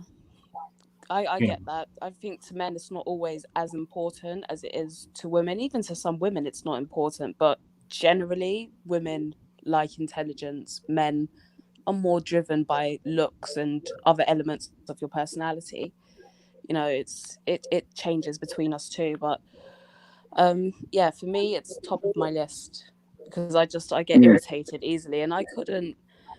Okay, in order for you to submit to a man, you have to trust that he's going to make better decisions than you would, and I can't trust an unintelligent guy to make better decisions than me. I just can't. So that's why it's top of my list. It's the first thing that I look for. And because I like to have certain conversations as well. So we need to be able to, we can have light conversations and we can have conversations about real things. We need to be able to switch that up and, go between the two. Yeah. I agree. Yeah. Well, that's why you're single, Jessica. Maybe you should lower your standards. No, I'm just I'm just joking. I'm gonna stay single for a bit. Yeah, me too. I had to live with it. Get used to it. Yeah, I've only met one guy that I could have like intellectual conversation and it was flowing, but you know the problem was with everything else he's got going on. Oh, I do like KTN would stimulation. Well, here's the thing. I agree with you. It's just that, and this isn't, Jessica called it humble bragging, but this isn't that. I'm above the curve. So, like, you don't really look for intelligence is relative to oneself. And the further on the right side of the curve you are, the more difficult it will be for you to find the compliment. It's kind of like those women who are billionaires saying, I want a man who makes more money than me. Yeah. You don't want to put yourself in that category. So, more money than you. I don't think I'm a genius, so I don't think it's unrealistic to find guys who are more intelligent than I am. So yeah. So you said that you're 125, right? Yeah. Assuming that this is an accurate measurement of such. I was 127 at about, I think, in primary school, so below the age of 11. That was my IQ. Okay, so average is 100. So you've already eliminated at least 50% of the population right there. Is the average IQ 100? Especially in America. That is appalling. Yeah, in America. In America, I think it's 105. It's not very high, but I think it's 105 there. If last time I checked, it's still the same, but it's not. So you are over standard deviation above. Average, especially for women. It's lower for women. Well, you're not looking for women, so never mind. But yeah, so it will be harder for you. But that is a criteria that I could not budge on. I can't move on that. I cannot. Other criteria, I could have it be flexible, but that element right there, no, I'm not moving on that. I'm not because I know my personality and I know what I'm like, and I told you I dislike people who are stupid. I do, because I think 100 would make them stupid, but they are 27 points below you, which is significant. Right. So you mean to tell me that even if you met the right guy with all these qualities, except for that one thing, you would back off? You wouldn't even make it work? I would back off because that factor is so important to me. And listen, I don't look at everyone who is less intelligent as me as stupid. There's a difference between being, not as smart as I am and being dumb. There's a range within there. So I know dumb when I see it. I know dumb when it speaks. But the thing about men is, I can gauge that. But see, men will deal with an attractive woman who's stupid, and they'll make it work. I'm not a man. we measure by different sticks. You just couldn't date an airhead. Okay, so here's the thing. I mean, like I say, you don't have to be being significantly less intelligent than me. Doesn't necessarily make you dumb. And also because I love children so much, I tend to. Oh, I do. So I tend to have a greater tolerance for those with less developed minds than myself. So this isn't an insult to kids, but no, I mean, I would look at it the same way. I would treat their situation the same way. I really would. So you're a teacher. I feel with children. You're a teacher then, GameChanger. You're a teacher. Well, I've mentored. I've never actually been a teacher because it's low pay, but I've mentored in the past. With children, that's natural. They're obviously not going to be as intelligent for the most part, right? Mm-hmm. So I can see why their intelligence level is lower. But as an adult, with all the tools that we have in society today, there is no excuse to be ignorant. There is no excuse to be below average intelligence. There's no excuse for it. It really shows that you don't care. Let me ask you a better question. Would you guys date a man who can't put a spare tire on?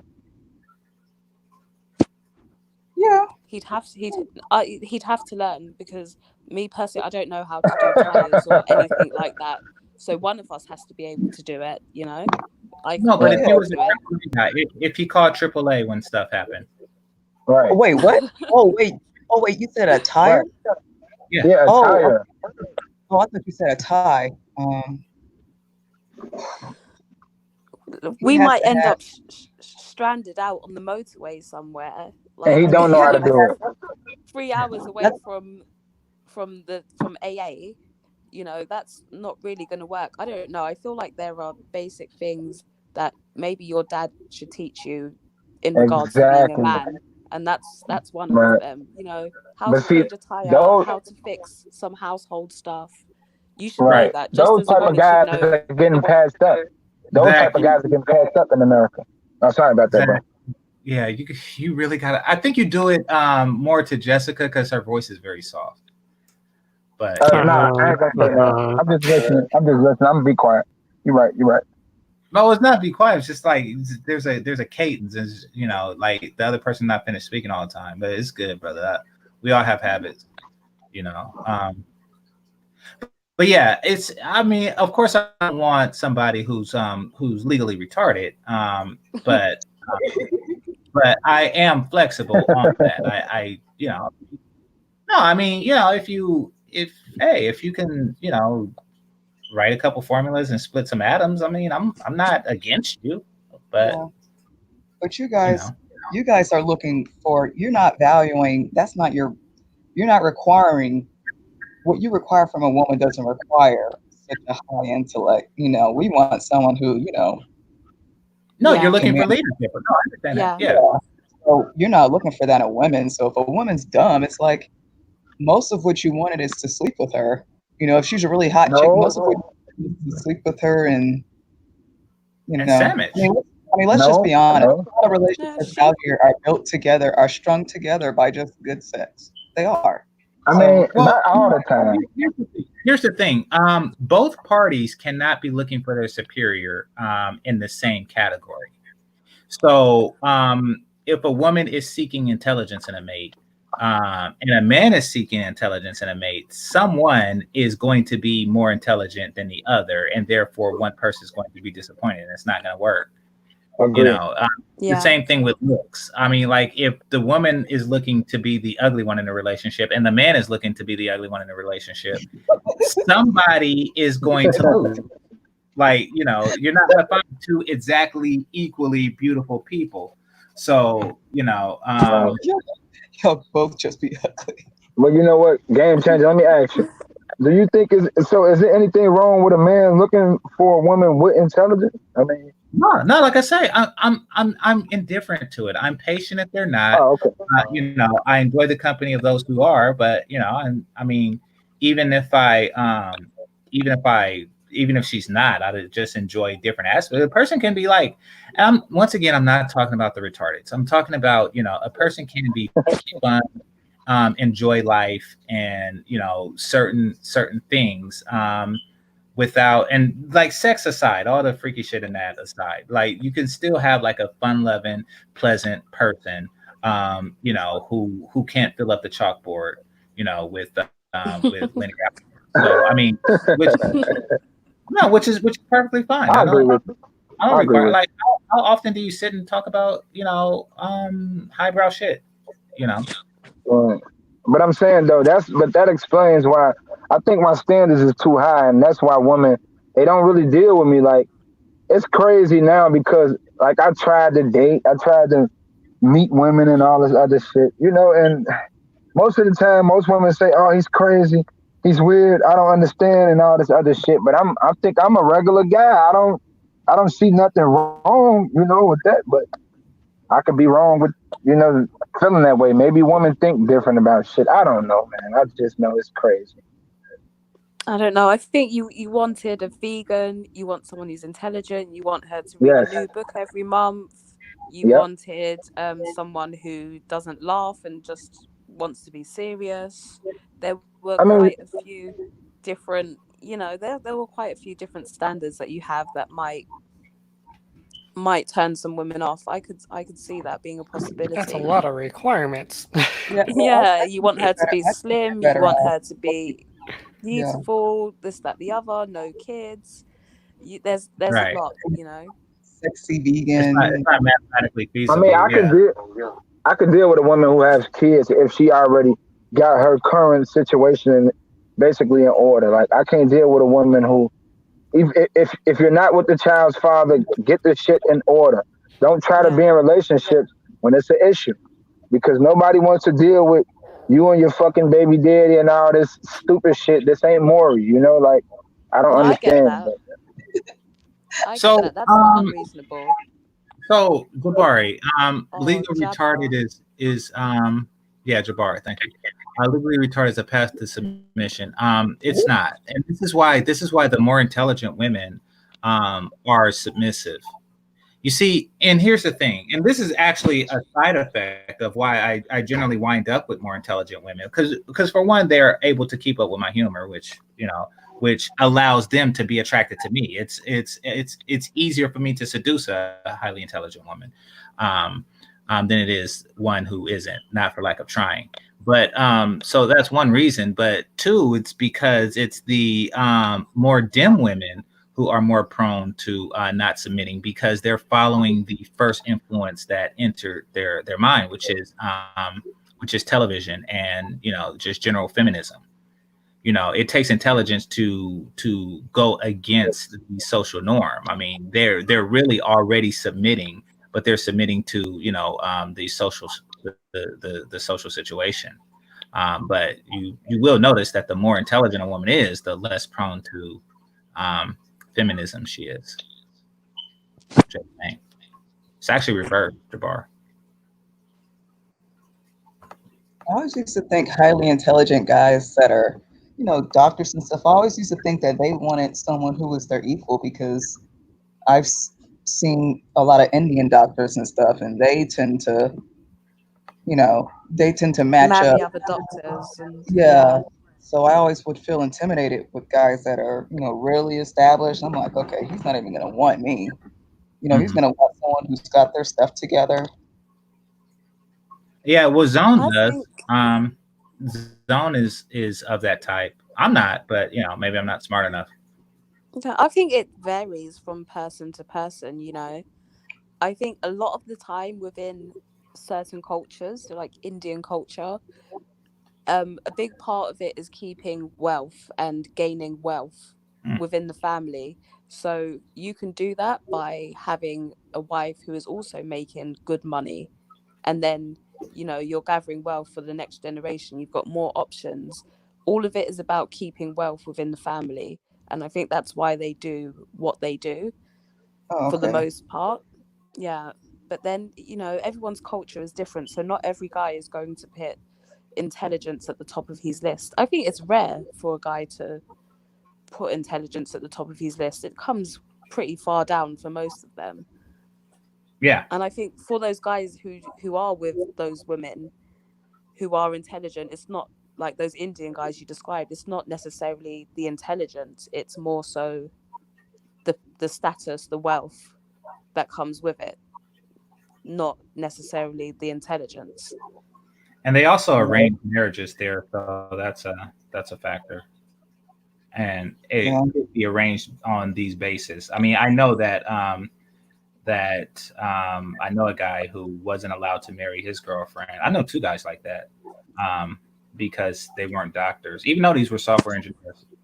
Or no, one was a project manager, but like the girl's father will say y'all can't get married, and these typically are daughters of well-to-do men, which means that they would be the ones that how can I say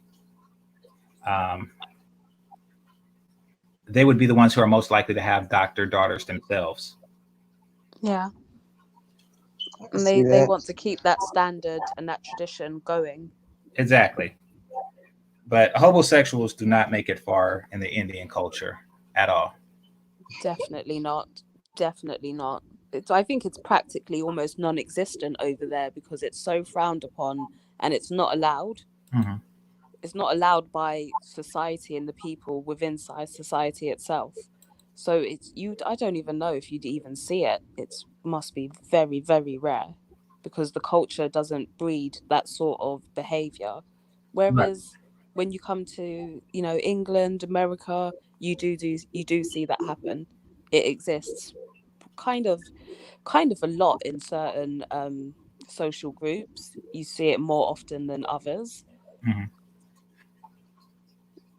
Yeah. Generally in the more working class, what we call working class over here, you'd probably see more working class guys fit in that homosexual narrative. What in the entire fuck is wrong with you, Jabbar? you say like the weirdest shit ever.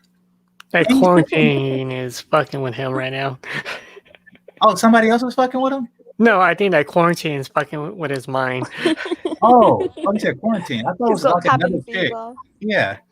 Well, that is something that I worried about with guys that are established. I always worried that they wouldn't want me because they'd want someone who, I mean, I know guys who say, well, I want my girl making as much as me or whatever. I feel like they wouldn't want someone who's, not making much money and not so established like them. I feel like they would look down on me. I feel like they would think I'm inferior. So you're not I don't know. It depends on how much a guy makes because, if you made 23,000, then yeah, you would probably want somebody to, turn that 23,000 to 46,000. But I don't think that a guy who makes who has disposable income would really care about that too much, simply because he's limiting his pool so much. Like if he makes within the top 90 percentile, then why would he limit his mating pool to 10% of the female population? And that's what I was telling Zone before. It's like we don't have it like that. We don't have 400, even the extremely attractive guys. We don't have 400 women on our inboxes like that. So we can't just eliminate 90% of them. We simply can't. So the guys who do that don't make in the top 90 percentile. They probably make it in the bottom 10, and then they're like, okay, they're only eliminating 10% of women. Yeah, I understand what you're talking about. Yeah. Like we don't. Women can say that, because they could just say, hey, I only want guys that do that, and they still have 40 guys in their DMs. But realistically, guys don't do that if they make a decent amount. So Beth, I think the guys that you're talking about, Zone is zone, but I think most guys are open to just a Hooters waitress if she's hot enough. I just don't want to date a woman that's going to complain that I'm busy working all the time. And that's the problem. So I want someone that's hardworking. Yeah. Whose lifestyle is compatible with yours. I get that. Well, I would be cool with a guy working all the time because that gives me time to do stuff, and that kind of takes the pressure off me. Yeah, see, I don't mind either because I do like sort of my alone time, and I do like being by myself sometimes. Like for some people, they always need company, but for me, I prefer being alone. So I don't mind. I can be alone all day, and then when you get there, I'd probably just appreciate it more. But I don't mind them going and having to do what they do because it just gives me time to just sit there with my thoughts. I like that. So I think it depends. Well, the women I know, because I don't really roll in circles like that, nor do I meet these guys' wives, like my boss's wives and things like that. But I do know about them, and they tend to be like in connected positions that is largely due to their husbands. None of them are like actual complete housewives, but they don't make anywhere near what their husbands make. But the ones that I've seen outside of the ones that I know personally, these are the ones who do like yoga and shit like that during the day. Like I remember I used to walk past at one of my jobs. I used to walk past this high end daycare center, and these chicks would come in with their high end cars, and they just picking up and dropping off their kids at will, not because they're at work themselves, but because they go to Pilates or they're just doing all kind of stuff, extracurricular activity. Yeah, you find things to occupy your time, isn't it? Otherwise, you just get bored. Like even now, because I've been off work a little bit, I don't even know what to do with myself. And on top of that, I'm doing this whole quarantine thing now, and I'm Mhm. going like I can't deal with it, you know? I'm like I want to go out, I want to be able to do normal things again. And so I can understand that if you're in that situation, you keep yourself occupied. So you might go to yoga, and then you might go to, Pilates, you might go to an arts and crafts club, and just different things to fill up your day and stop you from being so bored. Right. Right. Agreed. But it doesn't necessarily have to be a doctor. But Beth, I mean, you know, guys, most guys who are above the 50 percentile mark in the earning category, I don't think it's that important to them. Mm. Like how much you make, I don't think it's that important to them, unless they're like on some homosexual shit. Yeah, because I have a guy friend. He's really cool. He's in grad school now. He went to Georgia Tech. He's traveling and stuff. I mean, if he expressed interest in me, I'd date him today. But I just assumed, that wasn't even an option because, I felt like, he'd want someone on his level. And also, I feel like his family probably wants him with a white woman. So, Well, he's a white guy. yeah, he's white. So I feel like they would probably, since he's well-to-do, they probably want him with a white woman. Yeah, maybe, but I mean, it's his decision in the end. Um, you never know. You just fill them out. Be patient, maintain your mystique, but just fill them out. He might be the one that you're looking for. He's But like don't count the yourself same. out, because especially white guys, they're less likely to be on that make 50%, 50-50 shit. That's some yeah, that's some black people shit. Yeah, Like the whole homosexual thing is some black people shit. It is for the most part. I agree. Yeah. He So has the same sense of humor as me. He's the only guy I've met who has the same dry sense of humor as me. He gets my jokes, I get his. You know how rare that is? no, I mean, in your case, I can imagine like it's extremely, like I say, and that's refreshing. So I'm sure he appreciates that aspect of you, because like I say, one of the things I look for is someone who could laugh at my jokes. So that's definitely a plus. I mean, like I say, hopefully the two of you will find out that you are compatible, and you could go from there. But I wouldn't let income. What I'm saying is, I wouldn't let your income deter the situation. Like most men aren't really thinking. Why in the fuck do you think that guys were, like I said, when I was in high school, a lot of these girls had already been with guys that are over 30. So, like, why do you think that was? You think that for their income? I mean, that's not really, I had a guy tell me he liked the woman for her intelligence, and she was at the California guy. His ex, she went to UCLA. She's a surgeon or whatever. So I just, felt like, I feel like they have themselves together. Like they would want someone, they would see someone like me to be inferior. You know something? I get it. I'm be honest with you. I tell you a quick thing that just twirls in my brain from time to time. I get slightly intimidated by women who grew up wealthy. You see, because like if you grew up and you had a bidet in your house, and I just wiped my ass. Oh, I told you the story, Jessica. I think I've heard about the bidet before. Yeah. Okay. But yeah, I do feel that they walk around thinking that their ass is cleaner than us, toilet paper people. And they just look at me like a dirty ass nigga, like a literal nigga with a dirty ass. Because like if somebody washed their hands by just taking a dry cloth and just wiping it, I would think that their hands are dirtier than somebody who actually washes it with running water. So I think that bidet people think that everybody else has dirty asses. And that's how I feel about that. You know? Yeah, I mean, but since they do that in other countries, that they might also look at it as a cultural thing. Like we have our toilets, but in other countries they have those squatting pans where it's just that toilet on the ground.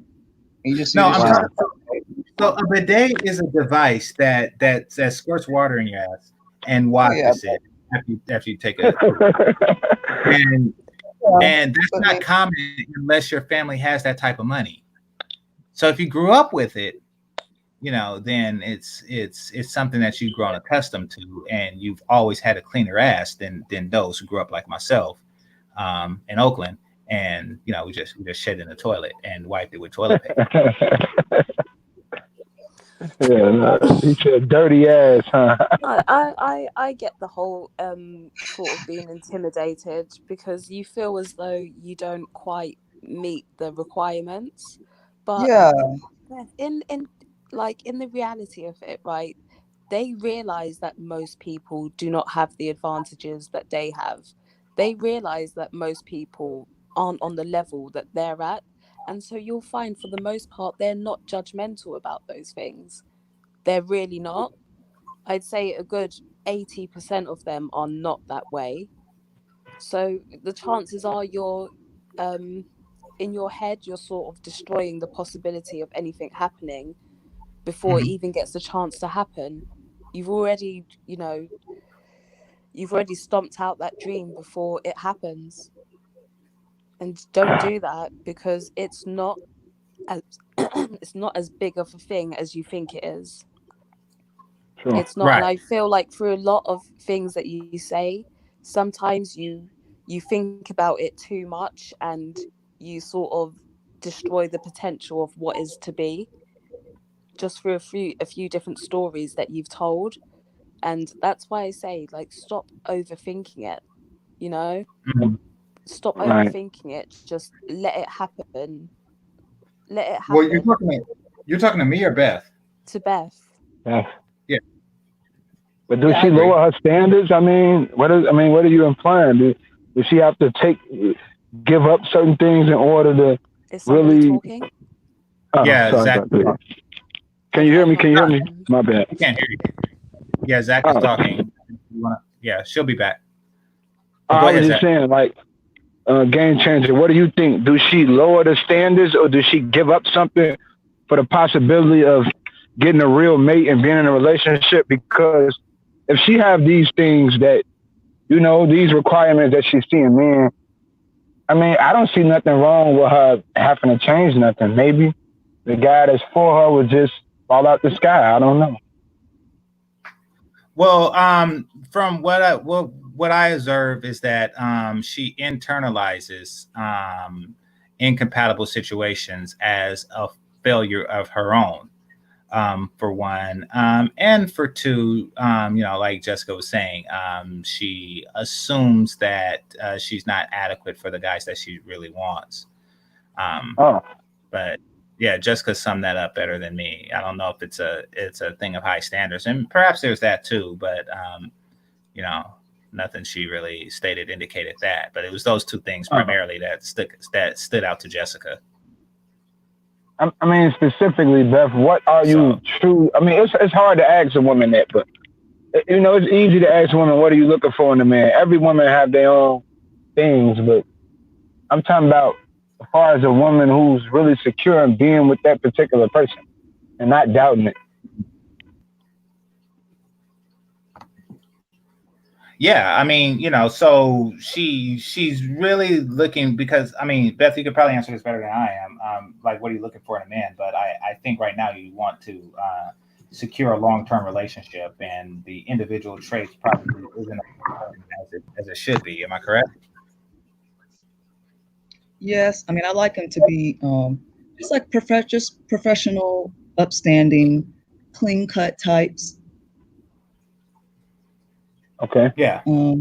Like this guy you know the show Black Lightning? Yeah.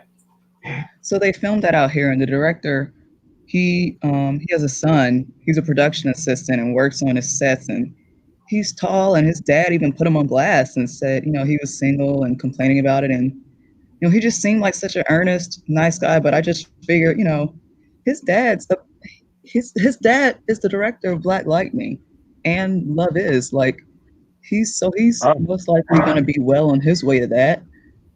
He's not going to want a freaking security guard who's not making any money, and you know. No, Beth, don't do that. That's can't be like that. I'm just yeah. I'm just playing. You're pretty hard on yourself, Beth, and you're harder on yourself than it's not even deserved. You know, you have so many positive attributes to your personality, but you just seem to downplay it all and think that you're not good enough. But from the outside looking in, you have so much that a guy would want. So you need to try and release that mindset that you're not good enough. They want more. They want something that's not you. They want this, that, or the other. You offer someone a lot. You do. You offer people more than you realize or more than you give yourself credit for. And if I can even just like over the internet, over our little conversations, if I can, you know, get that through to you, I feel like it would be a big help to you, because you are sort of holding yourself back from your dreams and the possibilities that you deserve because of that mindset. And it's easy for me to say, okay, like, Beth, stop thinking like that, stop thinking like that. It's not something that's going to happen overnight, that you're going to wake up in the morning and boom, your mindset has changed. But just try and keep it in mind every day. So now that I've told you that, just recognize when you're having those thoughts of putting yourself down and telling yourself that you're not good enough. Recognize that and combat it with, I am good enough. I have X, Y, and Z to offer. Tell yourself that every time you think you're not good enough, tell yourself what is good about you, just to try and get out of that mindset, because you could have so much. You really could. You're a beautiful woman. You have such a refreshing, beautiful personality. You are submissive. You have so much going for you. And I think we're all sitting down and seeing that, but you're not seeing that yourself. And if you want other people to believe in you, you have to believe in yourself. You know, we can only, it's sort of as we go back to the Megan Good example, everyone told her that she was beautiful. And from the outside, we can all see that she's beautiful. From the outside, we can all see that you have such a unique, beautiful personality. But it's like you yourself don't see it. And so you need to give yourself those affirmations and just remember all the good things that we're saying about you, because we don't say them for no reason. We say it because we believe it. And you need to believe it as well. And that's when you're going to start seeing those changes. Actually start believing in yourself, because you have so much potential and so much capability. You need to believe that. You need to know it, because we see it and you should see it as well. Yeah, it's the rejection that makes that hard to overcome. I don't Because take then rejection. I don't take it very well. you go back to those same thoughts that you're not good enough. And I Yeah. get that, because that's When people natural. tell you that, you know, I mean, they don't flat out tell you you're not good enough, but they're telling you in so without many saying it. many Yeah. ways. But do you know what? If I go up to a guy, right, and I really like this guy. I'm going to use the blonde and brunette example. If I go up to a guy and he says to me, "Oh, do you know what? You're just not my type. I like blondes." There's nothing that I can do about that, you know? So I just have to write it off and say, it's not necessarily something about me. That's just what he's looking for. That doesn't mean that I don't have what it takes. That doesn't mean that I don't have things that are valuable. He hasn't taken away from your value by doing that. He's just not for you. So you move that to the side and you move on to the next person. You just have to try as much as you can not to take that baggage with you to the next person that you talk to or the next person that you approach. Because I that agree with baggage, that. it gets heavy and it can hold us back. And I feel like it's holding you back from your true potential. So you just have to just try and say, listen, it's not about me. That's about what they want. Push it to the side and keep on moving forward.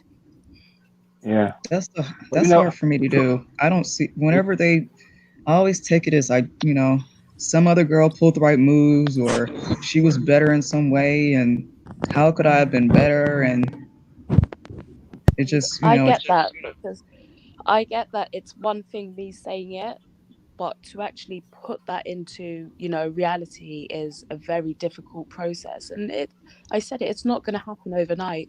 And that's why you just have to start by telling yourself every day all the things that are great about you. When you have those thoughts that are holding you back, say, no, he didn't want me because he wanted that. But guess what? I also have my personality. I'm beautiful. I'm still, because and you're not old, Beth, you're still young. You still have your fertility, your youth. You still have that on your side. Yeah. Well, you I have a have lot of this men part. approach you, don't you? No. Most of the time, right? If you have No. guys approaching you, then there you go. That's the beginning stage of. See, the thing is, Beth. I agree with Jessica on a lot. You can't really beat yourself up about everything. You can't stop the rain from falling. You can only be the best you.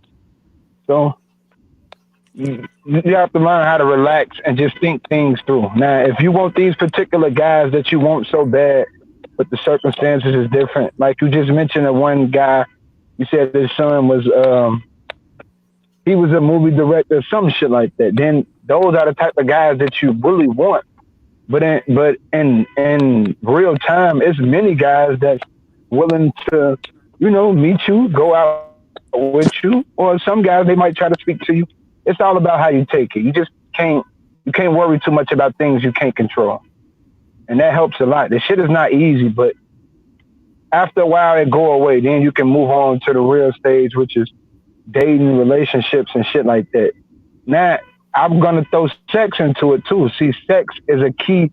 Well, it's not a key point to it, but I think sometimes sex, it can confuse a situation or it can bring light to certain situations. What do you mean? So maybe you need some good sex.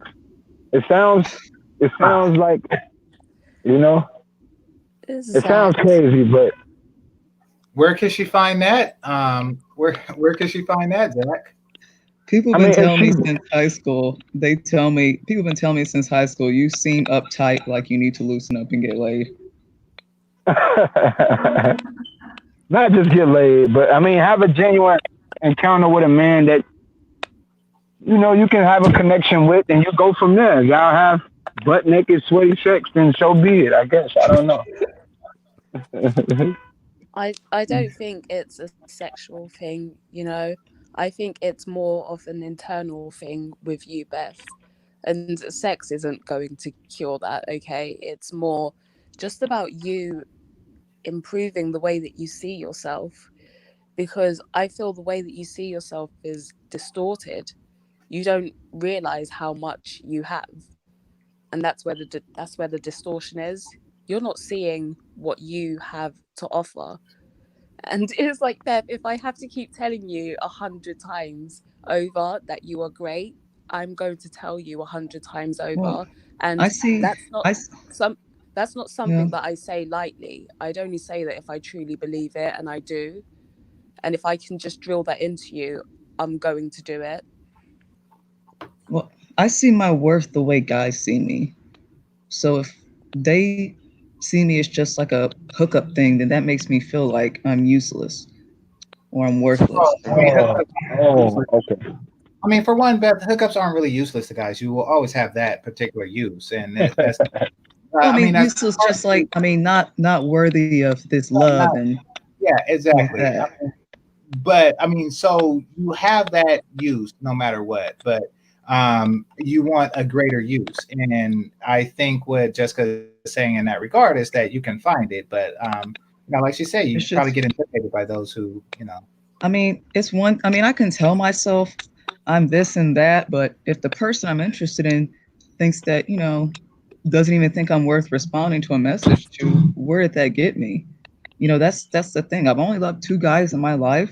One of them curved me, and the other one asked me to be friends with benefits while he was dating another girl. Wow. And I'm still not over it to this day. I still cry myself to sleep over it. But Okay, Beth, now I understand. Are you going to base your worth on what 2 men out of the millions and millions of men in America, right? There's millions and millions. You're basing your worth on what 2 of them think, or maybe 10 that you've ever dated. Well, I mean, they're the only 2 I loved. Why don't you base your worth on the fact that you still do have people that try and approach you, that you still do have men that want to get to know you? Because I know naturally we focus on the ones that we didn't get, but it's not going to do anything for you. It's really not. I don't know how to stop. I just feel like the first one, I just feel like, what could I have done? Like I remember seeing him and his girlfriend and feeling actual pain. Like it feels like someone stabs you in the heart.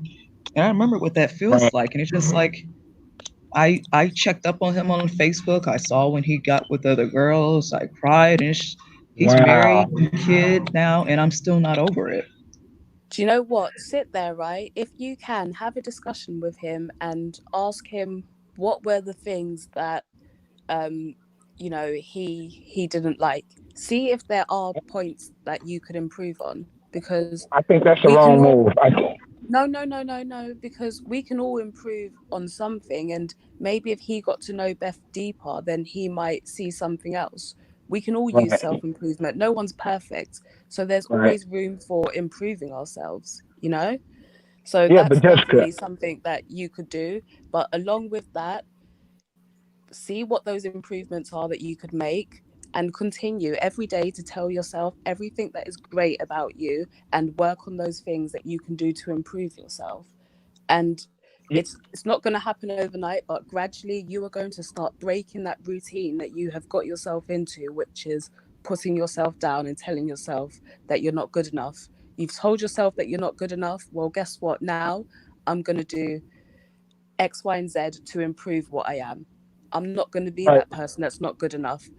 You're going to tell yourself, I have this that's great about me, and I have that that's great about me. And soon I'm also going to have, this new hobby. I'm going to take away this personality trait. Soon I'm going to do this. You're working towards that improvement, and you're telling yourself how good you are. That combination. Yeah. Oh, go ahead. No, I would think that would be useless after the fact. The fact that he's married, right, Beth? I mean, that would actually irritate the situation. Trust me. It's never go back to the man after the fact. The thing about it is, Zach, she's not trying to get back with him. She's we weren't together. We weren't together. He just curved me and said, "Oh, I'm seeing somebody else, but we can be friends with benefits." And at the time, I didn't know what that even meant. That's going to cause confusion in the relationship.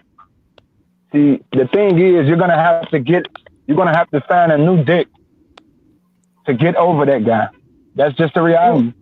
That don't mean be reckless and that don't mean just go out and just chase guys. That the purpose for it is, and women do it all the time when they want to get over their ex. It sounds cliche, but most women, when they want to get over their ex, they get on top of a new dick. This is just the reality. Zach. Yeah, but then you end up having feelings for them, and now you're stuck in the same thing just over and over and over again. It's just Okay, well, I mean, we were friends. We were friends for years. We were friends in middle school. We were friends in high school, and it's just like someone, how can it's just I want to understand why somebody I was friends with so long, someone I loved, why they would see me as just something to sleep with while you're in a relationship with somebody else. Like that's a slap in the face, and I just don't understand why he saw so little in me, or why he Do felt you like I was so feel worthless. It he didn't depends, see Beth. good. It depends because I mean, if it's a legitimate friendship, or is that just part of the exchange? I mean, if y'all were friends for so long, it probably was a legitimate friendship. Yeah, we And were benefit. friends. Like we would Yeah, talk on the phone so all the and he was still willing to be your friends whether there were benefits involved or not. So I don't think that he was just out the fuck and he's seen you as nothing more than that. He's just like, look, if it makes you feel better, here's some penis, but I'm with somebody, type deal. But I mean, still, that's extremely disrespectful to do. Not only to me, but to her. I even talked to the girl. Wow. I even talked to the girl because for years, well, we were all in the same high school. So I actually talked to her, and she told me. She said that, you know, I told her, I remember he was so in love with you. She was like, yeah, we were in love, and she said that he didn't even like her at first. She said if you pull the right moves, you can get, the guys you want. You just pull the right moves. So that made me feel better. Like it wasn't just she's just better because of X, Y, and Z. It was just she pulled whatever right moves. I mean, at one point I was trying to be a actress. I was spent years trying to be a famous actress just because she was an actress. She wants to be an Wow. actress, and that was part of their connection. He wanted to be a director. She wanted to be an actress. So I thought if I wanted to be an actress, then he would feel like, oh, we're made for each other. I really thought I'd Okay. be over it by now. I'm almost 30 years old. Well, now I can see, Beth. You're gonna have to find new hobbies. You're gonna have to find a way to. You're gonna have to find a way to live life and let it go. It takes time, but this shit'll go away. Trust me. Imagine you have to imagine people. Oh, go ahead. It's been 10 years. I mean, that was in high school. And you won't let it go. 10 plus years. That was when I was 17. I'm almost 30. Wow. Well, it's not healthy, Beth. Yeah, it's you still have to let it go, Beth. it's still having that impact on you because you haven't let go of the baggage and the pain that it caused you. You've held on to that pain, and because you've held on to that pain, it's affected the way that you deal with the next person that you meet. So now every time you meet someone, you're holding a little more and a little more and a little more pain, and it all adds up, and you're directing that pain at yourself. So you're saying that you're the cause of your own pain, and that is going to be damaging for the way that you think and the way that you look at yourself. And I can see that it is damaging your Self-esteem. your self-esteem. That's what I was looking for. Thank you. It's damaging your self-esteem, and you need to get your self-esteem back up again. You do. Yeah. And I feel like it would change a lot, and that's why I just recommend every time that you have a thought that's about how bad you are, how you're not good enough, straight after it, when you recognize that you do it, tell yourself something positive. Yeah. And you don't want a situation. You don't want a situation where you meet somebody else and you bring in past issues from the last situation that you couldn't get over into a new one. That's the last thing you want. It's going to cause more issues with trying to connect with somebody that really genuinely give a fuck about you. So you will have to just find a way, to exercise your mind, do different things. After a while, this shit goes away. Trust me. What about Ed? He's an engineer. What about her? Doesn't he have a girlfriend now? To Ed. I don't know. He changed his name. Ed doesn't. Yeah. Hey, Beth. Everybody on the panel. Hey. So Hey, how you doing? He changed his name to Beefsteak, but I don't know if he's still with the girl because I think he changed it again. So it might have just been like a short-lived relationship. But so yeah, he may or may not be available. But I don't think she deems him her type. From what I Well, the gather. thing is, it's the thing is, like, I'll feel good. I feel, like I feel, if I'm about to see some guy, I feel like I've got, I've really got this in the bag.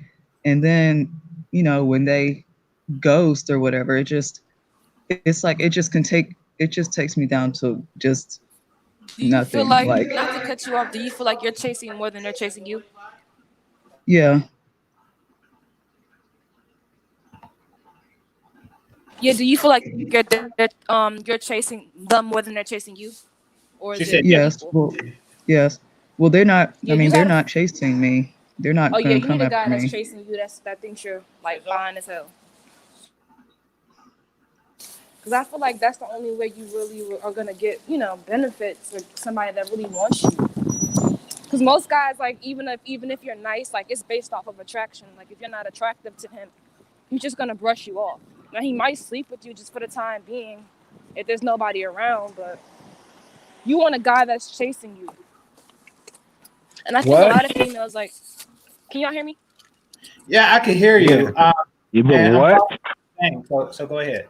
No, I was saying I think most females, they don't think about the fact that the guy has to want to, sleep with you and think about you long term.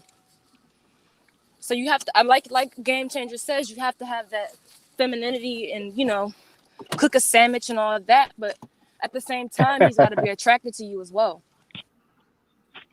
Yeah, well, they say they're attracted to me. Oh, he did? Yeah, they both they say they're attracted to me. Well, so then I I'm like, so that's what makes it worse. Like, at least if I wasn't pretty, I get it. But if I am, it's like, what could I have done? Like, what did I have to do? What's your personality? Like, are you well, right quick, because I think you're onto something. As far as the attraction goes, because there's different levels of attraction, physical, that is. There are the women who are extraordinarily more attractive than I am, handsome, who I will force compatibility on when it probably isn't there. Right. Because of that. And then there are the women who are attractive enough to sleep with, relative to myself. Like she may be slightly or equally as attractive as I am, and it's like I'm not trying to force it. And if my favorite show is on TV, I'd probably type deal. So it's levels of interest. Beth, are you dating guys who are equal to you, as handsome as you are pretty? Well, the one that went ghost, I would say he's as attractive as me. Probably more so, I guess. I mean, I could look at him and tell he's not hurting for women attention. In fact, I was surprised he was single. Guy that's like, it's kind of hard to say, Beth, to be honest, because you got guys who don't even look like nothing who get the females too, though. No, you got guys who are not attractive. You got guys that's not attractive that got that. Who's less attractive or less handsome than she is pretty. That's what you're thinking, right? Right. But at the same time, too, GameChanger, you got those guys who are not attractive, but they got that personality and they dress so, they know how to dress. They know how to present themselves that they can get any woman. I've seen that. Exactly. I've seen that a lot too. So it's not always looks. A guy went for one of those good, who's attractive, attractive personality-wise, who's bringing something to the table. A lot of times they pull females as well too. I think it's about what you present. I think it's about what you put out there. How you. Oh, go ahead. I went for one of those guys in high school. He was physically, I thought he was ugly, but he had a big personality. Like, everybody liked him. He was, known for his stylishness and everything. And I figured, okay, since he's unattractive, then other girls, I wouldn't have to worry about other girls trying to get with him. Right. But then when I talked to him, he curved me. So I was like, whoop. Yeah, even the guys who's not attractive, they got a type too. You just gotta know what their type is. And if you're not their type, well, but see, every man say that. Most men don't have type. Lie and make you think they're your type. But I'm gonna be real. Exactly. Like if you're out with a guy and he's looking at every woman and he's not checking you, then obviously you're probably not his type.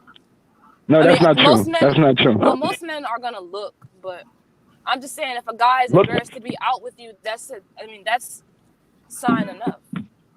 No, but see, look, but don't touch. Every man have eyes. Of course, a man gonna look. But see, at the same time, like I said, it's all about what you present. Everybody have their own opinions on how they go about dealing with relationships.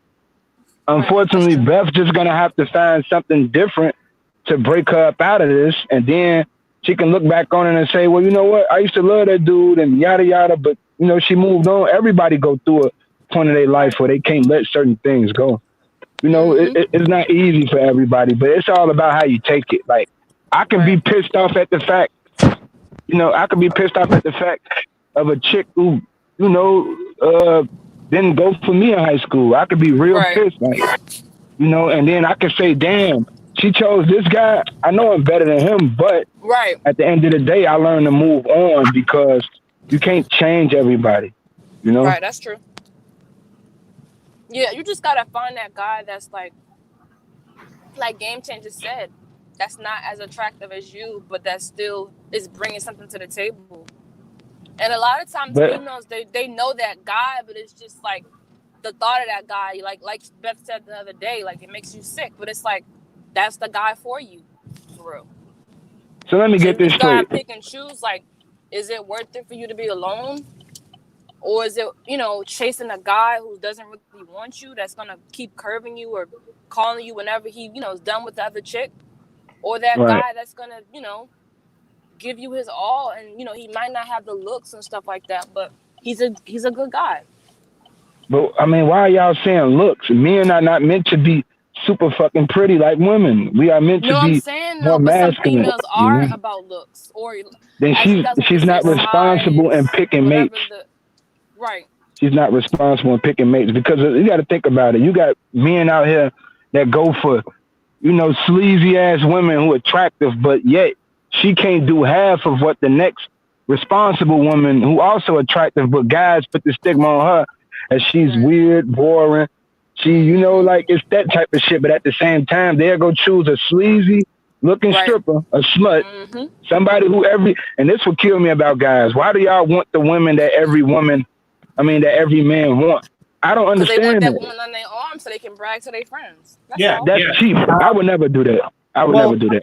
We compete. Men compete for women, and and that's a trophy. The extraordinarily attractive woman is a trophy. And I did fall for that. You know, for a large. A lot of guys get mad respect too when they have that beautiful woman. Like a lot of guys be like, "Man, damn, your girl." Wow. I've seen it. I've been out with guys, and everybody's looking at his woman. He just smiling from ear to ear. Wow. So, you know, we're built like that. But I think that not only do men and women measure each other by different sticks, it's pertinent that they do. You know, and but GameChanger, question, not to cut you off. I mean, have you ever been in a situation where you've seen a guy that was with the woman who wasn't really attractive, and it's like he ignored her most of the time, or like he barely is out with this woman? And like, I don't know if you've seen that before. Like, you have guy friends like that. Like their woman isn't really attractive, and they're kind of like, she's a good woman though, but they're just not really. You could tell they're not into her. They barely talk about their woman, even though she's really good. No, I've seen that. No, I haven't. I've seen that. I know guys. I know guys who are homosexual, and those are the ones who generally are with women who are not as attractive as they are. And then I also have friends who are exceptionally attractive, meaning that it's not really likely that they'll find a woman that'll best them. However, the woman that they're with, though less attractive or less pretty than they are handsome, are still pretty, but they don't really have shame in that. And also I've been with, or I should say been with, but I know guys who are so talented at seeking women and, you know, I don't know, hitting a home run or whatever you want to call it, scoring with women, that they just don't care anymore. Like they can have an extremely beautiful woman at any time. Right. And they will literally ask me for my throwaway, the women I don't want, because it's just like they have nothing to prove at that point. Right. But you described, I haven't really come across a guy like that. Probably just a different circle of friends. I've seen Yeah, that well, you know what, happen. game changer. Have you ever seen the guy that, like you just said, he got a extremely attractive woman, and you got a woman, but he kind of look.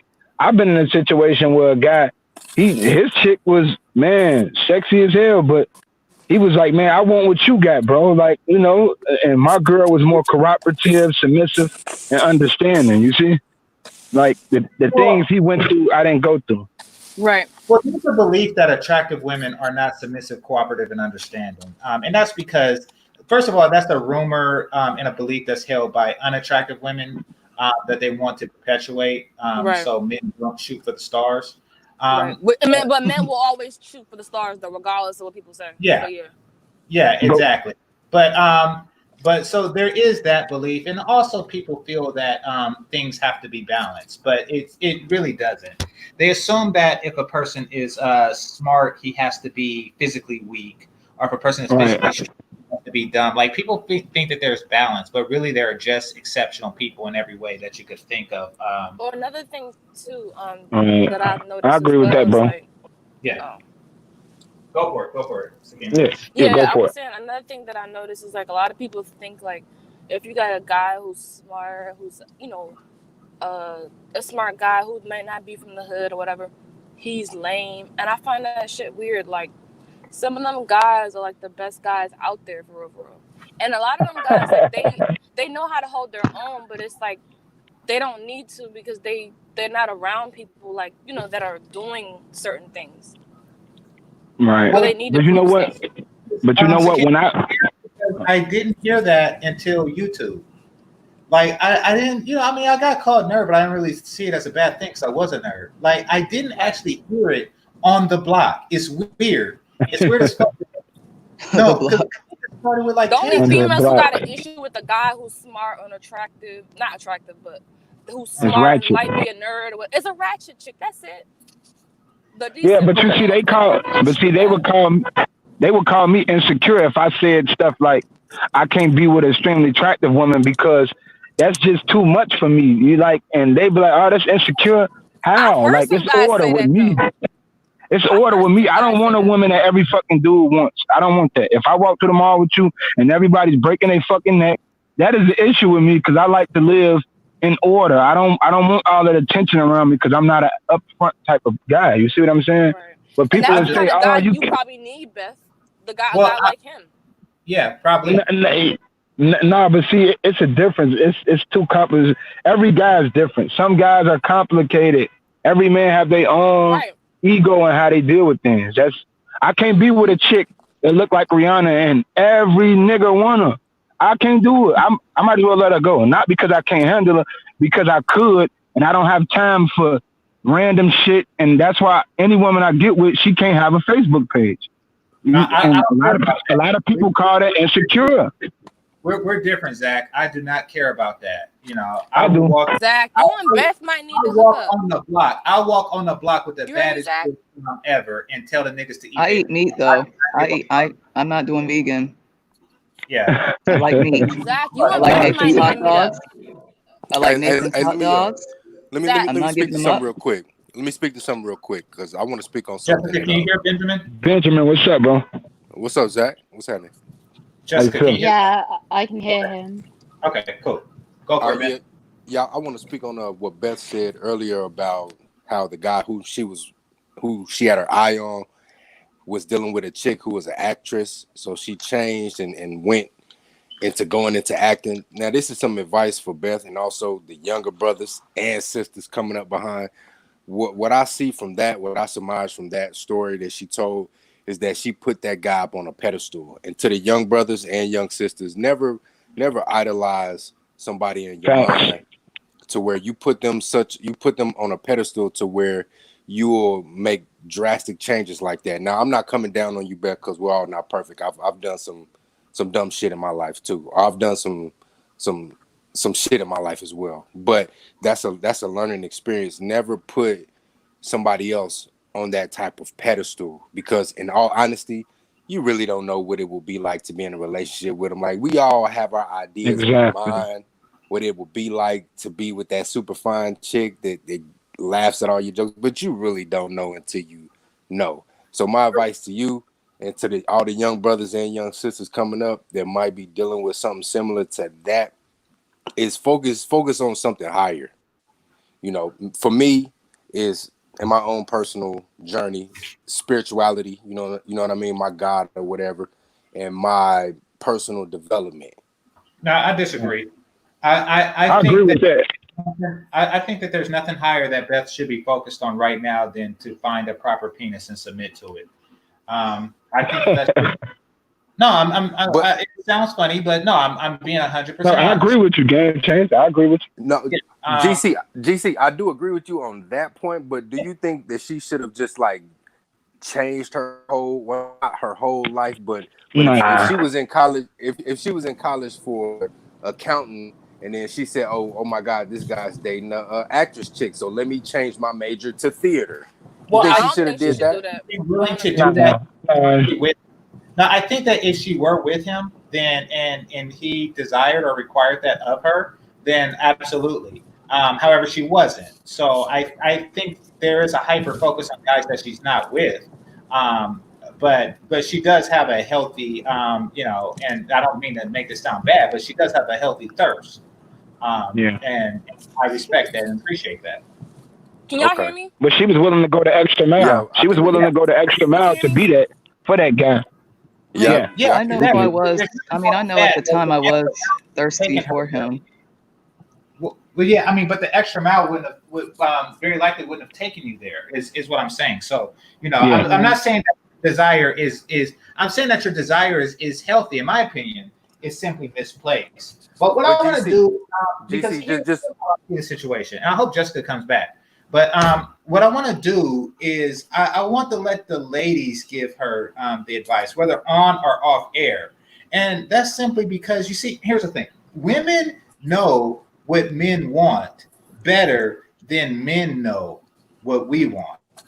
And that's how we're so easily seduced. Things we did not even know was seductive. Like if a chick comes with like dark rimmed glasses and she's like, oh, damn, I didn't know that I like dark rimmed glasses on you. Like they know that. They know what type of lipstick to wear to turn a nigga on, and we don't know. We didn't know that green shit just just lifts our spirit and shit. So women know what men want better than women. Now, Beth, being isolated growing up, she probably hasn't been as in tune with that as some of the other women. So I think that the best advice for Beth would probably come from her peers. And not these bitches, not these fucking colors. See, if you would listen to these colors bitches, they'd be like, don't listen to Jessica because she's light skinned or some shit like that. I'm not, fuck them. Fuck these feminists. Jessica is cool as hell. Yeah, exactly. Jessica, I'm dark skinned. Jessica is cool as hell. So I don't know what. Yeah, but you see, Beth tried to talk to Rashida, and what did Rashida say? Exactly. That's because Rashida's got insecurities. Yeah, exactly. So stay away. You should never be in a room with another woman and you should and feel small. Yeah. So she got insecurities. So, but she got a light skinned boyfriend though. She got a light skinned boyfriend. Oh, that's weird. But no, I mean, she didn't say what else she had though. She didn't say he had a job. She didn't say anything. She just said he's light skinned. Well, she got a man, huh? She announcing it. My point is, Beth, and this is why when you were asking me about the dude that you didn't want to touch and shit like that, this stuff like that is better received from women. I'm not the type that has a separate women's panel, but I will give y'all like a segment to discuss such issues. So I think it's important to help young ladies like yourself. Because they could give you better advice than I can, is the short of it. Yeah. Well, the first one I was more mad because I felt like he was stolen. Guess this girl I don't like. I feel like that relationship was robbed from me. And had she moved out of the way, there would have been time for us to develop. So I always feel like he was that first love that was robbed from me. Beth. What? You gotta think too, Beth. Any guy that can walk away and leave you, Hold on. ain't worth it. Hold on, shorty. Let me talk to Beth real quick. I'm not knocking your desire and your thirst to secure that viable penis. My issue is that you focused on one singular penis. Thank you. And you idolize that singular penis. That's the point of my issue that I have with what you did. I'm not saying that I hadn't done that in the past, not at all. But I'm saying you should have tried to, without riding the cock carousel so much. You should have tried to cast. Yeah, you should have tried to cast your net and been open to offers. But you got tunnel vision. But did you on hear one what penis. she said though? She said she's But what been if she have on a dates and connection stuff with that him? and she hasn't been able to secure anybody. Really No, like she have, but she's missing it. It's something that she's not giving up. And one No, thing I mean, is I that. can get guys. It's just fellas, not ladies. someone that I'm happily with. Oh, okay. You want me to hop off, bro? No, Yeah, I'm gonna fall back. Well, you don't have to hop. You don't have to hop off, but I think that the ladies are better equipped in this matter. Okay. I mean, I understand what Ben. No, I mean I understand what Benjamin's saying. So I'm gonna hit the mute button myself. Go for it, ladies. Oh, I mean, I understand what Benjamin's saying, and I put him up there because I loved him. I didn't realize it at the time, but I know looking back that that's what that was, and so right there's now, still like love if you had there. to think about your future guy, what kind of guy would it be? I mean, I don't have a specific Like what kind of career would he have, or like job wise? I'm open to different kinds of careers, but of course, I have my preference. What age? Age-wise, they can be my age, but they can't act like a 28-year-old guy. They have to act more like You a probably need to date older. 35-year-old guy. Well, I mean, they just can't act like a 28-year-old mid to guy. late 30s, probably be a good age. I mean, we all know what a 28-year-old guy is typically. That's, they're not looking for something serious, is what I mean. Not I get you, but I'm just out hooking up every weekend and you gotta date older. I don't even think that it's necessarily who she's picking or how attractive they are, the job, any of that stuff. I think, Beth, it comes down to you and the way that you look at things and the way that you overthink and overanalyze things. Because we can sit here and we can talk about, go for this kind of guy, go for that kind of guy, do this, do that. But all of that is irrelevant if she doesn't mend herself first. If she doesn't fix the poor image that she has of herself.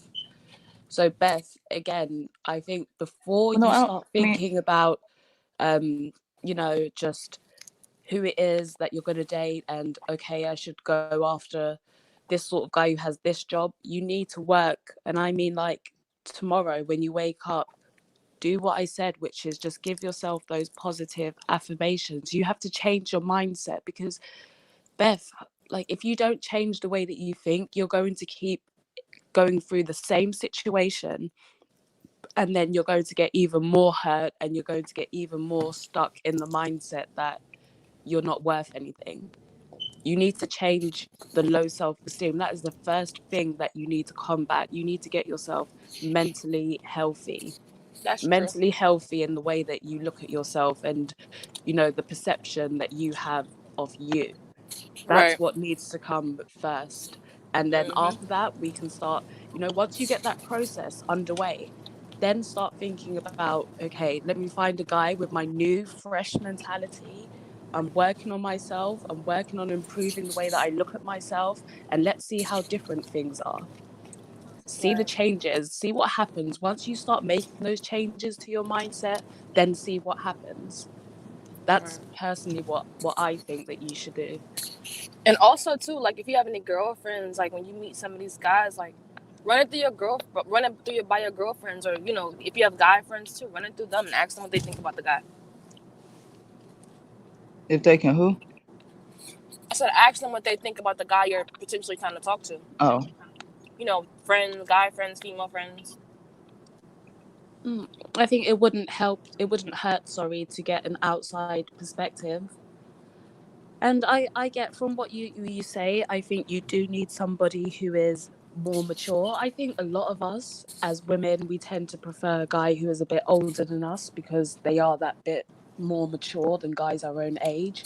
So I definitely think that you would benefit from being with a guy who is a bit older than you.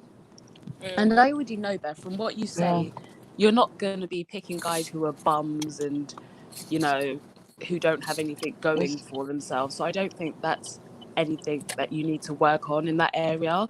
I would say maybe, you know, don't always try and reach for a guy who's a 8 or a 9. Maybe you could vary it up a little. And I know that I think you said that you have done that. You have looked into I've getting to know dated. I guys. mean, I've only been on a date with one guy that I found attractive, and he abruptly moved to another state. But I understand what that was. I was really, I understand what that was. But I mean, like even one guy, he was a corporate guy. He wasn't someone that he's someone I think is probably like a 2 on a scale of 1 to 10 looks wise. But I was listening to his conversation on the phone and I was chiming in from the background and stuff. And then we started having a back and forth and we had similar experiences. And, he kind of mentioned that, he just, when he's with a white woman, he can talk about investments. He said he just with a black woman, like he doesn't know any. And so that kind of shut that down right there. Because I don't know anything about investments. I don't even know how to do my own taxes. So, I would have been interested in him just from the kind of connection we had right there. I texted him a few times. He said, "You look good in yellow," and I'm going to Top Golf, and I didn't hear back from him. I figure if he was interested, he would have pursued. So. Yeah, he would have pursued if he was interested. He would have. How about even maybe because he realized a change in your demeanor when he said that he wants a woman that he can talk about investments with. Maybe just show him and say, like, listen, I don't know a lot about investments, but I'd like to learn. And seeing as you like to talk about it and you know a lot about it, maybe you could teach me a bit. And then, it could be something that we do together. That's a good idea, Jessica. Right there. I'll try that next time. But I got the feeling that he wanted someone who was on his level of. I mean, I'll try that next time, but I got the feeling from him that he's looking for someone who, is, right there, who can, the Dow, Bitcoin, blah, blah, blah, blah, blah, right then and there. Because he's some corporate rich somebody. And Beth, there it goes. It's the mindset that he doesn't want me. He wants someone who knows this, that, and the other. He doesn't want someone like me because I'm not good enough in that area. That's the doubt within your mind. You have to let that's that what he doubt said. go. He said it himself. No, Beth, he said he likes women who he can talk about investments with. You could be that woman if you wanted to. You could show him that you're willing to learn, but you didn't. You just said, okay. And you know what, that too? means Not he to cut doesn't you want off, me. Jessica. I'm going to let you finish before I talk. Go ahead, Jessica. Oh, no. Go ahead, Sakina. I was thinking, too, like, if you want to spice things up, too. I mean, if you guys are able to meet, make sure you're looking sexy, nice dress on, heels. Since he's in that kind of world, look sexy and let him know, like, I do want to talk investment. So, while looking good at the same time, you're letting him know, like, you're showing him, that you're interested, as well as what you have to offer, as well as, that you are interested in talking. Because, I mean, a guy that's, if you're, for example, let's say you're in sweatpants, a shirt, not saying you're going to wear the outfit, but you in a sweatpants and so y'all just talking, versus you coming there looking fine as hell. You smelling good, you looking good. Oh, you're talking sexually, not sexually, but I'm trying to think how to explain it. Like, I don't know if y'all get what I'm trying to say. I get what you mean. Yeah, I know what you mean. It's just it's not that I feel so bad about myself. It's just that I'm so used to getting rejected that, if I can sense it early on, I try to, stop myself from, humiliating myself. Then, ended up chasing this guy. Really? Beth, that is you feeling bad about yourself. That is, and you don't even realize it. You're basically preempting you getting rejected before it even happens. And that affects the dynamic that you're going to have with a person. You're going to act differently because you're sensing that rejection looming. So you're either going to do one of two things. You're either going to go full on to try and not get him to reject you, or you're going to hold back to lessen the pain of the rejection. But either way, it's going to affect your dynamic. You have to you just have to be open. You need to stop overthinking, take away that dark cloud in your mind, because that dark cloud is darkening your possibility of a relationship. Right. And I don't think that you realize that it's there, but it is, because I can hear it from the things that you're explaining to me. Right. And also, go ahead. No, sorry, go ahead. I was gonna say, since you're saying you've been rejected a lot, I didn't know that. So it's definitely hard for people that's been rejected a lot. I've been rejected by every guy I've ever been interested in, including the ones who, you know, I give them an opportunity to approach me and they don't. I also consider that rejection, because if you have the chance to pursue and you don't, that's still rejection. So yeah, I've been rejected by every guy I've ever been interested in. What kind of outfits do you wear on dates? A dress or a skirt and a cute little top. Okay. I mean, the dates I went on, there was only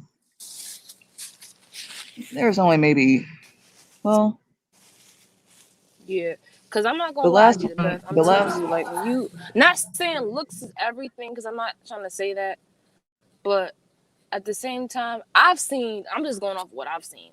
I've seen females who on dates, they step in there smelling good, hair laid, everything is on point. They're talking, shake his hand. The guy is just like smiling ear to ear. Like, you know that guy is feeling you when he's like, damn, like, not, of course he's not gonna say that, but when his expression on his face is like, wow, like, you're more than what I thought you would be. And then personality, once he sees that you're what he is, like, physically, you know, attracted to, plus the personality and the conversation and y'all getting to know each other, everything just comes along, you know, like that. Well, yeah, I mean, I dress up, I doll myself up, but like with the white engineer guy, the conversation, I feel like he thought I was stupid, because when I would say stuff, he would say stuff in a kind of a sarcastic way. I would ask, so do you want to get married? He's like, I mean, ideally, if I'm having kids, that's the ideal situation. You know, he would say a lot of little remarks like that, to where he just felt like, I think he just felt like I was just stupid. I don't think that it's a physical thing, because she obviously draws them in, so they're physically attracted. You know, that part of the box is, I'd say, it's ticked. I think it's more of a mental thing, and it's like I keep going back to the same point, but so there's a reason I think that, though. It's what they say and what they do. Beth, I believe you. I mean, I've been rejected so much that I know it when I see it, and I know when they're trying to be nice about it. I wish I know what the brush off is. No, that's not necessarily. So you want to get together? Oh yeah, it's just that I've been busy. Ever since 9/11, things have been hard. Okay. That's what they say. Okay. To you? That's what the guys say to you. Yeah, like I mean, I know the brush. I've been rejected so much. I know it when I see it. So if I, hey, let's stick together. Maybe, maybe. Let me ask you this: when you meet a guy, do you think that the rejection is going to come? Do you think the rejection is inevitable? No, I mean, I always feel like I have it in the bag. Yeah. So do you think that because and then when it happens, it's like, whoa. Yeah. Do you think that because you feel like you've been rejected for certain things in the past, that you could possibly be looking for signs that a guy might reject you? Do you feel that you actively look for the signs? No, I mean, it's just, well, maybe a little, but mostly I just, they're not really giving much responses. They're not really responding much. You're around them and, they have the opportunity to see you and stuff, to say something, and they just don't, it's like, there's this guy I went to school with. He was, he's graduating now. He's a male nurse now, But I mean, I remember in school, I saw him every day because I was at school, signed up to some down in the library. He was there, and I liked that about him because I was like, I liked how, determined and focused he was. And to do his goal, he wanted to be a male nurse in the the ER unit, and that's exactly what he's doing. And he told me he'd been with a girl. I asked him, "Have you been dating anyone?" He said, "Yeah, I was with a girl, but she treated me wrong." And I felt like that was an opportunity, because I asked him that, like that was an opportunity. Like if he was interested in me, he, would have at least said something. Beth, And someone okay, now told I'm me, just gonna "Oh, he tell wouldn't you. want you because your last name isn't Patel." Okay, so right now, do you know how I know you're holding on to baggage? Because you're thinking about a story that happened when you were in high school and you're now 28. Beth, you're holding on to the baggage of all these scenarios that you see as rejection. You've walked past a guy and he didn't take the opportunity to talk to you. That's a rejection. This guy said something, that's a rejection. So you've built up all this baggage, and now it's made you insecure in what's to come. You're doubtful of what's to come, and guys are going to sense that. They're going to pick that up in your personality. They're going to see that, and that can be a turn off. Even to us, that is a turn off, because we want a solid option. We want somebody who is confident. We don't want someone with baggage, because that's going to be something that we're going to have to figure out, and we're going to have to fix, and we're going to have to handle. So you prefer it if there was no baggage. So immediately that is going to be a turn off for him. And then when you couple that up with you just basically creating these self-fulfilling prophecies, and you've said, "Oh, do you know what? I got rejected 10 times before. The rejection is going to happen again." You said that you don't go into it feeling like you're going to get rejected, but I can tell from the way that you're talking that you do think the rejection is inevitable. You think it's going to happen, and then you're looking for any little sign, even if it's not a big deal. It just could be a flippant comment, and you're taking it as a sign. Oh my gosh, that's the rejection. Then you start getting even more insecure and unconfident, and the situation just crumbles. And so that's why I keep saying it's all about the mindset. Even if you have to go for something like counseling just to free your mind and to make yourself more open in the future, then I'd suggest it, because it's never going to work unless you deal with the mental aspects of dating. Dating is not all physical. There's most of it is mental, and unless you deal with the things that are holding you back mentally, then you're never going to succeed dating wise. And I'm not a counselor, I'm not someone who can tell you exactly what to do, but if you go and see a professional, then they may be able to help you. They may be able to tell you different things to do. So more, I just said, give yourself those positive affirmations. They can give you 10 other things that you can do on top of that to try and turn things around. Yeah, I'm just so tired of losing. Yeah, so what you're going to do, you're going to go out there next time, you're going to win, and you're going to do what it takes to win. That's the mindset you need to have. You're going to get rid of all those things that made you lose before, and the next time you go out there, you are going to win. You are going to kill it. It's going to be successful. Tell yourself that in your head. It is going to be a success. Don't tell yourself, oh, it's just going to be another one like before. No, this is different. You're changing your mindset, and it's going to be a success. That's what you have to tell yourself. You need to, it's so easy. We all get caught up in routines, okay? Everyone does it. We all get caught up in routines. You need to break that habit. You need to break the routine and switch it up. Switch it up and start seeing the changes. Start seeing the positive effects. Think positively. Like, you can't be pessimistic about it all, because if you're looking at it from a pessimistic standpoint, it's bound to go wrong. You have to be optimistic, you have to be open-minded, you have to be mentally free and clear from any sort of baggage. Yeah, I went to somebody, they told me, just if you're feeling, I told them, those two guys I love, I told them I still cry myself to sleep at night. They said, just think about something you like to do. instead. I'm like, well, I mean, I don't think, okay, you're crying yourself to sleep at night because that situation, the pain of that situation still affects you. So thinking about it, thinking about something else you like isn't going to fix that pain. It's merely a distraction. So it might work for a little bit, but guess what? The next night, you're going to find yourself crying again. You need to deal with the actual pain. And what's causing you that pain is the way that you're thinking, because you're so hard on yourself. You need to fix the pain and the way that you see yourself, your self-esteem. You are very, very hard on yourself. You're basically telling yourself that you're not worth it. No one is going to want you because there are so many better options out there. You need to stop telling yourself that. But that's what they tell me.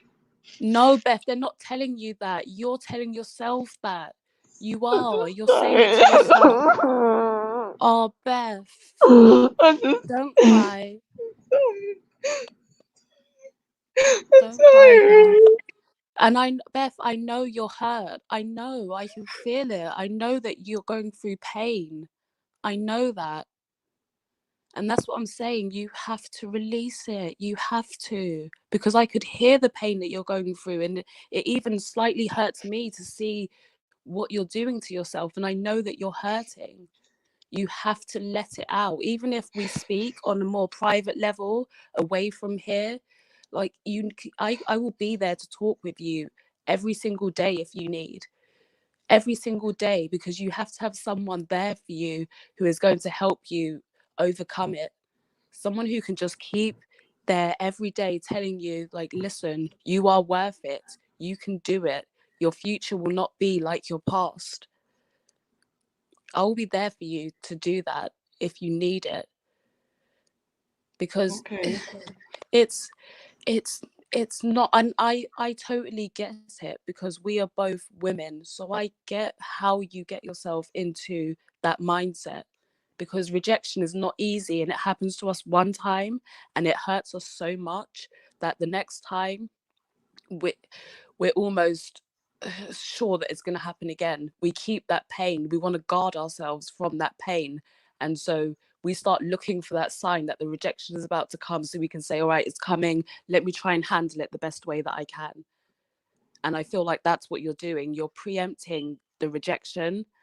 And so you're almost trying to stop any possibility of a relationship there in its tracks, to stop the pain of the rejection that you had the last time. We need to let go of that baggage. We have to get rid of it. I don't know how. Beth, I said to you, tell yourself every day, tell yourself that you are worth it. Tell yourself how good you are. Tell yourself about all the things that you can do. Tell yourself that every day. Don't think about the things that you're not. Don't think about the things that you can't do. Focus on what you can do and what is good about you. Tell yourself that every single day, because every single day you have told yourself that you are not good enough. And so it's not going to be overnight that you break that cycle.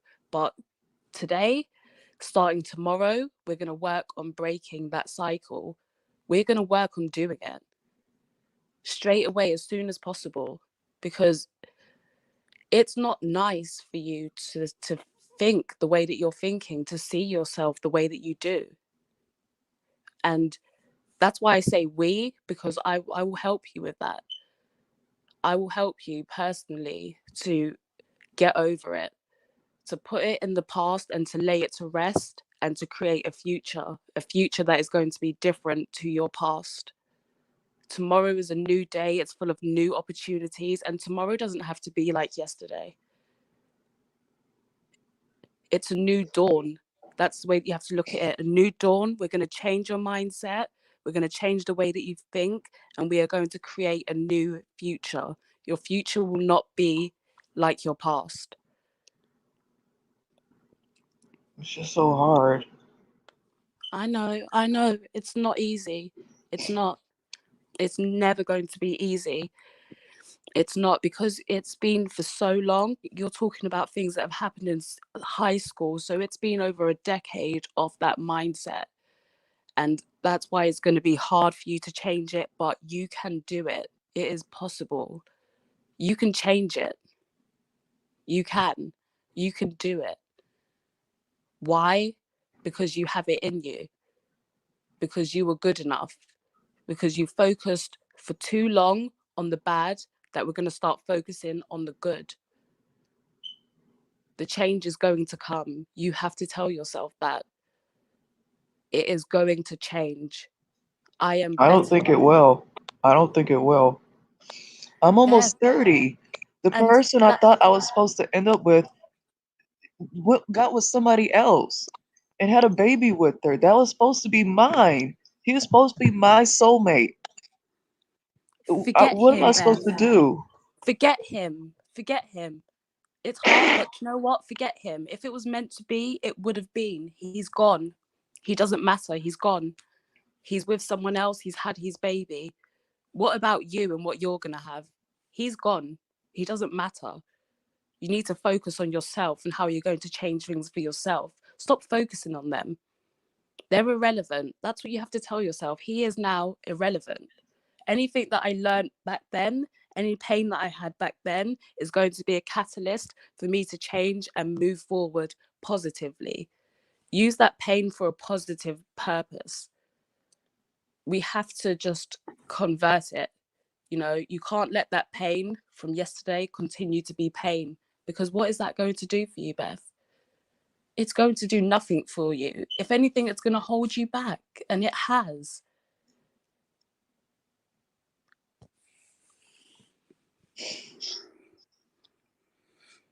And I can understand if you get emotional, and that's not even a bad thing, Beth.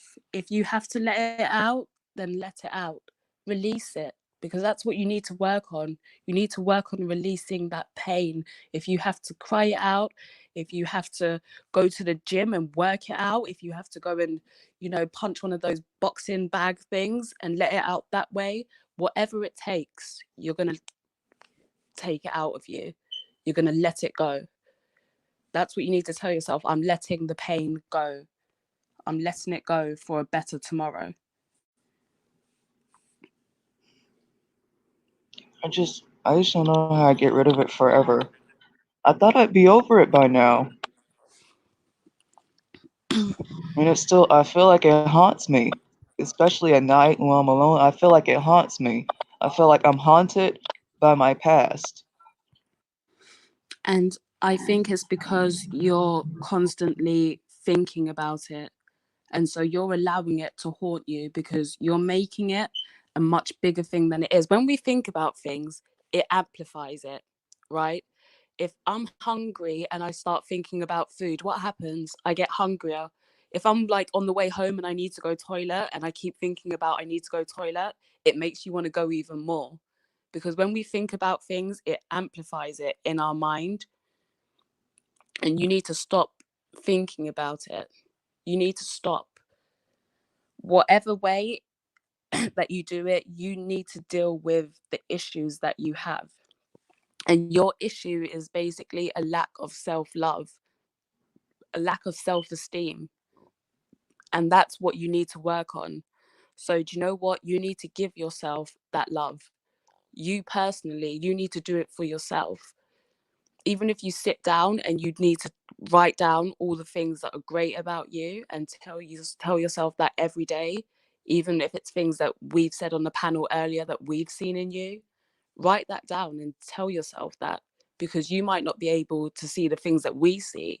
So write down the positive attributes that we see in you and ones that you see in yourself, and tell yourself that. And once you start believing it, you'll see a change. Because right now, I don't believe that you really feel you have any positive attributes, because you've focused for so long on the negative, on what you're not. That's all you see now. That's all you see, and it clouds your vision. You need to focus on what you do have. I don't know. It's just, I feel good and everything. And then if there's somebody I'm interested in, then they go for somebody else. Now it makes me compare myself and, oh, well, she's this and he likes her because she's this and he's that, and then it doesn't matter how good I am because it still didn't get me picked. But then, do you know what you have to tell yourself? He wasn't the one for you. You can't focus on that. If someone doesn't want you, they don't want you. And all of us, we all have to deal with that rejection sometimes. We can never be everything to everyone. If someone doesn't want you, then guess what? What they think should be irrelevant. You should be focusing and looking for the people that do want you. As soon as someone doesn't pick you and they pick someone else, guess what? They might as well not even exist anymore. Why are you still focusing on them? If you're not their focus, then they shouldn't be your focus. Move it to the side and move on to the next person. Yeah, hey Move y'all, I'm on. back. I was just saying I'm back. Hey, Sakina. Oh, Jessica, girl, you did a good job. Like, I need you as my life coach too. So, just like, on a professional level, like as far as like my goals I want to accomplish and stuff. I'm joking, Jessica, but anyway. Well, your advice was better than what the therapist told me. She told me just focus on find something you like to do and do that. I'm like, well, I don't think underwater basket weaving is really going to make me forget about everything else. And I think what she's given you is more for coping mechanism. It's something to distract you. But again, it doesn't deal with the root cause. And it's like, just say you're ill and you've got something wrong with your stomach and the doctor gives you painkillers, but they don't actually fix the problem with your stomach. It's that sort of analogy. So we need to fix the actual cause rather than giving you things to just, control the symptoms. Rather than giving you ways to control the pain, we need to heal the pain. We need to take that pain away, fix it, make it gone. Whatever is causing you that pain, that's what we need to deal with. And I feel like what is causing you that pain is low self-esteem and fear of rejection, which again plays into the low self-esteem. That lack of confidence in your ability. No, go ahead, Sakina. Yeah, I was gonna say, too, like, like you just gotta get into a habit of just doing stuff for yourself, like, because guys will come, you know what I'm saying? Like, Jessica, you look very attractive. You can speak on this. Like, when you're just doing you and you're in your own zone and you're at your best, it's like you really don't have to worry about anything. That's usually when they're worried about them.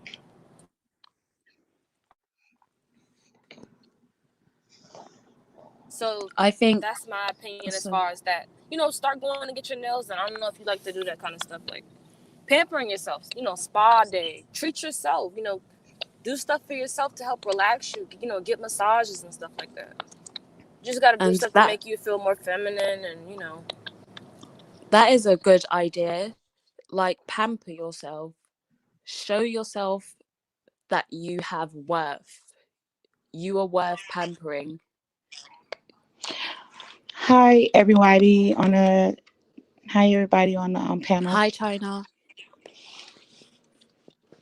Hey, China. Hey, I wanted to say something to Beth. I'm listening in the chat and I hear a defeated mindset. And it sounds like you have literally given up because a man told you that you're not worthy of his presence.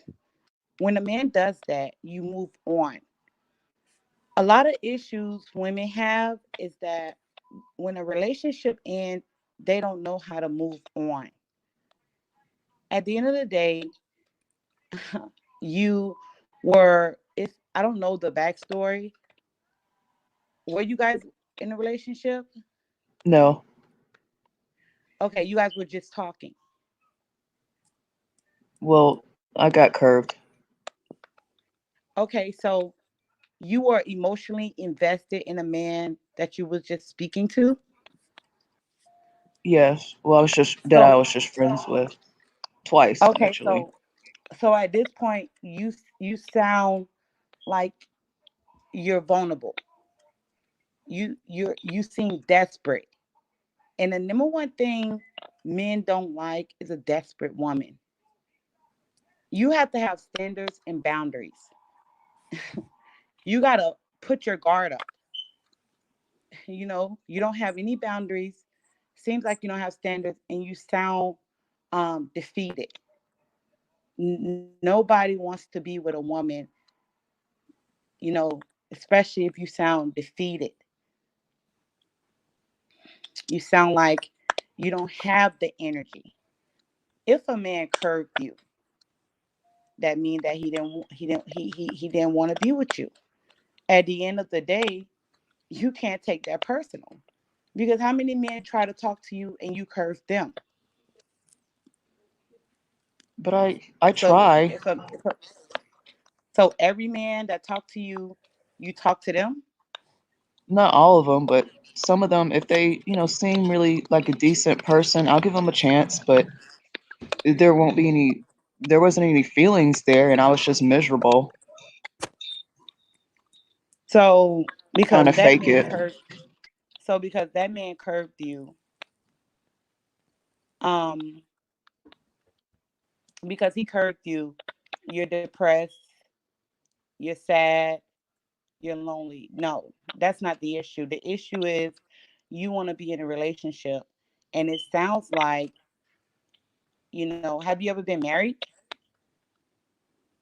No. It sounds like you want to be married. No marriage, no exes, no boyfriends or anything. Okay, so it sounds like you want to be married or you want to be in a long-term relationship. But you have to be the type of woman that a man will want to invest in. A man is not going to invest in a depressed woman with no boundaries, with no standards, with no purpose. So, at the end of the day, you got to look in the mirror and see what the issue is. And it sounds like to me you have a lot of scars. More scars than this panel can help you. Right now, we're on a live stream, and I believe it's like 49 people watching. This is not the place for your scars. You need to get some help or a woman's group, and you can release your scars, because right now it's not the place for that. And whatever scars you're dealing with, it could be from childhood, it can be from past relationships.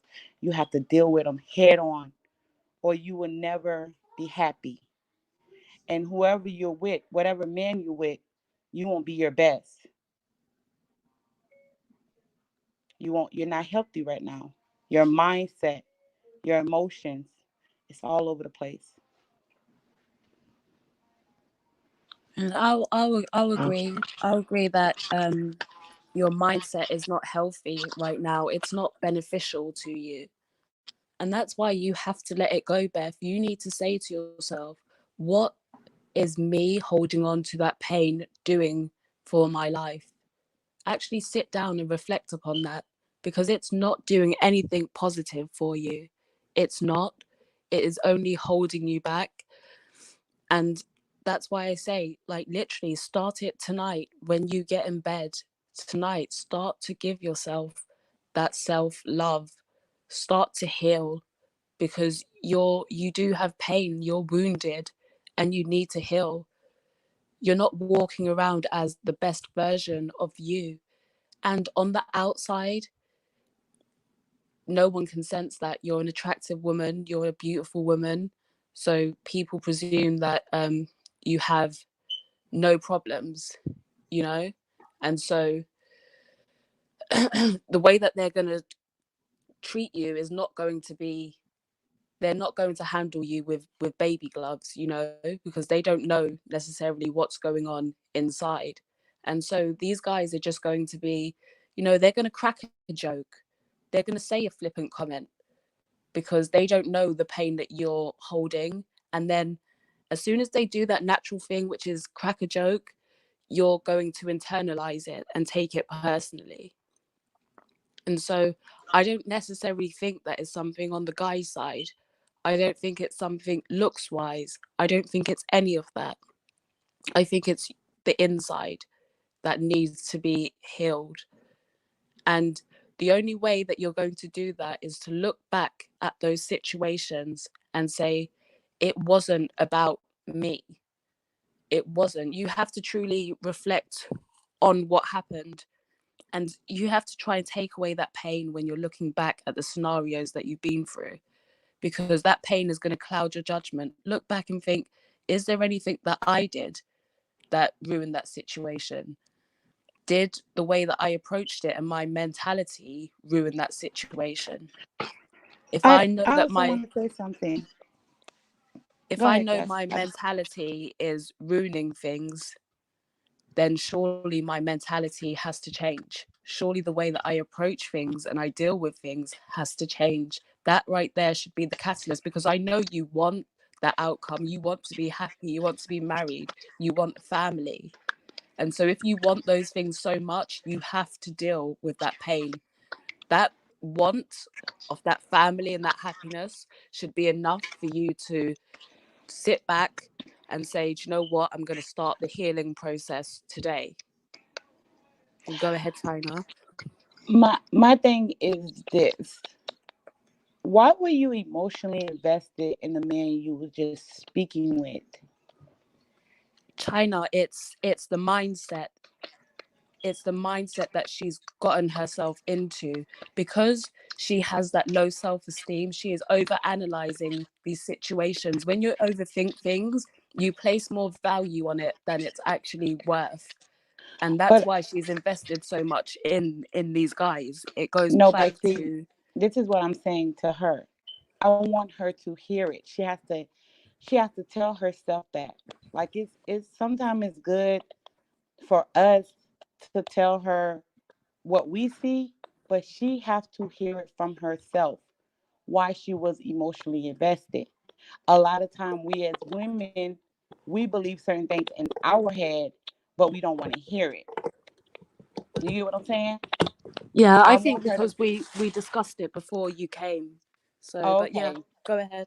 Um, at the end of the day, do you see the logic in that? Like you were emotionally invested in a man that you wasn't in a relationship with, Belle? No, but I mean, I didn't plan it out. It just happened. It was we were friends, and I, grew to see them as more, and I just grew to love them, and they just didn't, they just didn't want to be with me.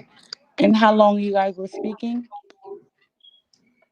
Well, there's two different ones. One, we were friends. We were friends ever since middle school, so that was junior year of high school that he curved me. And the other one, we've been friends for a couple years. Okay, so the And one you were in junior high school with, you guys were speaking now, or are you just talking about in no, the past? no, we don't speak anymore. That happened in the past. Okay, so you're reminiscing on a man that curved you in junior high school. Well, I mean, I kept tabs on him, and so I know, he's been with other girls and So stuff. I know now he's. by you keeping tabs on him, mean you've been watching his social media and you know. Yeah, his social media and people that we knew mutually, will say, will mention things, he's with so and so. Oh, he's in love with so and so. Okay, so that like you've been stalking um his social media, right? That's Well, like not stalking. stalking. We were Facebook friends, so I just see, his post, and you know, I eventually Um deleted them because I just didn't, couldn't take seeing them with somebody else later. okay, so you just and I'm gonna help you break down what you was doing. You were keeping tabs on him. Keeping tabs on somebody is watching somebody that you're not in a relationship with. In your mind, you're still emotionally hurt about what he did to you. So you keeping tabs on him people keep tabs on their children. People keep tabs on things that they invest in. You are invested in him, so you are keeping tabs on him. Do you understand that you guys didn't have no relationship? That means that you were hurt by what he did and you couldn't let it go. The problem is right here, I'm starting to see that you have a hard time with letting go. And I need you to understand is that's obsession. You have some type of fixation with him. However he made you feel, that conversation from a long time ago, you were still fixated on that. You have to move on. Ain't no way to cut it, ain't no way to slice it. Move on. He's not interested. He doesn't want to be bothered. He doesn't care if you're living. He's living his best life. And you are keeping tabs on him. You're emotionally invested to someone that don't even know that you're watching them. So, China, what would you suggest she needs for her to move on, to help her move on? She needs to look in a mirror and she needs to look at herself and literally tell herself everything she's hiding. Because it seems like she's hiding from something. It seems like she's hurt from something. And between me and Beth, and I'm a woman, it's something, you might not say it on the live stream, but it's something that you're doing. You could over text, you could over call, you could be going by someone's house, you could ask them why they're not checking for you. It's something you're doing that push men away. Because a man doesn't want nobody like checking on them, calling them, texting them. And Beth, you know that's true. Because just by you keeping tabs on someone you're not talking to, I can never was talking. Let's say I'm a man. You're gonna call me and text me, and it's gonna push a man away. Like you know that you have. It seems like you have this kind of like obsession in your mind when it's not there. You're not looking at like you're not seeing things for what it is. Well, China, right quick, China. And I hate to chime in, the ladies talking, but as a man, I could tell you that sometimes a bigger booty just comes along. You know, to be frank, and generally, especially when I was younger, I didn't really have the sympathy or care, or even know that it affected him in that way. To just tell him that, you know, look, we had fun, but Brenda got a big old butt, so I'm leaving you. I just like would ghost. And there was nothing that a woman would be able to do in that case, no matter what when she looks in the mirror or anything. It's really not anything like that. It's just that Brenda had a big old butt. I'm just quoting LL Cool J. I'm really not a butt man, but you get what I'm saying. Like, you know, sometimes it's not the woman's fault. Sometimes it is the guy's fault. And, you know, that's why I say just don't focus on it. Just make out that it's irrelevant. Because as GameChanger said, there's nothing that you can do about that. So, and I wouldn't use the word obsession personally. I think you amplify things. I think that's what I think it is. I think you're amplifying it and making it bigger than it is in reality. You know, and there's no need for it because it's nothing about you. It was about him. That's what he wanted. That doesn't mean that there's something negative about you. But No. that. No. Listen, There's a lot of China. women that have issues and they need to see it for what it is. We cannot just say it's him and blame him. No. Wait, A lot of China, women have if she issues. has a small butt and he wants a big butt, there's nothing she can do about that. No, but it from what can't be I'm changed. hearing, no, but what I'm hearing from her, it seems like she doesn't want to deal with her issues. And we've spoken about that. We've spoken about her low self-esteem and the things that she has to do to change that. and we've spoken about how it's unhealthy. But apart from that, I don't see that there's too much that she is doing. I think her mental stance of her going into these situations is what's causing the problem. That's what's causing the issue. And that's what she needs to fix. That's what she needs to Okay. change. She needs to heal that Okay. pain, basically. Okay. But from what I was hearing from Beth and what a little bit I was hearing from you, it was sounding like, you know, I wasn't here for earlier stream, so I can't talk for what went on earlier. But I will say this: a lot of times, women just don't want to get it. Like, there are things I can tell her on this. I mean, a lot of time, women want to have this moment of, girl, da da da da. No, it's not sweet. It's not roses. You know what I mean? It's you got to pick yourself up and move the fuck on. It is what it is. You don't want to hear it. I'm sorry. You got to have somebody that slap you in your face and wake you up. I'm not going to feel sorry for you if you feeling sorry for yourself, because that means you don't want to change. That means you're still going to be trapped in that same mindset. You don't want to do better. And I'm not going to, because I speak in a group with women, and a lot of times, a lot of women want that sympathy. That's with her, but I'm not gonna give her what she wants. Those sad movies, those sweet stories, those sweet, girl, we can do it together. No, I'm not gonna tell you that. Because if you can't do it, you got to do that hard. At the end of the day, if you don't see the mistakes you're making, if you can't move on, and if you don't see that you're a beautiful woman, I can't keep telling you that. And I'm not going to keep telling you that. And at the end of the day, if you don't see it, I don't see it. And that's just it. Like, you gotta let people hear the truth. If she's saying that, see, because if I was here early, I can listen, but I'm not gonna like really go into it with Beth, and I'm just going by the things I heard when I came in. You're bogging.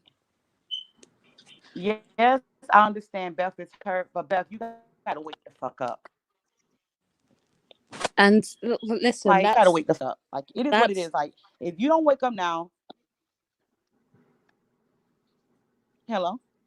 yeah, we can hear you. You were bogging a bit, but you're coming through clear now. Yeah, I was saying that if now she'd want to be 50 years old in a house with a room full of cats.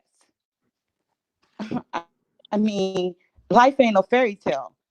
You got to get up and do the hard work. If you know you're dealing with sadness, obsession, um, did something to you when you was a child, you got to seek help. And you might need medication. Do that make you weak? No.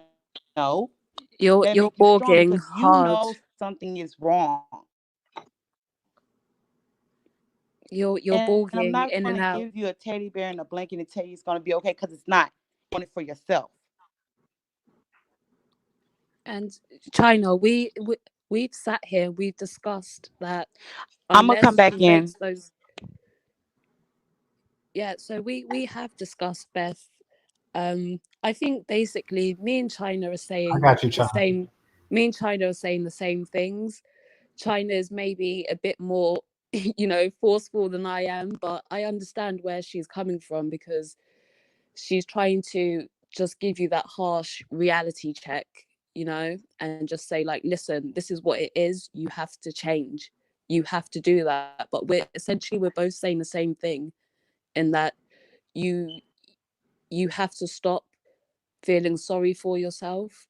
You have to stop over analyzing things. You have to stop putting yourself down, and you have to change it. It has to happen, because in reality, if you don't, you're not going to get the happiness that you want. You're not going to get it unless you have that change. It's not going to happen.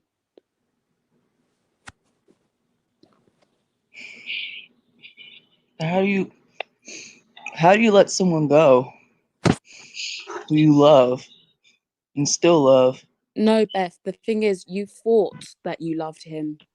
You thought that you did. You created that in your mind.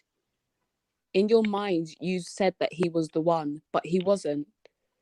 You created that in your mind. And in your mind, that is how you will fix it.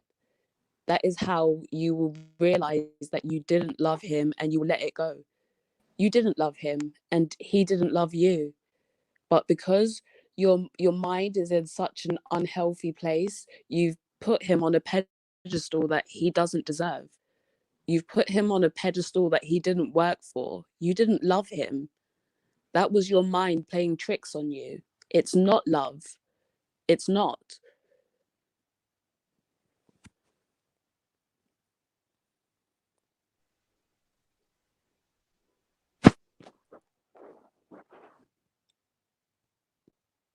Sakina and China dropped off. Well, China was Borgin, so she's gonna hop out and hop back on. Sakina, I haven't heard from her in a while, so I don't know if she's busy or if she's gonna come back. Yeah. Yeah, I think so. Here comes China. Hey, fire panel, game changer, bro. Oh, appreciate you, bro. I'm gonna let the ladies have this one. I'm gonna take a bit of a nap. But did you want to say something real quick before I let the ladies have it? Oh yeah, I'm gonna just say that, you know, you just gotta let the shit go and just meet another guy. That's it. Okay. But I'm gonna go ahead and hop off though. But fire panel though, bro. All right, appreciate you, bro. All right, so hold on, China. I think Jessica's gonna come back, and here's Beth. So let me. All right, so here's Jessica. So I think Sakina is done for the night. She's probably on the East Coast, where it's much later. All right, so yeah, the three of you. I'm gonna mute myself, and the three of you can have at it. Zone, do me a favor and message me if somebody needs something, and I'll come to it. I'm taking a quick nap, y'all. All right, y'all have at it.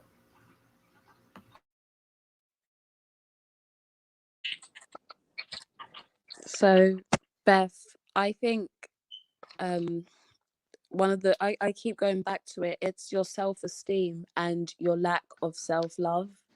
And from what I see, you're placing the love that you should have for yourself, you're putting that onto other people and then hoping that you get it in return to validate yourself. But you can't do that. Jessica. You can't hear me? Who can't hear Jessica? China. All right, dang. Okay, so y'all have that problem. Because what happens is you'll come back and then Jessica can't hear you. Let her try and come back in because sometimes I can hear and then sometimes I can't. Okay, China, you want to come back in, please? Yeah. All right, thanks. Yeah, you're placing that love that you should have for yourself on other people, and then instead of you giving that love to yourself, you're hoping to get it back in return. But it's not going to happen because the situation in reality isn't what you've made it in your head. You've given him this title of basically you loving him for nothing. He hasn't really had to do much for you to say that you love him. So you haven't even had the chance to create that bond for him to love you. Okay, China's back. China, could you say something?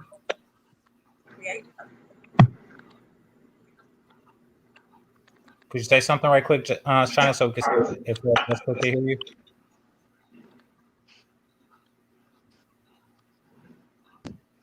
China, I can't hear you if you're saying something. Hello? Okay, Hello? I hear you now. Jessica, can you hear? No. Yeah, I can hear. I can hear. I'll You can hear drop Jessica. that. I've spoken to Beth for a little bit, so I don't know. We're going to constantly be in this trap. So maybe I'll just drop down and then they can have a chat. I don't know. Well, I mean, you can I tell think her. because y'all have such opposing points of view that that it's important that we get both in. So here's what I'm gonna do. China, you have my hangouts. Just hit me on that, and then I will just put the volume so so everybody can hear you. Talk to me through the hangout, okay? I can't because I'm on my phone. Oh, we have my number too, right? Not anymore. You can email it to me. All right, I'll email it to you.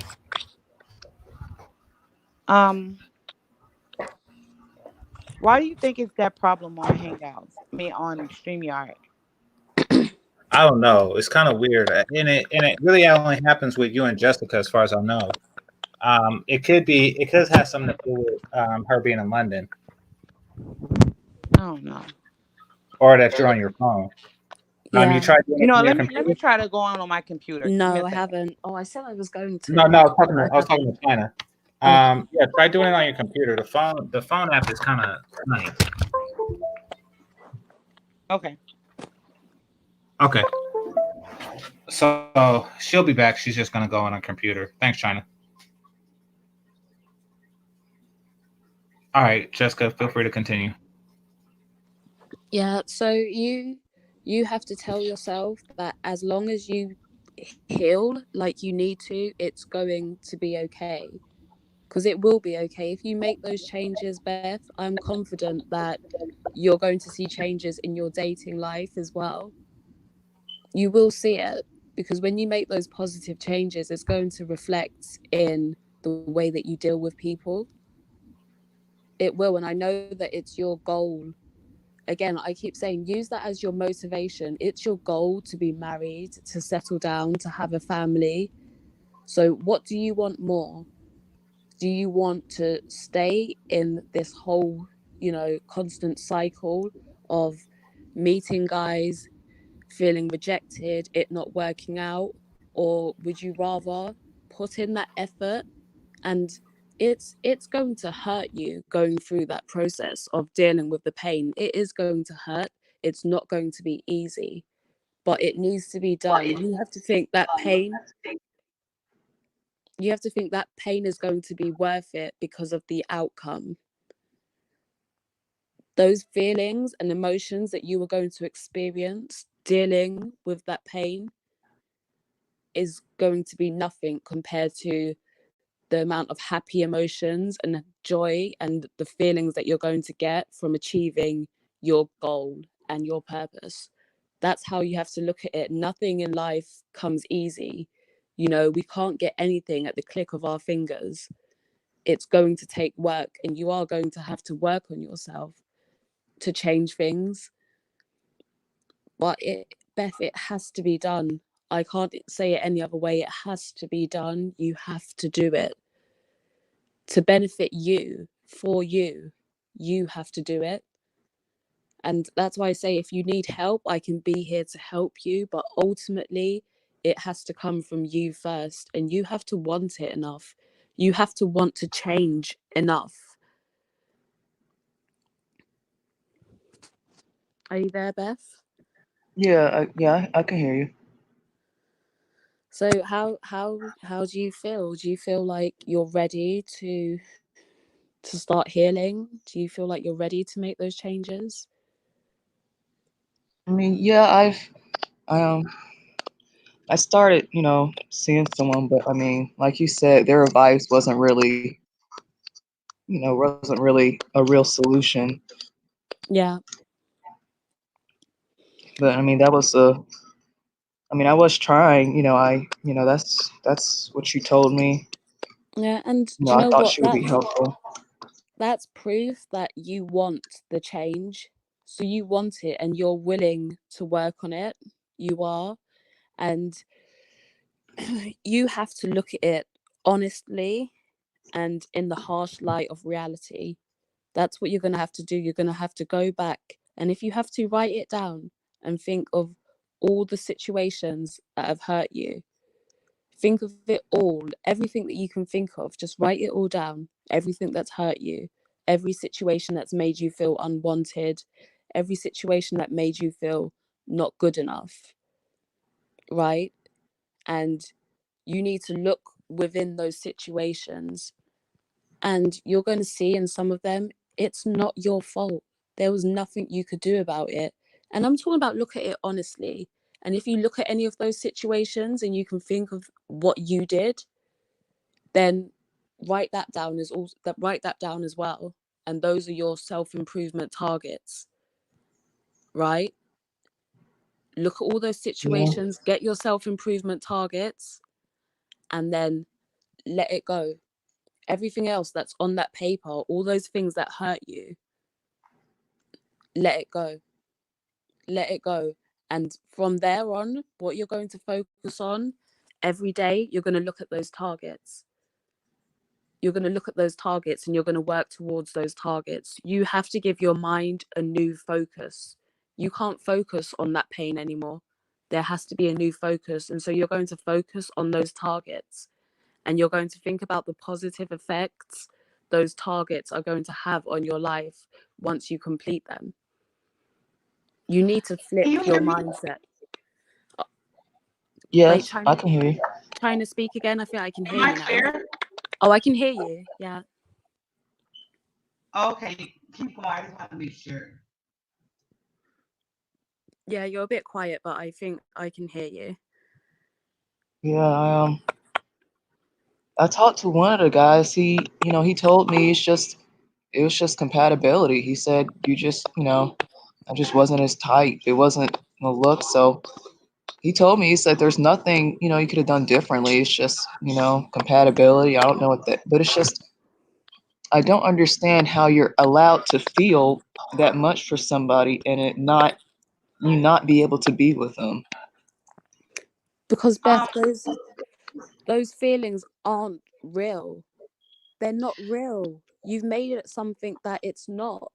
And that's, again, because your mindset is not in a healthy place. Because you don't love yourself, you're looking for that love through someone who really and truly, they shouldn't even have to give you love at that point. They shouldn't have to give you that validation. You have to be giving that to yourself. You can't look at them for that. I'm sorry, Jessica, but somebody's been asking in the chat, what was your childhood with your father? What was your relationships with your father? Good. I mean, my dad's still in my life. Okay, so she had a relationship with her father. Let me ask you something. Yeah, You said that you're hurt because of the man that you wanted curved you. Yeah. Well, I mean, yes, but I mean, one, I was going to move to the other side of the country to be with him to financially while he focuses. I thought we were going to have kids together. And so shattered. So when I first, because when I first asked you, I can hear.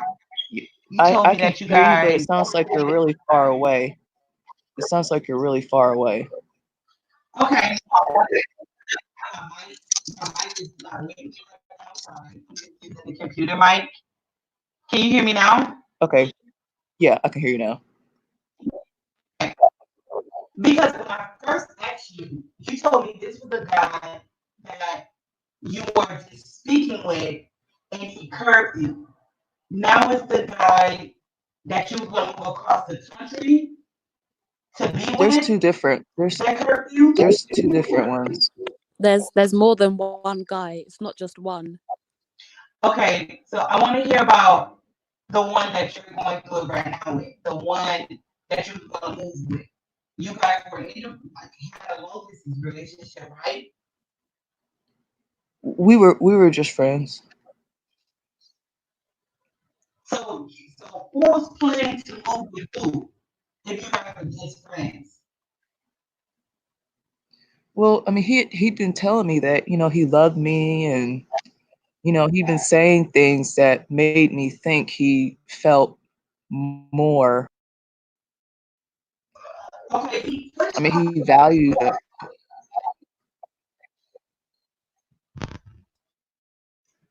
Okay, so Huh? you're like, okay, so he, okay, so he, okay. I'm sorry. I'm trying to like get this in my head. You guys were friends when you told me you felt something before you loved him, but you guys weren't in a relationship at all. Because I just learning about just when we became friends, just learning more about him and different things that I liked about him, and it just kind of grew over time. I didn't even realize it at the time. I'm feeling so much for him. You do understand you were a friend zone, right? You understand that. You were just an option. Say that again. You understand that? You were an It's not. option. You weren't in the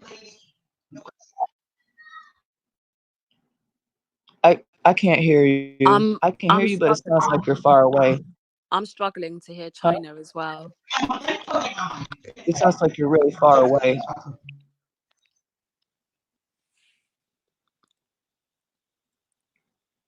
Yeah, I couldn't make out what she was saying either.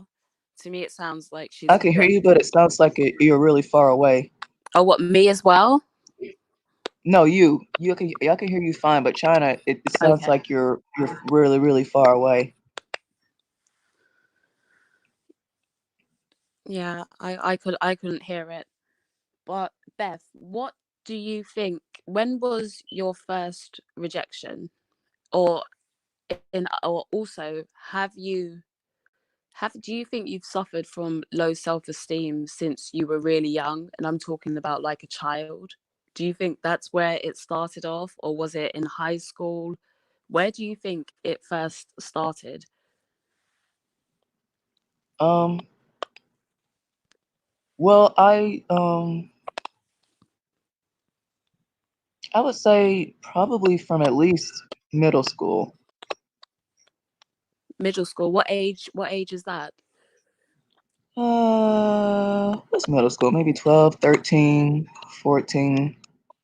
Okay, so when you're first starting to notice boys. Yeah, I mean, I remember I got a lot of atomic rejection back then. Do you okay? When you think of a child, right? When you think of someone that's 12 or 13, do you think their opinions are rational? Yes. You think a 12-year-old has rational thoughts? Well, maybe 12, early teenager. Um, I mean, I remember I liked the guy or I had a crush on a guy. I was interested in him and wrote him a poem, and he showed it to everybody, and they're all laughing at me, and they said they were gonna put it on the news show and read it, Because like stuff like that. because they're just kids, right? Essentially, at Yeah. 12, you're just a kid. Would you trust a 12-year-old right now coming to this panel and giving you dating advice? No, but I mean, No. even as an So adult, I why still would did it as an adult. But Beth, why would you allow that pain that first hit you at 12 years old in your dating life affect you now as an adult? I mean, not that specifically doesn't. That was just an example I'm giving. But I mean, just people I felt a lot for. You're really vulnerable, and you feel that much for them. They can. They have the ability to hurt you. So at what age do you think your first real rejection was? When do you feel like you first really felt that rejection? That was in high school with the first guy. What, at like 12, 13? No, that was I was about 17, probably 17 years old. 17. But I'll ask you the same thing. Would you take dating advice from a 17-year-old? A 17-year-old guy or a 17-year-old girl? Either one. A 17-year-old, well, honestly, for a 17-year-old girl, yes, because she got the guy and I didn't. Not a 17-year-old boy. Well, But not a I mean, 17-year-old boy. You wouldn't take his advice.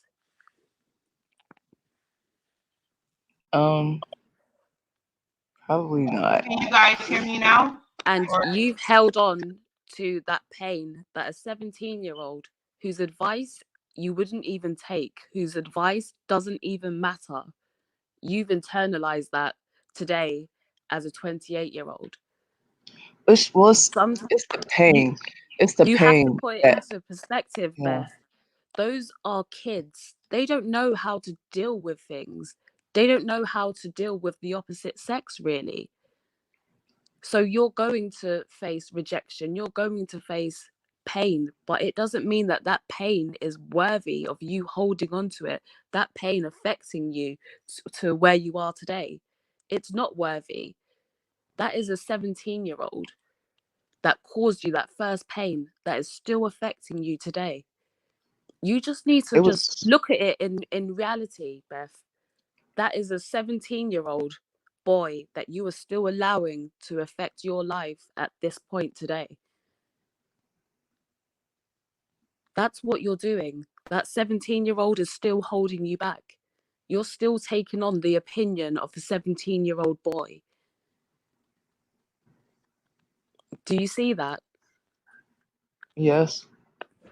That's what you're doing. Do you realize how ridiculous that may seem? Yes. But I mean, it's, like I know people that have that. Excuse me. Do it. I could hear you better, China. I just heard you then. Yeah, Can I you heard hear my you. mic? Does it sound like I have my mic hooked up? You sound good. Okay, now. You sound Yeah, really I can clear. hear you good now. Okay, give me a second.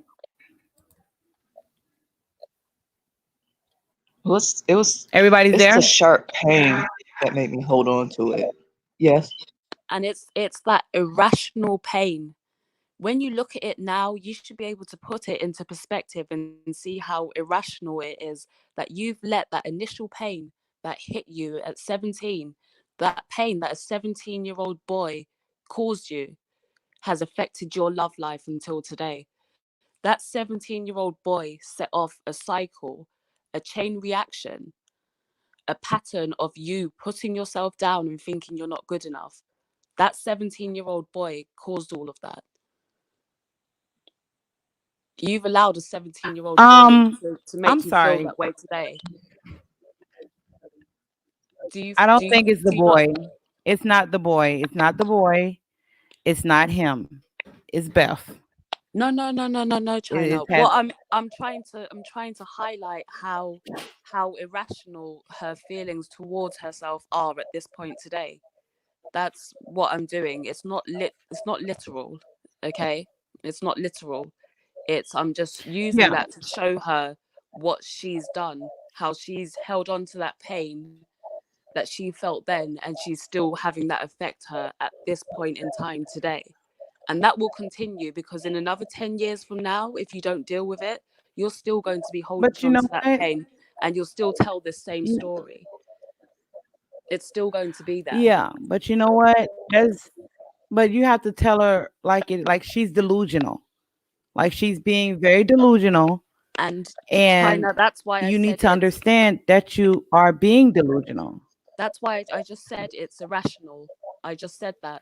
I said it's irrational that she's holding on to that feeling. We established that. We're just using different words. Yeah. Okay, so I want to say something to Beth. So, Beth, so you do know that you were an option, right? With the guy you wanted to move with. The guy that you wasn't in a relationship with, you guys were just talking, you was just an option.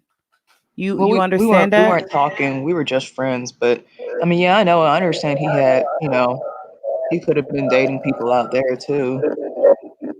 I just, in my mind, I thought that we were on the same page. I thought that we were, headed towards the same direction, and then to come out, you just saw me as a friend the whole time, and you don't ever see yourself being with me. Like, that would have been nice to know in the first place, and I wouldn't have wasted all my time.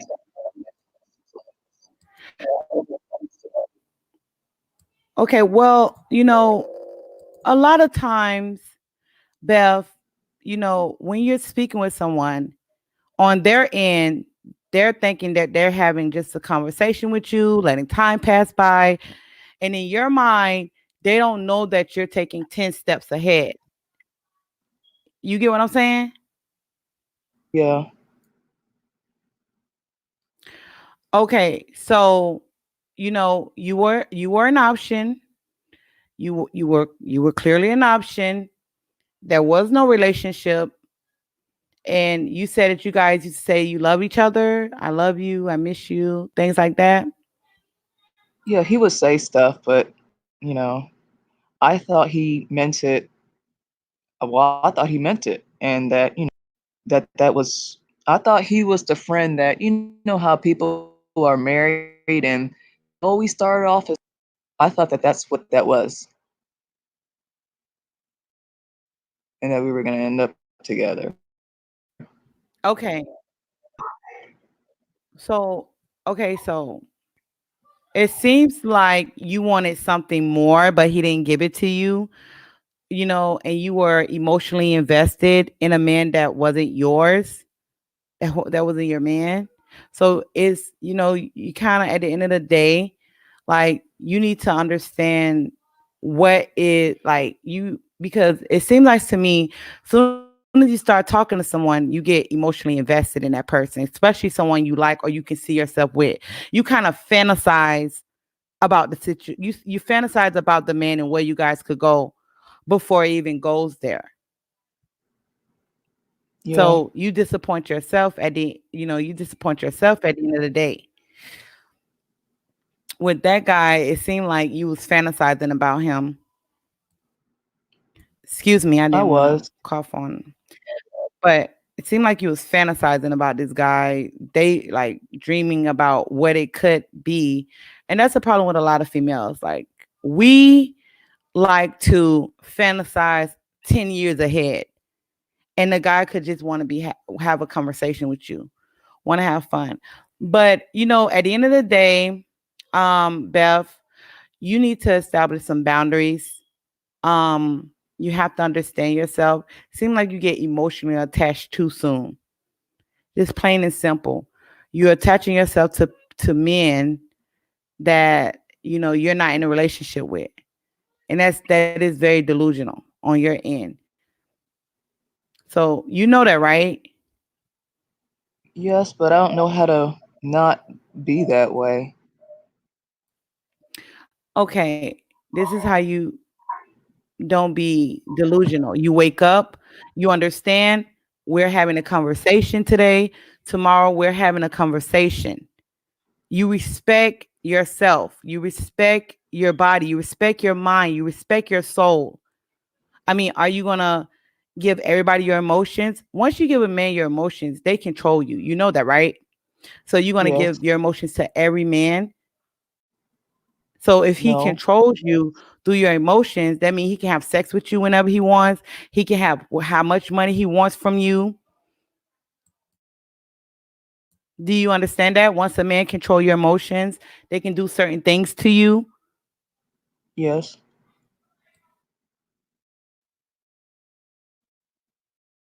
Hello?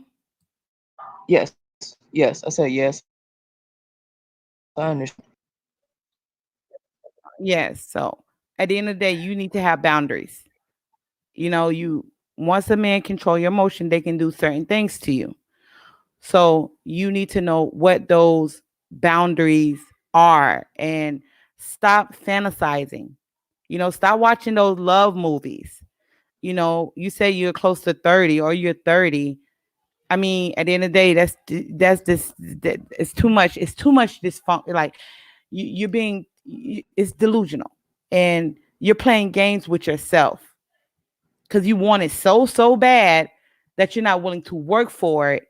You just want to just here it is. You can't do that. So you're not even protecting yourself at that point.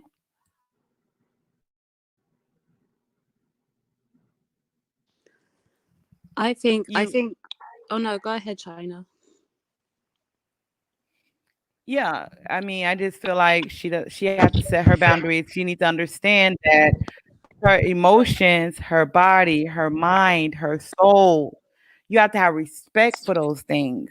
And it seems like you don't have those type of respects because you don't have that type of respect due to you just want to give it away to you just want to give it away and it's easy. It's not easy. You know what I mean? And I do believe that you are lonely, you are depressed. I mean, you get with the wrong guy, I mean, he'll turn you upside down. I can tell you that. You are a dream for the wrong type of man, especially like a And thug or a bad boy. He'll turn you upside down, destroy your life because he can smell he can smell it. You know what I mean? He can smell that you're depressed. I think Go ahead, Jessica. China is right, and it goes back to what we were saying, all the things that we mentioned earlier, and she's seeing the same things that I saw. You're giving these guys too much power. You're I think China just said it. Your body, your mind, your love, you have to hold that as being sacred. You can't just give it away to anyone and everyone, because then it gives you them the power to hurt you, and you're going to keep going into the same cycle. The more you get hurt, the more you keep searching for that validation through other people, and it's just not going to work. And another thing that she said is, when you're looking for validation from these guys and you're giving them that power, it's Beth, if you come across the wrong person, he is going to take advantage of you so badly. In a way, it's a blessing that these guys have just walked away, because if you meet the wrong person, they're going to take advantage of that. They're going to see that and use it to just do what they want with you, you know? Yeah. But China, the thing that, because we discussed these things before, and we can see that basically it's coming from a place of lack of self-love and lack of self-esteem. So what I was trying to think of are ways that she can increase her self-esteem and increase the way, basically her self-image and the way that she sees herself. So do you have any suggestions of how she could go about that, like different ways? Because I said my ones earlier, but maybe you can give another perspective on how she can do that. Yes. I think I heard a little bit of what you was telling her, which was, I agree, work on yourself. Number one, you need to be single. That's just off, Yeah. you just stop talking to men, stop entertaining men, just stop. You're not on that level yet. Mentally, spiritually, physically, you are broken. Okay?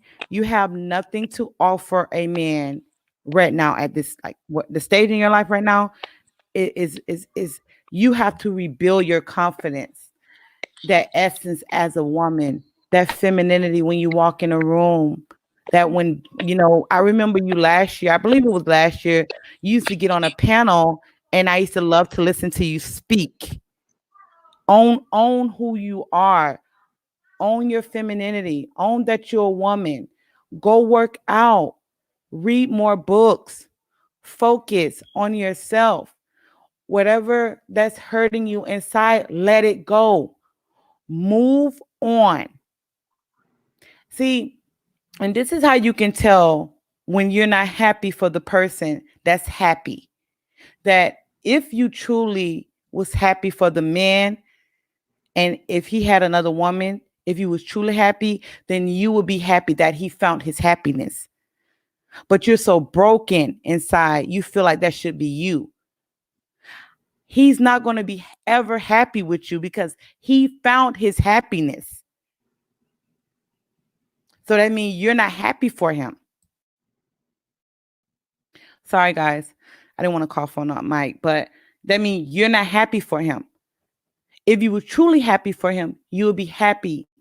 You know, I always tell my man this. I always say that if another woman can make you happy, then I'm happy for you. That means if I can't make you happy, if I'm not good enough, someone out there can make you happy, I'm happy for you. What you're missing is that you wish that was you. It would never be you because he would never be happy for you. He didn't pick you. The man that picked you is going to be happy for you. That wasn't your king. And he has a queen. And you wasn't his queen. So you have to understand, and that kind of make me cringe a little bit because I want happiness for you. And I want it. See, you got to look at it like this, Beth. You cannot be sad or hurt about someone being happy because it will prove a lot about who you are as a person. The reason why you're not happy because you're broken. How do you get to that step? You have to build your confidence. Build your confidence. You know what? Let go of the scars. Let go of that hurt. I just want to butt in quickly there. Let it go. You said something you said something that go ahead. That I quite agree with. Now, Beth, if you've ever truly been in love with someone, you see what China said, that is very real. If you love someone, you truly love someone, even if it hurts you inside, you would be happy to see that person happy. Even if it's with someone else, you would just be happy that they are the most fulfilled that they could be. That's what happens if you truly love someone. So you not being happy that those guys are in that situation and you're thinking it should have been me, that right there should show you that you never really loved these guys. It was just in your head. It's not true love. It wasn't love. And when you do experience love, you're going to know it. But that wasn't it. You did not love those guys. You didn't. And sorry, China, for butting in, but that was just, yeah, that point right there, it hit me.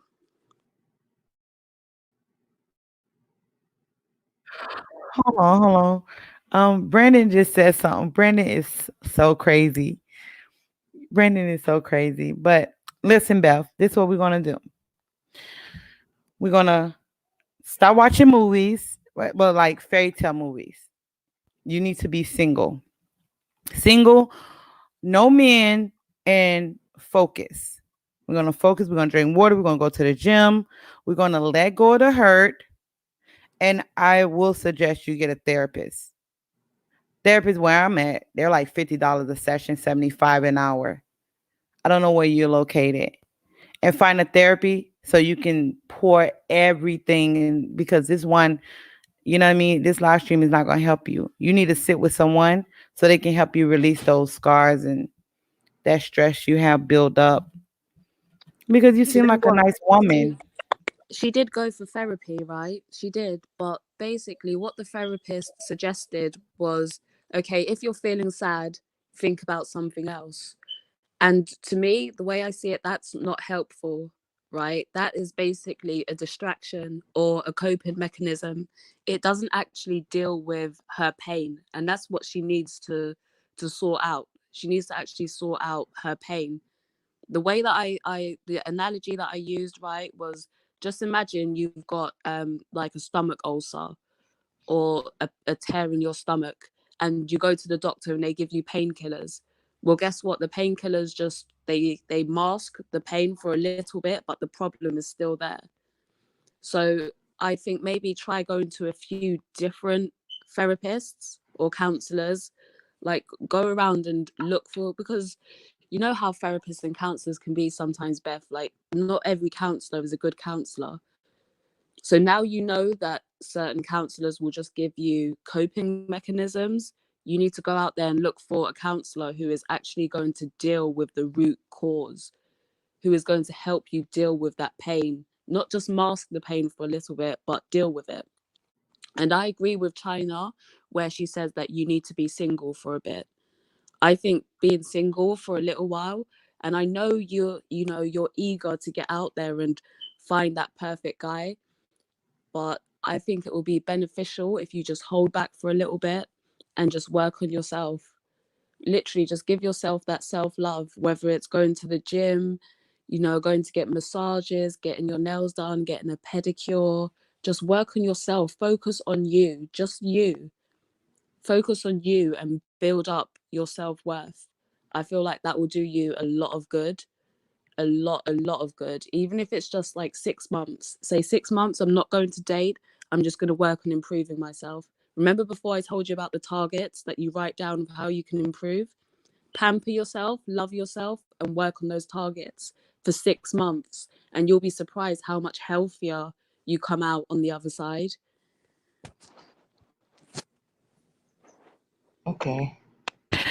Beth, when the last time you had, I want to ask you, when the last time you had sex? Is that okay? I don't want to cross the line.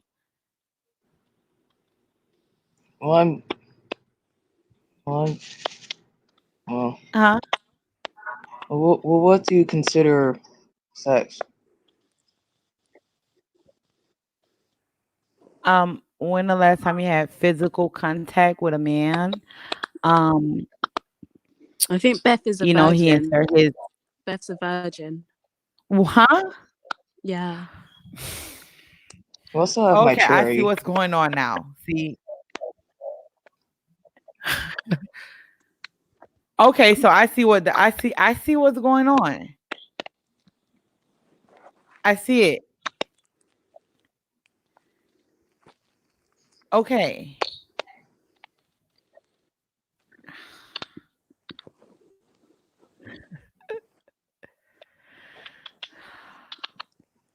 I mean, go ahead. Y'all go ahead. What do you mean? I didn't know you was a virgin. I thought that you were in, you know, I just thought that you was like had sex before. No. Well, I haven't. I think she may have experimented sexually, but not actually had sex, you know? Say that again, Jessica. I didn't hear you. So I think she's experimented sexually, but she hasn't actually had, you know, sex, as in sex itself. That she hasn't had. But she's maybe, you know, done a little thing here and there, but not as in sex as we know it. No, she hasn't done that.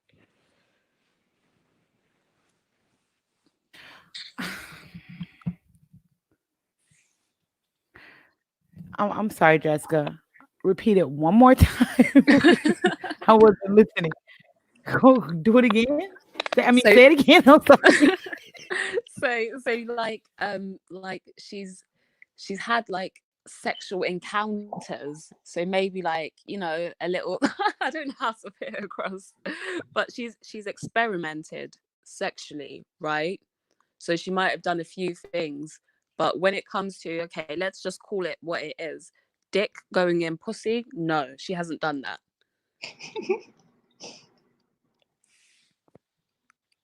So yeah.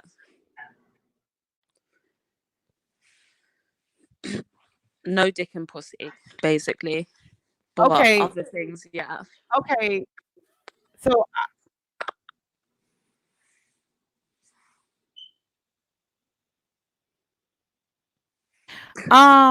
okay, I get it.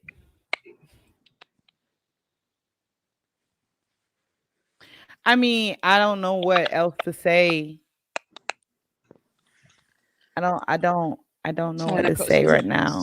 Shocked into I didn't know that. I lost thought for words. Well, I always wanted to wait until I was married. I was kind of distracted from the chat a little bit. Huh?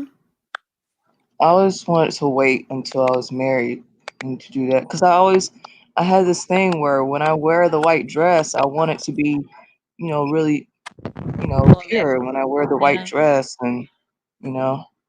Fantasizing. Yeah, you're fantasizing again. No.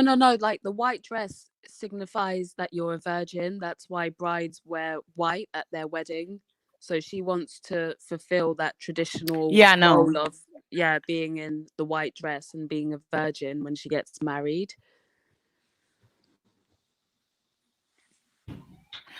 Oh, okay. Yeah, but what I'm saying is that is fantasizing, though, Jessica. How's it It's fantasizing? fantasizing. Because she's And thinking nothing about her wrong with wedding. saying that you wanna.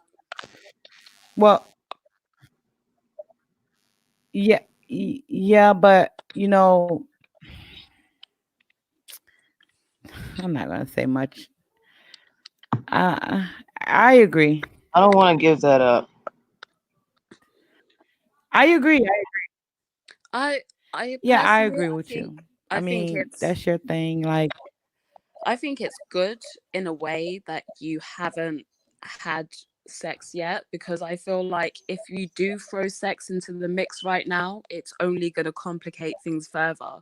And if you actually did give that away, it's only going to end up with you feeling more hurt, you know? So I feel like it's good that you haven't even given them that, because at least you still got that to say, okay, do you know what? That's mine. I still have that. And yeah, you can still look at that as an attribute that you have, because I know there are a lot of guys who place value on virginity, right? So that's one of the things that you can tell yourself when you're telling yourself all these positive things that you've got. That's something to add to the list.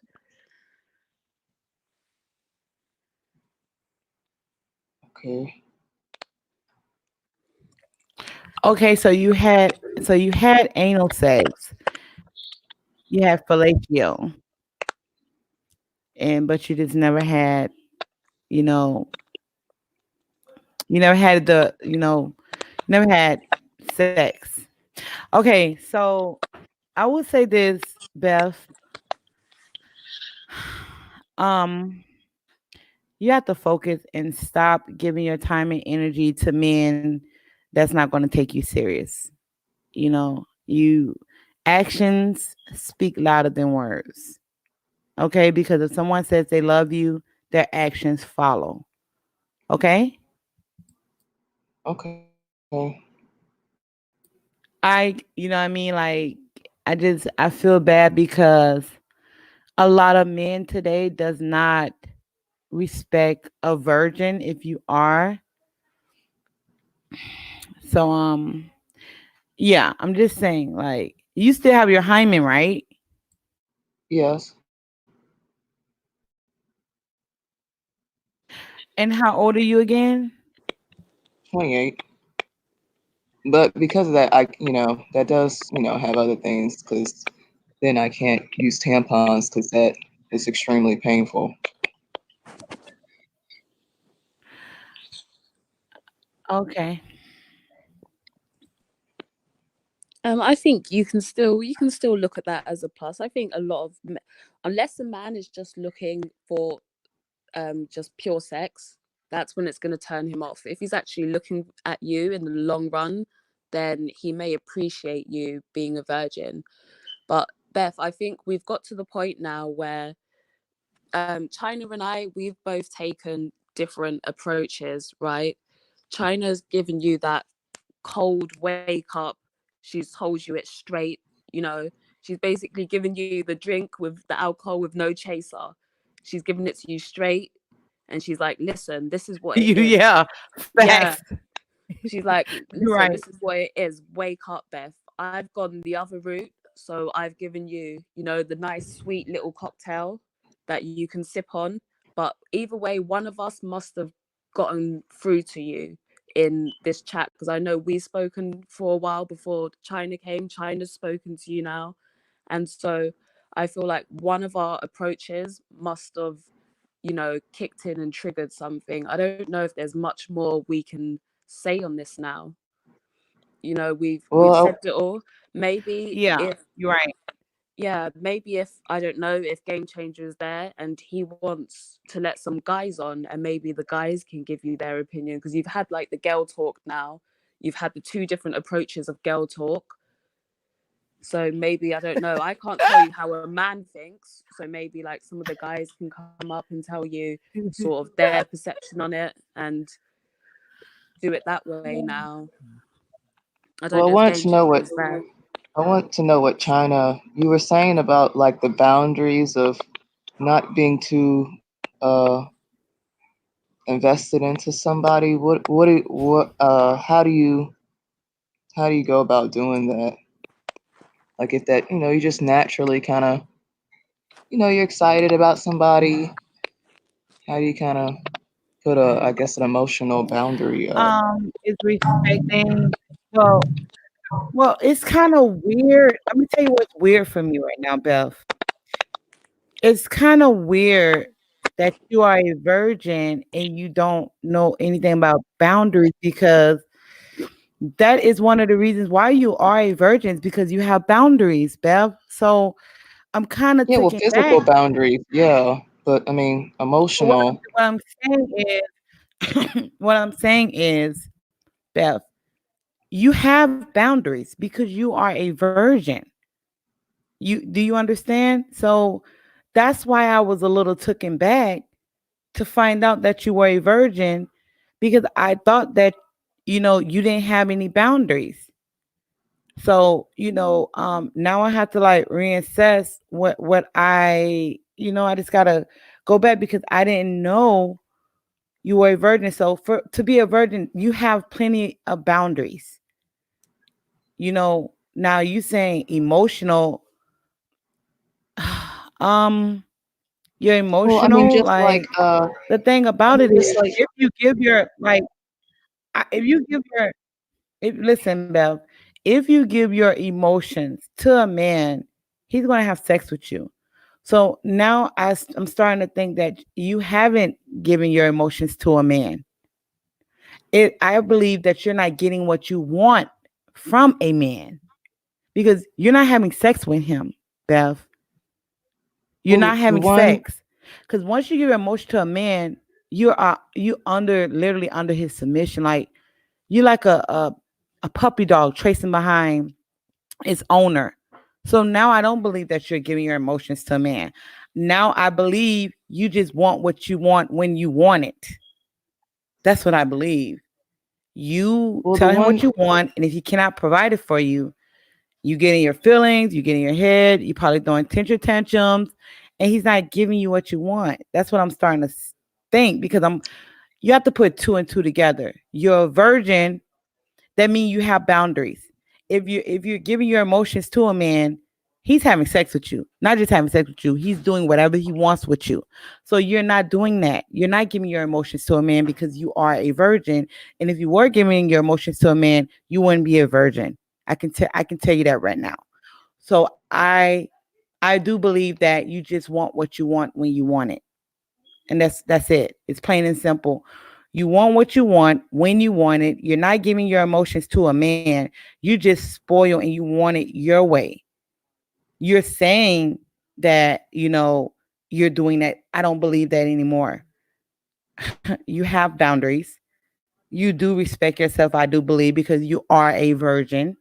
Because think about it, Beth. You're not having sex with a man. So a man is not crossing your boundaries. You're not giving your emotions to a man because he's not having sex with you, Beth. So where's, it, well, at the one end of I the was day, going to, go ahead, Beth. the second one I wanted to, I was planning on going out there and doing that with him, but plan just didn't work out. And he didn't ask for it. I was just going to because I just wanted to with him.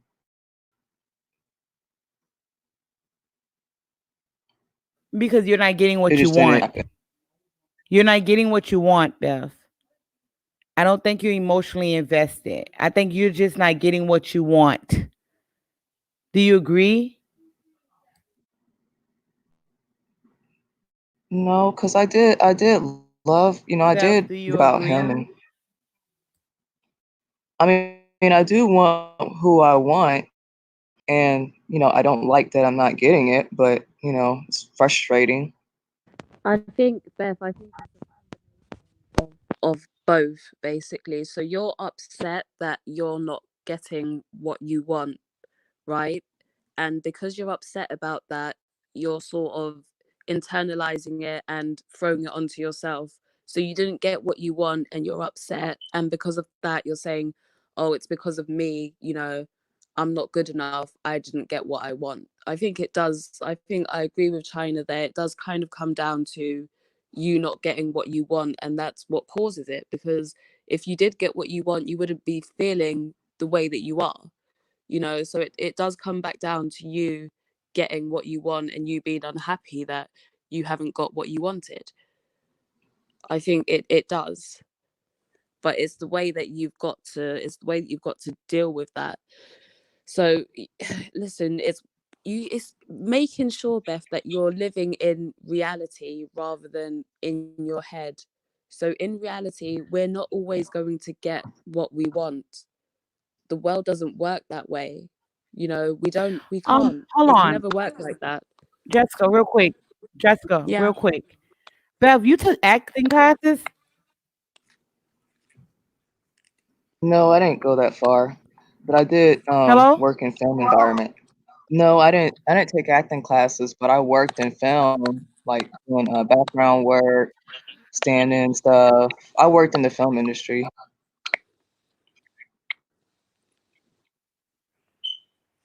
You know what?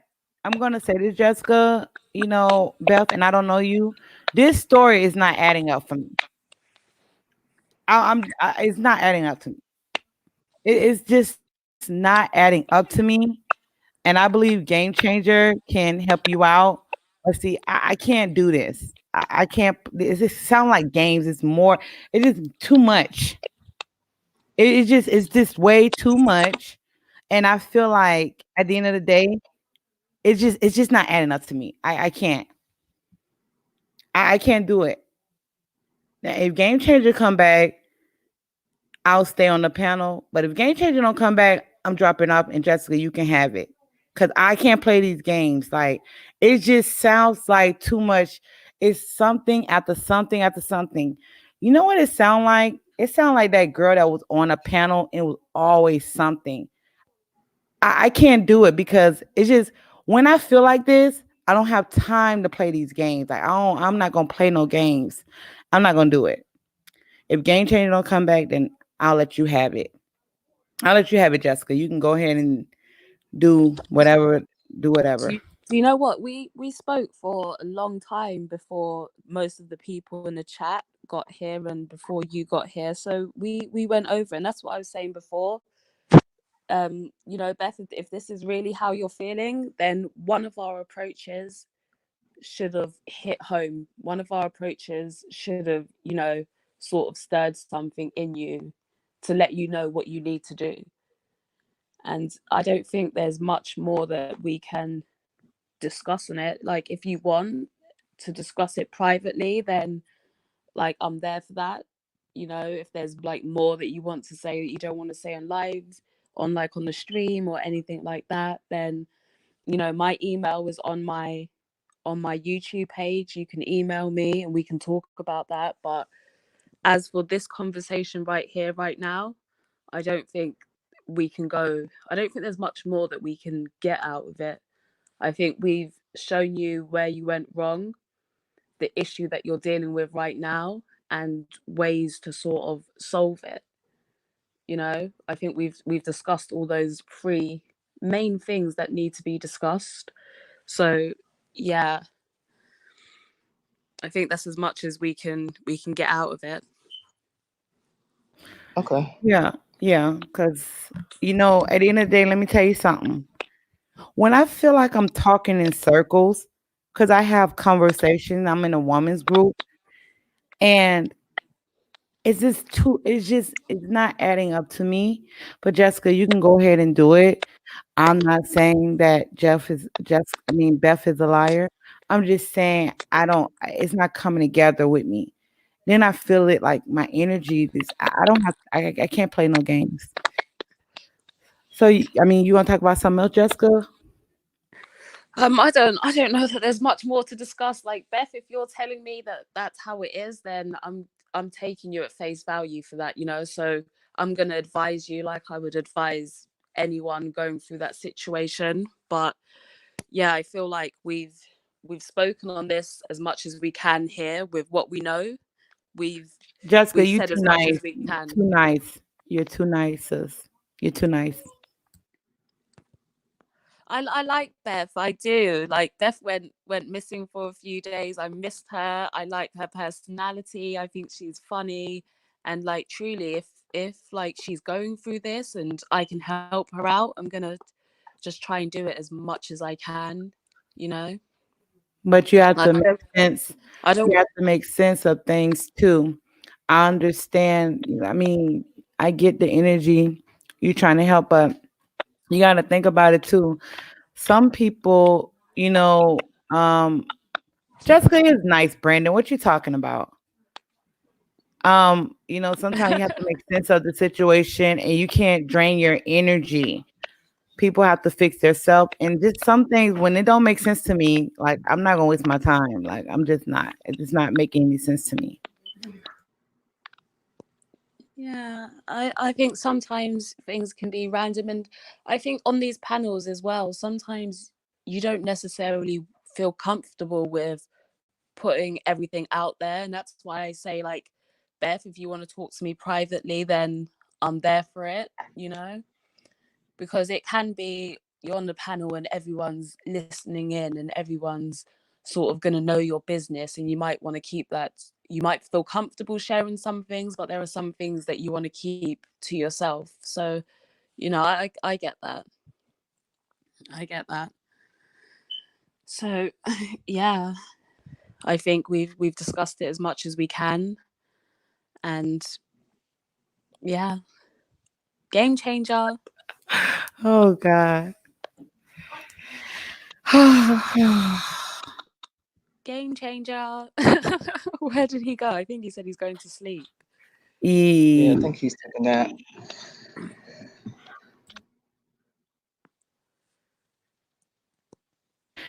Yeah, I don't like I don't like nothing to drain my energy, especially when I feel like I'm not getting nowhere.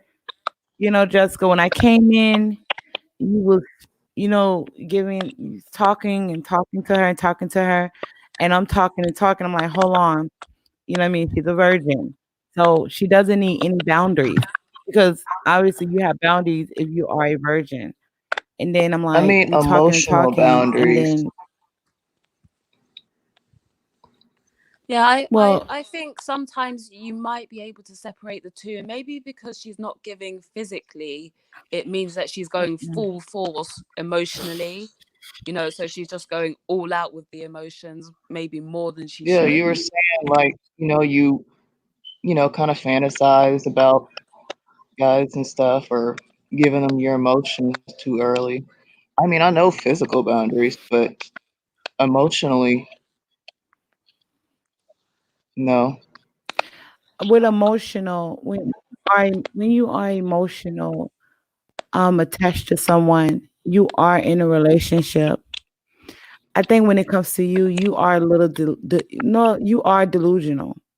And I'm not saying that to um I'm not saying that to make you feel any way. I'm not saying that to shame you. I'm just saying you have a way of over exaggerating what's the truth. You paint these pictures in your head that's not there. I don't think that has anything to do with being emotional. Being emotional for a man or being with a man and you're over emotional, this man literally owns you. He owns you. You in your feelings about every single thing he does. And it takes a man to get that out of you. It's not like I'm being emotional over someone I don't know. I can't be emotional. Yeah, extra. I can't be emotional over a man I don't know because I don't know anything about him. He had to do something to me to pull my emotions out because we as women, we have our guards up, and once a man let it down, he owns it. So I don't think it's your emotions. I think you feel like you're entitled to certain things. You have to have it your way. It's mine. That don't have anything to do with emotions. It just has something to do with you wanting what you want when you want it. And over exaggerating. thinking about something that's, I mean, if a man's having a conversation with you tonight, like let's say you caking on the phone, you know how they say you cake, or you're having a conversation with a man that you find attractive, he find you attractive, and y'all just sitting there talking, yeah, baby. Because some men do say, baby, I miss you, or baby, what's going on? And say little flirty things. When the call in, you're in your head dreaming about something that's not there. I think you think you're entitled to certain things. I don't think that has anything to do with emotion. That has nothing to do with no emotion. Because I'm telling you, girl, when somebody owns your emotions, you on a whole nother level, and you get really, really crazy, and you feel, but it is a mutual. He know what he's doing to you. You know what I mean? You can overthink certain situations when you're dealing with a man. It just sound like you just, you know, look, I'm gonna go. Personally, Jessica, I don't know. you I can talk believe to it. her. I believe it. I do, because it's, and although the story might not make sense at the same time, it just goes back to her mindset right now. So the story wouldn't completely make sense to everyone, you know. I don't know. I believe it, and like Beth, I've said my bit. I do believe you. You know, I do believe what you say. Yeah, that's it. I've said all I can say, really.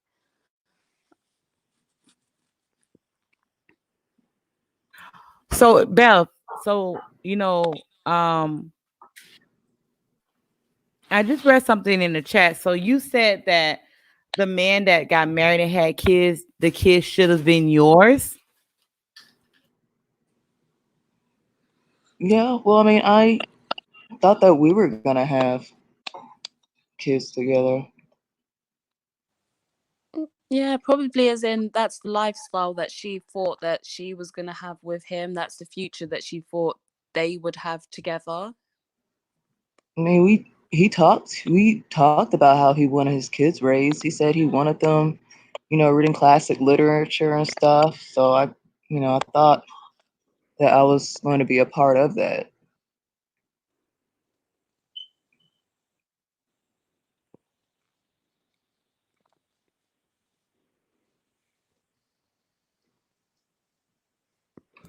Listen, I'm to the go, Jessica. You can have it. I enjoyed speaking with you, Beth. All right, bye, China. And I'm gonna let you have it, Jessica. I'm to the go. I gotta to go get in the tub and watch a movie. Yeah, I think now's probably a good time to shut it down. I think it's a good time. I think we've spoken about it quite a bit, and yeah, that's it, really. I think Game Changer told somebody hit them up when it's over. Oh, okay, Yeah, probably Zone. I'm sitting in the tub, guys, and watch a movie. I think he told Zone that yeah, to hit him up when the stream is done so he can close it down. So yeah. Yeah. What time is it over there, Jessica? It is 4:36 in the morning. And I'm tired, but do you know what? I'm tired, but I'm still up. Like, when I tell you right now, my sleeping pattern, right, is just all sorts of messed up, especially now that I'm doing this whole, like, basically I'm doing this quarantine thing. So I'm staying in my house and I'm not going out, like no work, no anything. So it means that, like, before I'd at least have to go to sleep because I'd have to get up to go to work in the morning. But now that I don't necessarily have to do that, like, I'm up all night and then I do a little bit of work in the morning and then I just fall asleep, and then the pattern just happens the same the next day. So yeah, I'm like a vampire right now. So I mean, is it like food running out and stuff like that? Oh yeah. Like going to the supermarket, the shelves are empty. And literally every time I go, they get emptier and emptier. I go back thinking, okay, maybe they've, sort of stocked up, they've restocked, but nope. The shelves are still empty. Like all the food that's going to last a long time, the pasta, the rice, all the meat that you can freeze, it's all gone. All gone. The vegetables, everything, it's all gone. So, yeah. Like I'm asking people right now. So do you have like brothers and sisters, Jessica? Yeah, I've got brothers and sisters. I've got two Okay. brothers and I've got two sisters. Are you dating anyone, Jessica? No, not dating right now. Not dating at all. You don't want to date anyone? I know you kind of the bomb around the manosphere. No. I'm not dating anyone. Like, and listen, that's what I suggested to Beth. Maybe just like some time working on yourself. Because like, okay, I was in a long-term relationship, right? And so when I got out of that relationship, I sort of had a little rebound. And then I said, you know what? That's not for me. I actually need to just sit down and just be alone for a bit. Because I haven't been alone since I was 16. So I said to myself, I need to take some time alone and just actually figure out what it's like being on my own, because I haven't really known that ever. And so that's sort of what I'm doing now, just working on myself, thinking about flaws in my character, working on that. Do you know what? Even being here has shown me some flaws that I have in myself that I could work on. So yeah, I'm just doing that, and then I plan probably at the end of summer this year to get back into dating and just throw myself out there. Would you consider an American guy? Would you consider an American guy like in America? Realistically, no, because I like where I live. I'm happy in England. I don't want to move over to America, so it would make more sense for me to be with someone who's here, you know. Not someone that's halfway across the world. It wouldn't really work out. Yeah, long distance is hard. Yeah.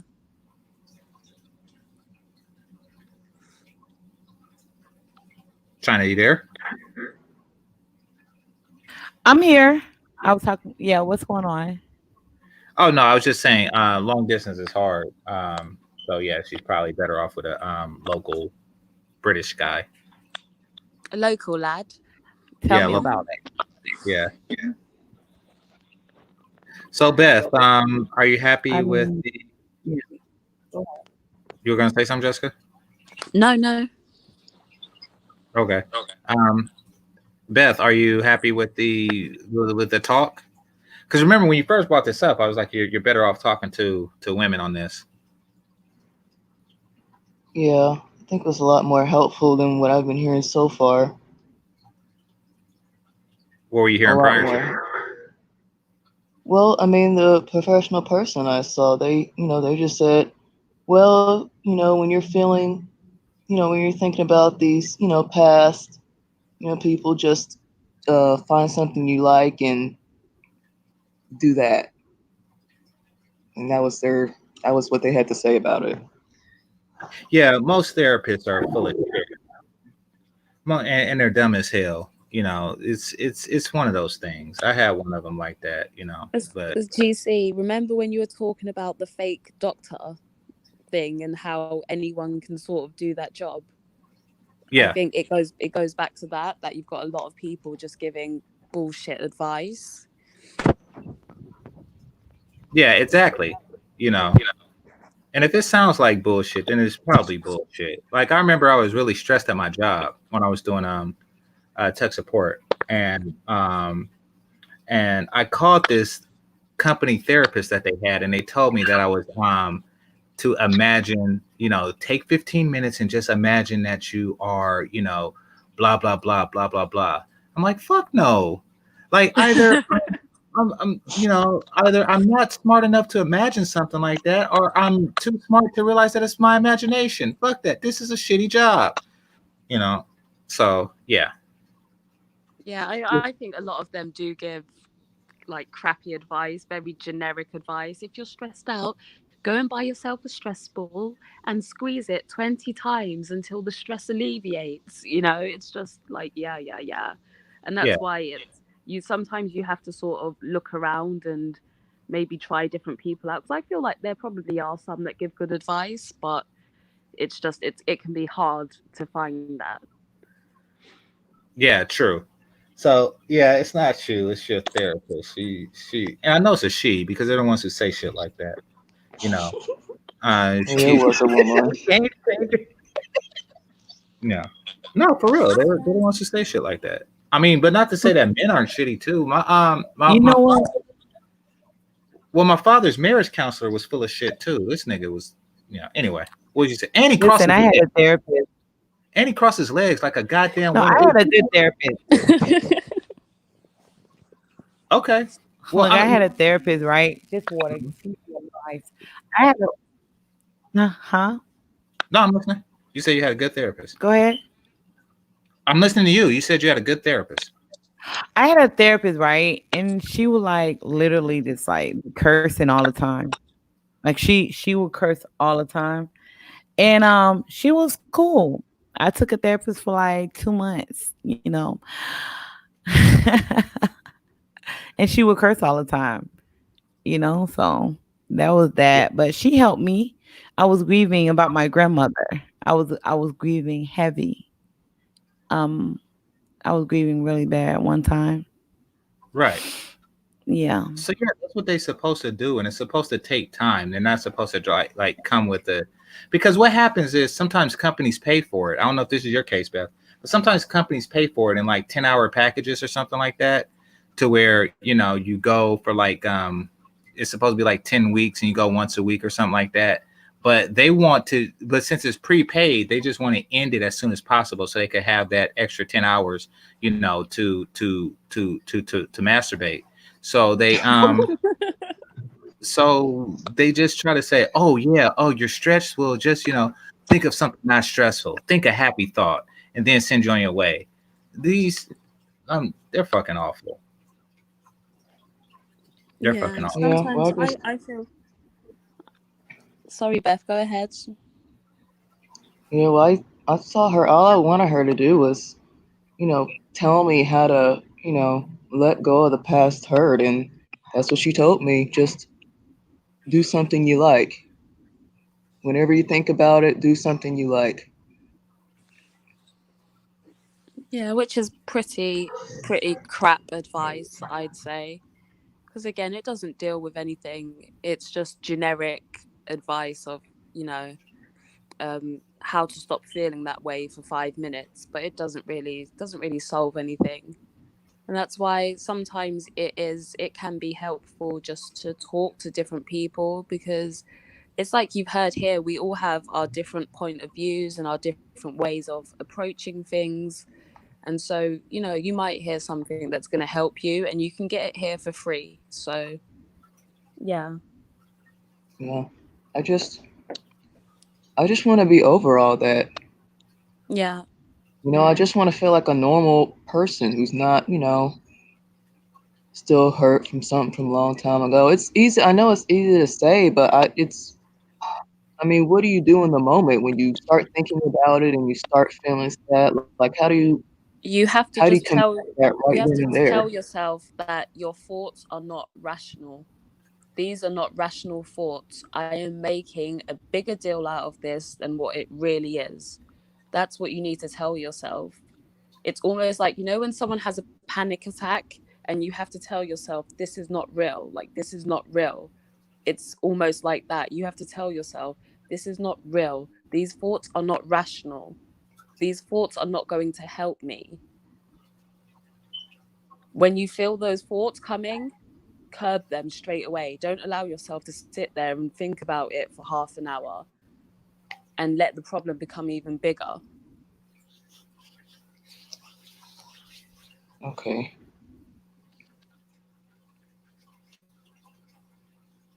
I'm gonna write that down.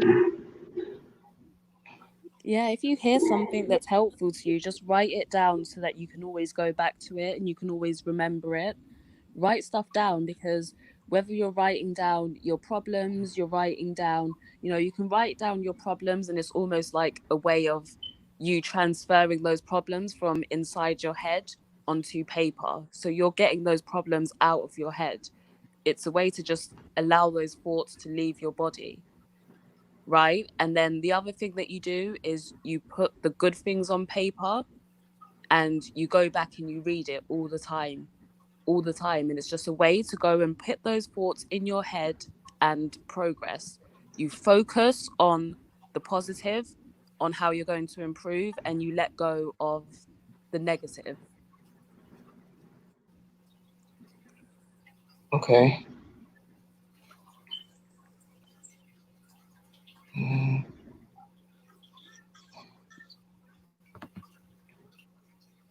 All right. Thanks a lot, Sean. Thanks a lot for coming through. Yeah, I think part of it is, I have, dated other people, trying to move on or whatever, but those are the only two that, really stuck deep with me. It just, worry that, I'm almost 30, worry that I'll never find anyone I really, love or whatever. I have dated guys that were decent, but there wasn't anything there between us. It's just faking it. I was just faking the emotions, faking like I was happy with them, faking smiling. It was just all fake. It wasn't real. And, I just don't want to spend the rest of my, I don't want to end up with someone who, I just got with because, X, Y, and Z, but the love and stuff isn't genuinely there. And I'm just faking, for the rest of my life. Like I'm happy when I'm really miserable. Yeah, I think those two people, you've sort of almost idolized them. And whenever you think about the one that got away, we always paint this rosy idealistic picture of them, and we create scenarios in our head. So we think, if I had stayed with them, it would have been like, and then you go on and you create this perfect storyline. But you have to think that in reality, that storyline would probably not have been what it is. And that right there should tell you that, do you know what, I need to stop focusing on it, because that's rarely how things ever turn out in real life. The likelihood is it wouldn't have been like that. The likelihood is we would have broken up. So it shouldn't matter. But what you've done is you've just idolized these guys and said, oh, everything would have been so perfect if I was with them. And that's why you felt like you love them and you can't get over those two guys. But you have to, Beth, you have to let it go. If you want your future, you have to let go of that past.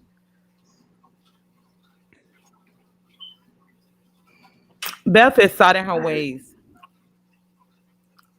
Yeah, I think it's been a long time now, probably since high school. And so you are stuck in sort of that mindset, and that's your go-to approach. But it's never too late to change anything. So you can start that change today if you want to. Okay.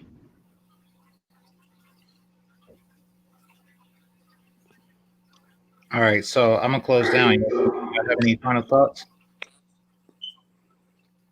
No, thank you for having me on, GC. Beth, hopefully, some of what we've said has helped you out. And yeah, China, it's been nice speaking with you on the panel as well.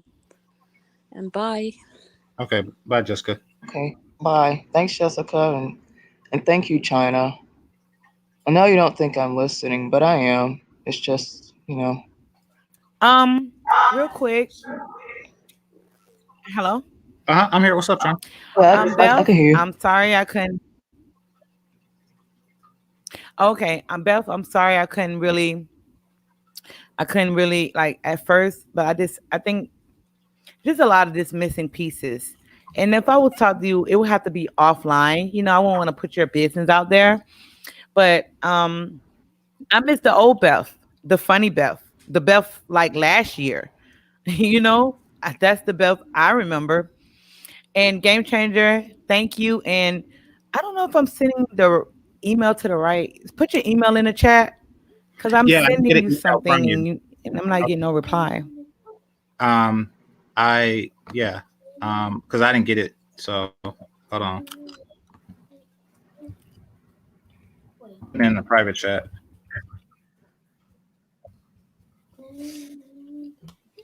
Okay. All right, Beth. Bye. Bye, All right. Game Changer. Okay. Well, thank you. Thank you, China. All right. Thanks, China. All right, Beth, you have your closing thoughts. I know you were thanking both China and Jessica, but do you have any closing thoughts? No, I was just writing down while they were talking. I was writing what they were saying. Yeah, I mean, they both gave me some, really helpful advice. It's probably, helped me out a lot more than certainly what's been doing now. Mm-hmm. Well, there you So go. I'm gonna try this. Yeah. And see, see where, see in some time, see, what place I'm in a while. Mm-hmm. Well, I mean, there you go. I mean, so now you have notes and you're prepared better for the next date. And, this one should go better. Even if not, it's not the end of the world, as you know. And yeah, you can take it from there. Yeah, that's what I'm gonna do. Okay. All right. Well, I think I'm gonna stay single too. Are you gonna stay single? That's what they told you? Yeah, well, because like the guy I was telling you about, it's really hard to when you're going through stuff, it's really hard to hide to mask that, I guess. Mm-hmm. Like, eventually that's gonna come out, and then that's gonna kind of ruin things. I don't want to go into a situation where you're, I don't want to ruin something. Just wait until you're in a better place. Yeah, I understand. Okay. Well, you have a good night. I'm gonna cook, and I'm gonna watch 60 Days In. So Okay. yeah. All right, you have a good night. Once again, I'd like to thank my panelists. I'd like to thank the moderators and the managers. I'd like to thank everyone. And once again, this is Game Changer 00. Oh, by the way, I'd like to thank the I said moderators, so the people who commented and the people who are listening silently in the background. Apparently, I'm on some type of shadow ban, so the channel's not going to get as much traction as it used to until the workers of Google start going back to work here in California. But until then, I guess it's going to be problems. So, keep looking at my channel, seeing if I'm on. And, once again, this is Game Changer 00100. Hit the like button on your way out. Game over. Peace.